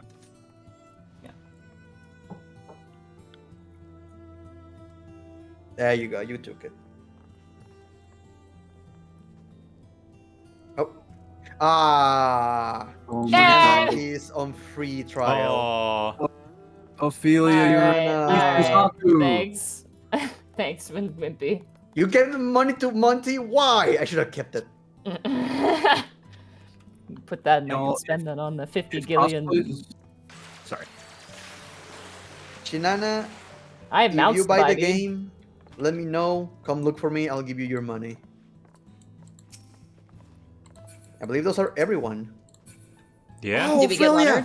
What about Such Leonard? A cool looking glamour. What? Did you get Leonard? I just gave Leonard his money. Okay, sweet. Cool. Yeah. Okay. Look at Ophelia though. Wait, where? Tiny Suzaku. Oh, that's great. Oh yeah. Cool. Yeah, that looks All cool. right. Yeah. Okay. So pick the winners. All right. Because I do have to do a thing soon. Everyone take your seats. Oh, Everybody who's not on the stage, go ahead and take a Joe- nice seat, sit down, get comfy. Let's do this. Okay. You sure you're not in a rush? Okay. Well, it's just, Oh.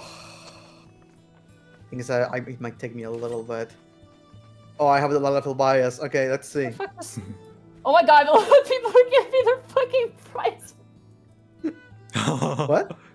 I'm not gonna stop them because I'm poor as fuck. Are they giving you the money I just gave them? Yeah. What the Uber fuck? just gave me their share. I am a sprout, technically. My god. Dude, Nice. mounts will not buy themselves, man. I am not letting Monty fans get in here again. Let's see. Ooh. Oh shit. Alright, thanks, man. God, you made this even harder for me. Let's see. What the fuck? There's such. What's happening behind me? Amelia might be trying to slide me 1 million gold. Nice. Dude, take it.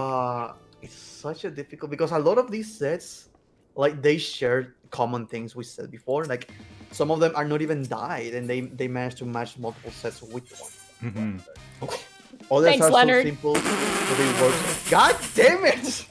He gave me 100. Jeez Louise, people! I gave you that money. Amelia it was gave not for Monty. Amelia gave me 2 gil. Here, have some chicken. God. Let's see. Gotta stop distracting Bryce. Yeah, sorry. 3, 2, and 1. Thank you. I'm gonna eat this right away. It's such a difficult choice. Shit. No. No, I need to eat this. I'm sorry. Hold on. I got it. I need the sharpness. I simplicity. I'm going to say. Oh god, this is so hard. I'm gonna go with my number 3. Okay, Bracky's calling number 3. Okay, number 3. On number 3. Third place for the 500,000 gil reward / prize. Oh boy. It's gonna be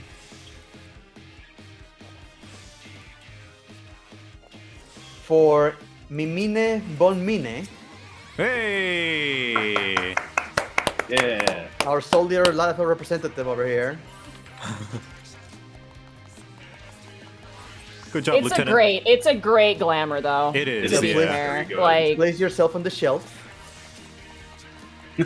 It's a really good simple glamour. I really appreciate it. Number 2.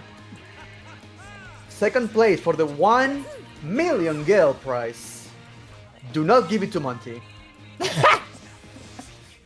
It's gonna go.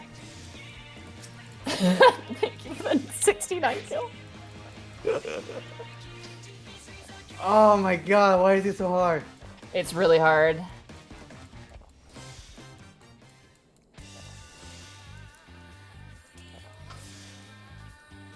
It's gonna go for Patacha Tenbe. Ooh. Okay. Yeah. With the blues Hey, and the reds. rogue. The superior melee DPS. The rogue. Make Hold your way to the shelf, please. Next to Mimine. Oh. We have someone else on the shelf who shouldn't be there. I think they might be AFK. Are they AFK? Also, they are a little bit behind. Jarvis, mine, Got it. popping off the shelf for us. And for the 2 million gil prize, Boy. I'm gonna give it to Mortania's back shirt. Ooh.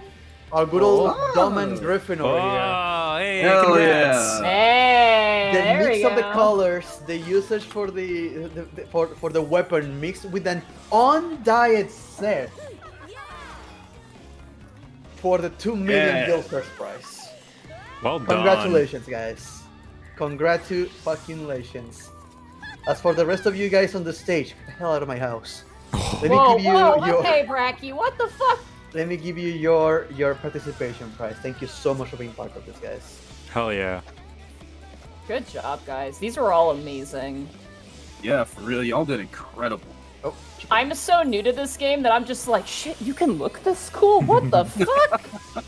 All I see are like Vieira and like thigh-high like boots and Ul'dah. That's all I see all the time. So if I give you your prize money, your participation money, please step off the stage so I don't get confused. Yeah, if you've already gotten the participation money, hop off. And yes, thank you. so Thank much, you, guys. everyone. You're all number 1 in my heart. people Yeah. keep trading me and I'm scared. My God, I swear to God, if I see Monty with my money on her hands, I will murder someone. We have 2 million gil. Son of a Nice. bitch. Only 48 million to go until I Alright. can get that mount. I'm gonna disband the Hooray! parties. Boop. Thank yeah, you I so should much for probably being do part of that. this. Yeah, thanks for inviting us. Yeah, everybody, good Yeah, that was job. fun. This was really cool. Unfortunately, I will have to go just No like worries. right now. Sorry to just like do it unceremoniously, but thank you so much, guys, for letting me be part of this and judging with. Bracky, this was a good idea. Oh, thank you. I'm so glad you guys had fun with it. Why'd you Yeah. give me more boiled eggs? Yeah, there's a guy just handing out boiled eggs. I got like 168 of them. I ate all of mine. I had 70. All right. I'm gonna raid one of you guys. Let's see. I already have that. Thank you, Brianna, but I already have that. There you go. I appreciate it. Here, though. I'm gonna raid you, Winner. Bracky, since this was your idea. Thank you so much. Yeah. Everyone, Or give, I can only tell you a million per time, so. give Bracky some love. Sunday, I will be doing more Souls. I know I announced Souls Sunday, and then like 2 Sundays in a row, I didn't play any Souls. But yeah, thank you. And more Final Fantasy Story Mode next week. Bye. Bye-bye. Yeah. Thank you so much, Joe. Yeah, thank you. All right, I'm gonna hop out because I have things that I gotta do. Thank you so much for letting me be a part of this. I'm more than happy to have you, dude. I'm so happy that you get the time and chance to do this with us. Yeah. All right. See ya. Take care.